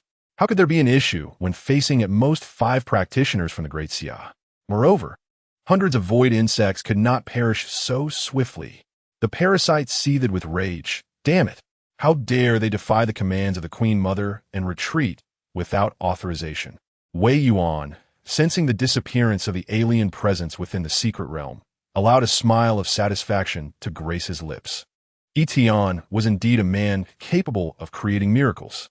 In the next instant, he reached out toward the parasite, and a colossal surge of starry spiritual power coalesced into an invisible hand, shattering the parasite's mental essence into fragments. "Tell your Queen Mother, should you dare to enter the Great Xia again, I shall extend my hospitality in return." The parasite let out a blood-curdling scream, its gray-green form writhing in agony. The parasite's method of infestation involved remotely releasing a fragment of its mental essence through the void insects, seizing the body of a mentally feeble host. While its physical form remained safe, the destruction of its mental essence would provoke excruciating backlash upon its body. It found itself in a landscape of decayed, ashen earth, the sky ensnared by a black net of barriers. Amidst the crumbling ruins, countless repulsive insect eggs were hatching. This was the devastated realm of the Cold Nation. Amidst the ruins, the remnants of humanity lie ruthlessly trampled by the void insects. The collapsed skyscrapers and shattered vehicles stand as silent witnesses to the absence of life. This once vibrant land has become an absolute stronghold for the void insect horde, with grotesquely contorted creatures crawling over the debris of fallen edifices. A parasite, disregarding its mental anguish, hastily makes its way to the lair of the insect queen, seeking to confront the void insects about their abrupt withdrawal. Yet, upon arrival at the queen's den, an inexplicable chill envelopes its heart, arising from the heavy silence that pervades the atmosphere. The disheartening revelation that follows sends shivers through its very being. Of the hundreds of void insects dispatched to the Great Xia, not a single one has returned. They have all perished. How could it be that I am the sole survivor? It struggles to comprehend, daunted by the chilling realization that its comrades have not abandoned it, but rather met their demise. In the shadows of the insect queen's lair, her deep, resonant voice pierces the gloom. The Great Xia indeed differs from the Cold Nation. The void insects had faced no such setbacks when conquering the Cold Nation. They suffered the loss of hundreds at their first strike. with not a single benefit to show for it. A fruitless endeavor. The ease with which they had taken the cold nation now gives way to an unfamiliar sensation of failure at the hands of humanity. The vast expanse of the Great Xia is certainly justified. The queen's voice grows increasingly thunderous. Yet we, the void insects, require territory far greater. This insignificant place cannot satisfy our needs. The Great Xia, the dragonborn of the Aigu, appear to be worthy adversaries. Once more, the insect queen's cavernous voice resonates from the darkness. Locate the Aigu dynasty and unite to devour the Great Xia. The issue of the secret realm resolved. Yet the method by which Yi Tian intends to thwart the invasion of the void insects piques Wei Yuan's curiosity. He seeks a private audience with Yi Tian, for the tactics of the void insects are insidious, having wreaked havoc upon many nations. If a permanent defense mechanism could be devised, it would alleviate a significant burden from the Great Xia. However, Yi Tian shakes his head. I possess no means to prevent the void insect invasion. My only approach is to directly enter the dungeon and eliminate all the void insects. While the notion of entering the dungeon sounds straightforward, Wei Yuan understands that this is a unique ability of Yi Tian's. Nevertheless, he feels reassured, although a prevention method remains elusive. Yi Tian's presence offers a temporary solution to counter the void insects. It seems prudent to summon the researchers to tackle the development of a large-scale barrier technique, ideally to preemptively guard against the void insect horde. After all, Yi Tian is but one individual, and the Great Xia cannot rely entirely upon him for all matters. Wei Yuan, with a solemn tone, reiterates, however, we owe you a debt of gratitude this time. At least today, had it not been for your intervention, the Great Xia would have faced dire consequences, potentially sacrificing a mid-sized secret realm. Yi Tian responds with a smile, seizing the moment to make a request. Brother Wei, could you take me into the dungeon of the Aigu dynasty? Any dungeon they control will suffice. Wei Yuan pauses, surprised by the suggestion to enter the dungeon of the Aigu dynasty. He took the initiative to venture into the hostile faction's dungeon, a peculiar request he had never encountered before. However, Wei Yuan understood that Yi Tian was not one to act without purpose. There must be a reason behind it. After a moment's contemplation, he nodded and said, very well, I shall escort you. Chapter 45. Where do bosses block the entrance to a dungeon? In the eastern frontier of the Great Xia lies Ding City. This is a city where the border troops of the Great Xia and the Yaga dynasty are stationed together, often engaging in skirmishes and competitions. Tensions have escalated since the Great Xia seized a small secret realm granted by the Red Emperor from the Yaga dynasty, intensifying the conflicts between their border forces. Quick, hurry up. We're about to make a dash. Splendid. Just managed to break the record of that little dragon. Bring forth their bets. What's there to be smug about? Leading by a few seconds. The human race has never seen the world. In the center of Ding City, the border forces of the Great Xia and the alien troops gathered around a dungeon entrance, eagerly placing their bets amidst fierce competition. Wei Yuan drove Yi Tian over. Upon witnessing the scene, inquired curiously, what is this? Wei Yuan explained, apart from martial contests, this is a common practice here, taking turns to speedrun dungeons, which is also a form of competition. Yi Tian quickly grasped the rules. The Great Xia and the Yaga dynasty each send representatives to clear the dungeon, competing for who can finish faster, while simultaneously betting against each other.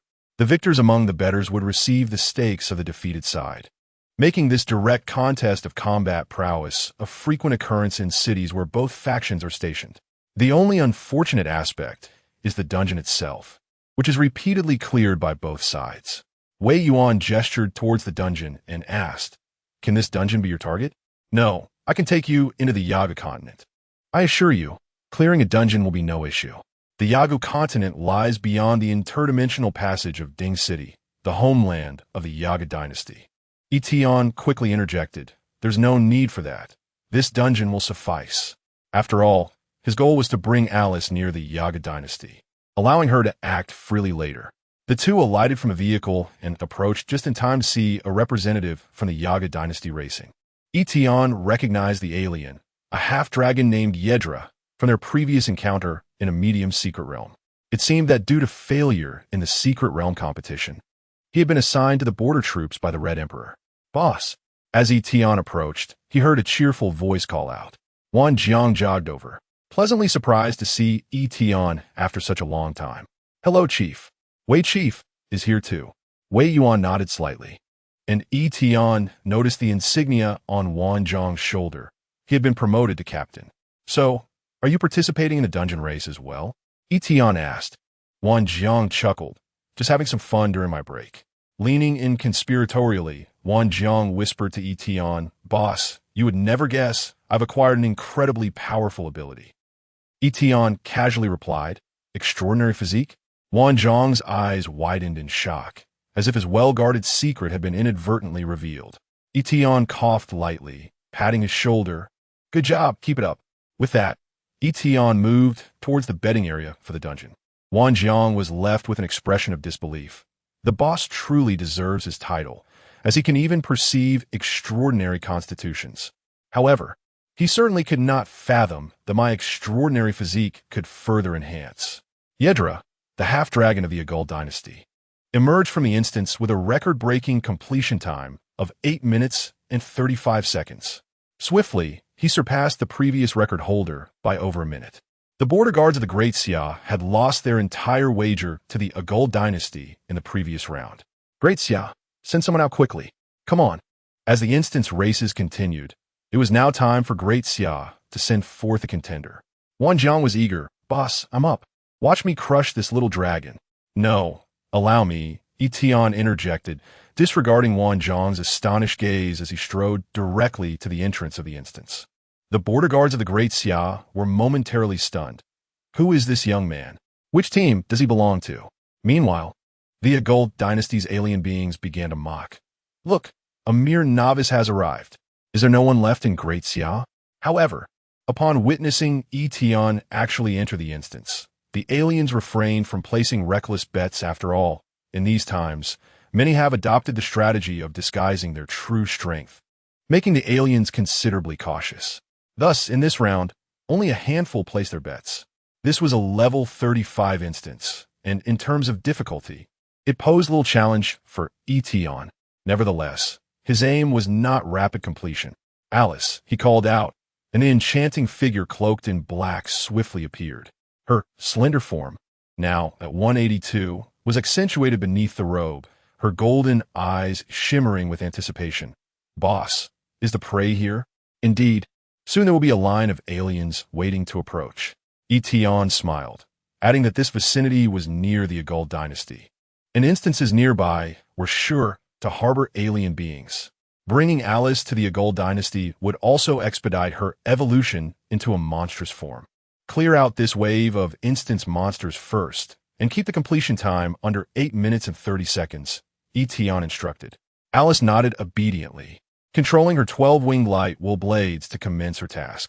Yi Tian, completion record, 8 minutes and 30 seconds, a new record. TCH, I thought he was hiding some formidable strength. Only 5 seconds ahead? What does that even mean? Just a stroke of luck. Oof. I haven't even exerted my full strength. Finishing within 7 minutes is no issue. Upon seeing Yi Tian's completion time, the Agul dynasty's aliens scoffed in unison. The last to speak, the half-dragon Yedra, was already preparing to make another move. Place your bets. This round, the aliens were energized to wager enthusiastically. Equipment, materials, currency, anything of value could serve as a stake. They were well aware of Yedra's capabilities. As a half-dragon dispatched to conquer a medium-sized secret realm, his strength was undoubtedly extraordinary. The border guards of Great Xia were acutely aware of this as well, with very few daring to place bets, except for Yi Tian. Boss, are you really placing a bet? Wang Jiang questioned in a hushed tone, puzzled, for not only had Yi Tian placed a wager, but he had also staked a considerable amount, including a plethora of equipment he had previously acquired, which only encouraged more individuals from the alien faction to join in. Yi Tian merely chuckled it. Just having a bit of fun. Wei Yuan, seemingly lost in contemplation, suddenly recalled the mention of a figure in a black cloak that Yi Tian had previously alluded to, sparking a flicker of speculation within him. Yedra entered the dungeon. Before entering, He too had wagered a significant portion of his wealth, and if he unleashed his full potential, breaking records would be effortless. Here we go. The half-dragon Yedra had scarcely grasped the dungeon's scenery when he discerned a shadowy figure cloaked in black standing not far away, 12 radiant blades suspended ominously behind her, exuding an enchanting yet perilous aura. Wait, why hadn't I encountered this creature before? While his mind pondered this, he saw Alice's form flicker, approaching with a speed nearly imperceptible to the naked eye, a glimmer of cold light flashing before him. No, this is a boss, a formidable boss. In just one fleeting encounter, he could unmistakably sense that he was no match for her. The oppressive aura of his opponent surged over him like a tidal wave. Yedra's heart raced, nearly bursting. What the hell? Since when does a boss block the entrance to a dungeon? Chapter 46, The Royal Dragonborn, Ascension to the Lord Boss. Soon, Yedra realized his grave mistake. This was no mere dungeon boss blocking the entrance. The figure before him, cloaked in black, was exponentially stronger than the final boss of a level 35 dungeon. This boss was not to be trifled with. Time was of the essence. He needed to withstand her onslaught, and then contemplate how to escape the dungeon. As he sensed the piercing cold light rapidly approaching, Yedra resolutely abandoned the notion of fighting back. He summoned all his strength, the dragon-scaled armor on his arms shimmering with a bluish hue, crossing it protectively over his chest. In an instant, the chilling light flashed. His desperate defense was torn apart by Alice as effortlessly as slicing through tofu. Among the diverse races of the ancient Yaga dynasty, Yedra was considered a formidable half-dragon. Yet, before the Blade Queen Alice, who possessed dual templates and a hidden class, he found himself unable to withstand even a single blow. The glimmering blades of cold light seemed to mock him. Your defense is as laughable as you are. In the next heartbeat, 12 blades pierced through Yedra's body like a rain of arrows. He fell lifeless to the ground. Alice's expression was one of exhilaration. Her employer had been correct. If one simply waited here, prey would come willingly. Yedra had failed to clear the dungeon. Outside, as the dungeon entrance reverted to a challengeable state, all present, including the diverse races, were rendered speechless. A failure to challenge, and the individual had not emerged. The only possibility was that he had perished within the dungeon. How could this be? The diverse races were incredulous. After all, he was a half-dragon. How could he fall in a level 35 dungeon? Had the dungeon been cleared so many times that it had awakened? Evolved? As the crowd exchanged bewildered glances, Yi Tian, with a smile, collected all the bets placed by the diverse races during the previous round. An array of equipment and materials of varying quality. A vast fortune was claimed by Yi Tian alone. While not particularly valuable, who would refuse free gain? In light of this, Wang Jiang couldn't help but lead a boisterous laugh. Is this all the ancient Yaga dynasty has to offer? Is this your level? You can't even clear a dungeon. Perhaps your little brother should practice more. At his words, the diverse races erupted in fury, especially those who had wagered heavily in the last round. Yedra was a worthless fool. No wonder he couldn't conquer the medium secret realm. It turned out he was so weak. Time for a replacement. Soon, the ancient Yaga dynasty dispatched another half-dragon. This one bore military insignia, suggesting a significant rank within the diverse races army. This spurred the diverse races to roar anew, betting even more fervently. Half a minute later, what? Another failure? The dungeon status reset, indicating the new half-dragon had also perished within. Was the dungeon truly evolving? The diverse races exchanged glances, while the Daxia border army mocked them mercilessly. This was what truly incensed the former. Not only had a substantial amount of their bets been lost, but they were also ridiculed by Daxia, losing face in the process. Given that they were stationed in the same city, how could they endure such humiliation? A colossal scorpion being, towering over 3 meters, rose in indignation. I shall take my turn. 20 seconds later, the dungeon raid failed, and the colossal scorpion fell. The alien races? Yi Tian, witnessing the scene, couldn't help but chuckle helplessly. Alice was far too eager. Who would dare to challenge now? Wang Jiang turned his head to glance at Yi Tian, and at that moment, he comprehended the situation. The boss must have accomplished something extraordinary within the dungeon. although the border troops of the Great Xia were unaware of the specifics. They relished in the misfortune of the alien races, their cheers resonating in waves.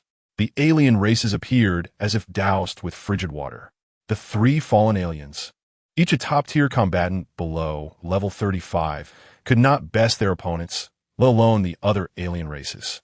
Just then, a colossal dragon swooped down from the sky. The immense form of the dragon landed, creating a shockwave that sent the alien races retreating in disarray.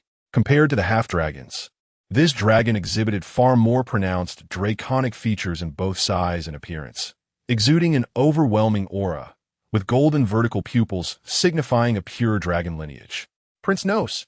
To everyone's astonishment, Prince Nos had personally arrived. The alien races gazed upon him with expressions of reverence. While Wei Yuan and Wan Jiang recognized his identity, it was indeed a royal dragon descendant the Yaga dynasty, determined by the purity of ancient dragon bloodlines, dictated the strength and status of its bearers. The royal dragon descendants represented the most potent lineage of dragon progeny, adorned with the title of royalty. If the bloodline purity of half-dragons is rated at 3, then that of the royal dragon descendants is at least 20. In terms of attribute values, their strength surpasses that of legendary warriors, and their physique exceeds that of legendary tanks. This is the essence of royal dragon descendants. Wei Yuan remarked, "This must be one of the contenders for the interspecies competition." In the contest between the Great Xia and the Yaga dynasty, both sides were required to dispatch a new generation of champions, and this dragon, Nos, was evidently a standout among the newly emerged dragon descendants. Wan Jiang gazed at the dragon Nos, his spirit ignited with fervor. Yi Tian, however, wore an expression of anticipation. Could he possibly wish to enter the dungeon? If he did, Alice would surely be exhilarated as soon as the thought crossed his mind. Prince Nos let out a derisive snort. Umph. Is there even a need for competition over such a trivial dungeon? His voice resonated like thunder, instilling a sense of trepidation among the border troops of the Great Xia, while simultaneously igniting excitement within the alien forces of the Yaga dynasty. Yet, he then regarded the aliens with even greater disdain.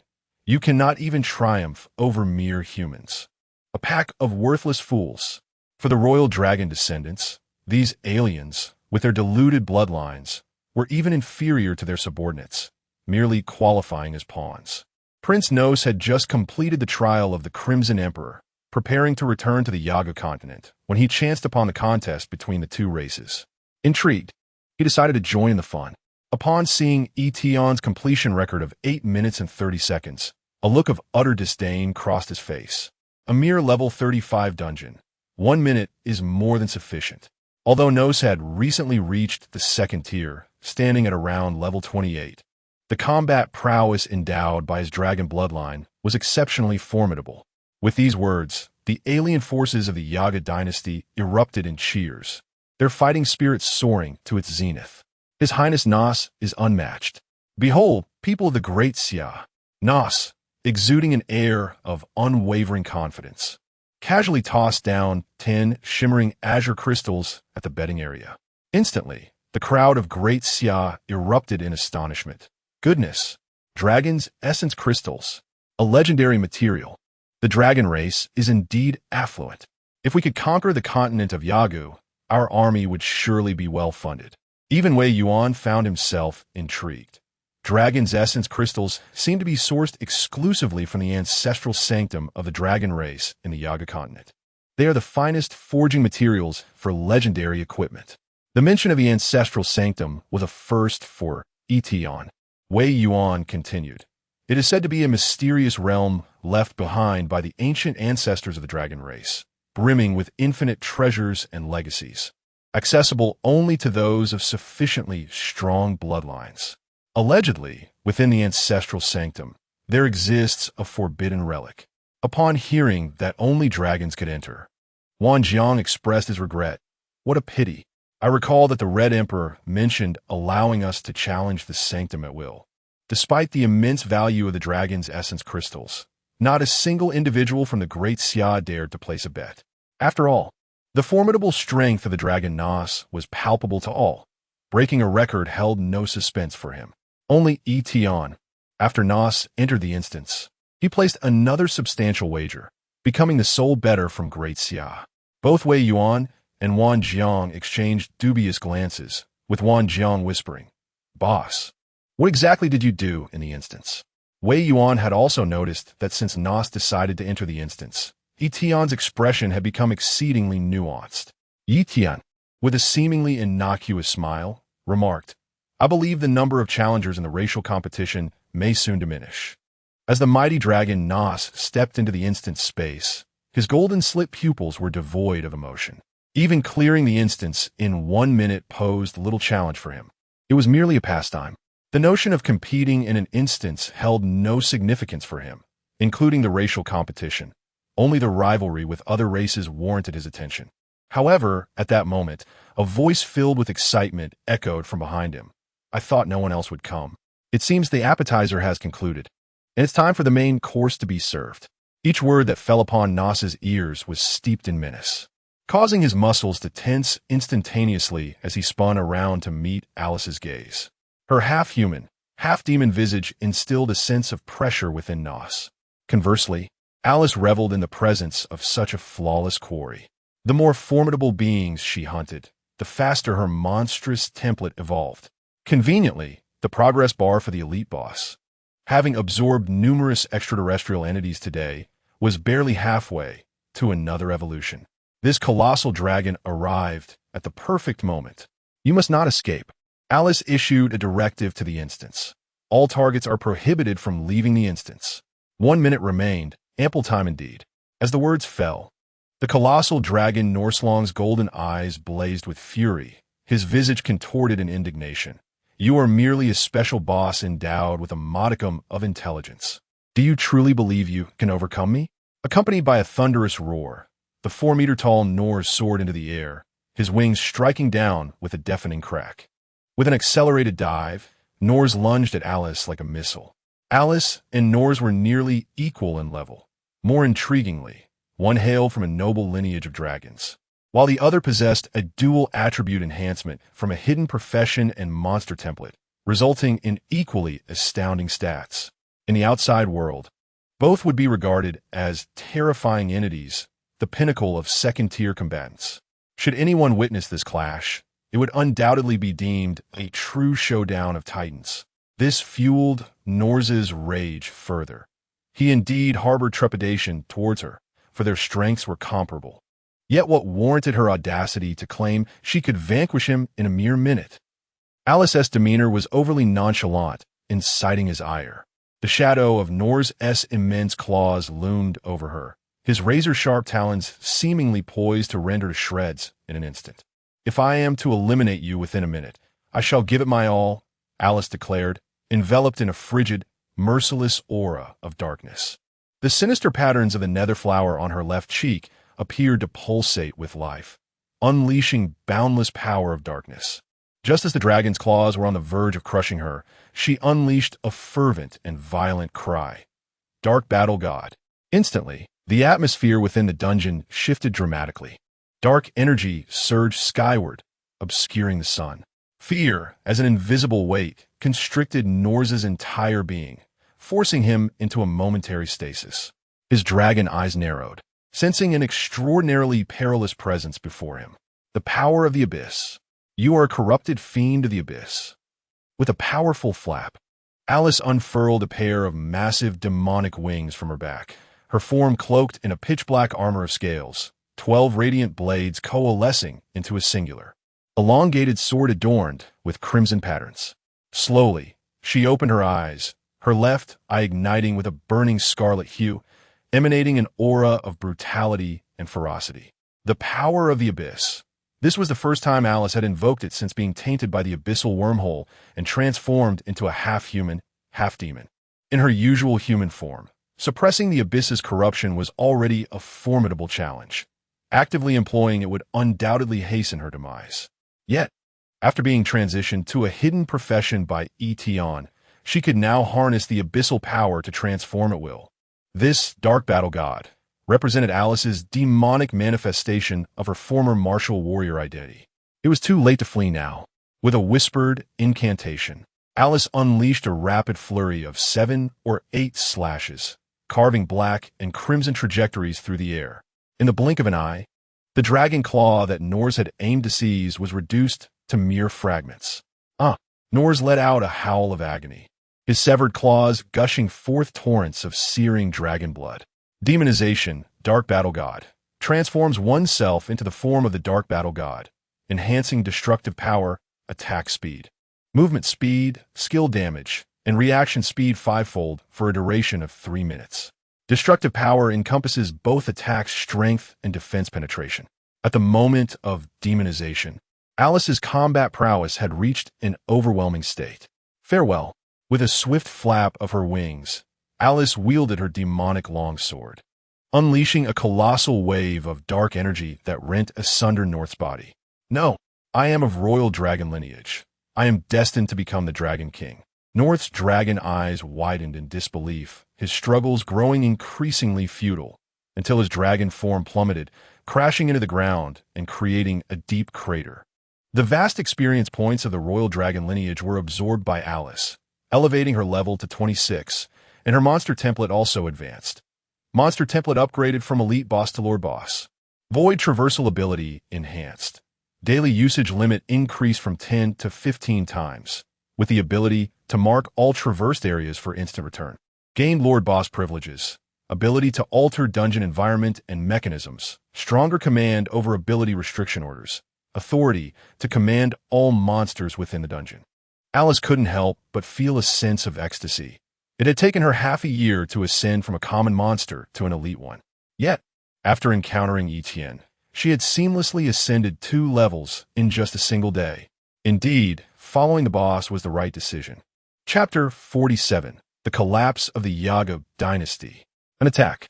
At this moment, merely half a minute had passed outside.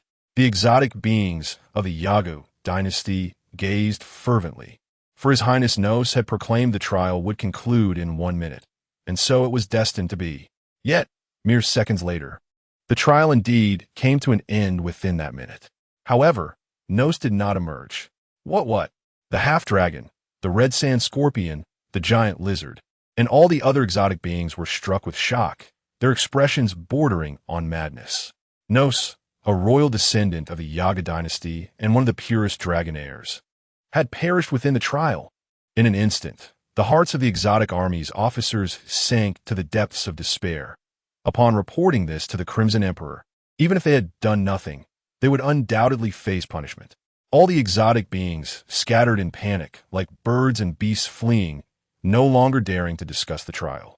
This elicited hearty laughter from the border guards of the Great Xia, who had never felt such a sense of vindication. At that moment, many began to reflect.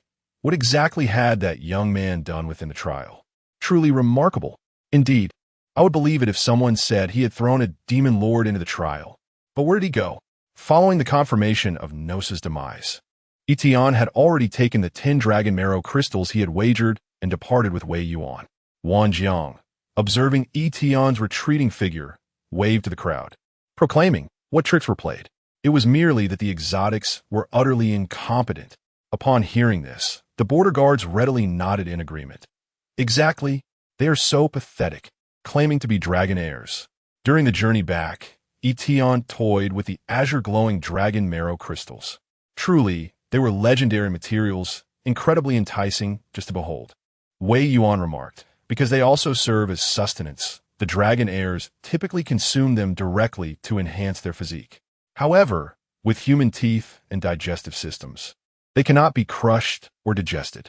Throughout the journey, with Wei Yuan's enlightening explanations, Yi Tian had come to appreciate the value of these dragon marrow crystals, or rather, anything extracted from the dragon ancestors' secret realm was of considerable worth. This piqued his curiosity regarding the dragon ancestors' secret realm on the Yaga continent. Wei Yuan continued, "It is a pity that there are only 10 dragon marrow crystals here. It is insufficient to forge equipment. If there were more, we could craft some top-tier legendary gear." Upon hearing this, Yi Tian immediately thought of numbers. Nos had been slain by Alice, and the spoils on his corpse should be in her possession. As a royal dragon heir, to produce 10 dragon marrow crystals as a wager One could only wonder what delightful surprises the spoils might hold. In the northern outskirts of Qingsheng, a luxurious floating vehicle was on its way out of the city. Inside the vehicle, Jiang Yuanshuang was accompanied by Qiuli, preparing to head to Huaxing University. As one of the three premier institutions of the Great Xia, Huaxing was situated in the only large city of Huadong, Xingqing. It was said that Huaxing possessed a solitary trial secret realm that could enhance skill efficacy. Qiuli exclaimed with enthusiasm. The racial competition starts in 3 days. I hope to become even stronger. Jiang Yuanshuang smiled gently upon seeing this. She had encountered many powerful newcomers, but few matched Qiuli's combination of strength, talent, and diligence. As the time approached for the grand tournament of races, the likelihood of defeating the royal dragonborn was considerable. Just as she was about to speak, her gaze sharpened. Suddenly, the airship was filled with urgent alarms. Warning. Enemy attack. Warning. Enemy attack. Boom! 3 missiles, trailing long tails of fire, struck the airship amidst the desolate wilderness between Qingqing and Xingqing, resulting in a violent explosion.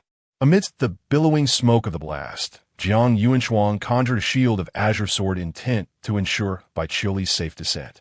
However, the moment they landed, several figures emerged from the dim twilight, encircling them. Jiang Yuanshuang's expression turned icy as she wielded her sword, surveying her surroundings. The assailants were a dozen or so practitioners clad in purple ecclesiastical robes, their faces adorned with various bizarre symbols, all approximately level 50, with a notable number being third-tier professionals.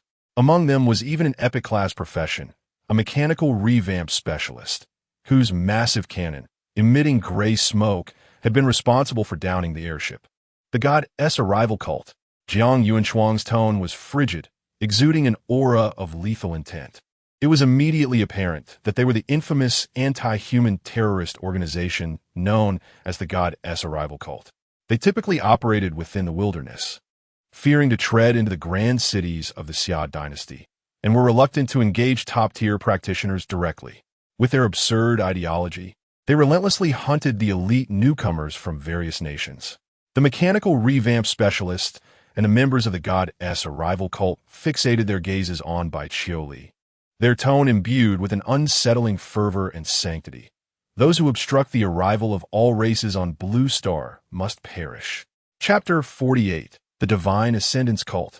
The one-sided massacre has commenced. At this moment, Wei Yuan was driving to escort Yi Tian back to Qingsheng.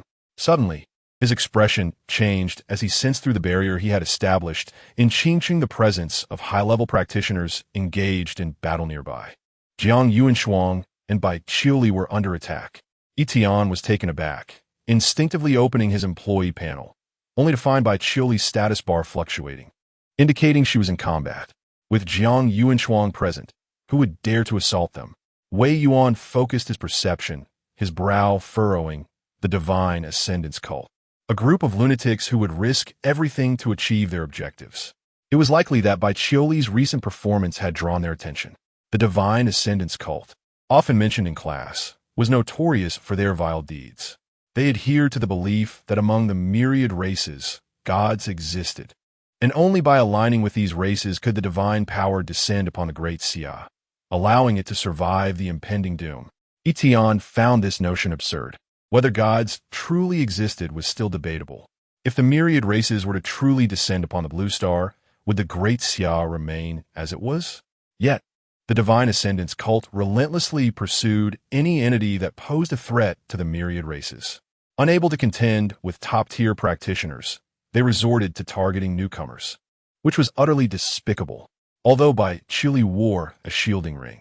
Her recent achievements, successfully completing hellish dungeons and excelling in the Eastern China College entrance examination, had drawn the ire of the Divine Ascendance Cult, who perceived her as a threat. These brutes. Yi Tian felt a wave of disgust wash over him. Wei Yuan's tone quickened. I must provide support swiftly. The flowing cloud sword Saint excels in offense, but is lacking in defense. If the Divine Ascendance Cult was intent on eliminating Qiuli, Jiang Yuanshuang might not be able to protect her. I will go. Yi Tian's words elicited a peculiar glance from Wei Yuan. Rest assured, I can safeguard my employees. allowing Senior Jiang to focus solely on annihilating the enemies. With that, Yi Tian snapped his fingers, activating the skill, convene. In the next instant, Yi Tian's figure vanished as if transported to another dimension, the invisible summons from the employer reaching every employee. Wei Yuan's expression froze. Meanwhile, on the battlefield, although in theory, Jiang Yuanshuang and some members of the Divine Ascendance cult were all third-tier practitioners, the combat prowess of a level 74 top-tier legendary practitioner dwarfed that of those who had barely crossed the third-tier threshold at level 50. Yet the Divine Ascendance cult truly was a band of madmen, recklessly pursuing the so-called will of the gods. A level 55 third-tier assassin stealthily approached the two women, and then self-destructed. Armed with the destructive creations of a mechanical modifier, he channeled all his professional power into the explosion, sacrificing his own life to unleash a devastating blow. Lunatics! Jiang Yuanshuang had long since detected the threat, but faced with such reckless adversaries, she could only forego her own attacks, unleashing all her sword intent to shield Bai Qiuli. As a member of a human race, fighting not for her kin, but for the sake of alien races. Truly, a pack of loyal hounds. The mechanical modifier of the Divine Ascendance cult laughed maniacally. Wrong. We fight for the sake of humanity. Only by allowing the deities of myriad races to descend upon the great Xia can we hope to usher in peace. Jiang Yunshuang's azure sword light surged magnificently. If this is the price for peace, I would rather perish at the hands of the wicked. Yet, her assault could not persist. For another assassin stealthily approached and detonated nearby, forcing her to abandon her attack and shield Bai Qiuli. At this moment, confronted with each potentially fatal explosion, Bai Qiuli maintained an unwavering composure, her tone remarkably calm. Teacher, I am sorry. It is I who have brought you into this predicament. Although her combat prowess was already formidable, it still paled in comparison to that of a third-tier practitioner. Jiang Yunshuang smiled reassuringly, recognizing the exceptional character of this child. If she were to survive, her future achievements would undoubtedly be boundless. Fear not, Wei Yuan will come. The teacher will ensure your safety. A sense of helplessness pervaded Bai Qiuli's being, yet it did not lead her to despair. Instead, it ignited her fighting spirit. I am not strong enough yet. At that moment, a notification appeared before Bai Qiuli, and her eyes brightened. Teacher, you need not worry about me any longer. The followers of the Divine Ascendance launched another wave of assault. Attack. We must not allow her to escape. However, scarcely had the command been issued when Bai Qiuli's figure vanished into thin air. The followers of the Divine Ascendance stood dumbfounded. What is happening? The intelligence did not indicate that they possessed spatial abilities. Such powers are exceedingly rare. There should be none in the Great Xia. Could she have become invisible? The leading mechanical reformer was equally perplexed. Their primary objective was to eliminate Bai Qiuli. How could they have dared to intercept Jiang Yuanshuang's floating vehicle otherwise? And now, their target had simply vanished? Jiang Yuanshuang, momentarily taken aback, recalled Bai Qiuli's words before her disappearance, as well as the bewildered expressions of the Divine Ascendance. It seemed Bai Qiuli had been rescued. Could it be her little master? Although the specifics remained unclear, it was undoubtedly a positive development. Jiang Yuanshuang rose, sword in hand, her gaze icy and resolute, as the fierce intent of her flowing cloud sword enveloped the battlefield. The sword intent, tangible as reality, surged skyward, instilling a chilling apprehension within the hearts of the Divine Ascendants. Now who would flee? Jiang Yuanshuang's voice was frigid, as the flowing cloud sword intent cleaved through the night sky, carving an arc across the battlefield. The sword intent was relentless, sweeping forth with a tempestuous vigor, permeated by an unadulterated desire for slaughter. What? No, no. Her sword intent first struck the mechanical reformer, a fellow third-tier practitioner, who was instantaneously obliterated by a single strike. Even two third-tier followers of the Divine Ascendants were caught in the aftermath of the sword intent, their lives extinguished in an instant. Thus began an unilaterally merciless massacre. Chapter 49. The Dragon Ancestor's Secret Realm Token. Dragon Essence Crystal. Within the confines of the dungeon space, Alice, who had just ascended to the rank of a lord boss, was traversing through the nearby instances. As Yi Tian had indicated, this was indeed the territory of the ancient kingdom, teeming with potential prey. However, at that moment, a notification popped up before her. Boss invites you to join the meeting, which left her momentarily taken aback. A meeting? Could it possibly allow me to escape the dungeon? After a brief contemplation, Alice accepted the invitation, and in an instant, her figure vanished. It was as if she were seated in a conference room high above the starry sky. Bai Chili expressed her relief. Fortunately, boss, you held the meeting in time. Now teacher Yuan Shuang should be able to confront the adversary with ease.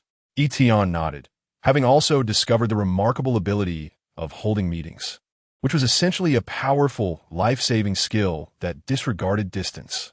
After all, there was no time limit to meetings. They could last indefinitely.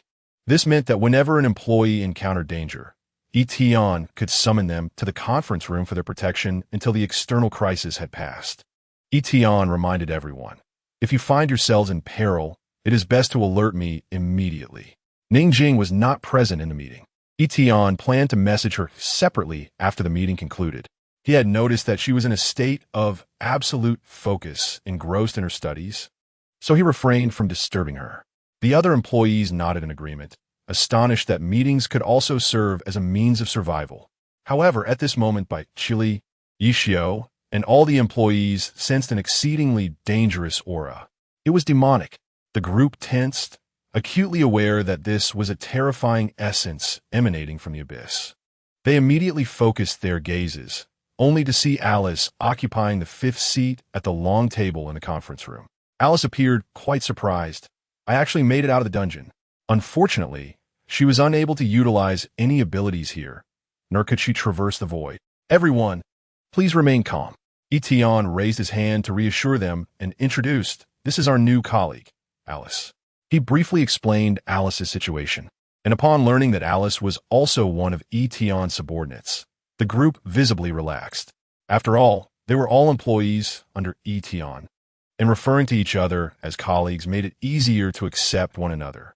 Yi Tian added, Alice's situation is unique. She can currently only operate within the dungeons.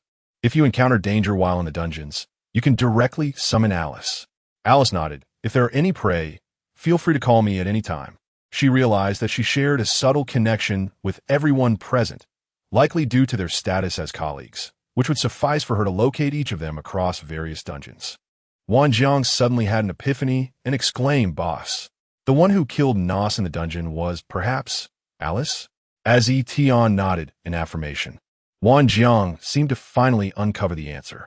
A royal dragon descendant had been slain by Alice in less than a minute, leaving Wan Jiang astonished at her prowess. Yi Tian then inquired, Alice, did that royal dragon descendant leave behind any spoils? Only these. Alice rummaged through her belongings, producing a token and 30 crystal shards. After being placed on the long table in the conference room, the items, guided by Yi Tian's will, settled before the boss's seat.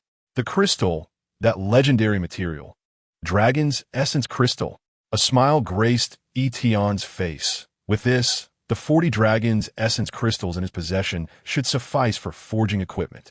Equipment crafted from Dragon's Essence Crystals stands at the pinnacle of legendary quality. However, another token elicited a slight frown from Yi Tian. Dragon Ancestor Secret Realm Token. This token grants access to the Dragon Ancestor Secret Realm entrance and will vanish upon use. The Dragon Ancestor Secret Realm? Although he had heard from Wei Yuan that it was rich in high-quality resources and treasures, was it not located within the ancient continent? How would he utilize it? After much contemplation, Yi Tian decided to stow the token away for the time being. Ancient Continent, Crimson Emperor's Palace. One of the 8 azure stone pillars supporting the palace had already been shattered by the enraged Crimson Emperor's hand. Nos is dead. How dare you come before me? The Crimson Emperor kicked the broken pillar, sending debris crashing towards the officer from the city defense army who had come to deliver the news. The officer did not dodge, taking the blow head-on, and was left severely injured.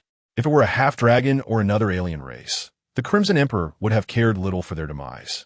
However, the royal dragon descendants were the future pillars of the ancient dynasty. They must not be lost, especially with the grand competition approaching. This undoubtedly meant the loss of a participant. What infuriated the Crimson Emperor further was the token for the Dragon Ancestor's secret realm that he had awarded to Nos, which was now undoubtedly lost. Each token was worth a fortune. Only with a token could one acquire treasures within the Dragon Ancestor's secret realm, or even gain special abilities inherited from ancient dragon ancestors. The entire ancient dynasty could only obtain 5 tokens each year, and now one was missing. A half-dragon mage advisor beneath the throne spoke. "My lord, it must be the treacherous humans who did something in the dungeon, causing it to become corrupted, which led to Prince Numbers."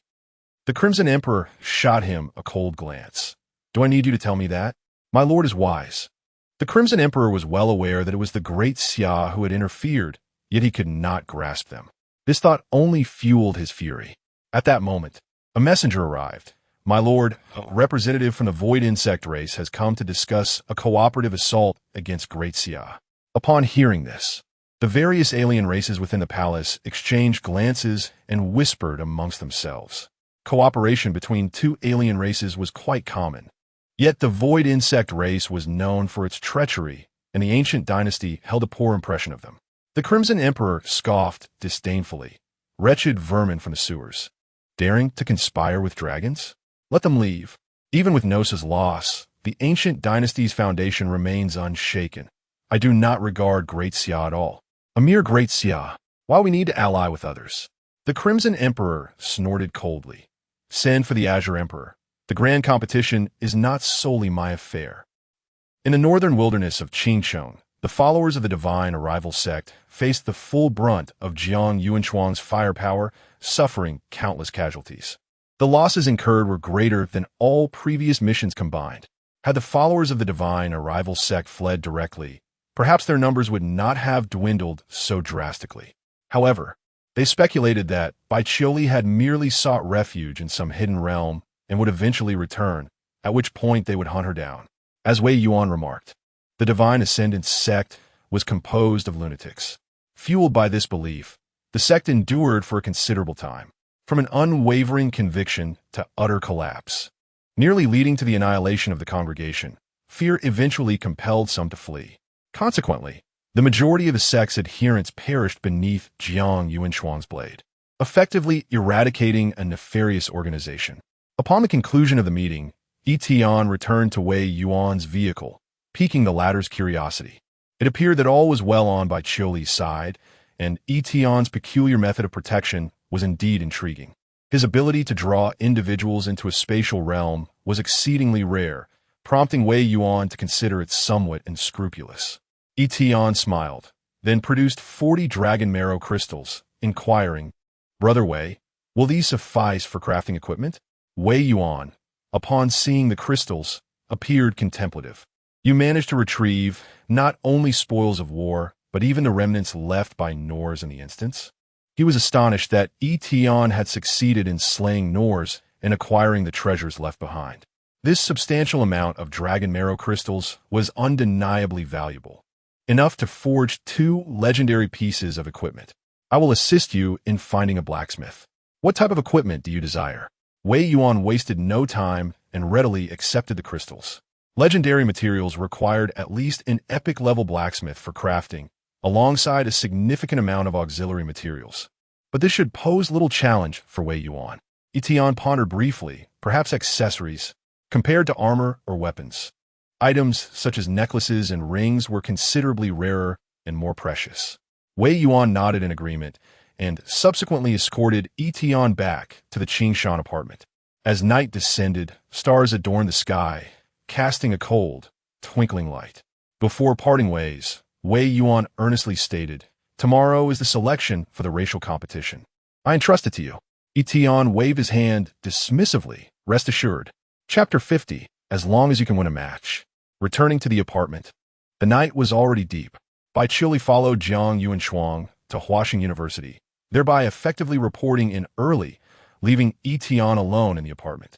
After transitioning to Alice today, his funds had significantly dwindled, plummeting from nearly 100 to a mere 35. 3.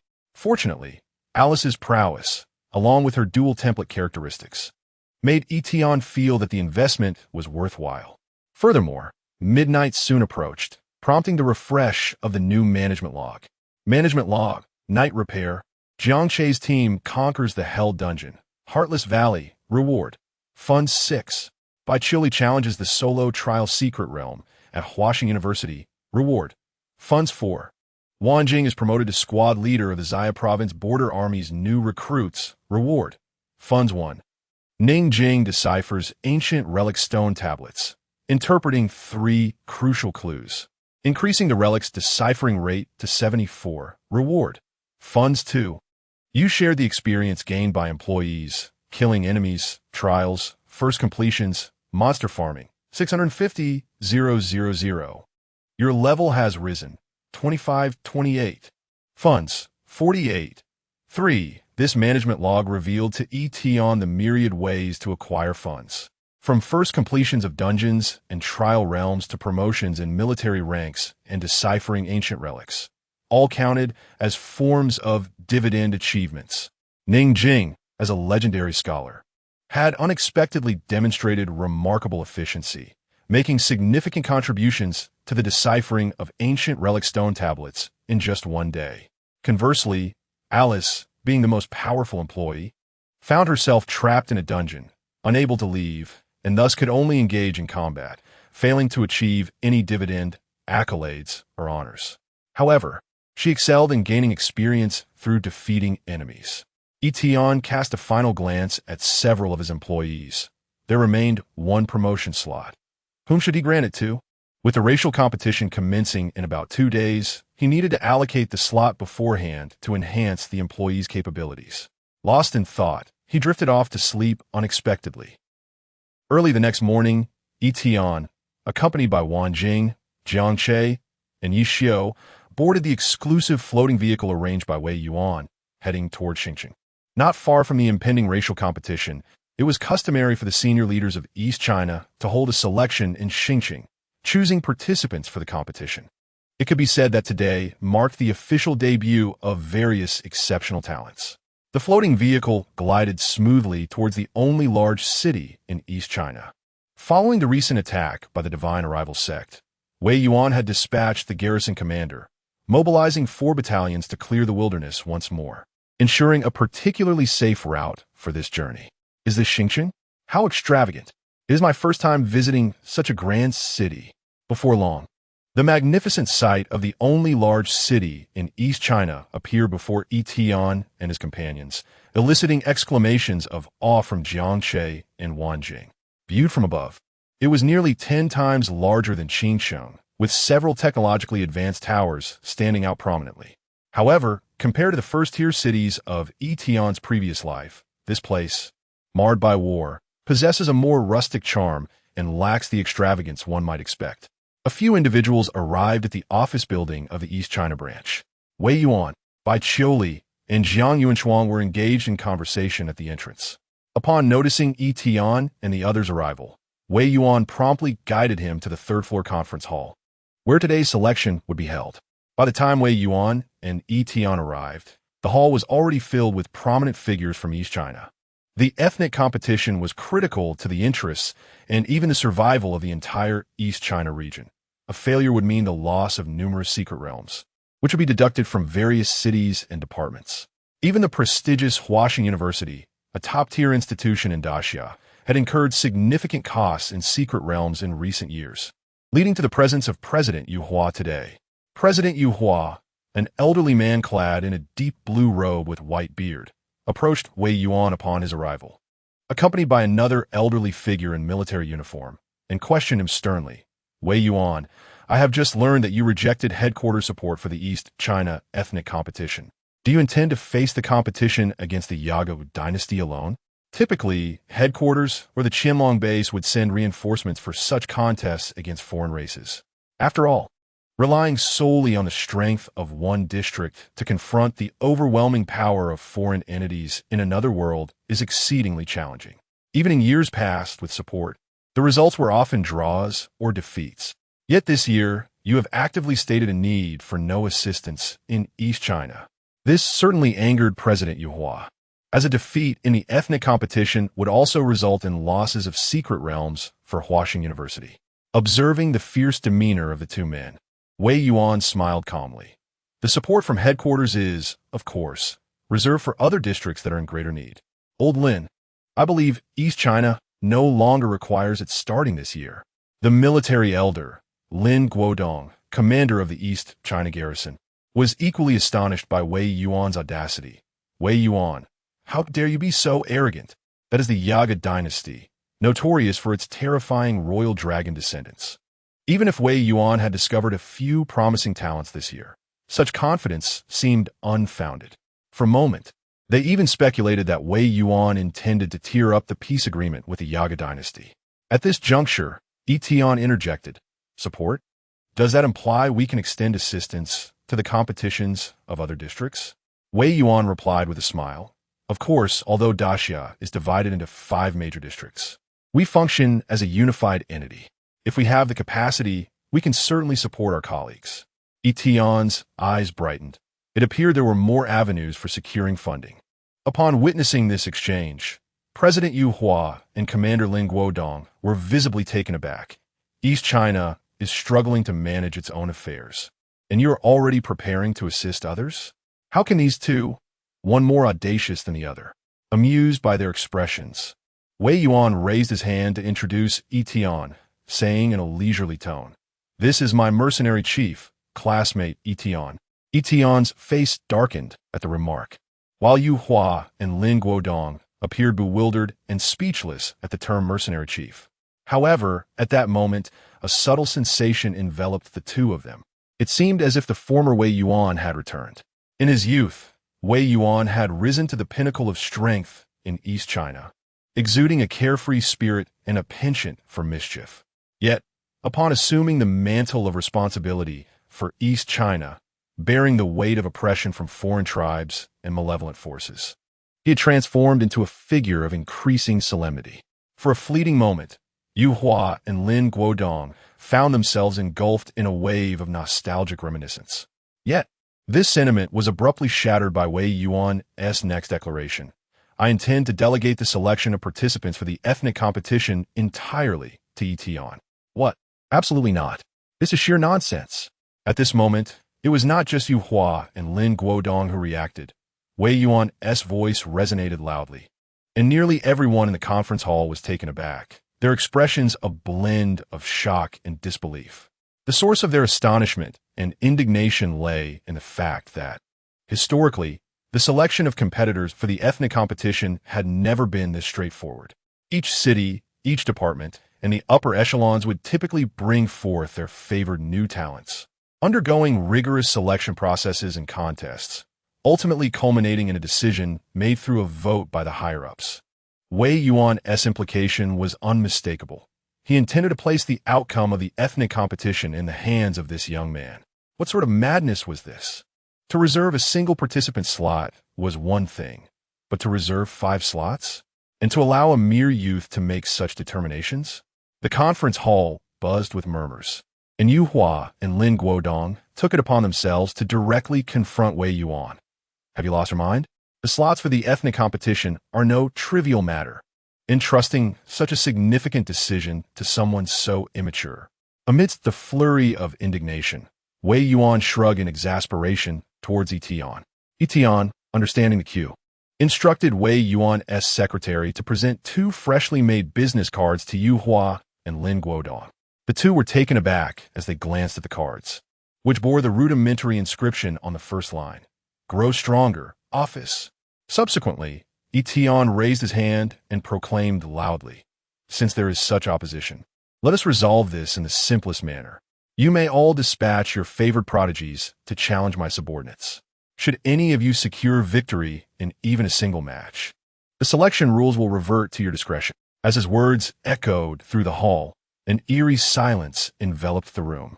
Bai Qiuli, Wang Jiang, Jiang Che, and Yi Xiu all stood in unison behind Yi Tian, poised and awaiting the challenges. Chapter 51. I shall challenge Yi Xiu. How audacious! This was the first impression that Principal Yu Hua of Huaxing University formed after Yi Tian's declaration. Yi Tian made it abundantly clear that the individuals he brought with him far surpassed any contenders present. Such arrogance, Everyone attending this meeting was astute. They understood that Yi Tian's words were not uttered lightly, for he was not the type to seek amusement in such a setting. They also could not fathom that Wei Yuan would come merely to jest with them. At this moment, Yu Hua quietly retreated behind the crowd. He approached Jiang Yuanshuang, who had also come to the meeting, and inquired, "That girl, she must be your new disciple, by Qiuli, correct?" Jiang Yuanshuang, one of the foremost practitioners in Daxia and the swordsmanship instructor at Huaxing University, nodded in affirmation. Indeed, Qiuli is likely unmatched among her peers. After a moment of hesitation, Jiang Yuanshuang continued, "As for Yi Tian, I recommend you do not oppose him. He is formidable." Recalling Yi Tian's act of tearing open the entrance to the secret realm and promoting Bai Qiuli to a divine-level position, even she felt a twinge of apprehension. However, she had promised Wei Yuan not to speak of such matters indiscriminately. Upon hearing this, Principal Yu Hua pondered for a moment, glanced at Yi Tian, and ultimately chose not to voice a response. Meanwhile, the others present unanimously supported Yi Tian's challenge. It was straightforward. One could discern the truth by testing their mettle. Before long, the gathering shifted to the combat arena. Such a solemn and serious election meeting had never before commenced with an immediate battle, catalyzed by Yi Tian, who left not a minute for discussion. Countless elites, selected from various cities and departments, converged upon the arena. Lin Guodong, the commander of the Eastern Guard Army, accompanied a young swordsman clad in white robes named Yi Bai, an epic-level swordsman. Standing alongside Sun Ziyang, the Minister of Finance for Eastern China, was Sun, an epic-level dual king from the same examination venue as Bai Qiuli. There was even a legendary-level combatant, Lu Yuan, distinguished by his blue hair and black armor, wielding dual blades as a Thunderblade master. Additionally, nearly all epic-level practitioners from Eastern China had gathered here, validating Yu Hua's earlier assertion. The slots for the racial competition were not to be taken lightly. For Eastern China, the outcome of the racial competition was of utmost importance, especially this year. For the participants, it was a stage for honor. Nearly everyone with prowess yearned to partake. At this juncture, the atmosphere in the arena was quite delicate. Yi Tian stood on one side with Bai Qiuli and her companions. Commander Lin Guodong and the remaining high-ranking officials, along with over a dozen selected competitors, stood on the opposite side. Wei Yuan and Jiang Yuanshuang occupied the judges' positions. "Very well. You may select your opponents and commence the challenges," announced Yi Tian, who had somehow procured a stool and sat calmly at the rear of the arena, his four associates standing behind him. To the onlookers, he resembled a sovereign seated upon his throne, with his four formidable generals flanking him. As he had stated previously, "As long as you can defeat any one of my subordinates, I shall concede. You shall go." Before his words had fully dissipated, Sun Yi was the first to step forward. The Minister of Finance, Sun Ziyang, who bore a striking resemblance to him, gently patted his shoulder. With his purple potential and the illustrious title of Epic Duelist, coupled with a complete set of epic gear, Yi Tian held a profound impression of Sun Yi. Sun Yi's gaze swept over Yi Tian's companions, Bai Qiuli, Wang Jiang, Jiang Che, and Yi Xiao. In his mind, he quickly assessed, "I am certain I cannot defeat Bai Qiuli. I acknowledge that. Wang Jiang has made notable achievements within the Border Defense Army and is rumored to have slain a demon lord, making him a formidable opponent. As for the third individual, though unfamiliar to me, I observe a steady breath and calloused hands. A veteran martial artist, no doubt." Finally, his gaze settled on the fourth person. With a languid demeanor, improper posture, and pale complexion, he must undoubtedly be the weakest. "It's you." Sun Yi raised his hand, pointing decisively at Yi Xiao. "Me?" Yi Xiao chuckled, gesturing to himself, yet he appeared unfazed by being the first to be challenged. He produced the thousand mechanisms umbrella, his expression calm and expectant. "In truth, I prefer the thrill of competitive dueling to mere dungeon runs." As his words rang out, he stepped into the center of the arena. In an instant, a distinct virtual space materialized within the arena, specifically designated for the dueling of professionals. Even if one were to fall in this virtual realm, they would not face true demise. Seated at the judges' table, Wei Yuan wore an expression of gleeful anticipation. "Excellent. Let the first match commence." Surrounded by a swirling aura of pale, purple fighting spirit, Sun Yi drew forth an epic longsword, charging directly forward. "Watch closely." "I'm watching," Yi Xiao replied. With that, the thousand mechanisms umbrella in his hand swiftly transformed into a legendary longsword. Fighting spirit shield, earth-shattering cleave, to be on the safe side. Sun Yi summoned a protective layer around himself before unleashing his longsword, creating 3 deep gashes in the ground as he struck towards Yi Xiao. The latter leaped gracefully, evading the strikes while countering with his own blade midair.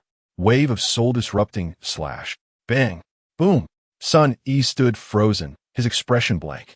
What had appeared before him was merely a fleeting flash of swift purple light, and the next moment he found himself outside the virtual combat space.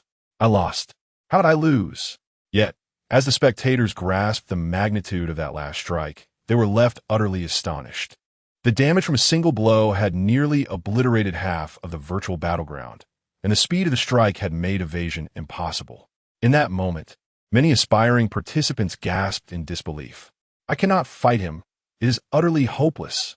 That strike from Yi Xiao likely possessed legendary power. It would be wise to refrain from challenging him. Their gazes shifted to the remaining 3 behind Yi Tian. Perhaps it will be better to challenge someone else. Chapter 52. Dominance. Promotion. 9 Suns Dragon Hunt. Relying on the residual force from the wave strike, Yi Xiao landed gracefully, a hint of unfulfilled excitement lingering on his face. The damage inflicted by the skill was overwhelmingly high, leading to an abrupt conclusion. His somewhat Versailles remarks drew a flurry of teasing comments from challengers. However, this sentiment was genuine. He yearned for an evenly matched opponent to engage in a thrilling duel. Perhaps an opportunity would arise during the upcoming interspecies competition. Unconsciously crossing his legs, Yi Tian beckoned to the crowd. "Next challenger, please." This utterance, coupled with Yi Xiao's recent display, instilled a sense of trepidation among the remaining contenders in the selection. Nevertheless, a considerable number were eager to step forward. "I shall take on the challenge." A graceful swordsman clad in white leaped into the arena beside Lin Guodong, the commander of the defense forces, targeting Jiang Che directly. He had pondered long and hard. Bai Qiuli, as the undisputed top contender, was well known, and while he had heard whispers of Wan Zhong's exploits, Yi Xiao required no introduction. Thus, he was left with but one option. With a look of regret, Yi Xiao stepped down, and soon after, Jiang Che made his entrance. Notably, since Jiang Che had formed a party with Yi Xiao for dungeon raids, their efficiency in leveling had skyrocketed, and he had already reached level 25, advancing to the 2nd tier. Transitioning from a 1st-tier Qi warrior to the 2nd-tier profession, Heavenly Gang Martial Master. The youth in white clasped his fists in greeting. "I am Yi Bai. You should be cautious." With that, his sword was drawn, emanating a chilling brilliance. His epic-class profession, Sword Maniac, once unleashed, would plunge him into a frenzied state where the line between friend and foe blurred, yielding tremendous destructive power, hence his warning to Jiang Che. However, faced with the onslaught of the fierce sword light, Jiang Che neither flinched nor retreated. Heavenly Gang Shield, a layer of adamantine Qi coalesced around him, forming a protective barrier. The edge of the sword maniac's assault struck the shield, leaving merely faint white marks in its wake.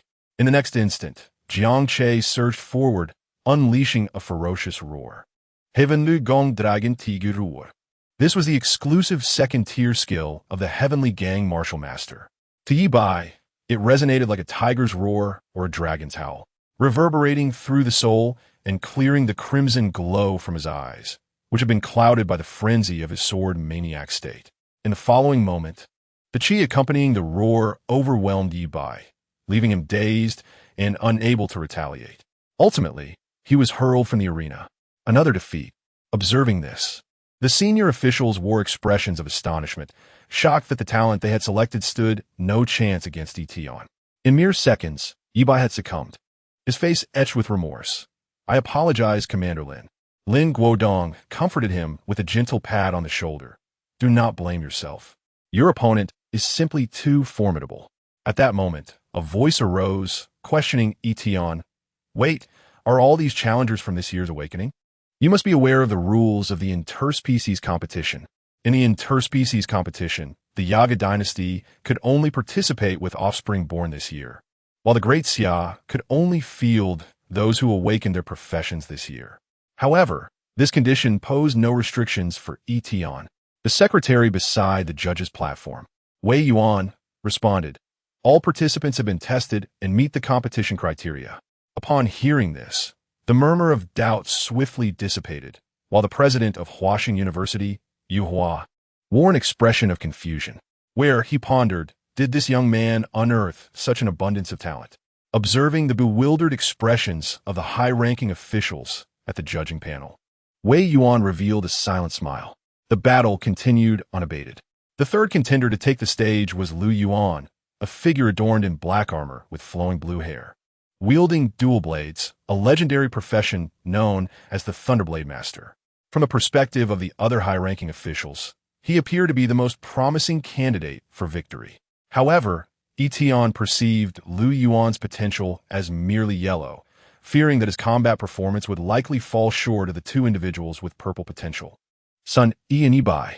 In choosing his opponent, Lu Yuan deliberated for an extended period before ultimately selecting Wang Jiang. He opted for the contender with the highest numerical attributes over those with diverse skills and formidable martial prowess. Wang Jiang, in comparison to a legendary profession, boasted an additional S-rank, extraordinary physique, thunder war body. Even if Sun Yi and Yi were summoned to join forces with Lu Yuan, their chances of defeating Wang Jiang remained exceedingly slim. 1 minute later, it was over. At this moment, the expressions of the high-ranking officials across from Yi Tian had transitioned from resignation to acceptance. Even the legendary Lu Yuan could only endure for a minute, and they wisely relinquished any notions of overcoming Yi Tian. The ensuing battles could be considered combat guidance at best. The officials even encouraged the contenders to last as long as possible. Splendid. I managed to withstand 2 moves under Yi Xiao. I fought with Jiang Che for 2 minutes. As long as I fly high enough, I can delay my demise. I wish to duel with the school beauty Bai. To fall by her sword would mean my day was not in vain. Naturally, Yi Tian resolutely declined such infatuated propositions. Yi Tian, I am thoroughly convinced, stated Lin Guodong, the commander of the garrison, as he stepped forward with genuine sincerity. This sentiment was echoed by the Minister of Finance, Sun Xiang, and other high-ranking officials, who all expressed their approval of Yi Tian. In summary, witnessing such an influx of talent was undoubtedly a boon for the Great Xia. Wei Yuan cheerfully descended from the judging panel, inquiring, "What do you all think?" "We concede. We concede." Thus, it was decided that the participants for this year's competition would be entrusted to Yi Tian. In light of this decision, no further objections arose among the high-ranking officials of Huadong. The ethnic competition would consist of 5 one-on-one matches and 1 5-person dungeon speedrun, theoretically requiring a minimum of 5 official contestants. Victors of the 5 one-on-one duels would earn 1 point each, while the winning team of the dungeon speedrun would accumulate 3 points. Ultimately, the faction with the highest score would claim victory in the competition. Yi Tian believed that 4 participants would suffice for triumph. However, Wei Yuan indicated that subsequent specialized training would be arranged, suggesting it would be prudent to select 1 more contender. Ultimately, Yi Tian chose Sun Yi, the combat king, with the selection finalized. The ethnic competition was set to commence the day after tomorrow. During this interval, Huaxing University would organize a specialized training camp to provide the contestants with final preparations. The competition between Huadong and the ancient Yaga dynasty was on the horizon. Prior to the training camp, Yi Tian had already resolved to bestow the final promotion slot upon Wang Jian. On one hand, Wang Jian was among the earliest of his employees, exhibiting remarkable performance within the border defense forces, capable of shouldering the formidable responsibility of repelling evil. On the other hand, Wang Jian possessed the demon sealing tower, which allowed him to ascend to higher levels as his strength increased. Currently, to reach the next tier, he needed to vanquish a demon lord-level fiend, a task for which he was still considerably underprepared, and Yi Tian was fortuitously available to assist him. Before Wang Jian set off for the training camp, Yi Tian called upon Wei Yuan to establish a protective barrier, elevating Wang Jian's status. As Wang Jian's title transformed into Outstanding Employee, a new investment panel emerged. Outstanding Employee Investment Opportunities. 1.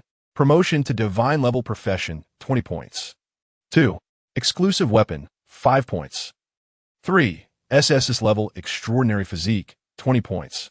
4. Promotion only, no investment. Compared to Bai Chioli's promotion, an additional option had appeared. The SSS Level Extraordinary Physique. This prospect stirred Yi Tian's interest. The S-level Thunder War body nearly doubled Wang Jian's combat prowess. Thus, the SSS level would undoubtedly amplify it by several folds. Alas, the investment opportunity permitted only a single selection. After much contemplation, Yi Tian ultimately opted for the promotion to divine level.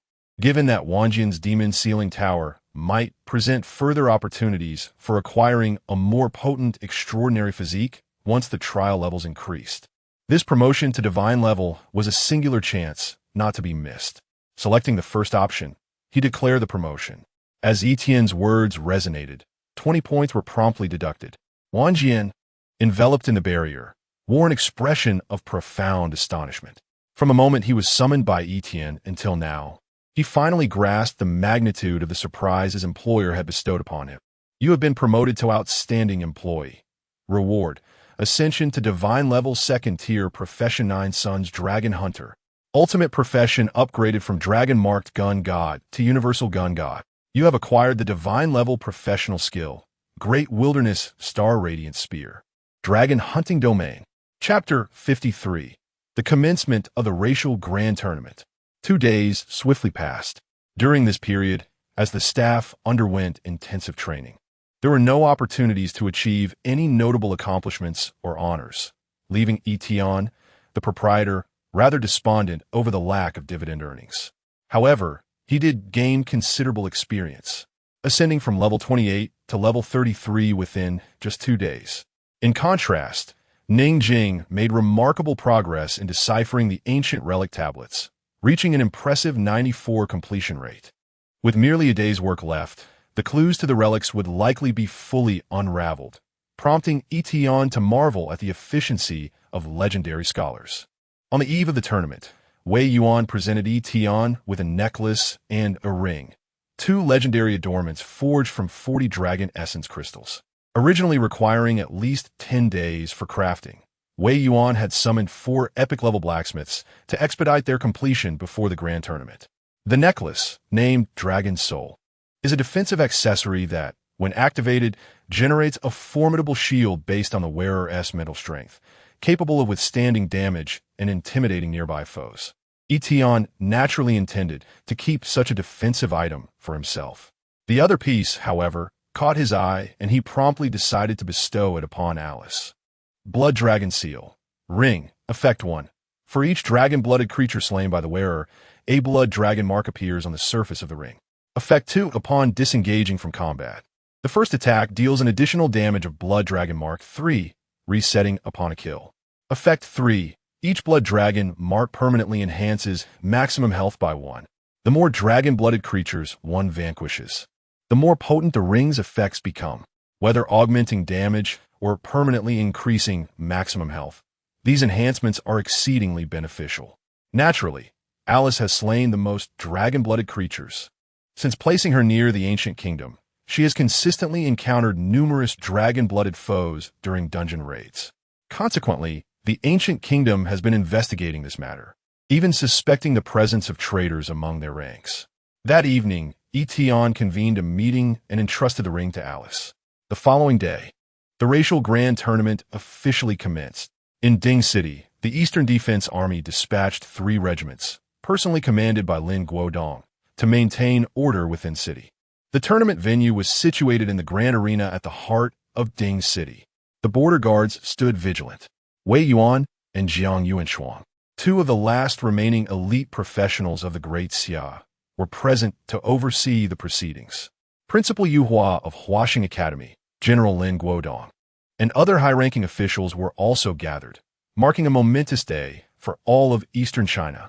Numerous journalists from various media outlets granted entry hurried to the scene, including Ji Changlin, the principal of Qingshan No. 2 High School.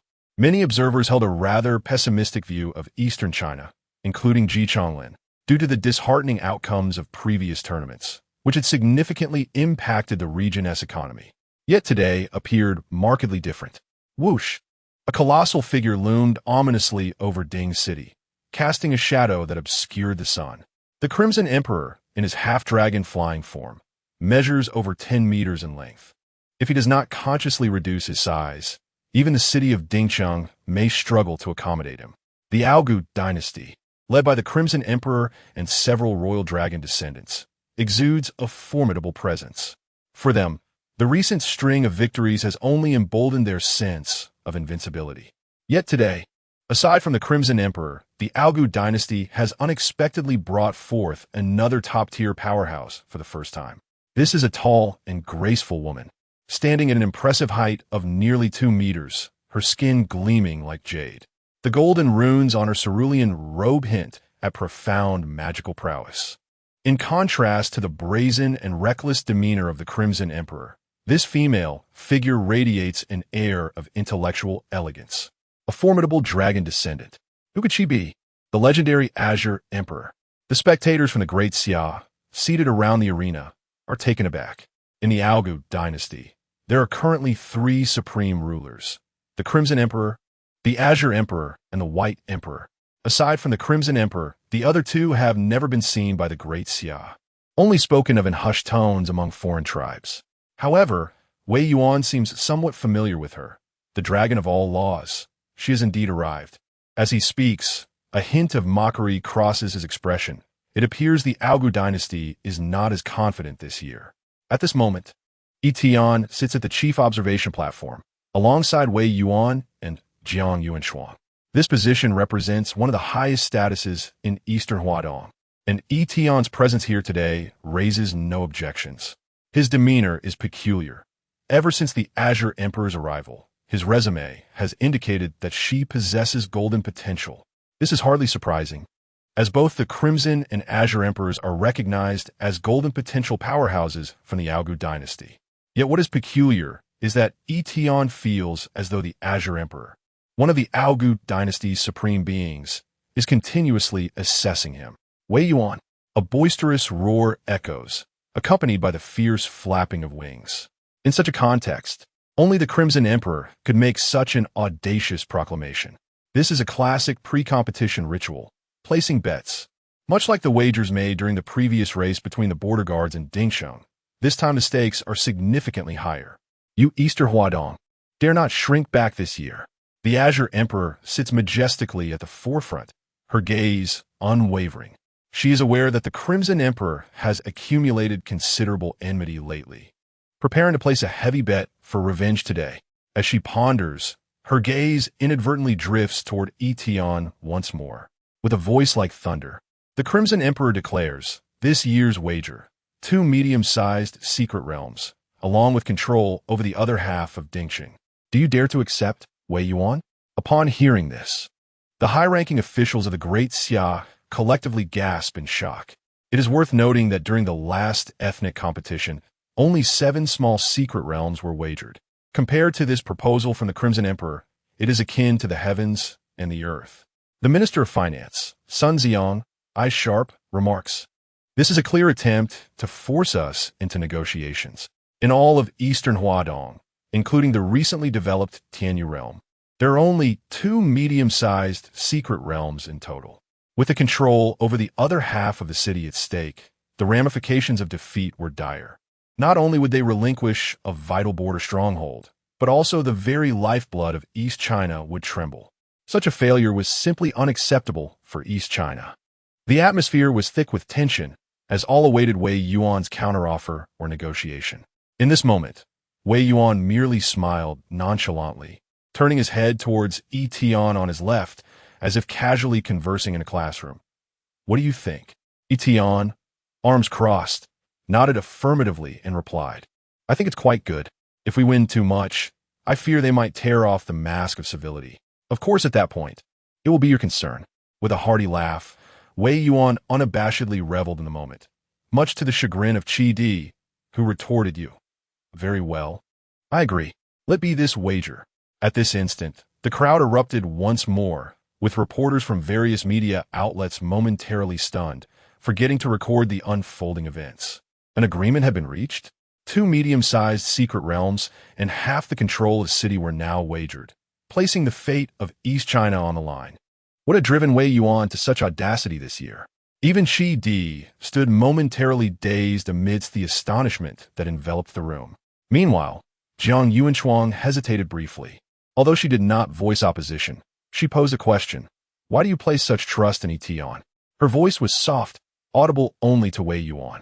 She struggled to comprehend his conviction.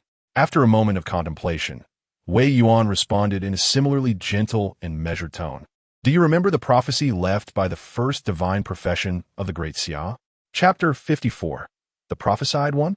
Prophecy?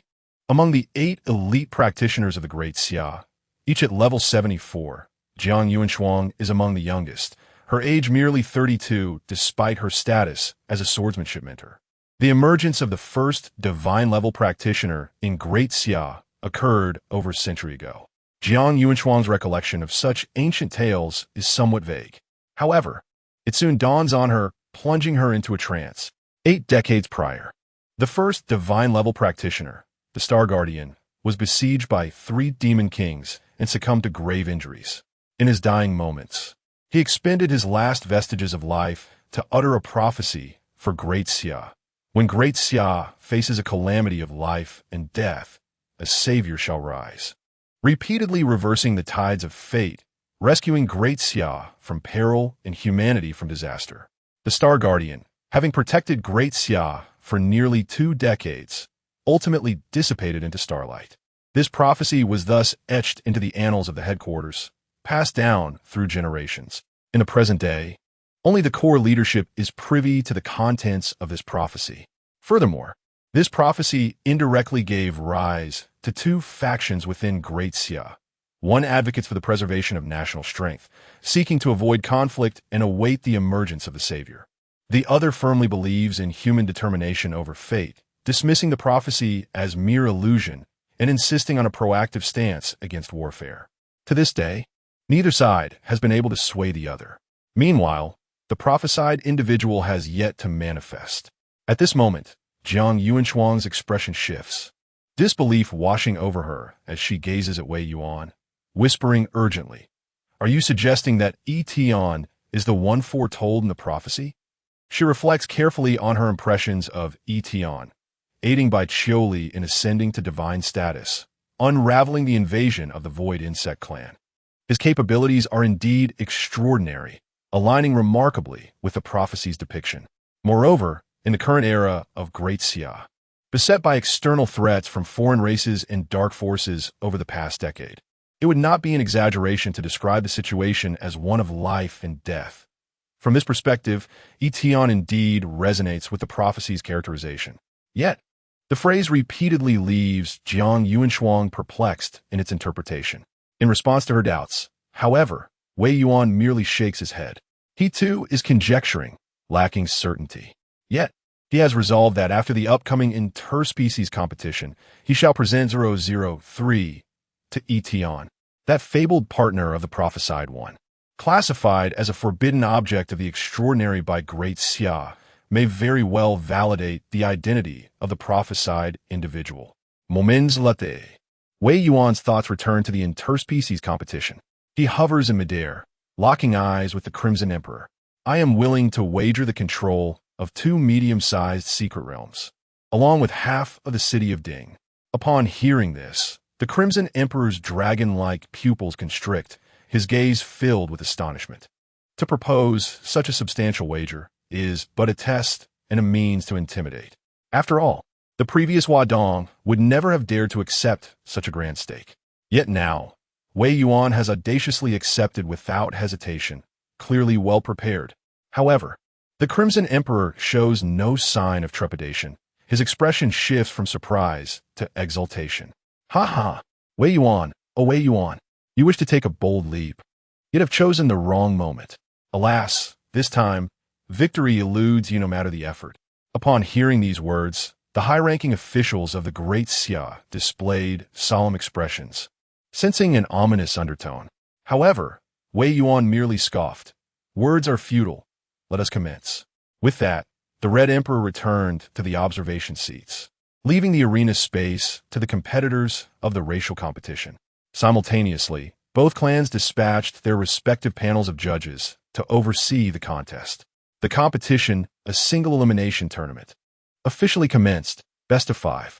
In the first match, a royal dragon descendant from the Yagov dynasty emerged, his scales of vivid crimson, his eyes glimmering with golden light, bearing a resemblance to the Red Emperor. The audience gasped at the sight of the first royal dragon descendant, and Principal Yu Hua's voice resonated behind Yi Tian. Nordine, the strongest royal dragon descendant under the Red Emperor, and he is the first to enter the fray? He surpasses Nos in strength. Wei Yuan's words served as a warning, yet Yi Tian remained unperturbed. To secure victory in the competition, he had invested 18 points of funding, 6, the number of employees, multiplied by 3, prior to the match, granting all employees the benefit of insurance, a shield against death. Furthermore, he activated the Tactical Conference buff, Tactical Conference. After the meeting concludes, all members receive a 30 increase in attributes for 3 hours, if employee benefits is utilized. The attribute increase rises to 80. The attributes of the human race generally fall below those of the royal dragon descendants. After all, as dragon descendants, they possess inherent advantages from their bloodline and dragon physique, starting attribute values that are dozens or even hundreds of times greater than those of humans. Only high-quality professions, elevated to level 70 or above, could scarcely compensate for this disparity through growth attributes. But now the tide had turned. Although the investment of 18 points reduced Yi Tian's remaining funds to 10. 3. It bolstered his chances of victory. After all, once the racial competition was won, a significant sum of funds would surely follow. It was a reasonable gamble of small stakes for great rewards, knowing that Nordine was the strongest among the Red Emperor subordinates. Yi Tian did not hesitate to arrange for Yi Xiu to engage him. Bai Qiuli, Van Zhang, Zhang Ke, Yixiu, and Sun Yi, all seated among the competitors, listened attentively to Yi Tian's words, with Yi Xiu displaying anticipation as he prepared to take the stage first. In the observation seats, Yu Hua, Lin Guodong, and other high-ranking officials were filled with mixed emotions, entrusting the entire racial competition to a mere youth, uncertain whether it was madness or a sign of progress in the times. Clad in silver-white light armor, with a dark red cloak billowing dramatically, Yi Xiu had learned several new skills during training camp, perfect for testing them out against you. Gripping the 1,000-machine umbrella, he exchanged banter with a royal dragon descendant Nordine. In the next moment, Nordine's muscles tensed as he surged forward, akin to a locomotive racing at full speed, hurtling towards Yi Xiu. The dragon descendants, whose strength is determined by their bloodline, possess distinct power systems derived from their lineage. The dragon descendants of the Red Emperor lineage embody innate strength and physique, akin to a war god, relying on destructive power to secure victory. Nordine exemplified this. Boom! As the impact of noting surged forth, Yi Xiu transformed the 1,000-machine umbrella in his grasp into a formidable shield, deflecting the force while generating rippling waves of energy. Soon after, Yi Xiu's head emerged from behind a massive shield. "My friend, have you not dined?" Noting roared in fury, brandishing his claws with a fierce wind. Yi Xiu, remarkably composed, replied, "While I would relish engaging in more exchanges with you, my employer has instructed that victory is imperative." With those words, Yi Xiu silently activated the skill Chaotic Domain. This skill, an enhanced form of taunt, caused Noding's eyes to blaze crimson, transforming him into a frenzied beast. Wait, is he a shield guardian? On the contestants' bench, Sun Yi observed Yi Xiu's taunt skill, lost in contemplation. Suddenly, his eyes widened in realization. No, this is the assassin's stealth and backstab. In the arena, at the moment Noding was taunted, Yi Xiu adeptly adjusted his angle using his newly acquired stealth enhancement. The massive shield in his hands morphed into a dagger, Blade of Godslayer, an enhanced backstab technique. The Dragonborn of the Crimson Emperor lineage possessed remarkably resilient skin. But Yi Xiu's dagger, imbued with mythical attributes and skill enhancements, effortlessly pierced through Noding's back. Roar! This strike jolted Noting back to awareness. Yet, Yi Xiao swiftly seized Noting's back, exerting force. Earth toss, an enhanced throw technique. Noting instantly felt his balance falter, only to be struck by a wave of violet light. Soul Wave Slashing Strike, a seamless series of moves, appearing to employ numerous skills, transpired within the span of merely 2 seconds. The first match concluded. Dexia emerged victorious, earning 1 point. Impressive, magnificent, as the competitive arena declared the victor. The audience from Dexia erupted in thunderous applause. Opposite them, the Crimson Emperor clenched his fists, emitting a creaking sound, his gaze menacing. Chapter 55, The Power of Words. A victory and a defeat. These individuals are indeed remarkable. Beside the Crimson Emperor, the poised and graceful Azure Empress spoke softly, her voice calm, yet elegant. Her gaze was fixed upon the competitors, specifically resting on the 4, including by Qiuli and Wanjiang, ultimately landing on Yi Tian. The Crimson Emperor, visibly displeased, remarked, "The human race is not devoid of intellect. How could they dare to stake so much without preparation? The grand competition among the races is not merely a personal affair. The scheming White Emperor's absence is noted, but now it is your turn to act." The Azure Empress nodded slightly at this, gesturing for a female dragonborn beside her to step forth. However, she countered the Crimson Emperor's statement, saying, "Who says the White Emperor is not present?" The Crimson Emperor appeared puzzled. The second match of the best-of-5 series commenced. "Jiangche, you may go," Yi Tian declared upon witnessing the blue-green scaled royal dragonborn make her entrance, momentarily taken aback. Not only was Yi Tian surprised, but the majority of the audience from the Great Xia had never encountered a dragonborn with such blue-green scales. Most were familiar with the formidable dragonborn of the Crimson Emperor's lineage, renowned for their immense strength and physique. The royal dragonborn of the Azure Emperor's line were indeed a rarity. Yi Tian instinctively glanced at the opponent's profile. Elisa, basic information, female, royal of the ancient continent, A-class bloodline dragonborn. Potential, purple, background, descendant of the Azure Emperor, naturally adept at controlling wind and mental elements. Upon entering the dragon ancestor's secret realm, she comprehended the legacy of the Black Emperor, the power of words, soul snatching. Investment opportunity, none. Currently unable to invest in non-human entities. No investment opportunity available. It appears that one must at least possess a half-human form, akin to Elisa, to be eligible. Perhaps there will be chances to invest in non-human entities in the future. Yi Tian's attention was soon captured by the mention of the Black Emperor and the concept of the power of words, soul snatching, the power of words. Hearing Yi Tian's murmured inquiry, Wei Yuan couldn't help but ask, "Does that dragonborn possess the power of words?" Upon receiving Yi Tian's affirmative response, Wei Yuan's brow furrowed slightly. Jiangche must exercise caution. What exactly is this power of words? It is said to be a unique ability of the ancient dragon race, arising from the resonance of the dragon tongue and bloodline. Wei Yuan elaborated, "As far as I know, the higher the bloodline, the more potent the power of words one can wield. Some powers even possess the ability to alter rules and bring about devastation." Yi Tian was taken aback. Is that not excessively formidable? A single skill capable of altering rules and potentially annihilating worlds. Yet, Wei Yuan added, that is merely folklore of the ancient dragon race. In the present ancient dynasty, there are but a handful of dragonborn who wield the power of words. While its might is significant, it pales in comparison to the ancient dragons, of which scarcely 1 in 10 remains. I have only witnessed the power of words released during my encounter with the Azure Emperor. Upon hearing this explanation, Yi Tian's astonishment diminished considerably. It seemed the dragon race had indeed waned compared to their ancestors. Nevertheless, one should not underestimate the dragonborn who currently possess the power of words. At the very least, Elisa is presently holding her own against Jiangche. A slight furrow appeared on Yi Tian's brow. The battle had already progressed through 3 or 4 rounds, and Jiangche was poised to unleash his exclusive skill and capitalize on the moment.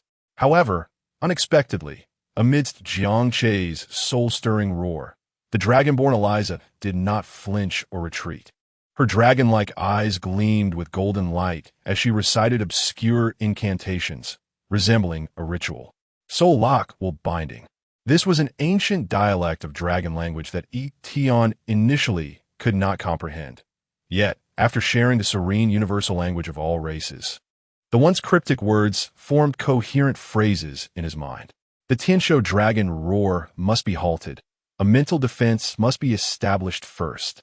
Bai Qiuli observed the battlefield intently, contemplating countermeasures. Even without the language comprehension skill, she understood. Through the incantations, it was evident that this was an attack targeting the mind. Unfortunately, her words could not reach the arena. Jiang Che, however, remained oblivious. Buzz! An invisible binding enveloped Jiang Che's entire being, word spirit, soul snatch. Eliza, utilizing the resilience of her dragon lineage, withstood the damage from the Tianshou dragon roar and retaliated with her word spirit. In an instant, Jiang Che's eyes lost focus. His mind became a blank slate, rendering him incapable of action. It was over.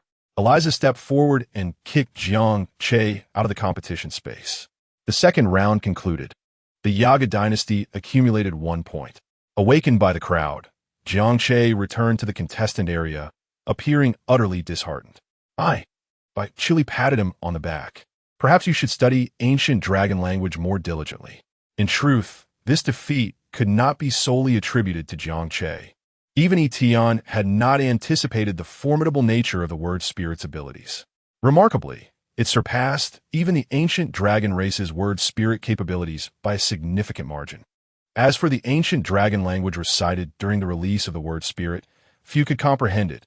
Only Yi Tian, Bai Qiuli, Wei Yuan, and Principal Yu Hua were capable of understanding. The language was too archaic. Bai Qiuli's comprehension stemmed from having completed her exam studies in the library, learning it with the mindset of casually learning a language for leisure. In the solo challenge of the third round, the Yaga dynasty again sent forth a representative from the Qingdi faction. Contestants who had previously participated could not compete again, so Yi Tian sent Bai Qiuli this time. Another dragonborn with word spirit. Yi Tian realized that the dragonborn from the Qingdi lineage seemed to possess this ability universally. Furthermore, their resumes indicated that they all acquired their word spirit capabilities in nearly identical ways. Upon entering the dragon ancestors' secret realm, they comprehended the Black Emperor legacy, word spirit, Yin ghost. The Black Emperor? In the Yaga dynasty, there were only 3 reigning emperors: the Red Emperor, the Qing Emperor, and the White Emperor. Where did the Black Emperor come from? As Yi Tian pondered, Principal Yu Hua reminded him from behind, ensure that Bai Qiuli remains vigilant against that word spirit ability. Yi Tian chuckled in response. Rest assured, she understands it far better than I do. At that moment, on the battlefield, the opponent's dragonborn began to chant incantations the moment they took the stage. In an instant, the atmosphere within the arena grew chillingly ominous, as if invisible specters began to drift through the space. The incantation of the shadowy spirit commenced, invoking the words of death. In the next moment, Bai Qiuli unsheathed her ice soul sword, and the frigid radiance of the blade enveloped the entire arena. The sword domain of Ling Tian. The space shifted in hue, and countless sword energies surged forth into the void. The activation of this domain skill eradicated all nascent specters. In that fleeting moment, before her opponent, the Dragonborn, could complete his incantation, Bai Qiuli had already surged forth. The icebound absolute strike. Within the domain, the damage of her sword techniques was amplified, and with an 80 attribute boost provided by Yi Tian, the God-tier class of Bai Qiuli unleashed her full output in a mere second. The swordsmanship class is inherently one of the highest damage-dealing professions. However, the Dragonborn, who had halted his incantation, realized that even with his formidable defense, he faced the imminent threat of annihilation. By the time he grasped this truth, the initial effect of the icebound absolute strike had already encased him in ice, rendering him immobile. The combination of the cold moon sword dance and the subsequent damage of the icebound absolute strike erupted instantaneously. Bang! The ice shard shattered, and his lifeless body crumpled to the ground. Instant kill. The third match concluded. The Great Xia secured 2 points. Chapter 56. The White Emperor. The arena collapses. Let me take over. Combined version. Was he defeated in an instant? How could one who wields the power of words be vanquished so easily? The Crimson Emperor furrowed his brow, his countenance filled with rage. Those who command the power of words, the Dragonborn, typically possess formidable bloodlines, as well as equally potent attributes. He could scarcely fathom being bested so swiftly. Having suffered defeat in 2 out of 3 duels thus far, he had never encountered such a predicament in previous racial competitions. The Azure Emperor was also taken aback momentarily, but quickly regained his composure. The Ghost and Soul Snatcher are merely low-tier word spirits. Such failures are not uncommon. Besides, the girl from the human race wielding the sword is indeed quite formidable. At these words, the Crimson Emperor felt a surge of displeasure.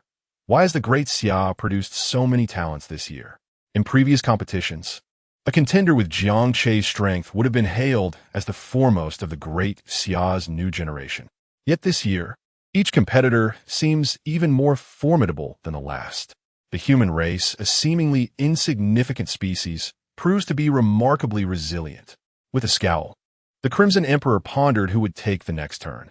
He was aware that the Azure Emperor possessed 2 more Dragonborn capable of wielding word spirits. Yet their strength was not significantly superior to that of the Ghost. It would be no easy feat to triumph over the Great Xia. However, the Azure Emperor merely smiled.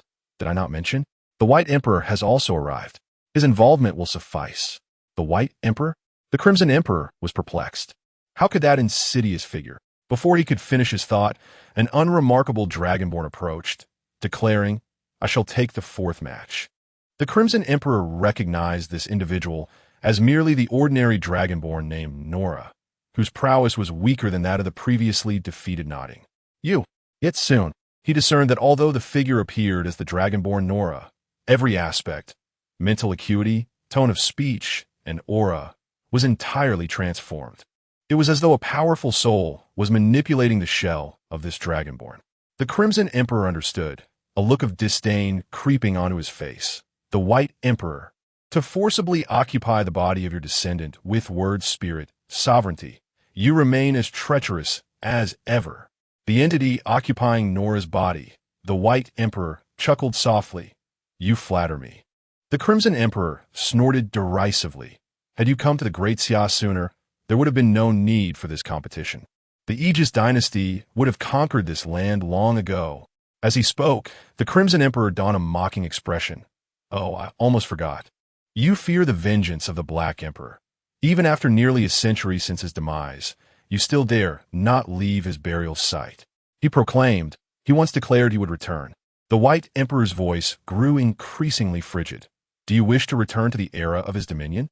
With that, the White Emperor ceased further dialogue, spreading his wings and ascending into the arena's expanse. The Crimson Emperor maintained his disdainful demeanor. To be intimidated by a dying wish for nearly a century. What a pitiful state. Wanjiang, you shall take the 4th match. As Yi Tian's words fell, Wanjiang leapt forth with his spear. Initially, Yi Tian's strategy was to allow Sun Yi to take the stage if the opposing Dragonborn proved to be of average strength, as there might have been a chance of victory. However, since the beginning, the Aegis dynasty had shown no signs of weakness. This year's competitors from the Aegis dynasty were indeed the strongest in history. Even in this 4th round, the opponent's aura far surpassed that of the previous ones. Something felt amiss about the adversary, a realization that Wei Yuan also shared. Subsequently, Yi Tian accessed the opponent's profile. Nora, deceased, basic information potential, slight, biography, descendant of the Crimson Emperor, consciousness obliterated by word spirit, sovereignty, body partially controlled by the White Emperor's consciousness. The partial control of the White Emperor's will.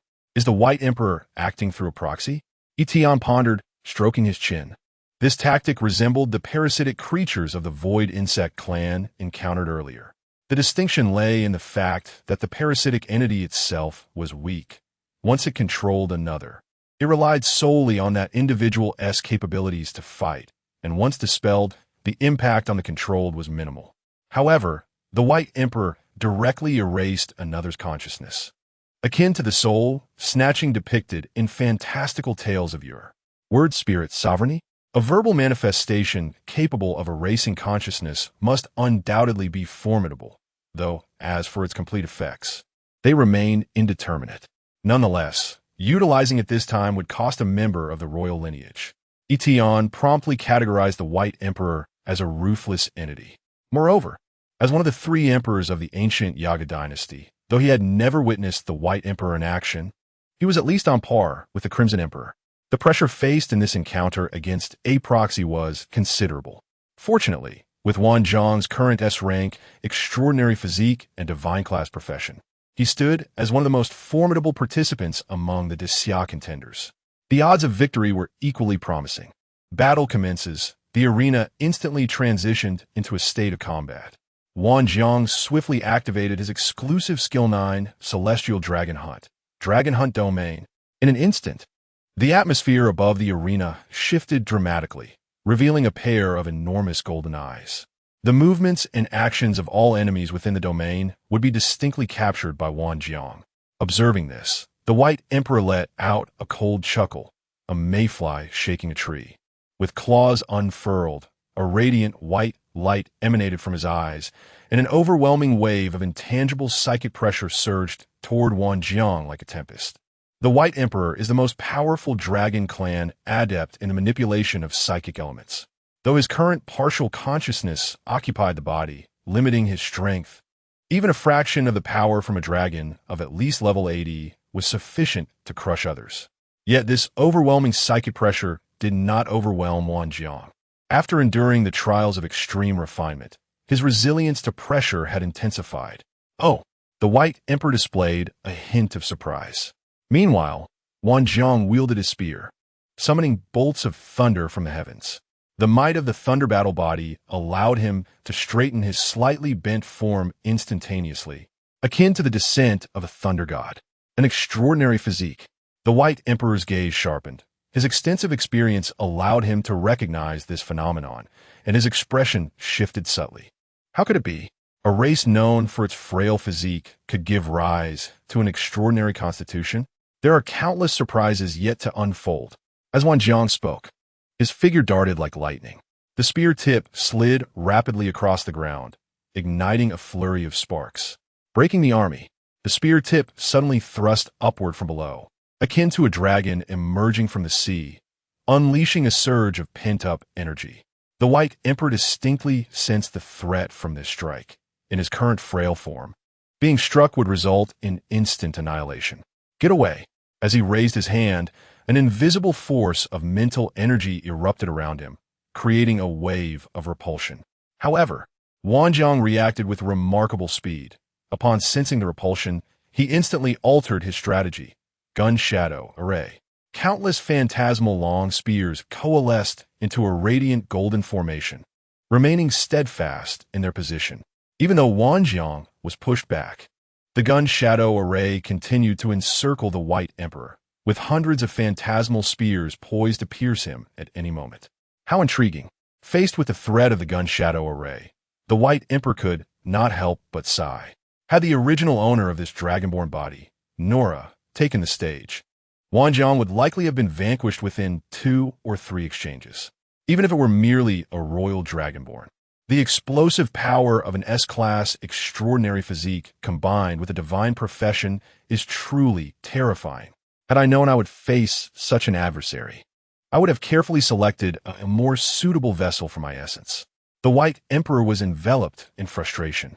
The crucial issue was that the release of the word spirit was inherently linked to bloodlines. With the bloodline of this body, he was unable to utilize word spirit, royal authority. It now appeared that he must abandon this body. In the next moment, the oppressive aura emanating from this dragonborn body surged, causing the air to thicken and the ground to crack like a spider's web. Was he attempting to self-destruct? Jiang Yuanshuang felt perplexed. Wei Yuan's expression turned grave. His mental energy was continuously escalating, but the body could not sustain such an influx of mental power, leading it to the brink of explosion. Much like a small balloon, overfilled with air, it was destined to burst. This dragonborn body was that balloon, and the ever-growing mental energy of the White Emperor was the air. Yet, what magnitude of mental energy could possibly cause a royal dragonborn body to explode. The White Emperor swept his dragon claw through the air, and the space around Wang Jiang seemed to collapse as if obliterated, shaking the very ground beneath. Boom! Wang Jiang, enhanced by the Thunder Battle body, executed a desperate roll to narrowly evade the lethal strike. With the White Emperor forcibly augmenting his mental energy at the cost of his own body, Wang Jiang's situation grew exceedingly dire. I wonder how you will evade now? The White Emperor bore no intention of toying with him. With his body on the verge of failure, he needed to eliminate Wang Jiang immediately. The spectators held their breath, not daring to utter a sound. The current opponent was overwhelmingly powerful. Wang Jiang had to continuously dodge the White Emperor's subsequent attacks, waiting for that body to fail before he could claim victory. However, should he fail to evade even once, he would undoubtedly face instant annihilation. Evade? Wang Jiang snorted coldly, his spear radiating brilliant starlight. Why should I shy away from your brilliance? He plunged the spear's tip into the ground, and in an instant, millions of stars erupted from beneath his feet, blossoming in a dazzling display of light. The surrounding brilliance gradually dimmed, plunging the area into silence, as a colossal starry spear coalesced above the heavens. Great Wilderness Starry Spear, the second exclusive skill of the 9 Luminaries Dragonheart. There was no time to linger, for only a clash of lethal strikes remained. The White Emperor felt a jolt in his spirit, and could not help but muse, if only you would submit to my command. It would be most fortuitous. Yet, despite this thought, the White Emperor's actions did not waver. He summoned every ounce of his mental power in preparation for the impending strike. 2 extraordinary forces of attack collided with one another, unleashing a blinding flash of white light that rendered the entire arena situation nearly invisible to the spectators. The Crimson Emperor involuntarily rose to his feet. Immediately following, the white light shot skyward, culminating in a staggering explosion. Boom! The entire arena was obliterated. This battleground, meticulously crafted by the Daxia and the Yaga dynasty, was designed to withstand tremendous assaults. Yet under this singular strike, it crumbled into ruin. What a sight! Wang Jiang, Bai Qiuli, Jiang Che, and others hastened onto the scene to drag the severely injured Wang Jiang back. Ordinarily, combatants within the arena would not suffer tangible harm. However, the destruction of the arena by their attacks left Wang Jiang grievously wounded by the aftermath of the explosion. Yi Tian unleashed divine, healing revelation to restore Wang Jiang's vitality. Thank you. After a thorough examination by the Daxia's medical team, it was determined that Wang Jiang was not in grave danger. On the side of the Yaga dynasty, while the White Emperor remained unharmed, at least one royal bloodline had met its demise. The Crimson Emperor stepped forward, his brow furrowed. The arena is destroyed. Who can claim victory? The 4th match concluded. Following a heated debate among the referees, comprised of both factions, a verdict was reached. Due to the arena's devastation, the result of the 4th match was declared a draw. After this announcement, the crowd murmured among themselves, most finding this outcome acceptable. Only the Crimson Emperor scoffed, remarking, "The White Emperor is indeed a failure. He personally entered the arena and could not even defeat a mere human." No sooner had he spoken than another ordinary dragon descended and approached the Crimson Emperor, stating in a dispassionate tone, "The human is no ordinary foe." Recognizing the voice, it was evident that the White Emperor had swiftly assumed another guise. With extraordinary physique and at least a legendary rank and profession, this young man. The White Emperor fixed a malevolent gaze upon Wang Jiang's retreating figure. Meanwhile, the members of the referee panel began to consult their higher-ups. The arena has been destroyed. How shall the 5th match proceed? A draw yields no points, and the current score stands at 2-1. It can be asserted that whether or not the 5th match occurs will not affect the ultimate outcome. After all, in a 5-person dungeon race, victory grants 3 points. This signifies that the success or failure of the dungeon race will determine the final results of this grand racial competition. The 5th match was cancelled. The second event, the dungeon race, was advanced. After confirmation from Wei Yuan and the Crimson Emperor, the referees announced the result.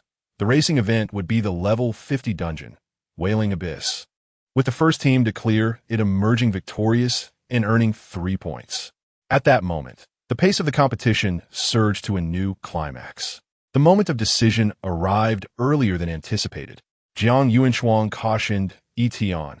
The Yaga dynasty's contestant for the 5th match has yet to reveal themselves. Anyone they choose to conceal until the 5th match is likely formidable. We must remain vigilant. Yi Tian smiled and nodded, yet did not exhibit any tension. Among the Daxia competitors, Sun Yi discreetly patted his chest, appearing to exhale a sigh of relief. As a contestant, he holds the esteemed title of Epic Warrior, Battle King. In any other setting, he might be regarded as a paragon. Yet here, figures such as Bai Qiuli, Wan Jiang, and the dragon-blooded Wei, Yanling loom large, each capable of wreaking havoc, potentially toppling the very arena itself. Sun Yi felt akin to a husky that had unwittingly wandered into a den of wolves. He feared that Yi Tian might resort to some cunning strategy akin to Tianji's horse racing, pitting his weakest against the ace of the Yaga dynasty in the 5th round. In truth, his worries were unfounded. Should the decisive match reveal any hidden cards from the Yaga dynasty, Yi Tian would personally intervene, showcasing what true hidden power entails. While individual prowess is paramount in one-on-one challenges, the speed of dungeon clears places greater emphasis on team efficiency. Each side would deploy a quintet of combatants.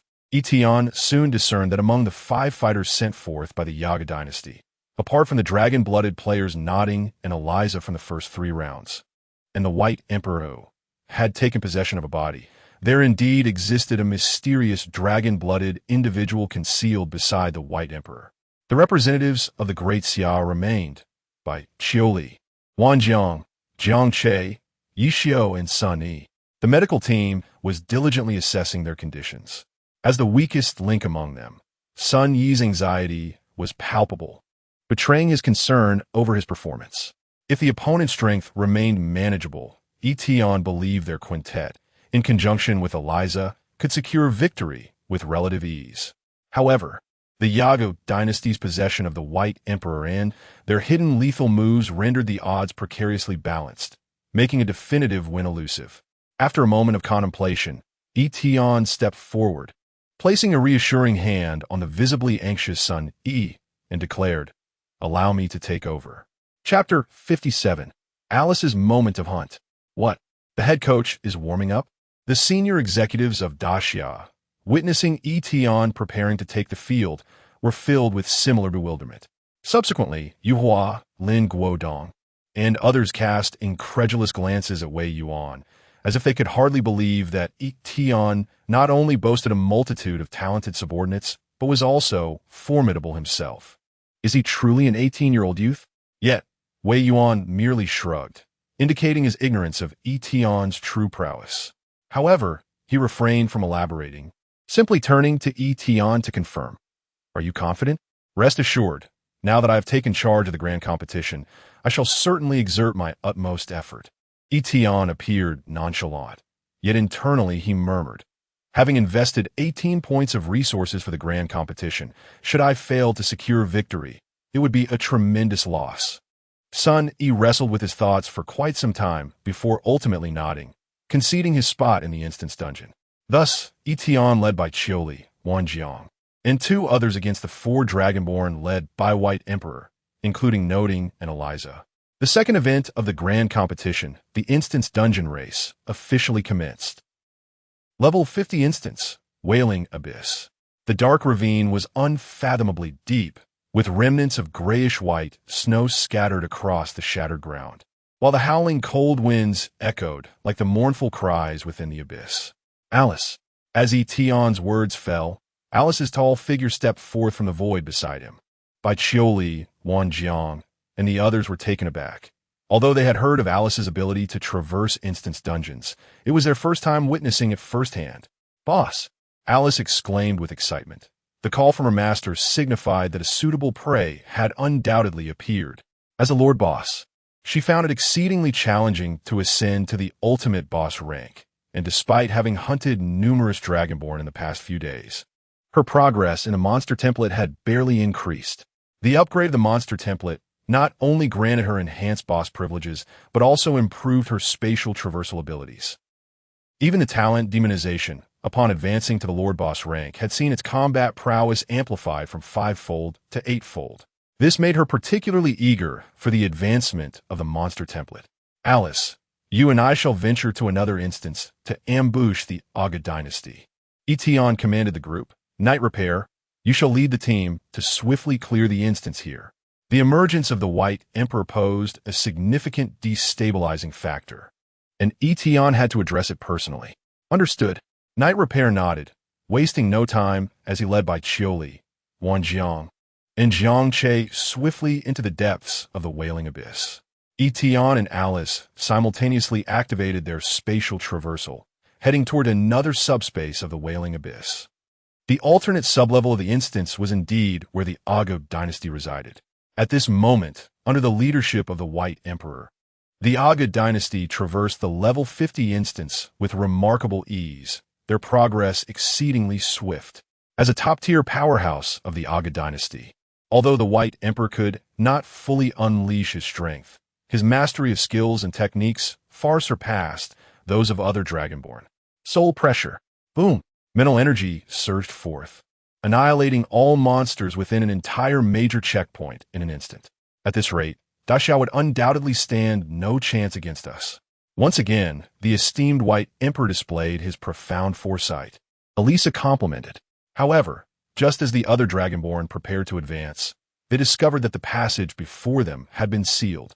The route that was once accessible was now obstructed by the terrain, effectively trapping them here. What on earth is happening? The White Emperor momentarily paused. His extensive experience allowed him to discern the situation. Altering the terrain of the dungeon. Wasn't that a feat exclusive to a Lord Boss? Why would a Lord Boss seek to delay their progress? Dismissing his doubts, the White Emperor prepared to act. He would simply obliterate the obstruction. Yet, in the next moment, the Dragonborn voiced their skepticism once more. A new ability restriction had emerged within the dungeon. The White Emperor, sensing something amiss, furrowed his brow as he examined the newly manifested debuff upon himself. Dungeon restriction. Mental elemental damage reduced by 60. What? The White Emperor, who exclusively wielded mental elemental attacks, uttered his incredulity. Such a significant restriction could only be imposed by a Lord Boss, yet in a dungeon of this low difficulty. It was uncommon for a Lord Boss to appear. Moreover, the limitation specifically targeting mental elemental damage seemed excessively aimed at him. The White Emperor found himself bewildered, first altering the terrain to affect their progress, then restricting mental damage. Could this Lord Boss possibly be an agent of the Great Xia? Indeed, all of this was orchestrated by Yi Tian, who had instructed Elisa to exploit the permissions of the dungeon.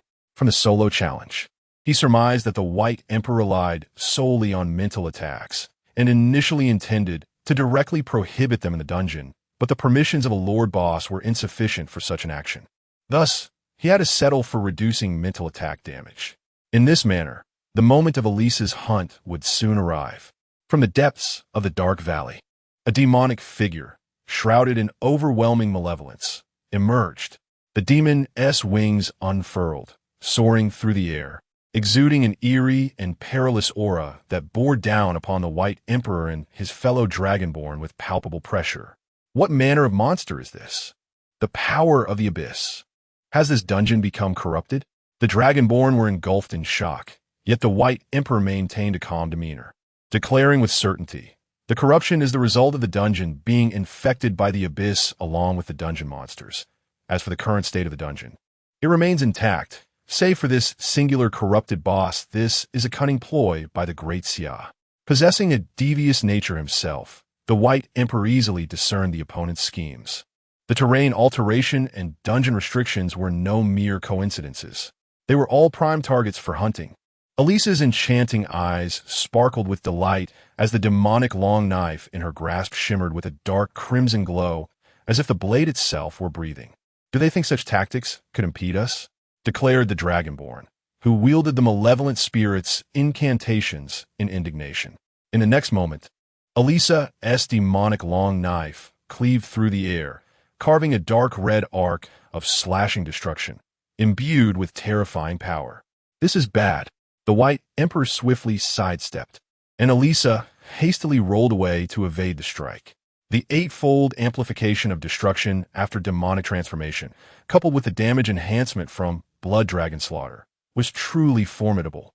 The Dragonborn, who has mastered the language of the shadow spirits, was grievously wounded by a slash from the residual force, resulting in the severance of an arm. Nordine did not evade. His massive form was cleaved in two by the strike, resulting in instant annihilation. A crimson hue emanated from Nordine's body, merging with the ring of Blood Dragon's fury adorning Alice's hand. For every Dragonborn slain, the initial attack's power is augmented by 3. During this period, Alice has dispatched 15 Dragonborn, and with Nordine included, that total 16, yielding a staggering 48 increase in damage. The Dragonborn, Alicia, gazed in horror.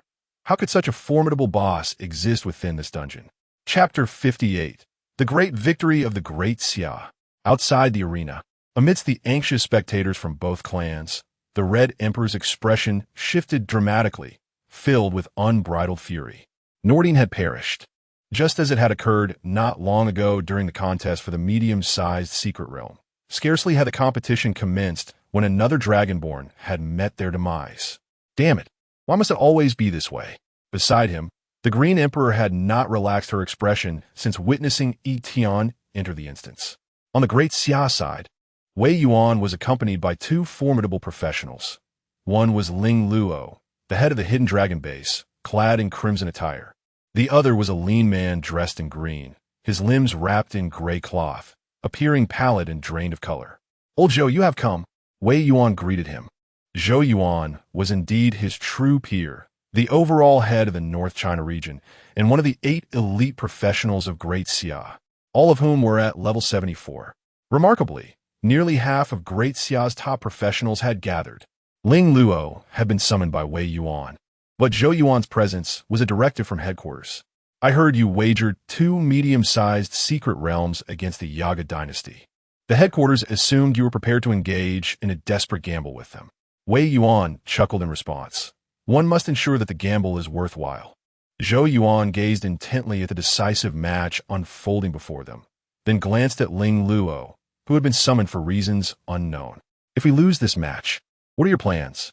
"Those 2 medium-sized secret realms are the lifeblood of East China." Wei Yuan maintained an easy smile.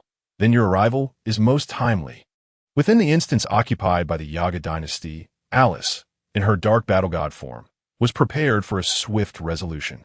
In mere moments, she effortlessly dispatched the Dragonborn who had mastered the Shadow Ghost incantation. How dare such a mere corrupted boss exhibit such arrogance? The White Emperor was incensed. Even with his damage reduced by 60, as long as he exerted his full strength, he could still vanquish Alice. Both he and Alice possessed weak defenses, but formidable attacks, akin to glass cannons, where either could potentially obliterate the other. In an instant, his mental energy surged. Yet the next moment, a figure clad in black emerged from the shadows. At such an age, still participating in the competition, is the Yaga dynasty truly devoid of successors? The White Emperor was taken aback, his rising mental energy halting abruptly as he scrutinized the youth warily. To his astonishment, he had failed to sense the boy's arrival with his mental prowess. Yi Tian stood there, inciting immense trepidation in the White Emperor. For the latter, upon probing Yi Tian with his mental energy, the result was unfathomable depths. Both in attributes and abilities, he resembled an endless abyss, inscrutable and profound. The White Emperor even began to feel that, despite his own physical presence, he might not be able to slay this youth. How strange! This boy appeared so youthful, yet his power was terrifyingly formidable. After a moment of contemplation, the White Emperor pondered whether this young man's body had been occupied by some entity. The more he considered it, the more plausible it seemed. Otherwise, he could not fathom the reason behind Yi Tian's presence in the instance. Moreover, Alice, as a corrupted boss, may very well be connected to the abyss through the forces behind her. Could it be that a terrifying entity from the abyss is personally nurturing its progeny? This is highly plausible. It seems that the individuals from the Great Xia are indeed not involved. Was it merely a coincidence that I encountered them? The White Emperor is aware that among the foremost powerhouses of the Great Xia, there exists no practitioner capable of occupying another's body. Furthermore, there is not a single young powerhouse of such caliber. Lord White Emperor, save me. A heart-wrenching cry for help resounded as Alicia was pursued by Alice, sustaining grievous wounds from a vicious strike. Yet, with Yi Tian present, the White Emperor was rendered unable to act recklessly. To be precise, the moment the White Emperor discerned Yi Tian's strength, he realized that this dungeon expedition was likely nearing its conclusion. With no intention to provoke the abyss, he withdrew. The White Emperor's voice was exceedingly humble, as if fearing to incur significant trouble. After uttering that phrase, his consciousness dissipated from the corporeal form. Before departing, he extracted a wisp of ethereal essence from the dragonborn concealed by his side, plunging the latter into a state of unconsciousness. The trump card prepared by the White Emperor had not even been utilized before he retreated with it. The abyss.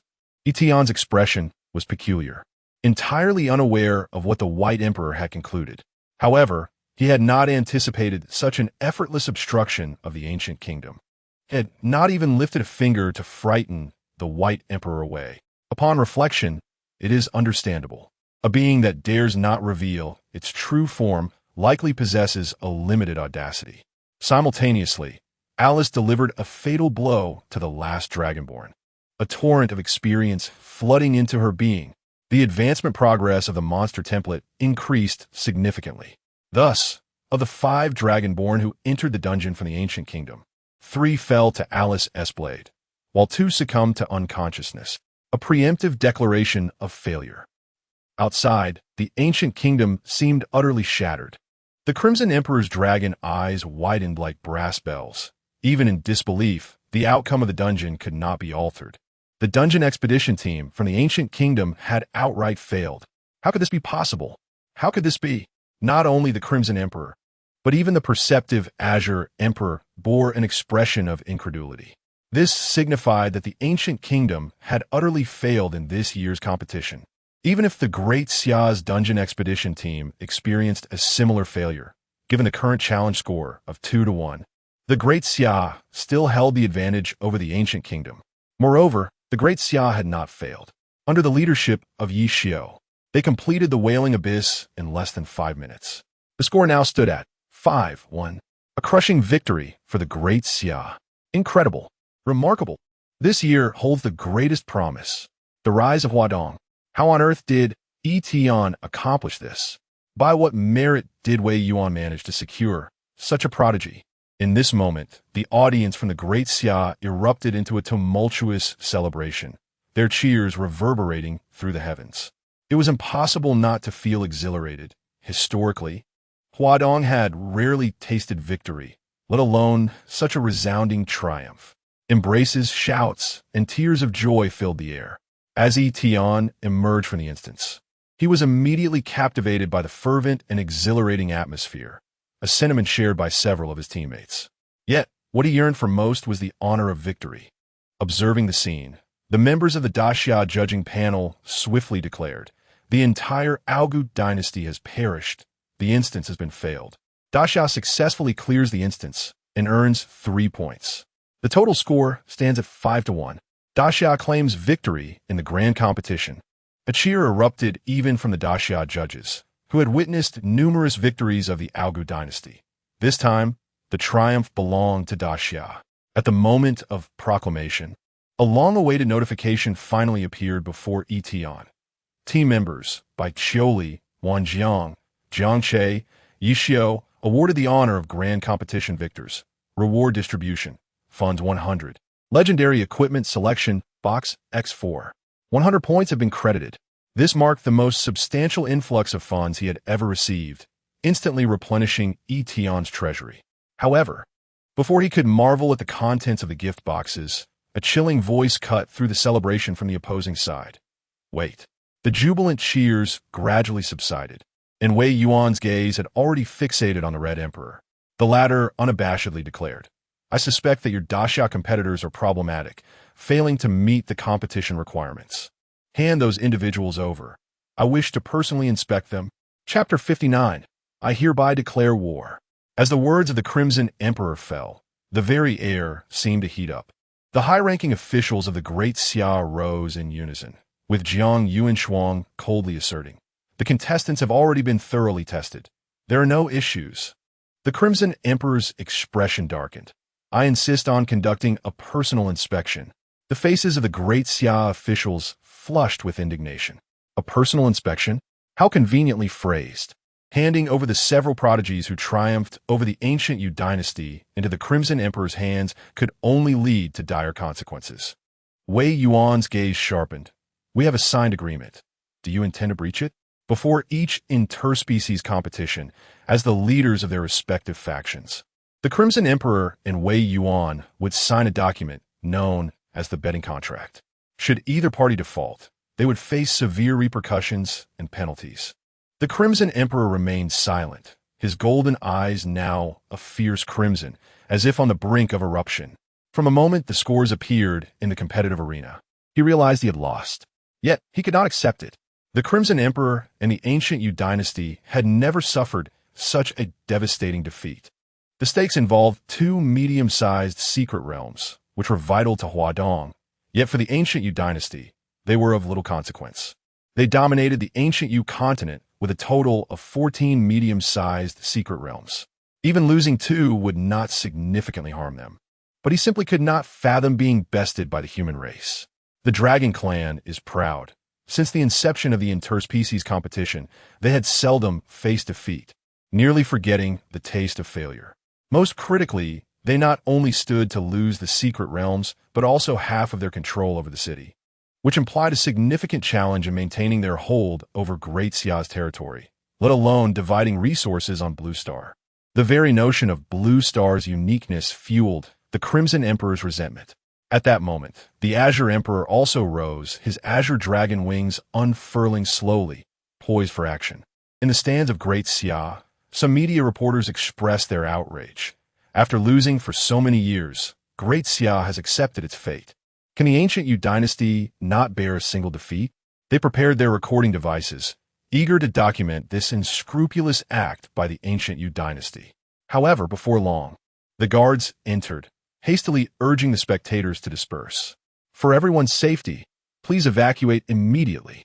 It was evident to the discerning that tensions had escalated between the two factions. Whether to engage in battle or refrain from it now rested solely on the thoughts of their formidable leaders. The arrival of Ling Luo, the head of the summoned in advance by Wei Yuan, indicated that Wei Yuan had anticipated this very scenario. Ling Luo turned to Wei Yuan, her expression neutral. "Shall we withdraw?" She had prepared to escort Yi Tian and the others to safety. She felt confident that Wei Yuan would not take action, knowing him to be a staunch conservative. According to the prophecy of the Savior, Great Xia had gradually divided into two factions, the conservatives and the warhawks. Avoiding conflict, preserving national strength, and awaiting the emergence of the Savior was the prevailing belief among the conservatives. This divergence was also the reason Ling Luo and Wei Yuan, once comrades for over a decade, had grown distant, even developing a certain disdain for him.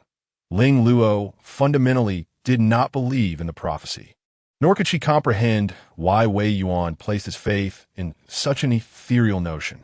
What Ling Luo remained unaware of was that Wei Yuan's alignment with the conservatives was scarcely linked to prophecy. Rather, it stemmed from the dire state of the Great Xia, which had been impoverished by 2 centuries of relentless warfare against foreign demons. Each conflict had drained the very lifeblood of the Great Xia, particularly when the war had devolved into a protracted struggle, and one man alone could not bring it to an end. Wei Yuan, upon assuming command, seldom initiated external conflicts. Another reason for his cautious stance was the obscured future of the Great Xia. Surrounded by alien races and besieged by malevolent forces, the succession of capable leaders remained uncertain. No one could predict when a next pillar of strength would emerge. It was as if one stood amidst a dense fog where visibility was utterly compromised, instilling a sense of trepidation regarding any bold actions. However, the situation appeared to have transformed. The emergence of Yi Tian ignited in him a renewed hope for the future of the Great Xia. Wei Yuan exhaled deeply and spoke. "Yi Tian, You have performed admirably. Please withdraw for now to avoid any potential repercussions. Upon hearing this, Yi Tian promptly retreated with Baiqiuli and others to a considerable distance behind Wei Yuan. As the leader, what was of utmost importance? Undoubtedly, it was safety. Wei Yuan's words elicited expressions of astonishment from Zhou Yuan and Ling Luo. The young generation's skirmish had concluded. It was now time for their intervention. Ling Luo regarded him with an approving gaze, acknowledging it as a manly decision. Zhou Yuan, momentarily taken aback, quickly grasped the implications. Wei Yuan anticipated that the Yaga dynasty would not concede defeat, and thus, he had summoned Ling Luo early, indicating his preparedness for conflict even before the competition commenced. Zhou Yuan gasped in disbelief. Aren't you supposed to be a conservative? You think the Hawks are too cautious? Repelling an alien force from Great Xia's territory was a desire shared by every regional leader. Zhou Yuan, too, harbored this ambition. Yet he understood the complexity of the situation, especially with the Yaga dynasty, whose dragonborn lineage held substantial power among the alien races. As a member of the conservatives, due to his unique profession, Zhou Yuan fell into deep contemplation. At this juncture, Jiang Yuanshuang whispered nearby, "It seems the child of prophecy has made an appearance." The child of prophecy? Zhou Yuan's eyes widened, and, in the next moment, his gaze hardened as he turned to the Crimson Emperor. Then there is no further discussion. Let's proceed. Wei Yuan levitated in midair, his azure robes billowing, as orbs of star essence coalesced behind him. His gaze, indifferent, locked onto the defiant Crimson Emperor. Acknowledge your defeat. Surrender 2 medium-sized secret realms, and relinquish control of the city before returning to your Yaga continent. The Crimson Emperor took flight, his expression filled with arrogance. A mere human dares to demand my acknowledgement of defeat? Ha! Dream on. Very well. The truce between the Great Xia and the Yaga dynasty is hereby terminated. Wei Yuan spread his arms wide, his garments fluttering dramatically as the heavens transformed, daylight yielding to a starry night. The boundless power of the stars amplified his strength. I hereby declare the commencement of war. As his words echoed, the star essence morphed into a celestial spear, radiating brilliance, and with Wei Yuan's will guiding it, it descended upon the Crimson Emperor like a shooting star. The time for complacency was over. The alien menace, having lingered for far too long, would meet its end from this day forth. He is resolutely determined to forge a safe and unassailable East China for the younger generation, free from foreign incursions. The distance from Wei Yuan's full-scale offensive is considerable. Ever since signing the racial competition contract with the Yaga royal family, he has devoted the majority of his energy to the development of East China. However, at this moment, Jiang Yuanshuang, Ling Luo, and Zhou Yuan gazed in astonishment, as years of obscured cultivation had not diminished Wei Yuan's prowess. Instead, he had become increasingly formidable, seemingly worthy of the title of the foremost figure of the Great Xia. Wei Yuan, is this all you can muster? The Crimson Emperor roared, his wings enveloping his figure, igniting with a crimson radiance, transforming into a ferocious crimson dragon several hundred meters long in midair. This was the exclusive ability of a dragonkin beyond level 50. In this transformed state, his true form was revealed. Not only would his attributes be significantly enhanced, but his resistances would also become markedly stronger. The Crimson Emperor unleashed a torrent of explosive flames, fiercely clashing with the starry spear descending from Wei Yuan, painting the sky in hues of deep blue and crimson. Upon witnessing this, Jiang Yuanshuang, Ling Luo, and Zhou Yuan surged forward simultaneously. The pinnacle combat strength of the Great Xia consisted of 8 legendary practitioners at level 74, and now half of them were gathered here. Meanwhile, in the Yaga dynasty, apart from the ancient White Emperor who had surpassed level 80, both the Crimson Emperor and the Azure Emperor were stuck at the threshold of level 74. Nevertheless, the dragon race inherently possessed overwhelming prowess, especially after transforming into their true dragon forms. Facing ordinary legendary practitioners of the same level, they could easily take on 3 at once. Unfortunately, the 4 present were anything but ordinary. Wei Yuan and the Crimson Emperor clashed amidst the heavens. the power of the star spirits colliding with the breath of the Crimson Dragon, altering the very fabric of the world. The Crimson Emperor wielded the elemental force of fire. His advantages lay in strength and physique. Seizing the opportunity amid the explosive clash of dragon breath, he surged forward through the clouds and dust, more accurately described as rampaging. Wei Yuan, prepare to meet your end. Ultimately, the physique of the human race could not compare to that of the dragon race. Should the Crimson Emperor close the distance, it would take merely a second or two to shred Wei Yuan to pieces. However, Wei Yuan, as a master of star soul techniques, was the epitome of control in his domain, the starry web. Behind him, several orbs of star spirit power rapidly intertwined in front of him, forming an expansive net of stars, making it exceedingly difficult for the Crimson Emperor to advance even an inch. With his control and pulling capabilities, Wei Yuan stood alone against the Crimson Emperor.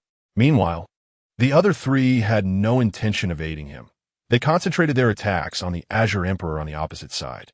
Known as the Dragon of All Laws, the Azure Emperor posed an even greater threat in large-scale battles than the Crimson Emperor, necessitating caution against her potential destruction of the great Xia cities.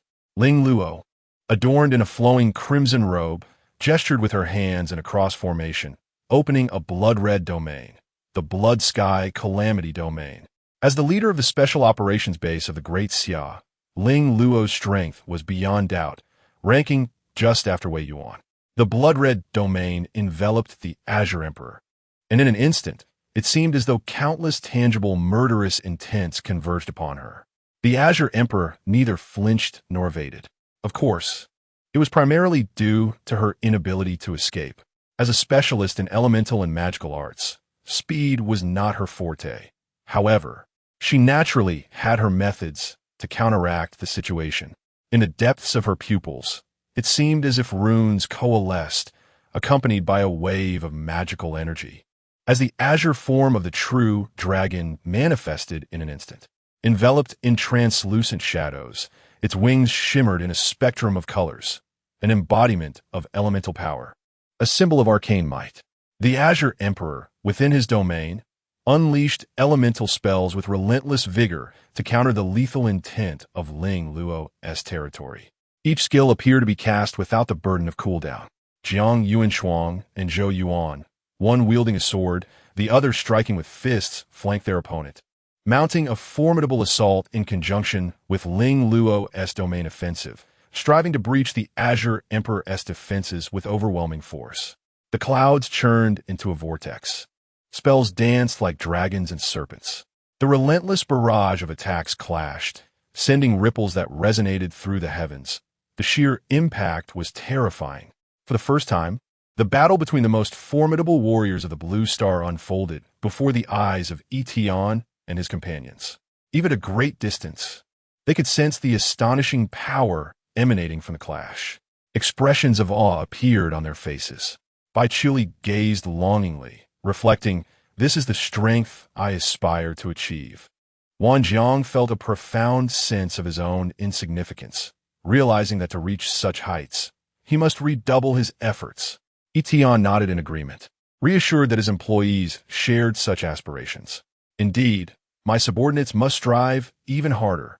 They stood vigilantly at the periphery, under the siege of the trio. The Azure Emperor invoked a spell of words, barely managing to hold his ground against three opponents. Yet Zhou Yuan, seemingly slender and unassuming, unleashed a ferocity after unwrapping the gray cloth binding his hands, his strikes growing increasingly fierce, inflicting damage greater than that of Wei Yuan and Ling Luo combined. As the cloth fell away, Zhou Yuan's fists collided, a mist of crimson enveloping them, his murderous intent contained. Each blow that struck the Azure Emperor pierced through his scales, dealing genuine harm. However, Yi Tian furrowed his brow, sensing that Zhou Yuan seemed to be paying a price for this power. Yet, the results were undeniable. Under Zhou Yuan's full assault, the Azure Emperor quickly found himself at a disadvantage. Meanwhile, the Red Emperor, eschewing elaborate techniques for pure frontal combat, resembled a berserker among professionals. He relentlessly sought to close the distance to Wei Yuan, truly gaining the upper hand, should an opportunity arise. He would be capable of delivering a lethal blow to Wei Yuan. Yet Wei Yuan's mastery of distance, combined with his control, left no openings for the Red Emperor, only serving to stoke his fury further. Wei Yuan, don't run, the Red Emperor bellowed in rage. At that moment, a smirk crept across Wei Yuan's lips, and the sky darkened ominously. A bolt of divine retribution descended with a thunderous crack, striking the Red Emperor directly. Arg! He let out a mournful roar, his formidable physique struggling to withstand the pain of the blow. The contract. It was the dual contract, rebounding upon him as retribution.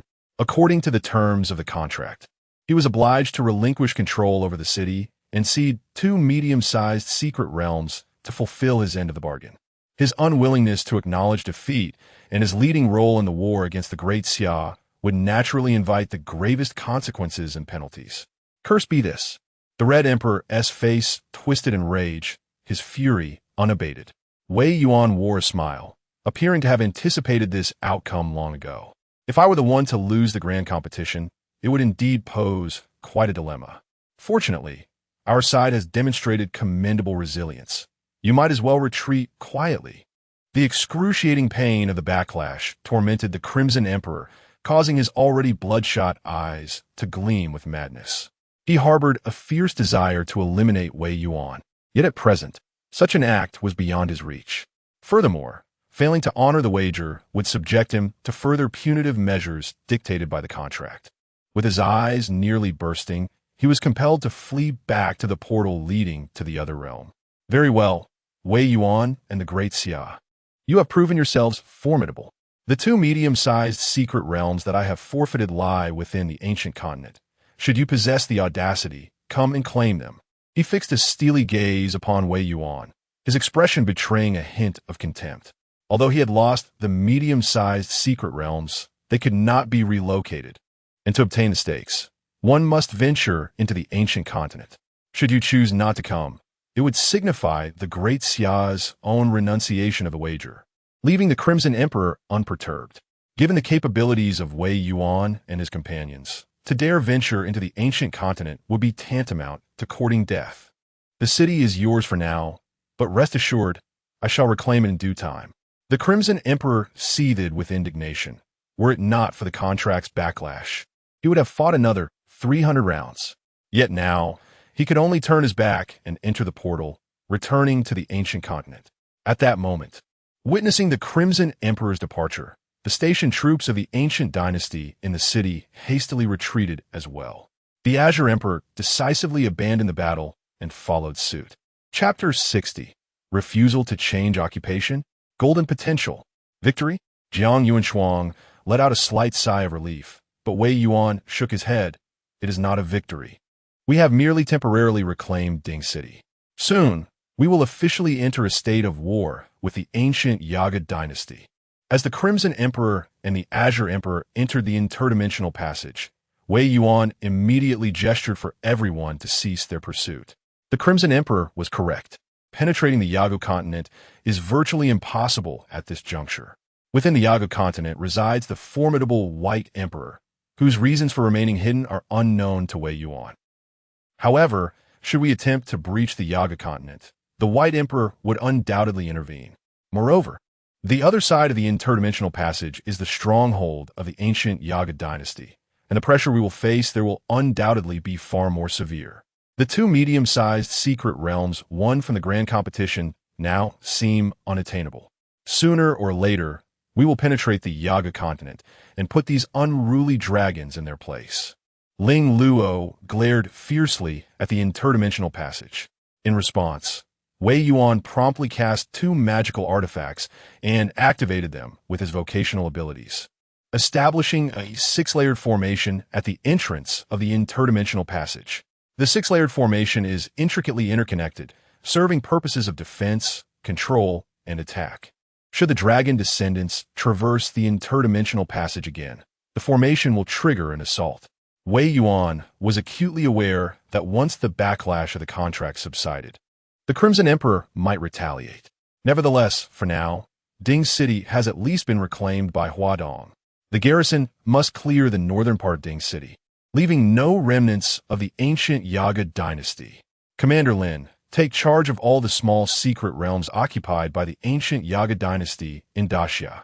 Although we did not secure the medium-sized secret realms, in recent years, the ancient Yaga dynasty has taken hold of numerous small secret realms in Daxia. Now that they have fled in defeat, Wei Yuan promptly dispatched individuals to take control, totaling 11 small secret realms, which could help alleviate Huadong's economic woes. At this moment, Jiang Yuanshuang was supporting Zhou Yuan, noticing that the pallor of his once gaunt face was steadily fading. It seemed that after his explosive encounter with the Azure Emperor, something was continuously siphoning away his vitality. Wei Yuan administered a vial of potion to him, chuckling helplessly, "Do try not to die on me. That would place a great burden on my shoulders." Zhou Yuan rose to his feet. "I will do my best." The individual before them, Zhou Yuan, the Northern China representative, was also a practitioner of golden potential, a legendary occupational figure. However, after Yi Tian reviewed his resume, he discovered that his current vocation was rather peculiar, legendary occupation, life-devouring martial saint. Nearby, Yi Xiao, who was well-versed in various occupations, couldn't help but sigh upon hearing this. Life-devouring martial saint? This occupation has appeared numerous times in Daxia, yet every awakened individual has met an untimely demise. Why is that? The life-devouring martial saint is a vocation that exchanges vitality for combat prowess. Each battle consumes a portion of one's life force. The more intense the battle, the greater the vitality consumed, until death ensues. Unless one refrains from combat, their life will continuously be drained by the powers of their vocation. It is no wonder that Zhou Yuan inflicted such high damage against the Azure Emperor earlier. Regrettably, given Zhou Yuan's current state, despite being in his 30s, he appears to be nearing the end of his days. At that moment, Yi Tian suddenly conceived a solution. He approached Zhou Yuan and Wei Yuan, addressing the former, "Senior, would you like me to assist you in changing your profession?" Upon hearing this, Wei Yuan's eyes lit up. Indeed, if Yi Tian could help Zhou Yuan change his profession, it would almost be tantamount to saving Zhou Yuan's life. Zhou Yuan was momentarily taken aback, his mind racing to comprehend Yi Tian's implication. Could this young man not express such alarming notions with such nonchalance? Change a profession? Professions are determined by destiny. Can they be altered so easily? Observing his reaction, Wei Yuan quickly enlightened him about Yi Tian's abilities. In a mere few seconds of explanation, it seemed to overturn Zhou Yuan's worldview accumulated over decades. His mind momentarily faltered, and after a prolonged daze, he stared at Wei Yuan in astonishment. The child of prophecy? He is indeed the child of prophecy, isn't he? At that moment, he seemingly grasped Wei Yuan's resolve to wage war against the Agu kingdom. However, Wei Yuan shook his head. It is not yet certain. Yet, it no longer mattered. Even if it turned out not to be true, with Yi Tian's capabilities, Zhou Yuan was willing to regard him as the child of prophecy. The child of prophecy. Yi Tian appeared bewildered. What on earth is that? The ability to grant others legendary professions is exceedingly extravagant. Zhou Yuan swallowed hard, sighing, and gazed at Yi Tian with a pensive expression. Had this been 5 years ago, I would have sought your assistance at any cost. As the devouring martial saint, Zhou Yuan had awakened in his youth, feeling as though his destiny was boundless and fearless. Yet, as he entered middle age and had children, he discovered that life was but a fleeting moment, which led to worries and even hesitations in battle. But now, with only a month or two left to live, Zhou Yuan found a strange sense of relief. Alas, there are too few pillars supporting the Great Xia. My professional power has waned, and North China is in peril. The talents of the Great Xia do not hinge on my existence alone. Let me use my waning strength to briefly protect the Great Xia once more. That will suffice. As he finished speaking, Wei Yuan placed a hand on his shoulder, his expression solemn. Yi Tian felt a stirring within, filled with a newfound respect. Perhaps it was precisely because of many individuals like Zhou Yuan that the Great Xia could withstand 2 centuries of struggle without faltering. Let the precious opportunity be reserved for those who truly need it. Zhou Yuan's somber words continued. Yet in the next moment, he shifted his tone. As if experiencing a moment of enlightenment, and firmly grasped Yi Tian's hand, his face aglow with hope. In North China, there are indeed many who are in need. Wei Yuan covered his face, unable to bear the sight. No, you set this all up just to persuade Yi Tian to come to North China? Yi Tian tugged at the corner of his mouth, the solemn emotion he had just cultivated dissipating entirely. Ahem, Zhou Yuan cleared his throat and explained this year. We in North China do not have a single legendary profession. It is only natural for me to be anxious.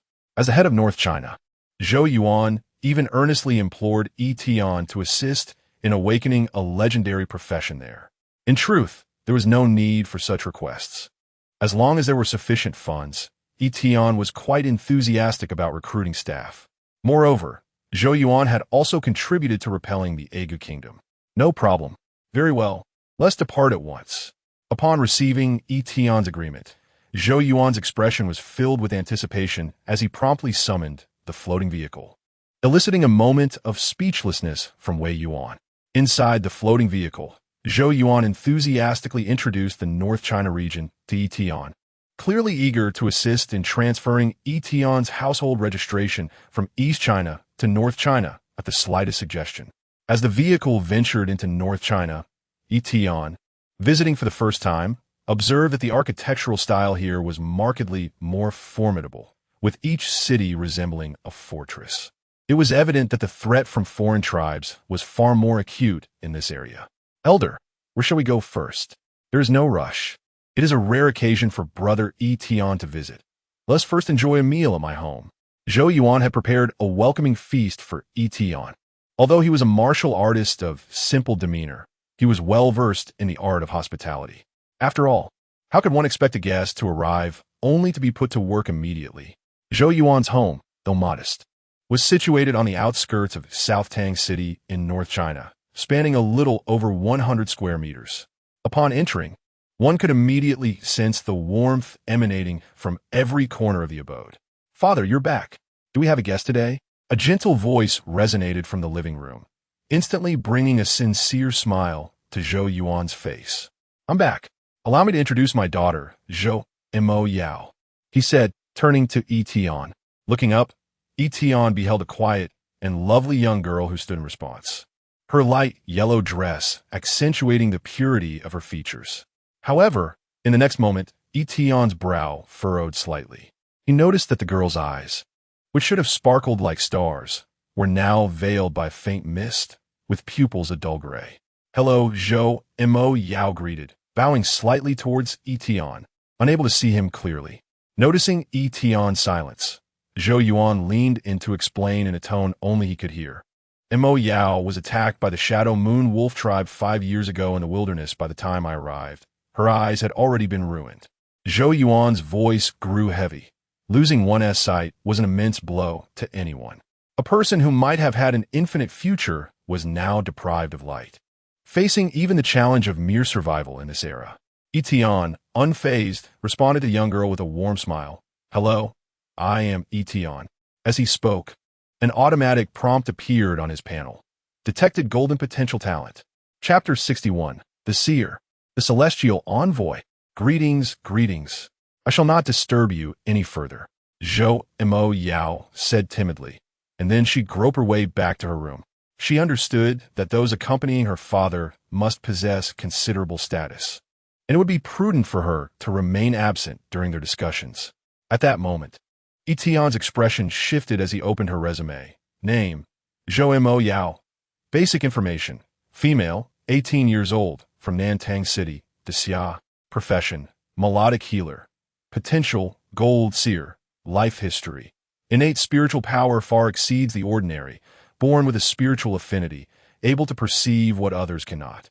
At the age of 13, she encountered the Shadow Moon Wolf clan and lost her eyesight when she directly gazed upon the shadow, devouring Crescent Moon. Investment opportunity, legendary profession, celestial envoy, 20 points of funding. Directly gazing at the shadow, devouring Crescent Moon? What on earth is that? The Shadow Moon Wolf clan is an alien race neighboring the North China region, with interdimensional passages located in the wilds of the northern border. It seems likely that this is closely related to the Shadow Moon Wolf clan. Moreover, Yi Tian was astonished to discover that Zhou Mo Yao's innate spiritual power was so formidable that she could see through her blindness without having transitioned into a profession. Some individuals are born with extraordinary strength, while others possess remarkable speed. These talents are readily apparent. However, being endowed with powerful spiritual abilities often goes unnoticed. Should she transition to a profession in the spiritual realm, she would undoubtedly surpass the average individual. Yi Tian felt a surge of intrigue. Senior, your daughter would be an excellent fit. Presently, under Yi Tian's command, by Qiu Li, Wan Jiang, Jiang Che, and Yi Xiu were merely one member short of forming a unique 5-person team, and they were in need of a supportive role. Zhou Yuan was taken aback, and upon reflecting on his daughter's condition, he sank once more into sorrow. It cannot be. Her eyes, for some reason, remained beyond healing. In her state of blindness, how could she possibly engage in combat as a professional? In truth, the profession Zhou Mo Yao had awakened to was quite remarkable, an epic-tier supportive role known as a melodic healer. Being a distinguished support member of a team was her only modest aspiration in life. Yet after losing her sight, even walking became a challenge, and accurately directing skills towards her allies would be impossible. How could she possibly become a competent professional? After pondering for a moment, Yi Tian spoke again. It matters not. Let's give my profession a try. His confidence stemmed from the fact that each profession he invested in resonated well with its respective employee. Although he was uncertain what kind of profession would suit someone who was blind, he felt compelled to attempt it. After all, no talented individual should be so easily discarded. The risk of failure was merely 20 points of funding, and with his current balance standing at 110. 3. He had ample resources to afford the endeavor. Zhou Yuan gazed at Yi Tian's confident demeanor, contemplating for long, while before finally nodding in agreement. As a father, how could he not wish for his daughter to fulfill her desires? At the very least, he wanted to spare her from a life of despair, coiled up within the confines of a room. Mo Yao. Zhou Yuan knocked on his daughter's door and stood outside, relaying the situation to her. Yi Tian's gaze drifted to a corner of the room, where several small azure bird figurines and wind chimes hung by the window, swaying gently in the breeze and producing a melodic chime. Change of profession? Zhou Mo Yao hesitated momentarily. Never mind, give it a try. Who knows? You might just become the foremost support in the Great Xia. Yi Tian's cheerful voice elicited a soft chuckle from Zhou Mo Yao. To be the foremost support is rather exaggerated. Being a competent professional would suffice. As she spoke, Yi Tian activated a skill, and a contract landed in Zhou Mo Yao's hands.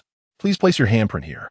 Observing Zhou Mo Yao's unwavering determination as she raised her hand to comply, Yi Tian jestingly remarked, "Aren't you concerned about your father checking this? What if I were a rogue?" Zhou Mo Yao beamed with a radiant smile, her voice gentle. "Ever since I lost my sight, I can sense a person's heart whenever I approach someone. I can also perceive their benevolence and malevolence. Big brother, your heart is very kind. You're a good person." Yi Tian was taken aback by her words. To perceive others' kindness and malice? Could it be that her spiritual sight ability had transformed into telepathy after her blindness? Lost in thought, Zhou Mo Yao pressed her handprint onto the contract. In an instant, golden light enveloped her, and phoenixes danced, soaring into the heavens. Employee Zhou Mo Yao. Profession, Sangwan Spirit Envoy, 2nd tier, quality, legendary level. 25 strength, 10 agility, 10 constitution, 50 mentality, 1080 professional talent. Sangwan's remoteness transforms into an untouchable, invulnerable Sangwan spirit form, possessing allies, enhancing their agility and damage output by 40 and movement speed by 70, with the ability to cancel or transfer possession at will. Professional skill, Flowing Light, unleashes a shimmering magic array, granting nearby allies a shield equal to 500 of their mentality, which can negate 3 control effects while enhancing defense by 60 for its duration. Spiritual Wind Guidance restores 10 of maximum health per second to the possessed ally, can actively dispel negative effects and refresh all cooldowns of that ally's skills. Biyun's Perfection applies a buff to surrounding allies. During attacks, a phantom of Sangwan appears, dealing an additional 15 of mentality as true damage, accompanied by 70 slow and marking the enemy's position. Note, some skills with obvious effects will not be elaborated upon. This one will be detailed.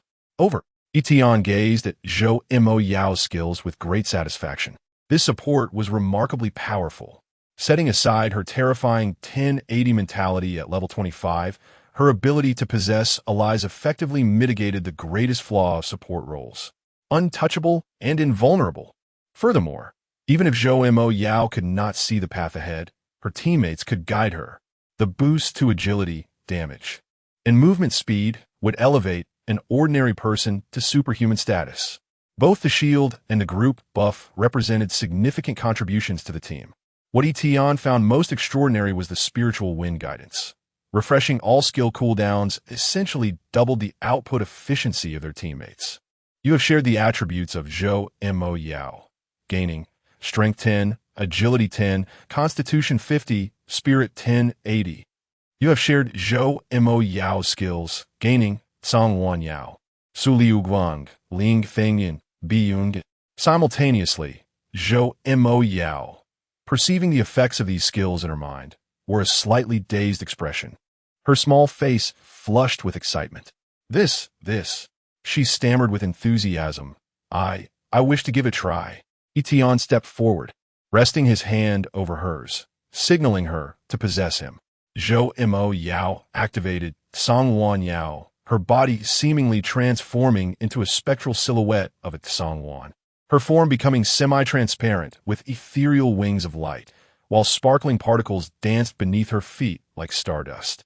Her physique swiftly diminished, her height of 160 centimeters shrinking to less than half of that. She appeared as a delicate, enchanting figurine. Now, she could float around Yi Tian within a radius of about 10 meters, the exhilarating sensation of free flight filling her with wonder, although the path was unclear to her. A remarkable connection with Yi Tian allowed her to return to his side at will, alleviating her fears of losing her way. Zhou Yuan gazed on, somewhat stunned. It had been ages since he had witnessed such a joyful smile on his daughter's face. Zhou Mo Yao was undoubtedly elated. Possessing these skills meant that even if she were to lose her sight, she could still serve as an excellent support. No, with her current abilities, it was not impossible for her to become the foremost support in all of Xia. Zhou Mo Yao disengaged from her possession and stood before Yi Tian, timidly expressing her gratitude. Thank you, benefactor brother.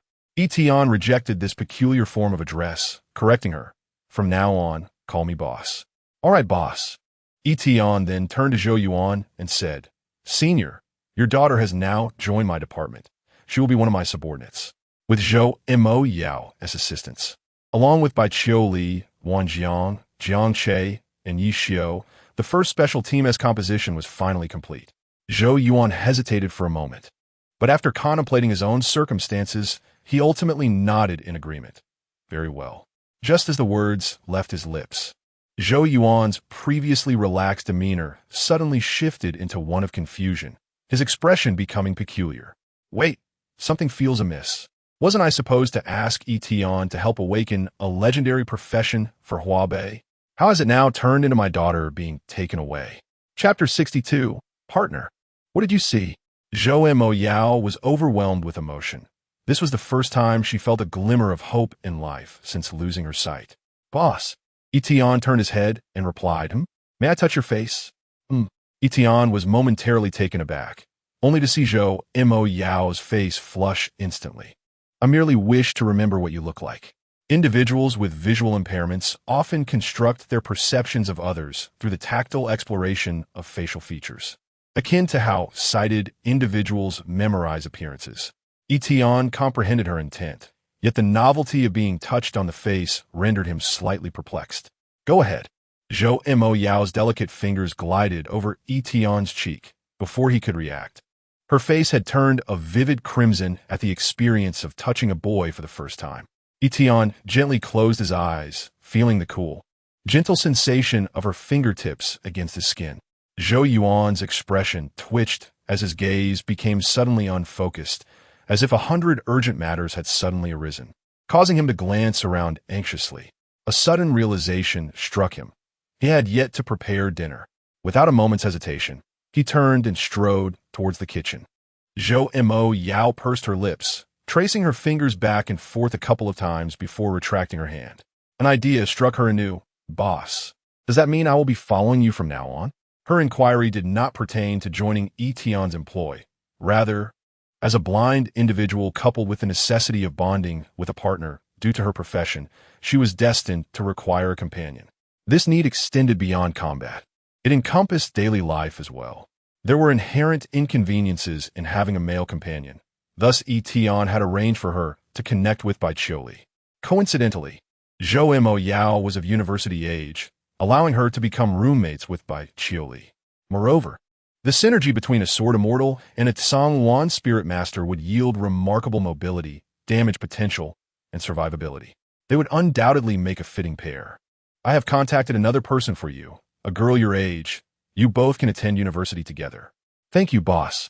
Zhou Mo Yao recognized that Yi Tian had thoughtfully considered her circumstances.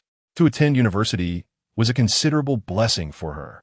At this moment, Yi Tian gazed into Zhou Mo Yao's pale, gray eyes, confirming that Zhou Yuan was at a considerable distance, and asked in a low voice, Mo Yao, what exactly did you see 5 years ago? Even your father has refused to disclose it.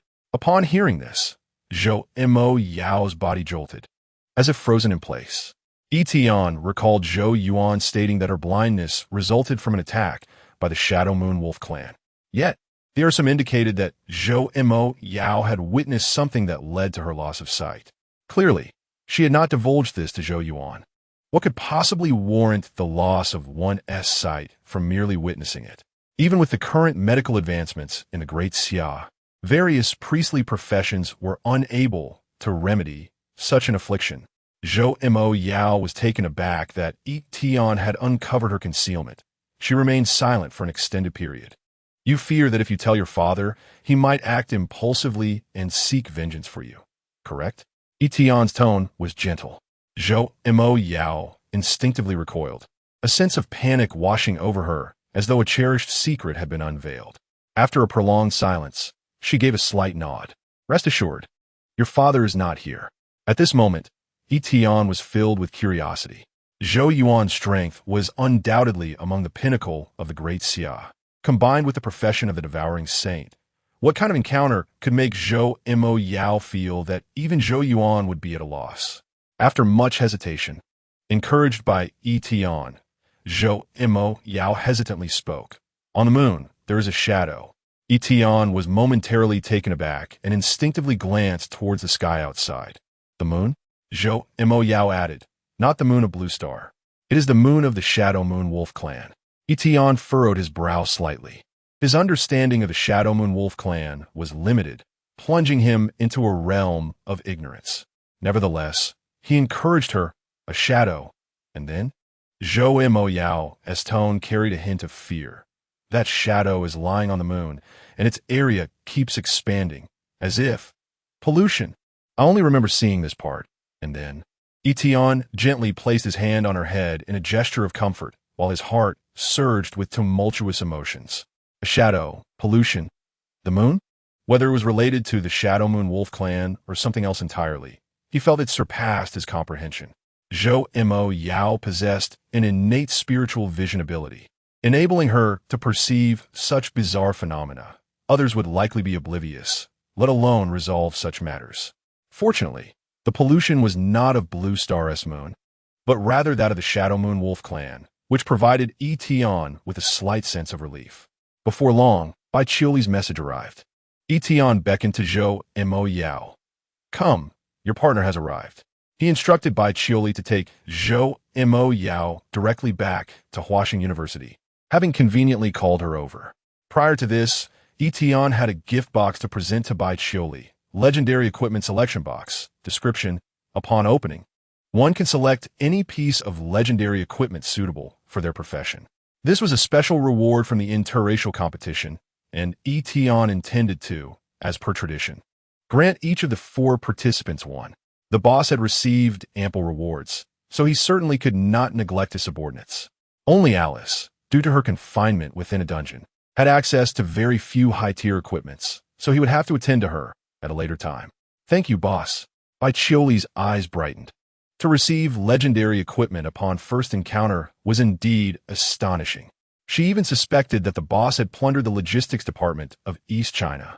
No, the East China logistics department likely did not possess this many legendary items. With this legendary gift box, she could adequately address her equipment shortcomings, undoubtedly enhancing her combat power upon entering Huaxing University. Boss, is this the partner you mentioned? Baiqiuli noticed Zhou Mo Yao standing beside Yi Tian, her misty eyes evoking a sense of sympathy. Hello, I am Baiqiuli. Baiqiuli, could it be the renowned top scholar of East China, the formidable female sword saint? Zhou Mo Yao suddenly exclaimed in delight, as Yi Tian had never anticipated that Baiqiuli's reputation had already reached North China. However, it was indeed easy for someone with both beauty and strength to garner fame. Consequently, the two young women quickly became acquainted, sparing Yi Tian the trouble of introductions. Upon understanding the abilities of the Tsangwan Spirit Envoy, Baiqiuli was utterly astonished. How formidable! The output potential had elevated to an entirely new echelon. She never regarded those chosen by Yi Tian as ordinary, yet she had not anticipated such exceptional prowess. The two women formally resolved to enter Huaxing University as partners. At that moment, Zhou Yuan happened to call a few individuals for a meal together. As time was of the essence, they were about to. Before the words could fully escape, a shrill alarm echoed through Nantang City, and the crimson lights of patrol drones flickered throughout the entire city. This is dire. The Shadow Moon Wolf clan is launching another assault. Chapter 63. Finding a mother for the Shadow Moon Wolf clan. The alarm resounded throughout the city as Zhou Yuan gazed at the meticulously prepared banquet, letting out a sigh. However, he soon donned his battle attire without a moment's hesitation and made his way to the front lines of the city defense. Yi Tian, naturally, prepared to accompany him, while Zhou Moya transformed into her ethereal form using Tsangwan Yao, merging with Baiqiuli to follow suit. Were the attacks from the Shadow Moon Wolf clan frequent? Zhou Yuan nodded. As long as they were wolves, their inherent nature would be one of ferocity and greed. The Shadow Moon Wolves attacked nearly every 2 or 3 days, engaging in plunder and occupying the wilderness, specifically targeting resource extraction teams in the secret realms. The behavioral differences among various alien races were striking. For instance, the antagonistic Yaga dynasty in East China rarely resorted to pillaging or ambush tactics, preferring open confrontations. They even scorned teaming up with other races to overpower their foes. Such pride flowed through the veins of the dragon lineage. In contrast, the Shadow Moon Wolf clan was far more ruthless. As Zhou Yuan and his companions traversed the streets, they observed Nantang City swiftly entering a state of war readiness. With the city defense forces clearing the streets and manning the walls, their experience in repelling attacks evident. Many members of the assaulted extraction teams lay on stretchers, their bodies marred by savage bite wounds. At that moment, Yi Tian and Zhou Yuan stepped into the defensive fortifications atop the city walls, gazing upwards in shock. A bizarre dark crimson moon hung ominously in the sky, particularly unsettling. Juxtaposed against the silvery full moon on the opposite side, it created a haunting spectacle of dual moons. Suddenly, Yi Tian recalled Zhou Moya's words, his pupils constricting. This is the Shadow Moon of the Shadow Moon Wolf clan. Zhou Yuan looked down over the city. This is the Shadow Moon Wolf King's innate domain. As long as they are illuminated by the Shadow Moon, the Shadow Moon Wolves can cloak their forms, significantly enhancing their mobility. They can even attack without revealing themselves. Indeed, Yi Tian could distinctly hear the howls and rush of the wolf pack below, yet not a single wolf was visible on the ground. Just then, the soldiers covering the retreat of the wounded were suddenly struck by a tremendous force against their shields, leaving behind rows of bite marks. However, Yi Tian could see no shadows upon this crimson moon. Baiqiuli furrowed her brow at the sight. If this attack were to occur outside the city, it would be utterly devastating. An enemy that is invisible and moves at such speed is enough to induce a headache just by contemplating. Yet within the city defense forces still had countermeasures. With the commander issuing orders, the mages atop the walls began to unleash area spells. Waves of fire surged and thunderclouds roared. Yes, as long as they directed area attacks towards the direction of the wolf pack, they would surely yield results. Even if the Shadow Moon wolves were cloaked in the shadows, area spells would still inflict damage upon them. However, Yi Tian soon recognized a drawback. Even so, whether to continue the assault or temporarily retreat, the initiative remained with the Shadow Moon Wolf clan. Indeed, as long as they could not compel the enemy to reveal themselves, the advantage could not be seized. Zhou Yuan was well aware of this. The Research Institute had developed several revealing devices, but their consumption of high-quality materials rendered them unsuitable for deployment in city defense. The frequency of incursions by the Shadow Moon Wolf clan has become alarmingly high, and the costs associated with each defensive effort are exorbitant, which the Great Xia simply cannot sustain. At this moment, witnessing the fierce assault by the city defense forces, the Shadow Moon Wolves retreated momentarily, leaving the defenders to unleash a few waves of skills that resulted in minimal kills. However, once the skills ceased, the wolf pack would inevitably charge again. To the astonishment of all, several elite wolves leaped from the ground and ascended the towering steel walls, which stood at a height of over 10 meters. Fortunately, the seasoned city defenders swiftly intervened, with close combat soldiers using the sound of the wind to disrupt the wolves' advance, preventing them from breaching the city and wreaking havoc. Typically, only Zhou Yuan's intervention could slay or repel the Shadow Moon Wolf King, causing the Shadow Moon to dissipate, thereby reducing casualties. At this critical juncture, Zhou Moya, in her ethereal form, raised her hand quietly, exclaiming, "I believe I have a solution." Zhou Yuan, poised to act, paused in surprise. Yi Tian instinctively reached out to restrain him, as the use of the life-draining martial saint's powers would only shorten his lifespan. It was better to refrain from action if possible. In that moment, Zhou Moya turned to Bai Qiuli, who was possessing her, and requested, "Sister Bai, could you please take me to the area with the highest concentration of mages?" As her designated driver, Bai Qiuli immediately complied, and the ethereal Zhou Moya followed suit. They arrived at the rear of the mage battalion. "This is the place," Zhou Moya indicated. The commander of the city defense, bewildered by the unfolding events, turned to see Zhou Yuan nodding slightly, tacitly approving their actions. Zhou Moya, feeling somewhat unfamiliar with her abilities, raised her hand and invoked Azure Cloud's Perfection.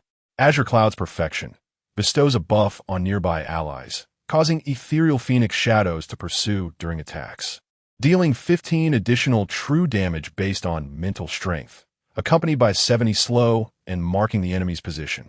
A magnificent azure bird, shimmering with hues of blue and green, spread its wings in a majestic display, its melodious cry resonating through the air, casting shimmering silver symbols resembling feathers upon all those in proximity.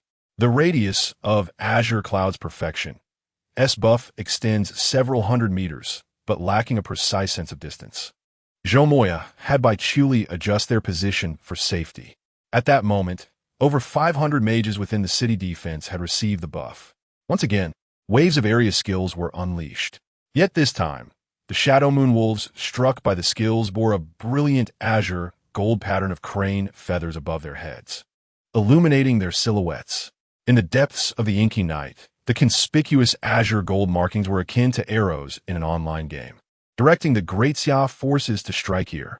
By the heavens, they become visible. We can see them now. Moreover, their speed had diminished. Retreating would no longer be a simple task. One extraordinary buff. The city defenders erupted in exclamations of awe, while Zhou Yuan stood in stunned silence. He had never anticipated that his daughter, despite her blindness, could truly perform as a professional, wielding such profound influence on the battlefield.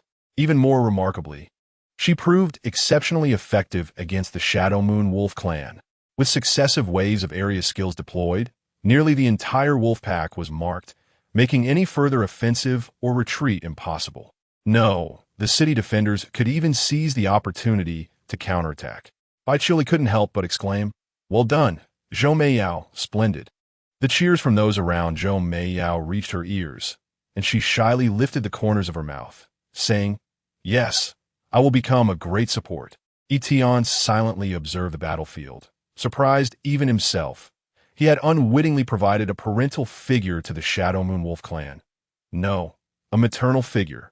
This assault from the Wolf clan came to a swift conclusion with Zhou Meiyao's assistance. The Wolf King, positioned at the rear of the pack, could not fathom why this time the losses were so substantial. The defense forces of Nantang City seized the opportunity to counterattack, returning victorious. Employee Zhou Meiyao made significant contributions to repelling the Shadow Moon Wolf clan's assault. Reward. Funds 5.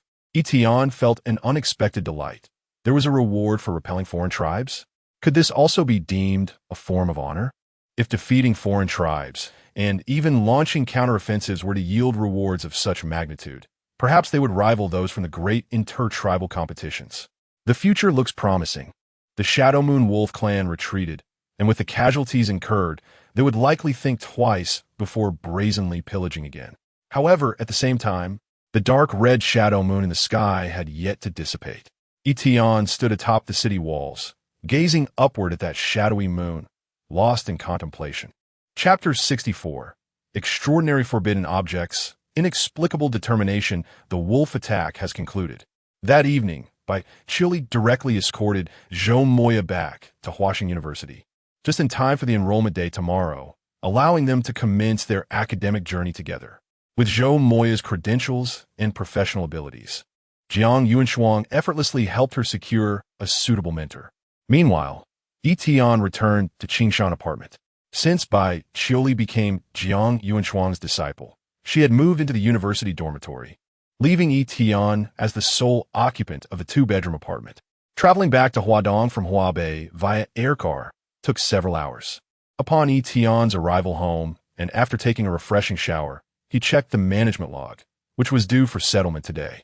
However, aside from the grand racial competition, not much else had transpired. Management log. Wang Jing was promoted from the rookie camp to the commander of the Eastern Border Defense Army's guerrilla unit. Reward. Funds 3. Ningjing deciphered the ancient relic stone tablet with a 100 success rate, successfully locating a site and clues of an ancient relic.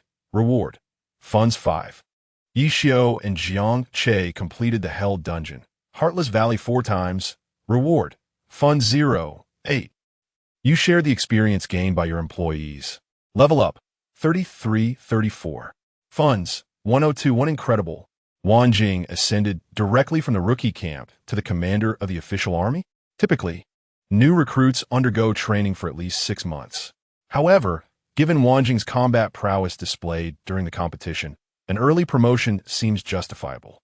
Yi Tian had also heard that following the reclamation of Dingxing, the border defense forces were divided into 2 factions, one to guard against evil forces at the borders, and the other to monitor the interdimensional passage against the ancient Yu dynasty.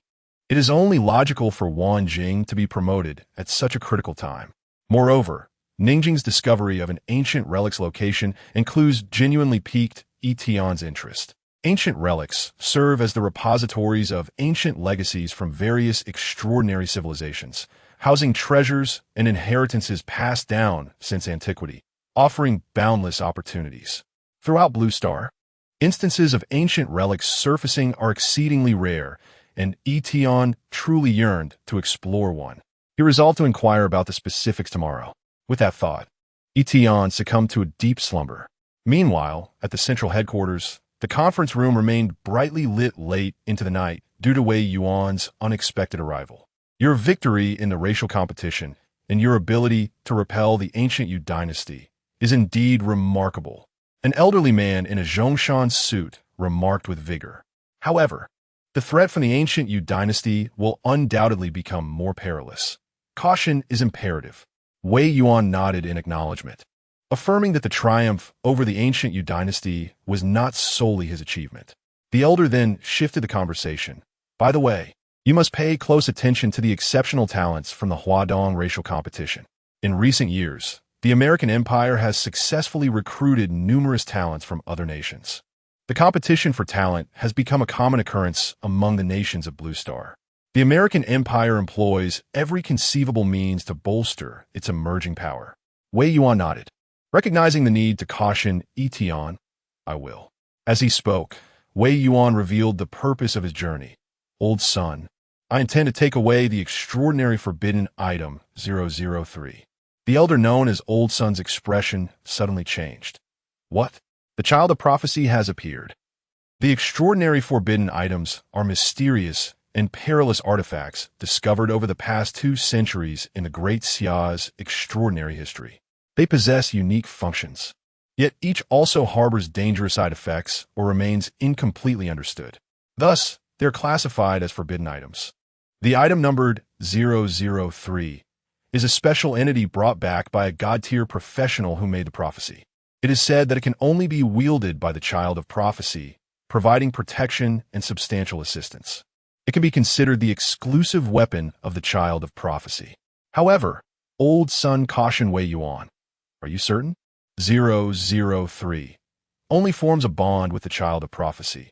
If an ordinary person approaches it, they may encounter unforeseen dangers. After a moment of contemplation, Wei Yuan replied, Hua Dong won the racial competition thanks to his efforts. Even my victory over the ancient Yaga dynasty owes much to him. I believe it's highly likely to be him. Old Sun nodded slightly. Very well, you may proceed, but ensure your safety. Understood. The next morning, as he embraced the sun. On the following day, Yi Tian awoke, drew back the curtains, and hummed a cheerful tune while washing up. However, at that moment, his phone suddenly vibrated with a message from Bai Qiuli. Upon reading the content, Yi Tian's brows furrowed, and his melody faltered. Soon after, it was not only Bai Qiuli, but also Wan Jiang, Jiang Che, and Yi Xiao, for employees participating in the racial competition, who sent him messages. Yi Tian promptly invited the 4 into the meeting space. This is what happened, boss. This morning, I found a letter on my dormitory desk, Bai Qiuli explained. It contains an offer from the military of the American Empire, promising exceptionally high benefits if one agrees to emigrate. Yi Tian gazed at the letter's contents, astonished. The terms offered by the American Empire were nothing short of extravagant. Judging by these benefits, it would be exceedingly challenging for most young people to resist. Bai Qiuli's expression grew slightly grave. I have no idea how they placed a letter on my desk. I was completely unaware. Yi Xiao, chewing on a lollipop, casually remarked. That's no difficulty. It's a special profession from the American Empire known as a messenger.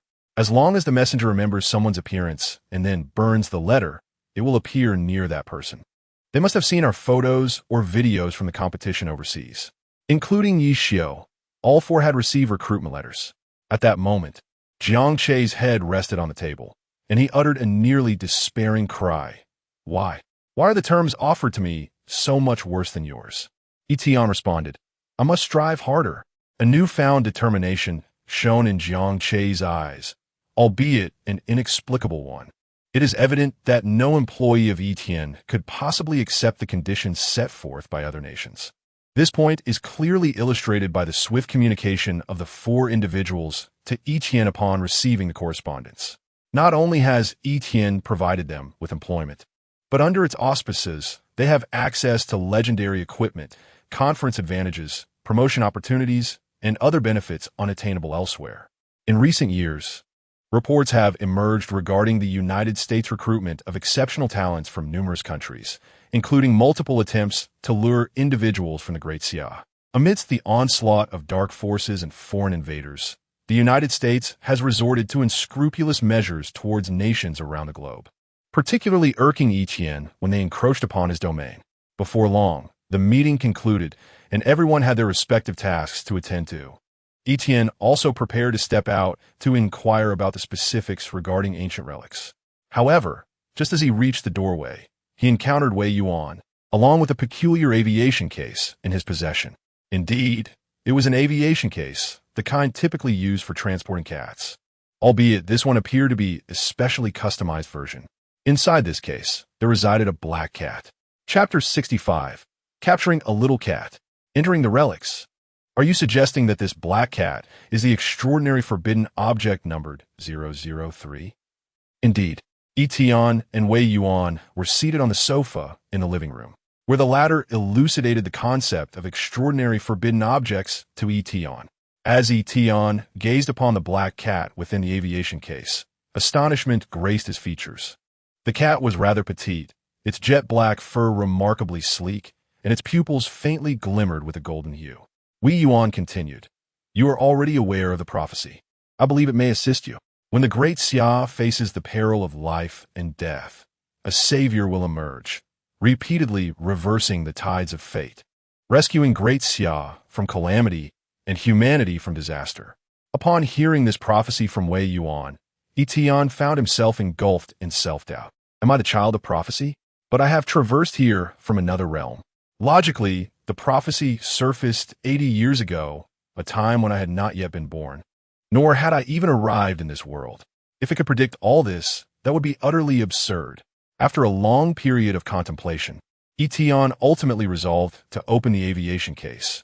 In any case, I merely need to release it, correct? Whether or not I am the child of prophecy, according to Wei Yuan, can be determined by this black cat. Wei Yuan nodded slightly, then focused intently, prepared for any unforeseen circumstance. If Yi Tian were not the child of prophecy, he must ensure the black cat posed no threat to him. Meow as the door of the aviation case swung open. The black cat lazily mewed, and Yi Tian found himself locked in a gaze with the feline. In Wei Yuan's imagination, there were two possibilities. Either Yi Tian was the child of prophecy, and the black cat would affectionately approach him, or he was not, thus provoking the cat's aversion and leading to potential danger. In the annals of Great Xia, apart from the child of prophecy, no one else could earn the acceptance of the black cat, not even Wei Yuan himself. Yet at this moment, Wei Yuan beheld the black cat as it gracefully leapt onto Yi Tian's lap, settling comfortably there. Yi Tian cautiously extended a hand to pet it, and the black cat offered no resistance, lying docilely as Yi Tian caressed its fur. While petting, Yi Tian turned to Wei Yuan and inquired, "What is the meaning of this?" Wei Yuan appeared somewhat flustered. "Indeed, I too wish to understand. What is happening here?" The black cat's demeanor at this moment was neither one of affection nor aversion. To Wei Yuan, it seemed more akin to submission. Yes, indeed, submission. The current circumstances far exceeded Wei Yuan's expectations. Yi Tian calmly stroked the cat while attempting to peruse the black cat's profile, and to his surprise, it indeed contained some content. Cat of time, background. The destined partner of the child of prophecy from Great Xia. Its strength will amplify in tandem with the child's abilities, possessing the potential to traverse the rivers of time at its peak, though it currently remains quite feeble. The profile was brief, and after scrutinizing it twice, Yi Tian confidently stated, "It appears that I am not the child of prophecy after all." His manner of drawing conclusions was rather audacious. This time cat, possessing the ability to grow stronger alongside the prophecy child, could not possibly be deemed insignificantly weak given that Yi Tian now wielded a hidden prowess, 3 divine levels, and 3 legendary professions, coupled with an extraordinary physique. After a moment of contemplation, Wei Yuan nodded in affirmation of Yi Tian's deduction, for 003 evidently displayed no inclination towards intimacy nor demonstrated any collaborative capabilities. Yet, this submissive demeanor left him perplexed. Yi Tian proposed, "Perhaps I should keep this cat. It might aid me in locating the prophecy child. If this time cat can discern the prophecy child, it would indeed be beneficial for me." The prophecy child, undoubtedly, was a figure of immense potential talent, making recruitment a possibility in the future. Wei Yuan did not object. "Since it shows no aversion to you, it may accompany you. Just ensure it does not interact with others, as it could pose a danger to them." Yi Tian replied, "Understood." He then returned the black cat to its carrier and inquired with Wei Yuan about news regarding the ancient ruins. Yesterday, Ning Jing had deciphered the location and clues pertaining to the ruins, yet he remained unaware of the specifics. Wei Yuan was also inclined to discuss. The ancient ruins are said to be the remnants associated with the primordial dragon clan, which could be considered the ancestors of the ancient dynasty. However, as Wei Yuan spoke, a look of regret crossed his face. The entrance to the ancient ruins has been located not far from Dingcheng. Unfortunately, the interior of the ruins coincidentally lies within the dragon ancestors' secret realm on the ancient continent. This means that although we have found the entrance, accessing the interior of the ancient ruins requires entry into the dragon ancestors' realm. Yi Tian, puzzled, asked, "So what does that imply?" Wei Yuan explained, Entering the Dragon Ancestors realm necessitates the Dragon Ancestors token. That token is solely bestowed by the Red Emperor and the Green Emperor to their descendants, which we cannot obtain. And now that they have retreated to the ancient continent, acquiring the token is even more improbable.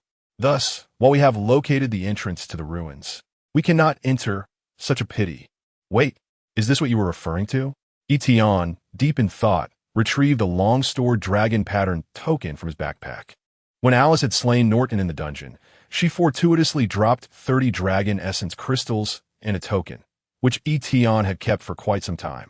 Upon seeing the token, Wei Yuan wore an incredulous expression and exclaimed, "Holy cow, how do you possess everything?" Yi Tian tilted his head, gesturing, "Let us go." In swift succession, Wei Yuan guided Yi Tian to the entrance of the ruins. The entrance was a spectral passage, without the guidance of the relic stone slab. Even though standing there would be unable to discern its location. Beyond the entrance lay an unknown realm. Unlike the self-contained spaces of the secret realm, the ruins could potentially be hidden corners of various worlds, perhaps having existed for countless ages. Long ago, in the distant realms of the Great Xia, an entrance to the sacred forest of the elven royal family was discovered within the remnants of a site in southern China. This entrance, situated on the outskirts of the desolate wilderness of Dingcheng, had been cordoned off by military forces. The members of the Research Institute, tirelessly racking their brains, were attempting various methods to access the ruins, yet each endeavor met with failure. Among them, the serene and intellectual Ning Jing, clad in a pristine white lab coat, occupied a central role within the group. Suddenly, she noticed Yi Tian, who had been brought by Wei Yuan, and exclaimed in surprise, "Boss." The address drew the attention of the surrounding researchers, to which Yi Tian responded with a smile. Wei Yuan then spoke, this time, "It seems only Yi Tian can enter the ruins. Ning Jing, please elucidate the clues regarding the relics for him." The revelation that Yi Tian could access the ruins astonished the assembled researchers. Ning Jing, equally taken aback, informed Yi Tian, "Boss, this secret realm lies within the forbidden territory of the Dragon Ancestors domain. The ancient royal dynasty has classified this area as off-limits, and it may harbor dangers." Yi Tian understood well that ruins are fraught with both opportunity and peril. However, this did not deter him from wishing to take a chance, if necessary. He could always utilize void traversal to make his escape. At that moment, Wei Yuan produced a golden, rope-like artifact, stating, "This is a one-time legendary item, soul guide rope. Bind one end to yourself and the other to the outside. Whenever you need it, simply pull the rope and it will draw you back. A life-saving artifact of a single use. It never hurts to have an extra layer of protection," and Yi Tian, with no pretensions, readily made use of it. After learning of all the clues regarding the ruins deciphered by Ning Jing, Yi Tian retrieved his token, preparing to proceed. He stepped onto the nearly transparent passage at the entrance, his figure flickering before vanishing from the sight of the onlookers. Chapter 66. You will help me, won't you? Darkness, eeriness, and an icy chill enveloped him. This was the initial sensation that Yi Tian experienced upon traversing the seemingly void-like passage and arriving in another realm. The Dragon Ancestors' secret realm token in his hand had vanished. Theoretically, Yi Tian had officially arrived at the ancient continent, even reaching the most enigmatic site within it, the Dragon Ancestors' secret realm, also known as the Forbidden Land. Here lay the interior of the ancient ruins. It felt akin to a cavern, yet its vastness was overwhelming. Dark red rock formations soared into the heights above, coalescing into stalactites, rendering human stature insignificantly small in comparison. Ding! You are now within the ancient ruins. Skill: Ruin Deciphering activated. Automatically acquiring 3 core pieces of information regarding the ruins. It was only then that Yi Tian recalled that ruin deciphering was a skill belonging to the Scholar of Tranquility profession, and its effect was precisely as the notification indicated. Ancient ruins could be categorized into 3 types: relics of ancient civilizations at war, sites of natural phenomena, and places of extraordinary ancient legacies. Yi Tian pondered and began to examine the deciphered content, using it to ascertain the nature of the ruin he was in. 1. Descendants of the White Emperor perish upon entry. 2. Traitors perish upon entry. 3. Those favored by the divine perish upon entry. Gasp! How merciless! These were the rules established within the ruins.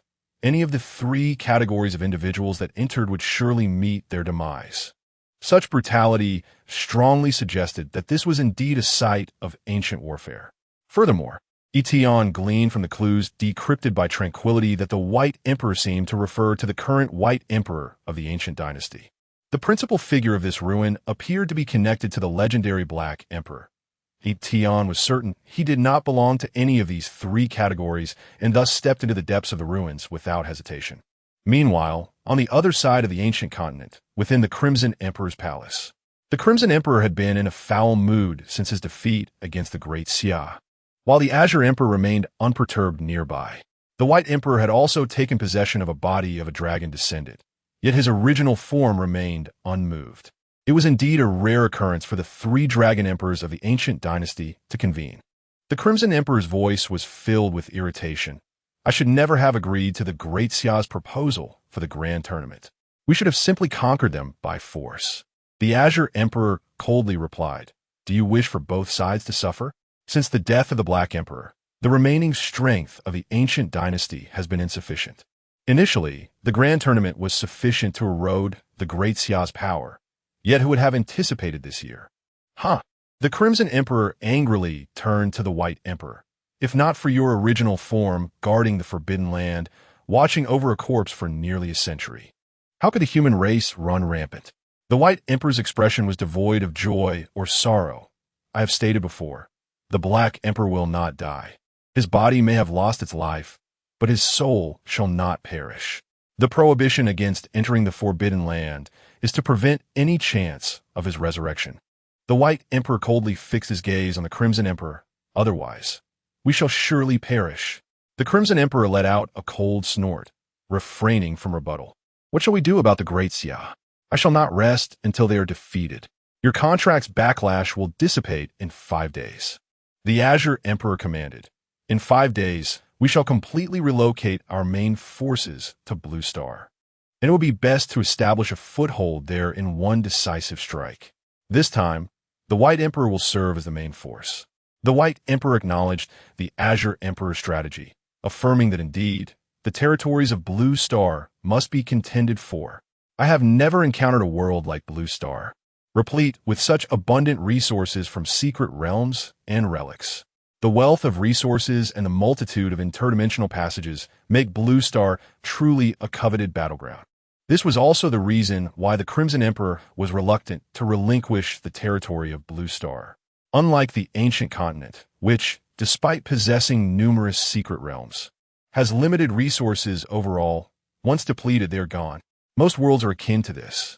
Only Blue Star boasts an endless array of dungeons, with small to medium-sized secret realms appearing with remarkable frequency, alongside the occasional grand secret realm and many ancient relics and treasures. It can indeed be described as vast and rich in resources. This is also why even the White Emperor is willing to take action. "I shall select a suitable vessel to maximize my lineage and combat prowess. As for those troublesome individuals from the Great Xia, if they can be slain, then let it be so." The Crimson Emperor scoffed. The main body remains unmoved." The Azure Emperor cautioned, "The matter of the Black Emperor is indeed not to be taken lightly. The Dragon Ancestors' secret realm, a forbidden land." Yi Tian felt a surge of delight. Having traversed merely a few kilometers, he was already amassing a fortune. Along the way, he collected over 60 pieces of the legendary material dragon essence crystals, formed within the caverns. In addition, he encountered countless dragonkin remains, seemingly victims of the relic's fatal rules, leaving a ground strewn with dragon bones and scales. Upon reaching a spacious area, Yi Tian discovered a colossal dragon language stone tablet. It chronicled the past glory of the dragon clan, detailing the ancient dragon rulers. One emperor, one sovereign for monarchs. What transpired to result in the current configuration of the 3 emperors of the ancient dynasty remains a mystery. Yi Tian pressed onward. Soon, he emerged from the cavern, greeted by an expansive vista, yet it was not as bright as anticipated. Even upon exiting the cavern, the The sky before him was shrouded in a murky hue, as if light itself were absorbed. However, upon observing the distant scenery, Yi Tian's gaze quivered. There lay a dark mountain range formed from immense dragon vertebrae, with countless dragon remains scattered about, resembling a burial ground, akin to a realm of the dead. The shapes of dragon wings could faintly be discerned on either side of the dark mountains. Viewed from above, it was evident that this was the carcass of a super-colossal dragon. The sheer number of dragon remains surrounding him attested to the magnitude of the cataclysmic dragon war that had transpired. Yet, Yi Tian did not dwell on such thoughts. His focus remained anchored on the dragon essence crystals and dragon bones on the ground, contemplating how to gather them more swiftly. Wait, what is that? Yi Tian's eyes narrowed as he spotted across atop the Black Mountains. Before he could approach, an overwhelming mental force enveloped him. After a moment of disorientation, the scene abruptly shifted. It felt like a dream, or perhaps a fleeting fragment in his mind. He found himself in a palace reminiscent of a ruin. Deep within the palace, in its darkest recesses, stood the crucifix that Yi Tian had beheld. Upon this cross, a young boy was affixed, clad in a somber black suit, adorned with a blood-stained bow tie, his irises shimmering with a faint golden hue. His visage bore an air of nobility and grace that belied his youthful appearance, reminiscent of a true gentleman. A weapon, reminiscent of both a branch and a lance, pierced the boy's chest, securing him firmly in place. "You have finally arrived," the noble boy murmured, lifting his head to bestow upon Yi Tian an elegant smile. Yi Tian suddenly chuckled. "Do you know me?" "No, but you will assist me, won't you?" Ever since he was drawn into this church, Yi Tian had received encouraging detection alerts. Ding! Special potential detected in the vicinity. Chapter 67. The Black Emperor. Recruiting a second hidden profession. How intriguing. Yi Tian could hardly suppress his applause. It was the first time he encountered someone who seemed to peer into the depths of his soul. Were this an adversary, he would be on high alert. Yet, now, presented as a recruitable ally, his anticipation surged. He refrained from responding immediately. This was the forbidden realm of the dragon ancestors, a secret sanctuary of the dragon clan. Yet, there hung a small boy, crucified. Betrayers shall perish. The sole emperor of the ancient dragon race, the world-destroying dragon betrayed. The legendary Black Emperor? In a fleeting moment, an exaggerated conclusion formed in Yi Tian's mind. He gazed intently at the small boy on the cross, reminiscent of an ancient noble, and suddenly felt an absurdity in confronting history. In the next moment, he attempted to open the resume. Black Emperor Nidhogg, soul form. Basic information, soul form. 480 years old. Potential, special, world-destroying dragon. Life history. The sole sovereign of the dragon clan, in his prime possessing power rivaling gods and demons. Ruled over myriad dragons with imperial might and absolute authority, suppressing enemy clans with iron and blood, none dared to defy. Until the deity of the ancient continent, the world tree Yggdrasil, sensed the threat capable of slaying gods emanating from the Black Emperor. It bestowed upon the White Emperor a world artifact, the eternal spear crafted for the trunk of the world tree, commanding the White Emperor to usurp him. The White Emperor seduced 3 lords, and during an external conflict, betrayed the Black Emperor, leading to the demise of the 3 lords and countless dragons, thus ending the Black Emperor's reign. With the eternal spear, he obliterated the Black Emperor's physical form, binding his soul and crucifying it upon the dragon bone cross for nearly a century. Investment opportunity: none cannot invest in non-human races before level 50. The Black Emperor Nidhogg. It was indeed him. Yi Tian narrowed his eyes. From the scant lines of the resume, he could almost sense the twilight of this generation's sovereign. Though he appeared as a gentlemanly young boy, he was already 480 years old. Yet, Ningqing had informed him that several hundred years was not considered old among dragons. And this Nidhogg was likely not the first Black Emperor. Furthermore, the mention of deities made Yi Tian ponder. So there truly are gods. The world tree, astonishingly, is a form of divinity.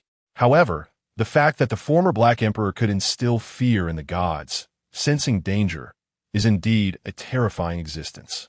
Alas, the hero's twilight. No, it should be said the tyrant's curtain call.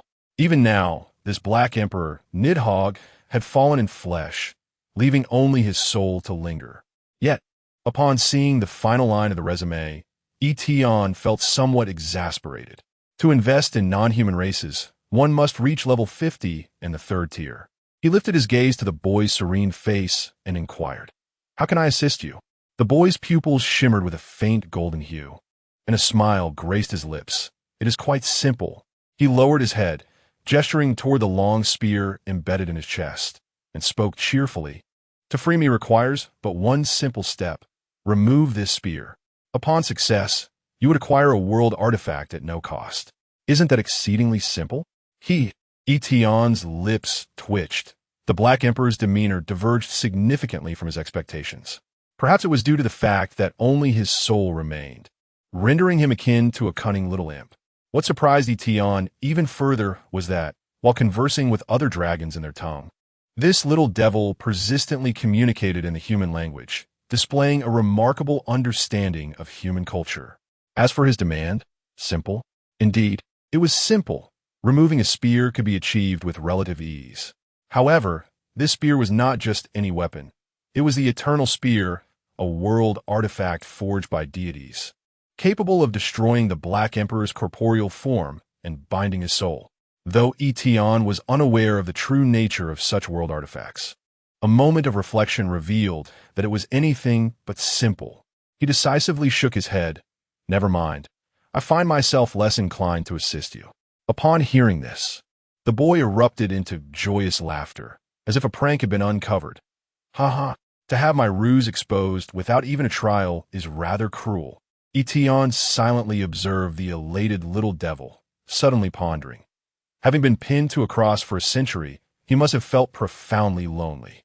After a while, the boy's laughter subsided, and he adopted a more formal tone to introduce. "This spear was specifically crafted to kill me, as long as my soul endures. It cannot be removed. The world artifact, the eternal spear, once hurled, it can transcend all barriers and strike its intended foe. Even the soul cannot escape its grasp." Yi Tian listened attentively, still unable to discern how he could assist, until the next statement caught him off guard. The boy continued with a smile. "The target of this spear is the Black Emperor, Nidhogg. Yet now, I exist only as a soul.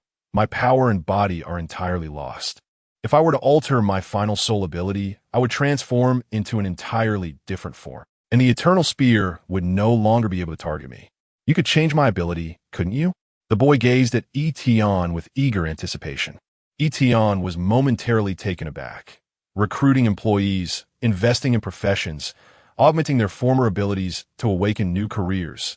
This certainly constituted a change in ability. All his subordinates had undergone such transformations. The mere thought of employing such a strategy to evade the eternal spear struck Yi Tian as profoundly clever. Unfortunately, it was not feasible at this moment. The boy too was taken aback. "Why not? What brings you here? Are you in search of treasures, or do you harbor animosity toward the current dragon clan? I can assist you with either." Both reasons held merit. He was quite eager to recruit this unique potential, as it could serve as a formidable weapon against the Yaga dynasty in the future. Yi Tian explained the general circumstances to him. As he was of the dragon lineage, he could only recruit non-human races after reaching level 50 in the third tier. Naturally, he omitted details regarding the specifics of career traits. Yi Tian initially intended to wait for a fortnight or perhaps a month, reaching level 50 before returning to recruit him. However, to his surprise, the young boy chuckled playfully upon hearing this. "Not of the human race? Then what harm is there in my joining the humans?" "What? Of course. It is unattainable in a corporeal form." The boy laughed merrily, his tone gradually deepening. "Yet the soul knows no race." Yi Tian's curiosity was piqued. Indeed, the information on the Arsum only indicated the state of his soul, devoid of any mention of race. Upon finishing his words, a shimmering blue aura enveloped the boy, seemingly undergoing some intangible transformation. Though he spoke lightly, it appeared to require considerable effort for one who masters the realm of the mind. Altering the form of the soul is as simple as molding clay. As his voice faded, despite retaining his youthful appearance, he seemed to undergo a subtle metamorphosis. reshaping his soul into that of a human. Yi Tian soon discerned that the investment opportunity section had indeed undergone a transformation. Investment opportunity, hidden profession, Black Emperor, soul, 60 points of capital. Yi Tian marveled and turned to the young boy, inquiring, "Could you create a cat girl for me to see?" The boy replied, Hey, if I try a few more times, I might really shatter." His tone was earnest, suggesting that he was not jesting, but genuinely concerned about his soul fracturing. Yi Tian chuckled. "Very well, but do not call me Hey. Refer to me as boss." With that, he activated the skill, pressing the contract onto the young demon's hand. In the next moment, the scene of the shattered palace collapsed instantaneously. The surroundings plunged into darkness as if enveloped in eternal night. In a daze, behind the Dragonbone Cross, a pair of colossal, obsidian dragon wings unfurled, adorned with the corpses of traitors, soaring towards the blood-red heavens, heralding the return of the World Destroyer. Chapter 68. The Black Emperor's Soul. Employee Nidhogg Soul. Class. Black Emperor's Soul. Quality Hidden Level. 25 Strength, 0 Agility, 0 Constitution, 0 Mentality. 1600 Class Talent. Supreme of the Dragon Race. Possessing a lineage that surpasses all dragonkind. Capable of disregarding and suppressing the linguistic abilities of all dragons, allowing for instantaneous verbal incantations without the need for a medium. Class Skill, Sin and Punishment. Execution Domain. Within the judgment realm of the Black Emperor, sinners are executed, with effects doubled against dragons. Gift of Blood. Induces a state of blood boiling in a single target, enhancing overall strength up to twice its maximum. The enhancement value is contingent upon the strength of the Black Emperor's soul form. Descend Fusion. The Black Emperor, soul, can descend into any living being, seizing control of its body to exert a portion of the Black Emperor's original abilities.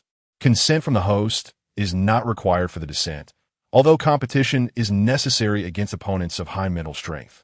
If the host willingly sacrifices their soul, the Black Emperor will unleash even greater power. The strength of the powers manifested post-descend is related to the physical strength of the target and the amount of soul sacrificed. Verbal Incantation. Emperor, unavailable due to lack of dragon body. Verbal Incantation. World, unavailable due to lack of dragon body. Yi Tian gazed at this new hidden class with astonishment, for it was his first encounter with a soul-based profession. He jested with the little devil, remarking on its auxiliary role. As the job transition concluded, the eternal spear fell from the boy's chest, seemingly devoid of purpose and strength. The boy finally stepped down from the cross, brushing off the slightly soiled hem of his attire. Is it truly necessary for a mere soul like me to engage in battle? Boss, you are rather exploitative. His current state was indeed that of a spectral entity. The data panel confirmed that he possessed no physical form, existing solely within the realm of the soul, unseen by the naked eye unless he chose to reveal himself or was observed through special abilities like spiritual sight. Yi Tian could not help but marvel. This form reminded him of the esteemed apothecary from his previous life in XX Songqiong, although lacking the formidable aggression of Alice S., Blade Queen. This hidden class was undoubtedly extraordinary, merely the supreme of the dragon race, talent, which nullified and suppressed all verbal incantations, effectively incapacitated half of the Ager dynasty's combat prowess. Furthermore, the higher the dragon bloodline, the greater the suppression on those of lower lineage, rendering this class a true nemesis to dragons. In addition, the Descend Fusion ability was remarkably unique. It could inhabit any living being's body without the need for consent. Upon descent, it could leverage another's physical form to unleash the capabilities of the Black Emperor's essence, essentially replicating the strength of Nidhogg while his corporeal form endured. Moreover, the soul-sacrificing aspect of the fusion effect truly affirmed Yi Tian's belief that the moniker Little Devil was indeed apt. Alas, it was a pity that he existed solely as a soul. The two most formidable abilities of the word spirits remain temporarily inaccessible. It seems that activation is only possible upon seizing a powerful body or when the original form of Nidhogg is revived. Overall, compared to the Blade Queen, the ethereal form of the Black Emperor possesses a more unique professional capability. As for combat prowess, there's a sense of growing strength in adversity after all, is considered a support role. What do you think of the Black Emperor? Yi Tian inquired, observing the young boy, who quickly attuned himself to his newfound abilities and nodded in appreciation. It's even stronger than my previous soul abilities. I truly enjoy it. However, I still have a long way to go to reclaim the title of Emperor. I need to choose another name. Oh, Yi Tian followed the boy's gaze to the rear, where the scene had reverted to the Forbidden Land. The dragon's spine-like black mountain was deeply etched in the boy's light golden pupils. Yi Tian now understood that this black mountain represented the shattered body of the Black Emperor. Thus, while nailed to the cross, the Black Emperor could only gaze upon his own corpse each day. In a grave tone, as if making a solemn proclamation, his ethereal form declared, "When this body is revived in the future, the Black Emperor Nidhogg shall return to this world. Lacking a physical form, even if Nidhogg regains strength, he will momentarily be unable to attain the full power of the Black Emperor. Therefore, he must retain the name Black Emperor until the body is restored, merging with his soul, marking the day of the Black Emperor's resurgence." Suddenly, Yi Tian pondered, how about calling him the Black Prince? The young boy snapped his fingers. Good idea. Yi Tian added, actually, Little Devil suits him as well. You're the master, so it is entirely up to you. The voice of the Black Prince shifted to a playful laziness as he stretched, appearing in good spirits. Though he was a soul entity, he did not resemble the unselectable form of Zhou Muyao in possession. Instead, he seemed no different from an ordinary person. Only when he wished to remain unseen would he appear as though separated from reality by a dimension. But it seems I cannot leave just yet. Why? The Black Prince teased, pointing towards the exterior of the Forbidden Land. Out there a little white is guarding. Yi Tian suddenly realized. The White Emperor. Only then did he comprehend that the White Emperor was stationed just beyond the Forbidden Land.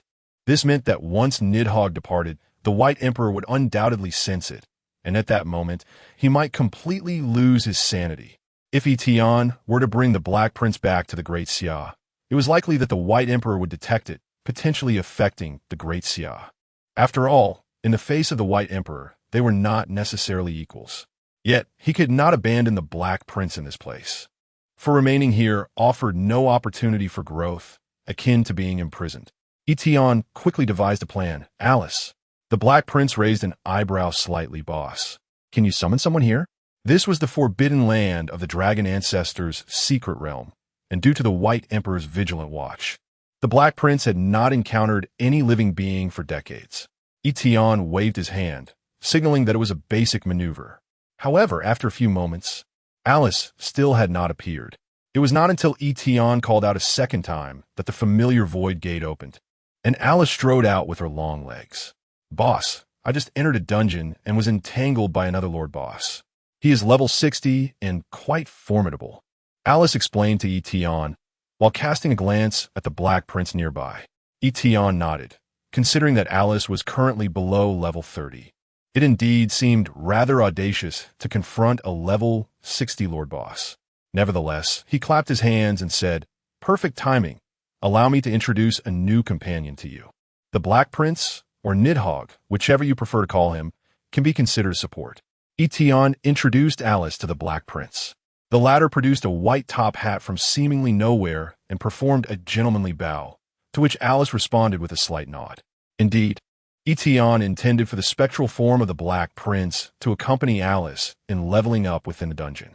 In his ethereal state, he was perfectly suited to follow Alice as her partner, much like old Medic. Two hidden classes united as allies. One was the soul of a supreme dragon, the other, a hybrid of human and demon with dual templates. Yi Tian even contemplated that the selection for the first special team of 5 had been completed. Thus, could a second team be formed, comprising 5 individuals with extraordinary potential? No, it was highly likely that it would result in a combination of 5 super creatures. Just the thought of it made Yi Tian realize how chaotic such a team would be.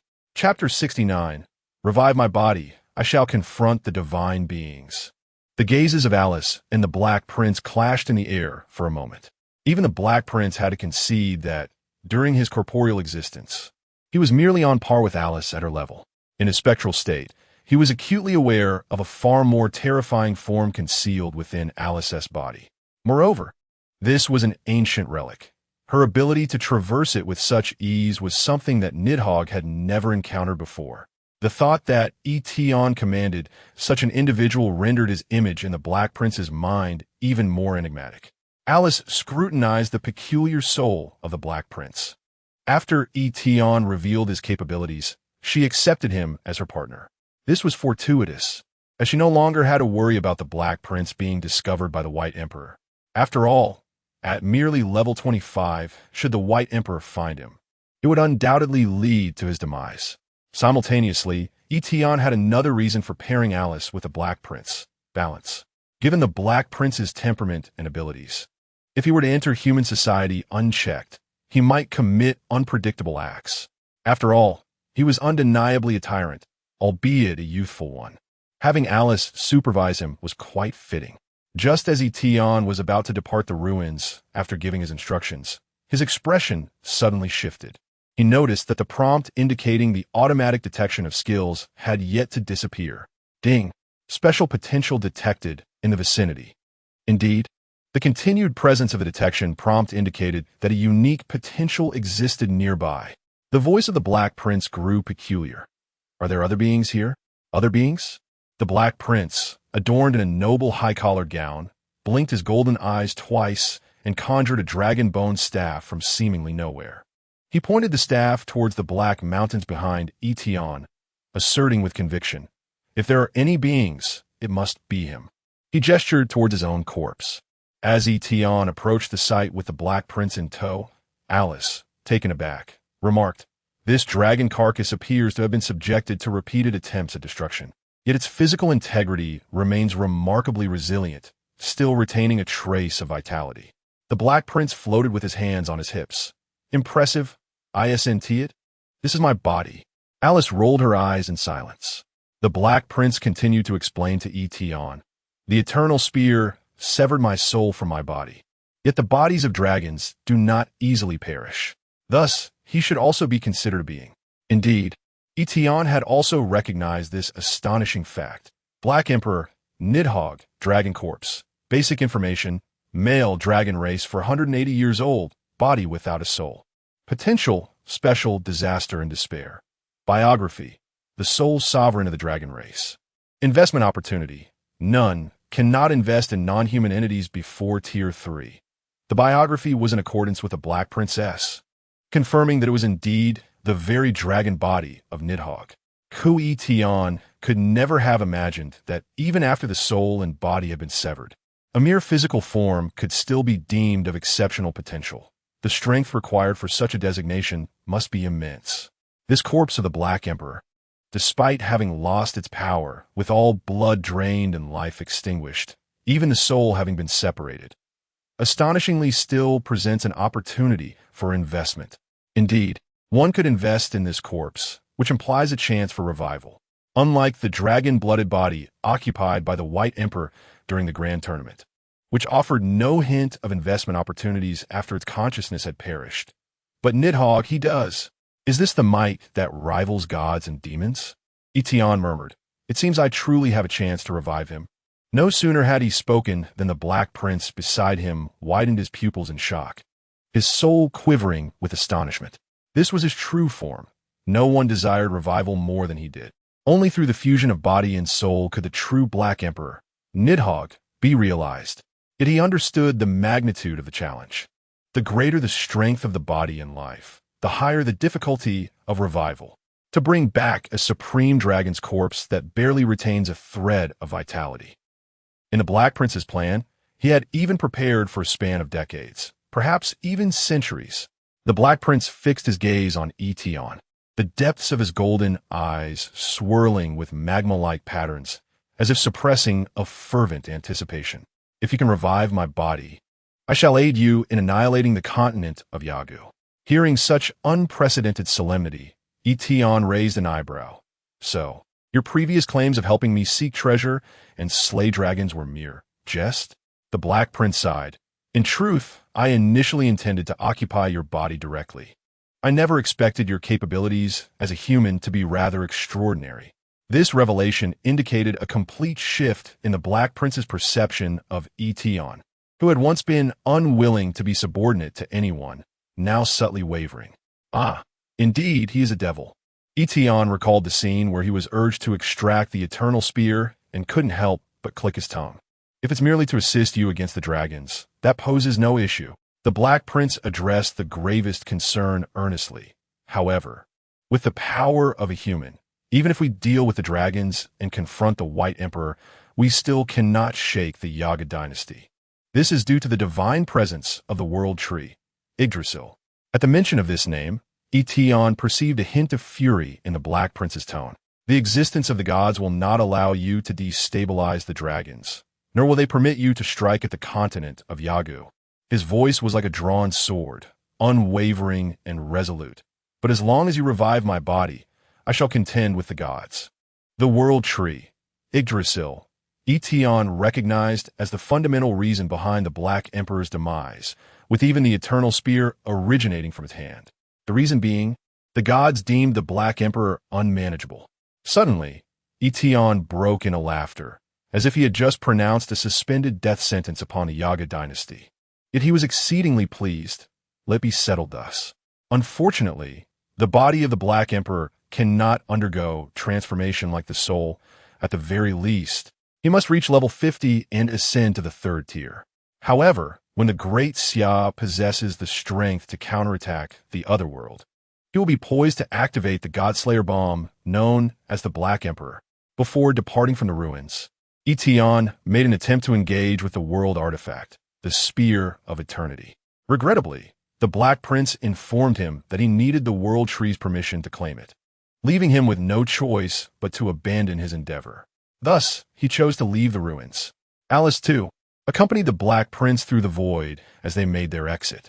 Yet, at the very moment the three departed from the Forbidden Realm, within the Crimson Emperor's palace, the White Emperor was engaged in a strategic discussion with the Azure Emperor and the Crimson Emperor regarding the campaign against the Great Xia. Suddenly, the White Emperor's pupils contracted sharply, his countenance exhibiting sheer horror. He seemed to have discerned something, as if struck by an invisible bolt of lightning, rendering him momentarily paralyzed. His throat constricted, unable to utter a sound. Where had it gone? Why had the target of the Spear of Eternity vanished?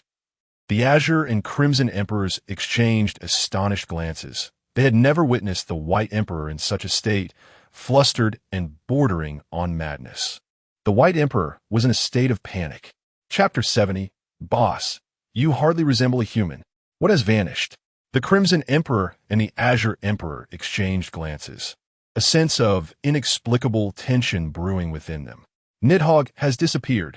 With this proclamation, the White Emperor severed his consciousness from this avatar, returning to his true form, leaving the possessed Dragonborn collapsing to the ground. Upon hearing this, both the Crimson and Azure Emperors rose in shock, their eyes narrowing.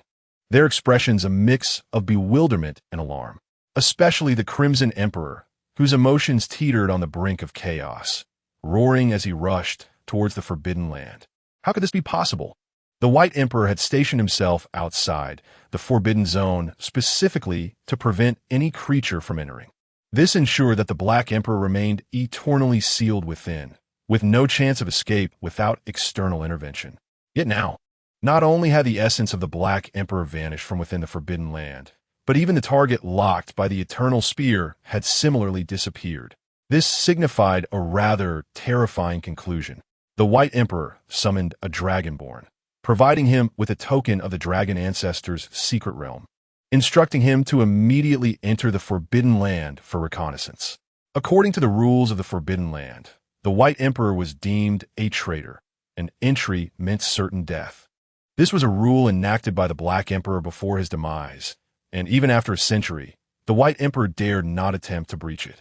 Soon, the Dragonborn emerged, bearing the news. My Lord White Emperor, the Dragonbone Cross has vanished. The spear you mentioned has also fallen to the ground. The White Emperor's breath hitched. The Black Emperor had truly vanished. Subsequently, he descended into a frenzy. The White Emperor was acutely aware of the Black Emperor's terror, and the trepidation of a traitor sent him into a state of panic. He immediately began contemplating potential traces of the Black Emperor. There are few interdimensional pathways connected to the Yaga continent, and if one were to speculate, the human race, the Great Xia.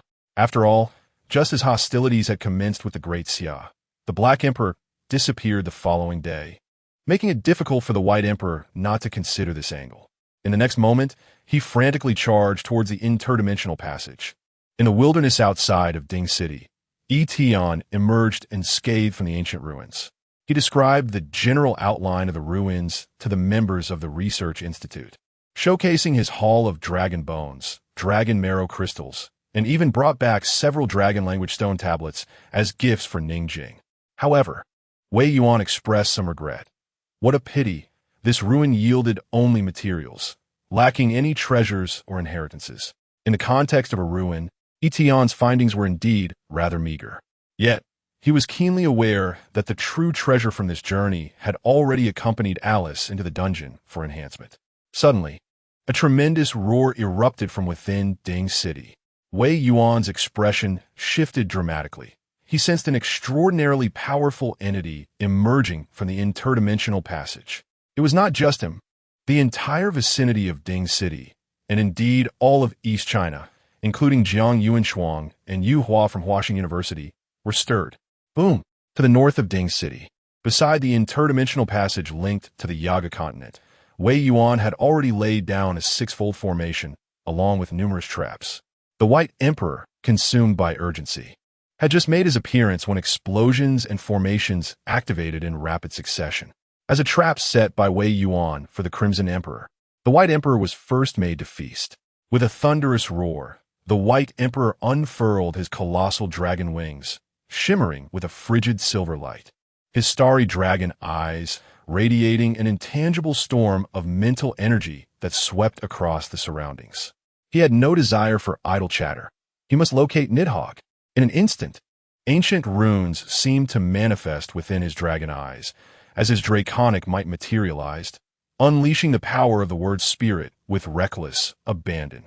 The air became nearly solidified, and mental force, like a giant hand, suppressed the city's border guards who had rushed in response to the sound. Only a handful of high-ranking professionals and Wan Jiang managed to withstand it, their veins bulging. Word spirit, royal authority. The moment his true form descended, this exclusive word spirit of the White Emperor effortlessly dominated all practitioners of varying ranks within the city in a mere breath. All beings felt the weight of a soul's suppression, and within the realm of the word spirit, resistance became exceedingly arduous, as if every movement had been slowed down tenfold. This is the White Emperor? Why has such a powerful dragon clan only now made its appearance?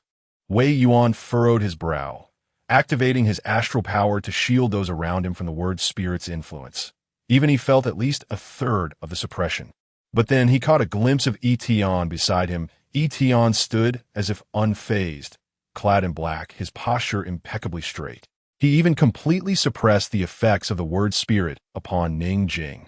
Silently shielded by Yi Tian, Ningjing gazed at her boss, who could even disregard the word spirit with astonishment. Boss, your current demeanor is anything but human, Yi Tian retorted. If you can't speak, then don't. Ningjing bit her lip in silence.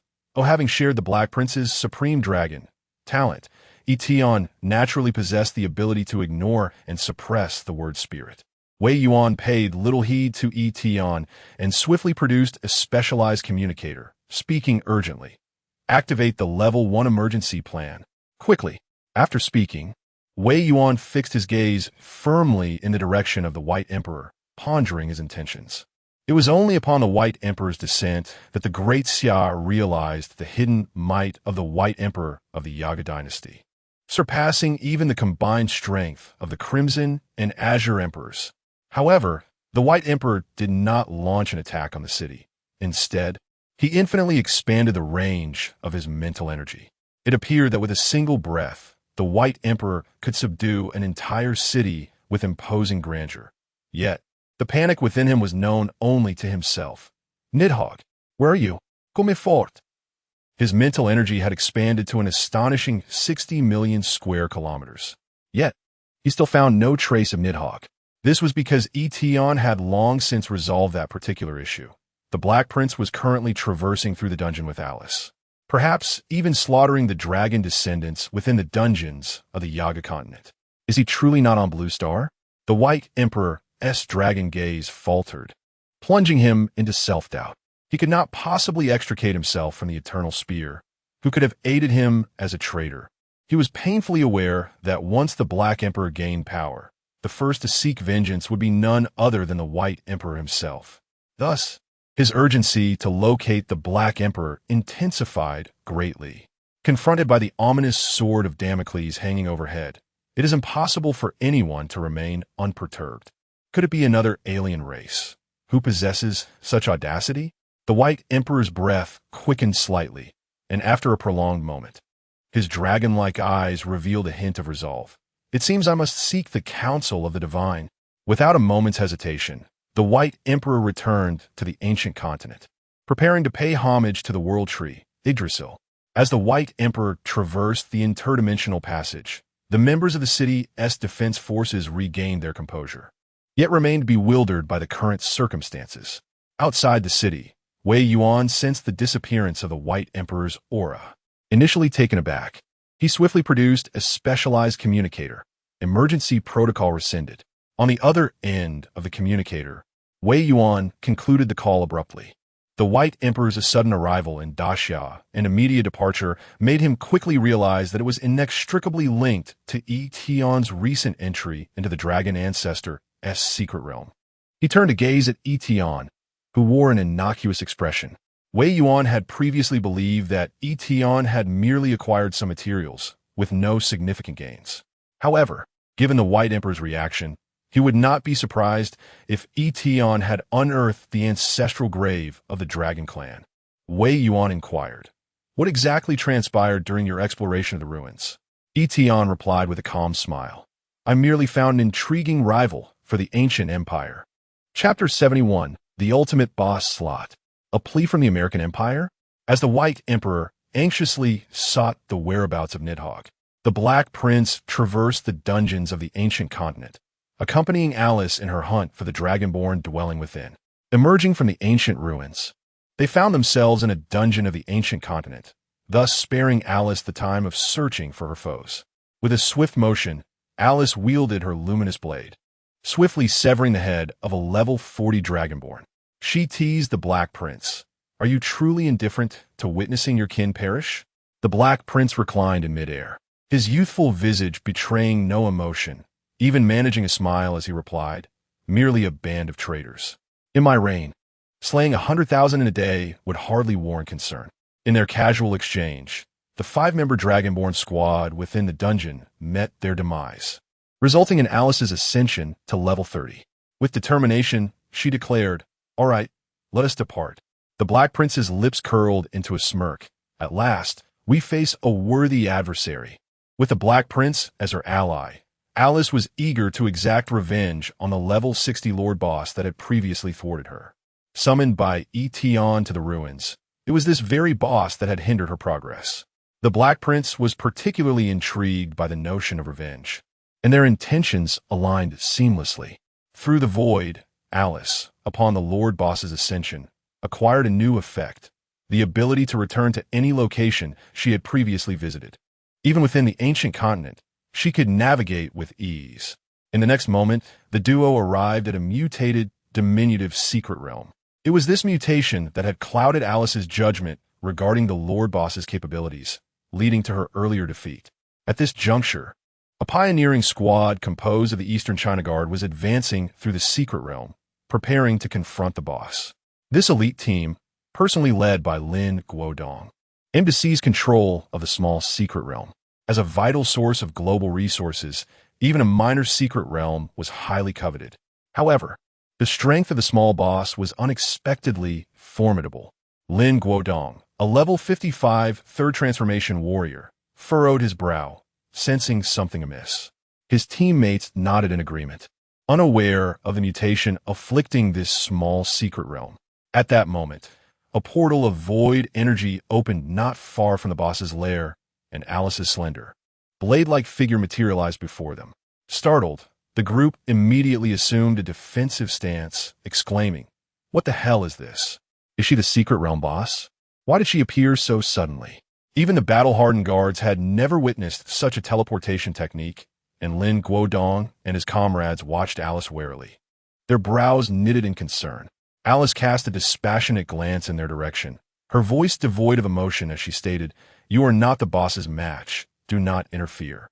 "Not the boss's match? Aren't you the boss?" A puzzled elite guard questioned, his expression one of confusion. The rest of his teammates shook their heads, equally bewildered, while Alice showed no intention of elaborating further. 12 ethereal blades of light hovered ominously behind, converging into a singular force, descending from the heavens with a swift stroke. In an instant, it cleaved a chasm across the path before the onlookers, resembling a heavenly abyss. Retreat. The sheer might contained within this strike left Lin Guodong and his companions aghast, compelling them to withdraw in haste. However, the blade did not aim for them. Rather, it struck the ground, severing the route to the boss chamber almost entirely. How terrifying! It seemed she was not targeting us, but what was her intention? As Lin Guodong and the others pondered in confusion, a figure clad in a gentleman's black suit, resembling a child, suddenly materialized before them. The Black Prince appeared innocuous, floating in the air, yet his presence heightened their wariness. In his ethereal form, the Black Prince was invisible to the naked eye, only becoming visible when he willed it so. "Do not approach, just comply," he quipped, gesturing toward Alice with a mocking tone. "After all, she is not nearly as amiable as I am. Thank you for your cooperation." With that, the Black Prince removed his black hat, performed a farewell gesture, and vanished in the blink of an eye. By the time they regained their composure, Alice had already entered the boss chamber, leaving Lin Guodong and his companions in a state of shock. What on earth were those two? Within the depths of the boss chamber, in a shadowy ancient pool, a colossal black serpent king, towering several meters high, leaped from the abyss, its small dragon horns glinting atop its head, and its enormous, dark eyes fixated on Alice. "It is you," it mocked. "Dare you trespass into my domain? Are you seeking death?" The Lord Boss possessed a unique trait. If two Lord Bosses appeared within the same scene, they would regard each other as their primary target of enmity.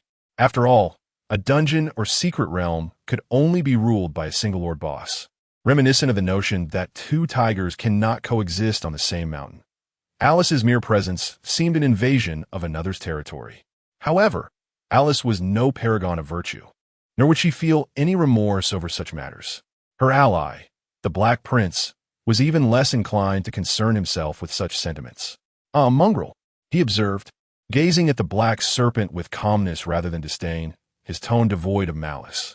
Yet, the sheer nonchalance in his voice ignited a fury within the Black Serpent King, instantly maxing out its enmity levels. Seeking death, the Black Serpent King howled to the heavens, causing the very air to tremble. As a level 60 Lord Boss of the epic beast tribe, the Black Serpent King's combat prowess would significantly increase in the advantageous environment of the boss chamber, especially given the dungeon's anomalies, which is precisely why Alice had declared that Lin Guodong and his companions were no match. After all, even Alice herself had once found herself at a disadvantage. Yet now, circumstances had changed. Let us end this quickly. Alice felt a surge of determination. Since her class changed to Blade Queen, she had never found herself on the back foot in battle, nor had she been driven away. The Black Prince slowly raised his right hand, dark red bloodlight swirling around his fingertips, merging with Alice. Gift of blood. In an instant, dark crimson veins enveloped Alice's form, enhancing her half-human, half-demon appearance into something even more enchanting. Her overall power doubled. This enhancement was not merely a boost in attributes, but a comprehensive elevation in damage and other aspects. Previously, even with her full power unleashed, Alice could only maintain a stalemate with the Black Serpent King, given the significant level disparity. However, under the blessing of Blood's grace, a deep scarlet glimmer ignited in Alice's eyes, surging with combat fervor, completely reversing the tide of battle. The Dark God of War. What noise is that? Outside the boss gate, Lin Guodong and his companions felt somewhat bewildered from the sounds of combat emanating from within. It appeared that neither the boss nor Alice could be bested. Each was more terrifying than the last. At this moment, the guards began to realize the boss's formidable strength, feeling a twinge of trepidation. The elite guards were dumbfounded. "Boss, should we leave?" Lin Guodong fixed his gaze firmly on the boss's gate. "Let's wait a bit longer." After all, it was a small secret realm, and he was reluctant to abandon it so easily. Yet, mere seconds after his words fell, the commotion within the boss chamber ceased.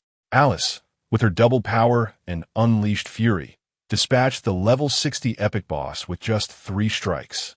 It was utterly outrageous. The already devastating dark god of war form, augmented by the blood's grace, was more exaggerated than a nuclear weapon. The experience of the monster template finally reached its limit.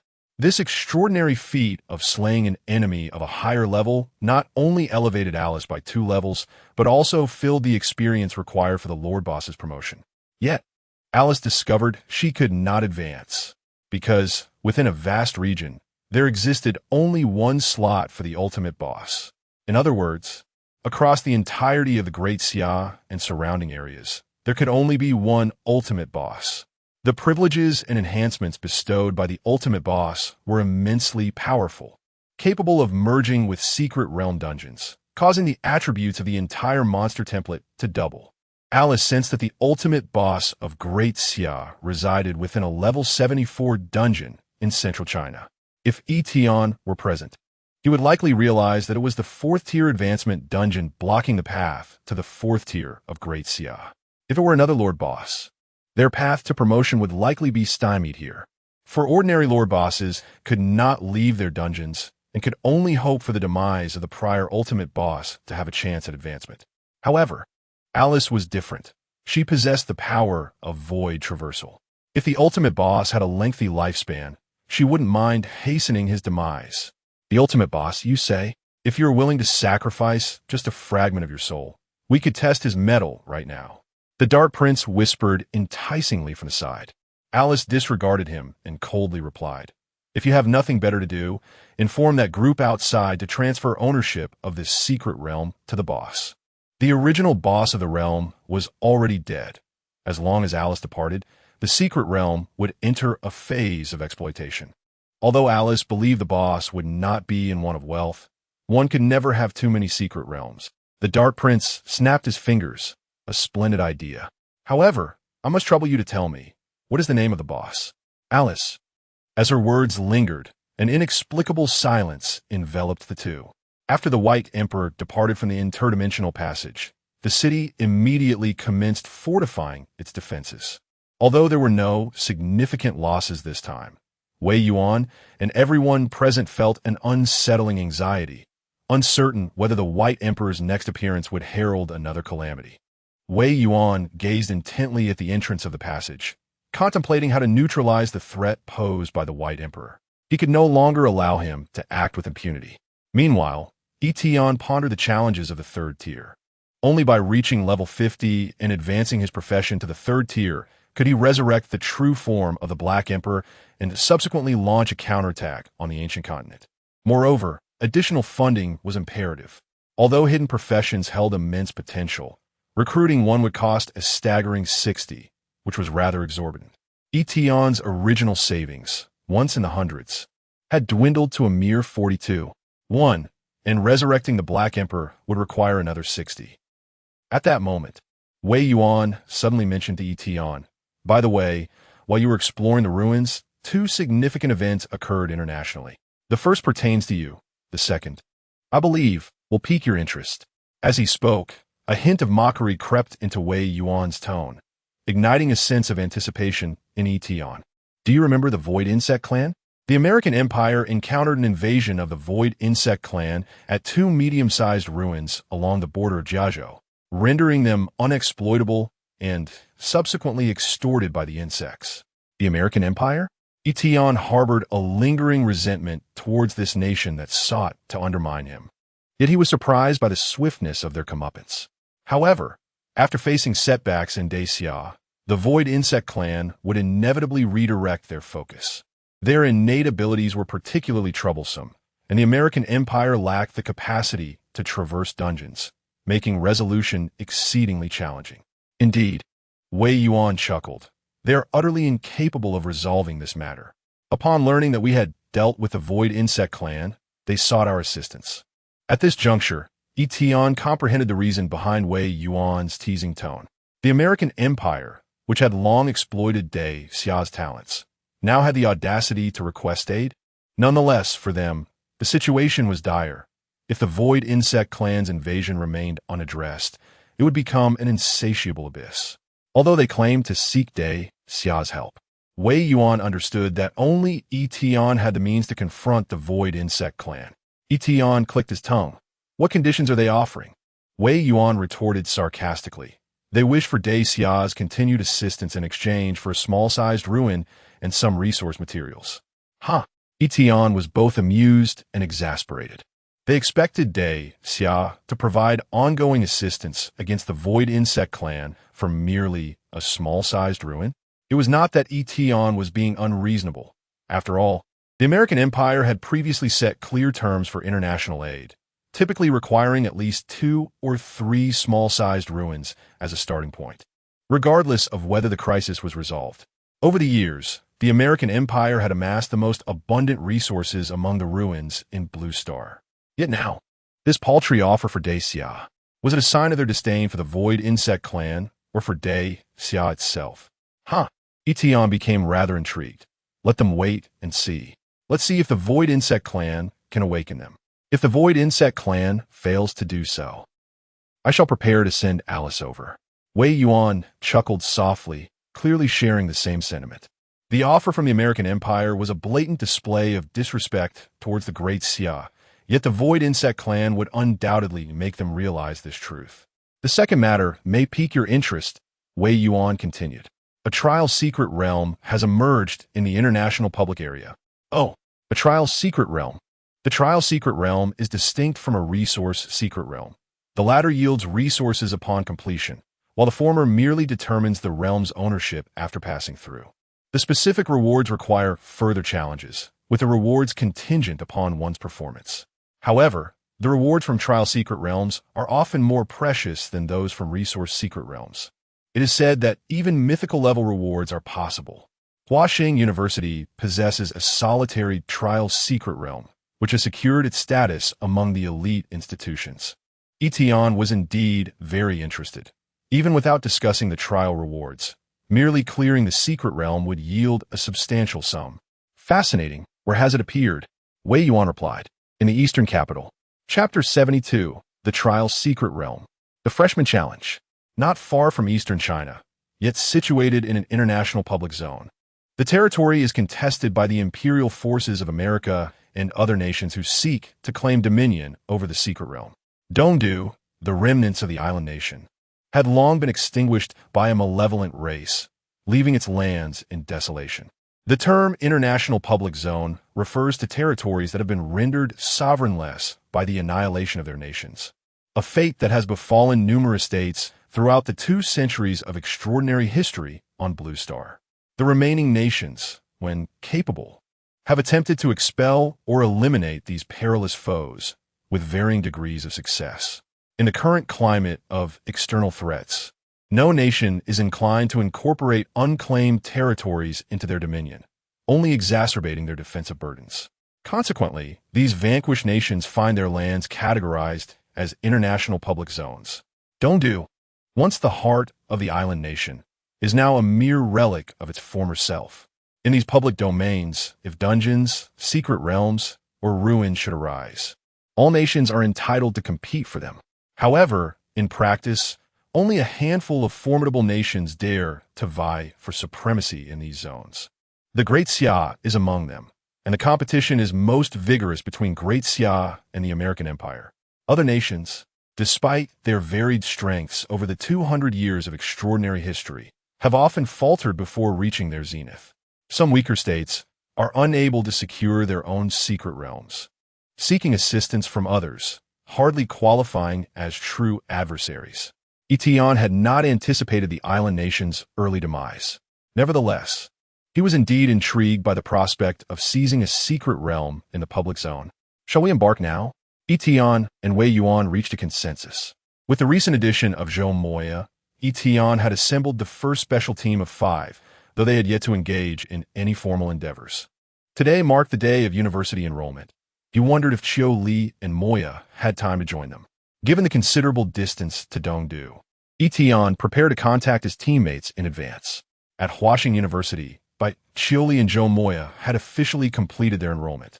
With the special approval of Jiang Yuanshuang, Zhou Moya, who had just arrived at Huaxing yesterday, was able to finalize all her enrollment procedures today. At that moment, Chiu Li was guiding Zhou Moya by the hand, showing her around the campus. Having been confined indoors for years due to her blindness, Zhou Moya embraced the vibrant and joyous atmosphere of her fellow newcomers, inhaling deeply. How warm it is! Oh, look at all those people over there. Though Zhou Moya could not see, her exceptional spiritual perception allowed her to sense the happenings around her. Chiu Li responded, "That is the freshman challenge." Each year, at the start of the academic term, Huaxing hosts this event, allowing newcomers from the 5 major regions to engage in friendly competition, with academic credits awarded to the winners. Given that the college entrance examinations are conducted separately across the regions, newcomers are eager to compete with individuals from other areas. Thus, universities have organized this challenge. Zhou Moya replied, "Sister Bai, would you like to give it a try? If you participate, surely no one would stand a chance against you." Chiu Li initially hesitated, for the prospect of competing against newcomers held no allure for her. Yet, a sudden recollection struck her. She had almost forgotten that her employer had encouraged her to participate in competitions whenever possible, ideally securing a commendable ranking. The motivation behind this was none other than Yi Tian's desire to generate funding. Otherwise, given Chiu Li's disposition, she would likely have eschewed competition with her peers for the entirety of the year. "Shall we proceed?" she inquired. "Indeed," replied Zhou Moya, transforming into an ethereal form, floating gracefully behind Chiu Li like a diminutive angel. This drew the attention of numerous passing students, who paused in astonishment. In the martial arts arena, a highly anticipated duel had just concluded. One contender was Lu Yuan, a legendary warrior with whom Chiu Li had previously crossed paths. Opposing him was an elf, characterized by his golden hair, pointed ears, exquisite features, and a pale, azure complexion, specifically a member of the royal elven lineage. As one of the few amicable races, the elven royalty had engaged in a student exchange program with the Great Xia in a bid to foster friendly relations. Consequently, Huaxing University had seen an influx of elven presence in recent years. The students participating in this exchange represented the dignity of their respective races, their prowess undeniably formidable. With a courteous gesture, the male elf, LVD, emulated human customs and saluted Lu Yuan. The clash between these two powerful entities attracted a considerable audience. Incredible. This elf can actually hold his own against a legendary warrior? It's not merely a draw. VD evidently possesses the upper hand. Given VD's royal heritage and innate strength, it was unsurprising that he could contend with a legendary figure. Amidst the murmurs of the crowd, VD suddenly addressed Lu Yuan, "Your abilities are commendable. Are you the strongest among the legendary warriors in this year's Great Xia?" Lu Yuan found himself momentarily taken aback. To be candid, he had grown accustomed to defeat, a sentiment rooted in the day of the race's grand selection. Once proud to awaken as a legendary warrior, he had been regarded by the city lord as a promising blade for the future of Huadong. However, on that fateful day, his sharpness had been utterly dulled by Wan Jiang, who had dispatched him effortlessly, akin to a mere insect crushed beneath a boot. On that day, he had witnessed 4 such formidable adversaries. Sighing, Lu Yuan replied to VD, "Not even close." VD chuckled teasingly. Excessive modesty can verge on hypocrisy. He understood the rarity of legendary warriors in Great Xia and assumed Lu Yuan was reluctant to acknowledge his defeat under the weight of such a title. Lu Yuan.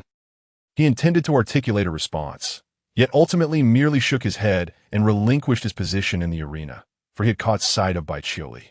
Upon her arrival, Chiu Li first sought out the MC, teacher, Jiang Yuanshuang. She then turned to Zhou Moya, instructing, "Moya, please stay with the teacher for a while. This is a solo challenge. I shall return shortly." Chapter 73. Although still far from being the strongest in Xia, the distance to the world's strongest is negligible. Zhou Moya nodded. After their meeting yesterday, she and Jiang Yuanshuang had grown quite familiar with each other. Jiang Yuanshuang smiled and remarked, "I thought you wouldn't participate in such a freshman competition. Nonetheless, it's good that you came, as it will humble the other newcomers." Bai Qiuli ascended the martial arena. The rules of the freshman challenge were relatively straightforward. Participants could enter at any time, and whoever achieved the highest number of victories or intimidated others into not challenging them would be declared the winner. Her opponent was still the elegant elf, Alvidi, who remained on the field.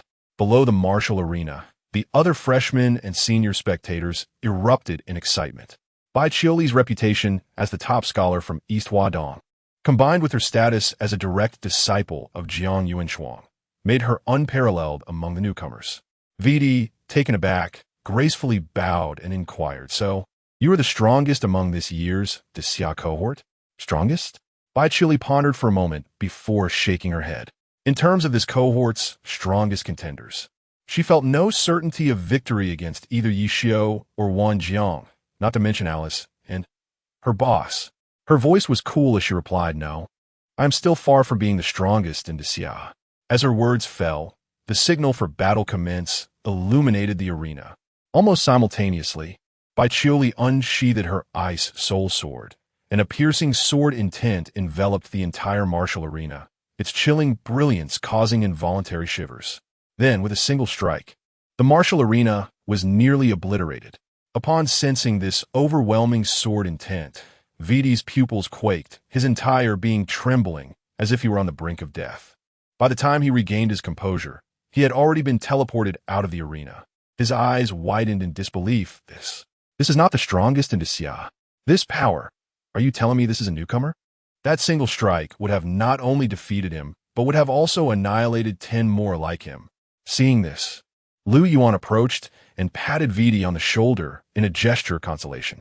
He then explained, "What Bai Qiuli means is, among her peers, she is still far from the strongest in Xia, but she is likely very close to being among the world's strongest." Vidi? Observing Vidi's expression of terror, Lu Yuan felt a pang of empathy. Just days ago, he had worn a similar expression when he was kicked to death. "Now do you believe me?"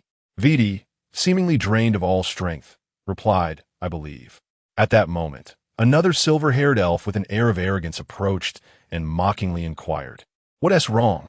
You look so dejected after just a moment apart." "I've already achieved 8 consecutive victories."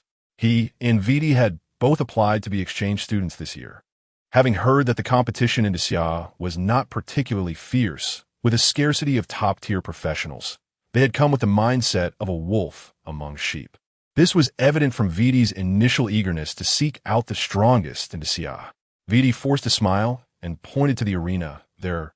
Go challenge her and see for yourself. She is not just the strongest in Xia. She is the strongest in the world." The silver-haired elf's interest was piqued, and his eyes sparkled with excitement. "Oh, I must give it a try." Ascending the stage, the competition commenced. With a swift strike, I descended. Half a minute later, the silver-haired elf found herself lost in profound contemplation. Why is it that upon becoming an exchange student, we encounter such formidable creatures? Observing this, Vidi couldn't help but chuckle. "I heard he is merely the strongest in the world, not necessarily the strongest in Great Xia." The silver-haired elf was taken aback. Given the current circumstances in Great Xia, a report to her kin was imperative. At that moment, the entire arena erupted in cheers for Bai Qiuli, the enthusiasm palpable. The emotions that had been suppressed by the winning streak of the elven royal family surged dramatically. Yet, Bai Qiuli remained unfazed, her countenance as serene as ever. In her cohort, comparing her nearly level 30 status, divine profession, and legendary weapon, it was indeed challenging to find a rival within the school, akin to adults bullying children. Soon, no one dared to challenge her further, and Bai Qiuli effortlessly claimed the first place. Amidst the jubilant applause, she returned to her companion, Zhou Mo Yao. The latter exclaimed with excitement, "First place! Sister Bai is truly formidable." Bai Qiuli smiled gently. "I just received a message from the boss. There's a trial secret realm in the international public area, inviting us to join." The mention of the boss instantly invigorated Zhou Mo Yao. "When shall we depart?" "Right now," Bai Qiuli replied. requesting a day's leave from her mentor, Jiang Yuanshuang. Although asking for leave on the very first day of school seemed somewhat against the rules. Upon hearing it was news from Yi Tian, Jiang Yuanshuang readily approved her request to leave. Employee, by Chile claims first place in the Huaxing University Freshman Challenge. Reward, Fund 6. Oh, an unexpected surprise indeed. On their journey to the eastern capital, Yi Tian received joyous news from Baiqiuli. They had met up with Wang Jiang, while the remaining four were arranged for a dedicated floating vehicle, to be picked up shortly by Wei Yuan's secretary. At that moment, Wei Yuan also received a rather amusing message. I heard you are on your way. The Diming team, originally set to go, has decided to forfeit. Wang Jiang scratched his head. Is our reputation so intimidating? The Diming team is the only new squad from the Qianlong base, and after suffering setbacks during the competition for mid-level secret realms, they opted not to participate this time, Wei Yuan remarked. After all, the difficulty of this trial secret realm is only at level 2. Competing with you at this level would be somewhat of a waste of time. They might as well engage in other tasks that yield some benefits. Wei Yuan added. With only the Diming team representing level 2 at the Qianlong base, their absence indicates that this time it is solely up to you. Do remember to exercise caution. Wang Jiang readied himself. Understood. Yi Tian nodded, sipping on the juice provided by Wei Yuan in the vehicle. After contacting Baiqiuli and the others, he suddenly felt as though he had overlooked an important matter. At that moment, Wei Yuan received a phone call, and as he listened, his expression turned peculiar as he glanced at Yi Tian. The commander of the guard troops, Lin Jun, reported that they had been threatened within the secret realm. 2 creatures demanded that they transfer the ownership of a small secret realm to the boss, but did not disclose their name. General Lin harbored suspicions that a far more terrifying organization than the Divine Arrival sect had descended upon them. Upon hearing the term boss, Wei Yuan's expression began to betray his composure as he turned to Yi Tian and inquired, Do you have any leads? At this, Yi Tian's lips twitched slightly, finally realizing the oversight in his thoughts. He could communicate with Baiqiuli and others via mobile devices, yet he had no means of contact with either Alice or the Black Prince. Aside from their occasional meetings during conferences, there was no way to reach them. It seemed imperative to equip them with some form of communication. Clearing his throat, Yi Tian declared, It is I. We are not a terrifying organization. Despite the awkwardness of the moment, Alice and the Black Prince had performed commendably this time, having conquered a small secret realm and passed it on to him. It would have been even more advantageous had they been able to contact him beforehand. Wei Yuan teased with a smile. Your reach is rather extensive, even to the extent of remotely controlling a secret realm. This is merely the beginning. Yi Tian raised an eyebrow. If Wei Yuan were to discover that he had indeed extended his influence to the continent of Yagu and had recruited a dragon lord, one could only imagine the expression that would grace his face. Chapter 74. The special team takes shape. The entrance to the ruins appears. In the eastern capital, a desolate wasteland lay in utter silence. Houses lay fractured, their remains jutting awkwardly from the ground, while withered vines clung to the crumbling walls. The earth appeared stained a deep brown, reminiscent of dried blood, evoking a profound sense of decay and desolation. This was the once thriving island nation that had perished decades ago. As an international public zone, it was typically frequented by various mercenary organizations. Yet, at this moment, before the regular troops led by Wei Yuan, not a single soul dared to show themselves, fearful that the Great Xia might eliminate them in their quest for the secret realm. Upon arriving in the eastern capital, Yi Tian and his companions fortuitously reunited with Baiqiuli and the others. He introduced Zhou Muyao to the group, declaring her a remarkable support character. Among the 5, for were warriors, thus, having a support role was indeed essential. Zhou Muyao greeted Wang Jiang, Jiang Che, and Yi Xiu with joy, expressing her gratitude to Yi Tian. For it was rare for a team to accept a blind individual, let alone include her in a special squad. Upon seeing her sightless eyes, Wang Jiang and the others felt a pang of sorrow in their hearts, yet they responded to her warmly. The 5, Baiqiuli, Wang Jiang, Jiang Che, Yi Xiu, and Zhou Muyao, were now gathered, and the special team was beginning to take shape. Yi Tian and his companions reached the coordinates of the trial secret realm. where the entrance was on the verge of formation. To their astonishment, others had arrived even earlier. Not far from the entrance, two groups had already assembled. Wei Yuan, who had set up the perimeter, observed a fully armed contingent and remarked to Yi Tian, "Look, it's the Delta Special Base of the American Empire." I can't recall which squad it is. In this fiercely contested international public zone on Blue Star, only the elite would be dispatched. The Delta Special Base was the only such base of the American Empire and a formidable rival to the Qianlong Base. Upon recognizing Wei Yuan as the leader, the head of the Delta Special Base did not even bother to greet them. Wei Yuan pointed out to Yi Tian, Colonel Jack.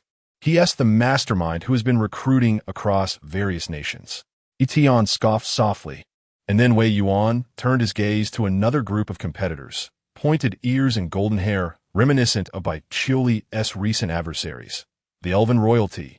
This was indeed a troublesome development. Aren't they supposed to be in southern China? How do they come to be here?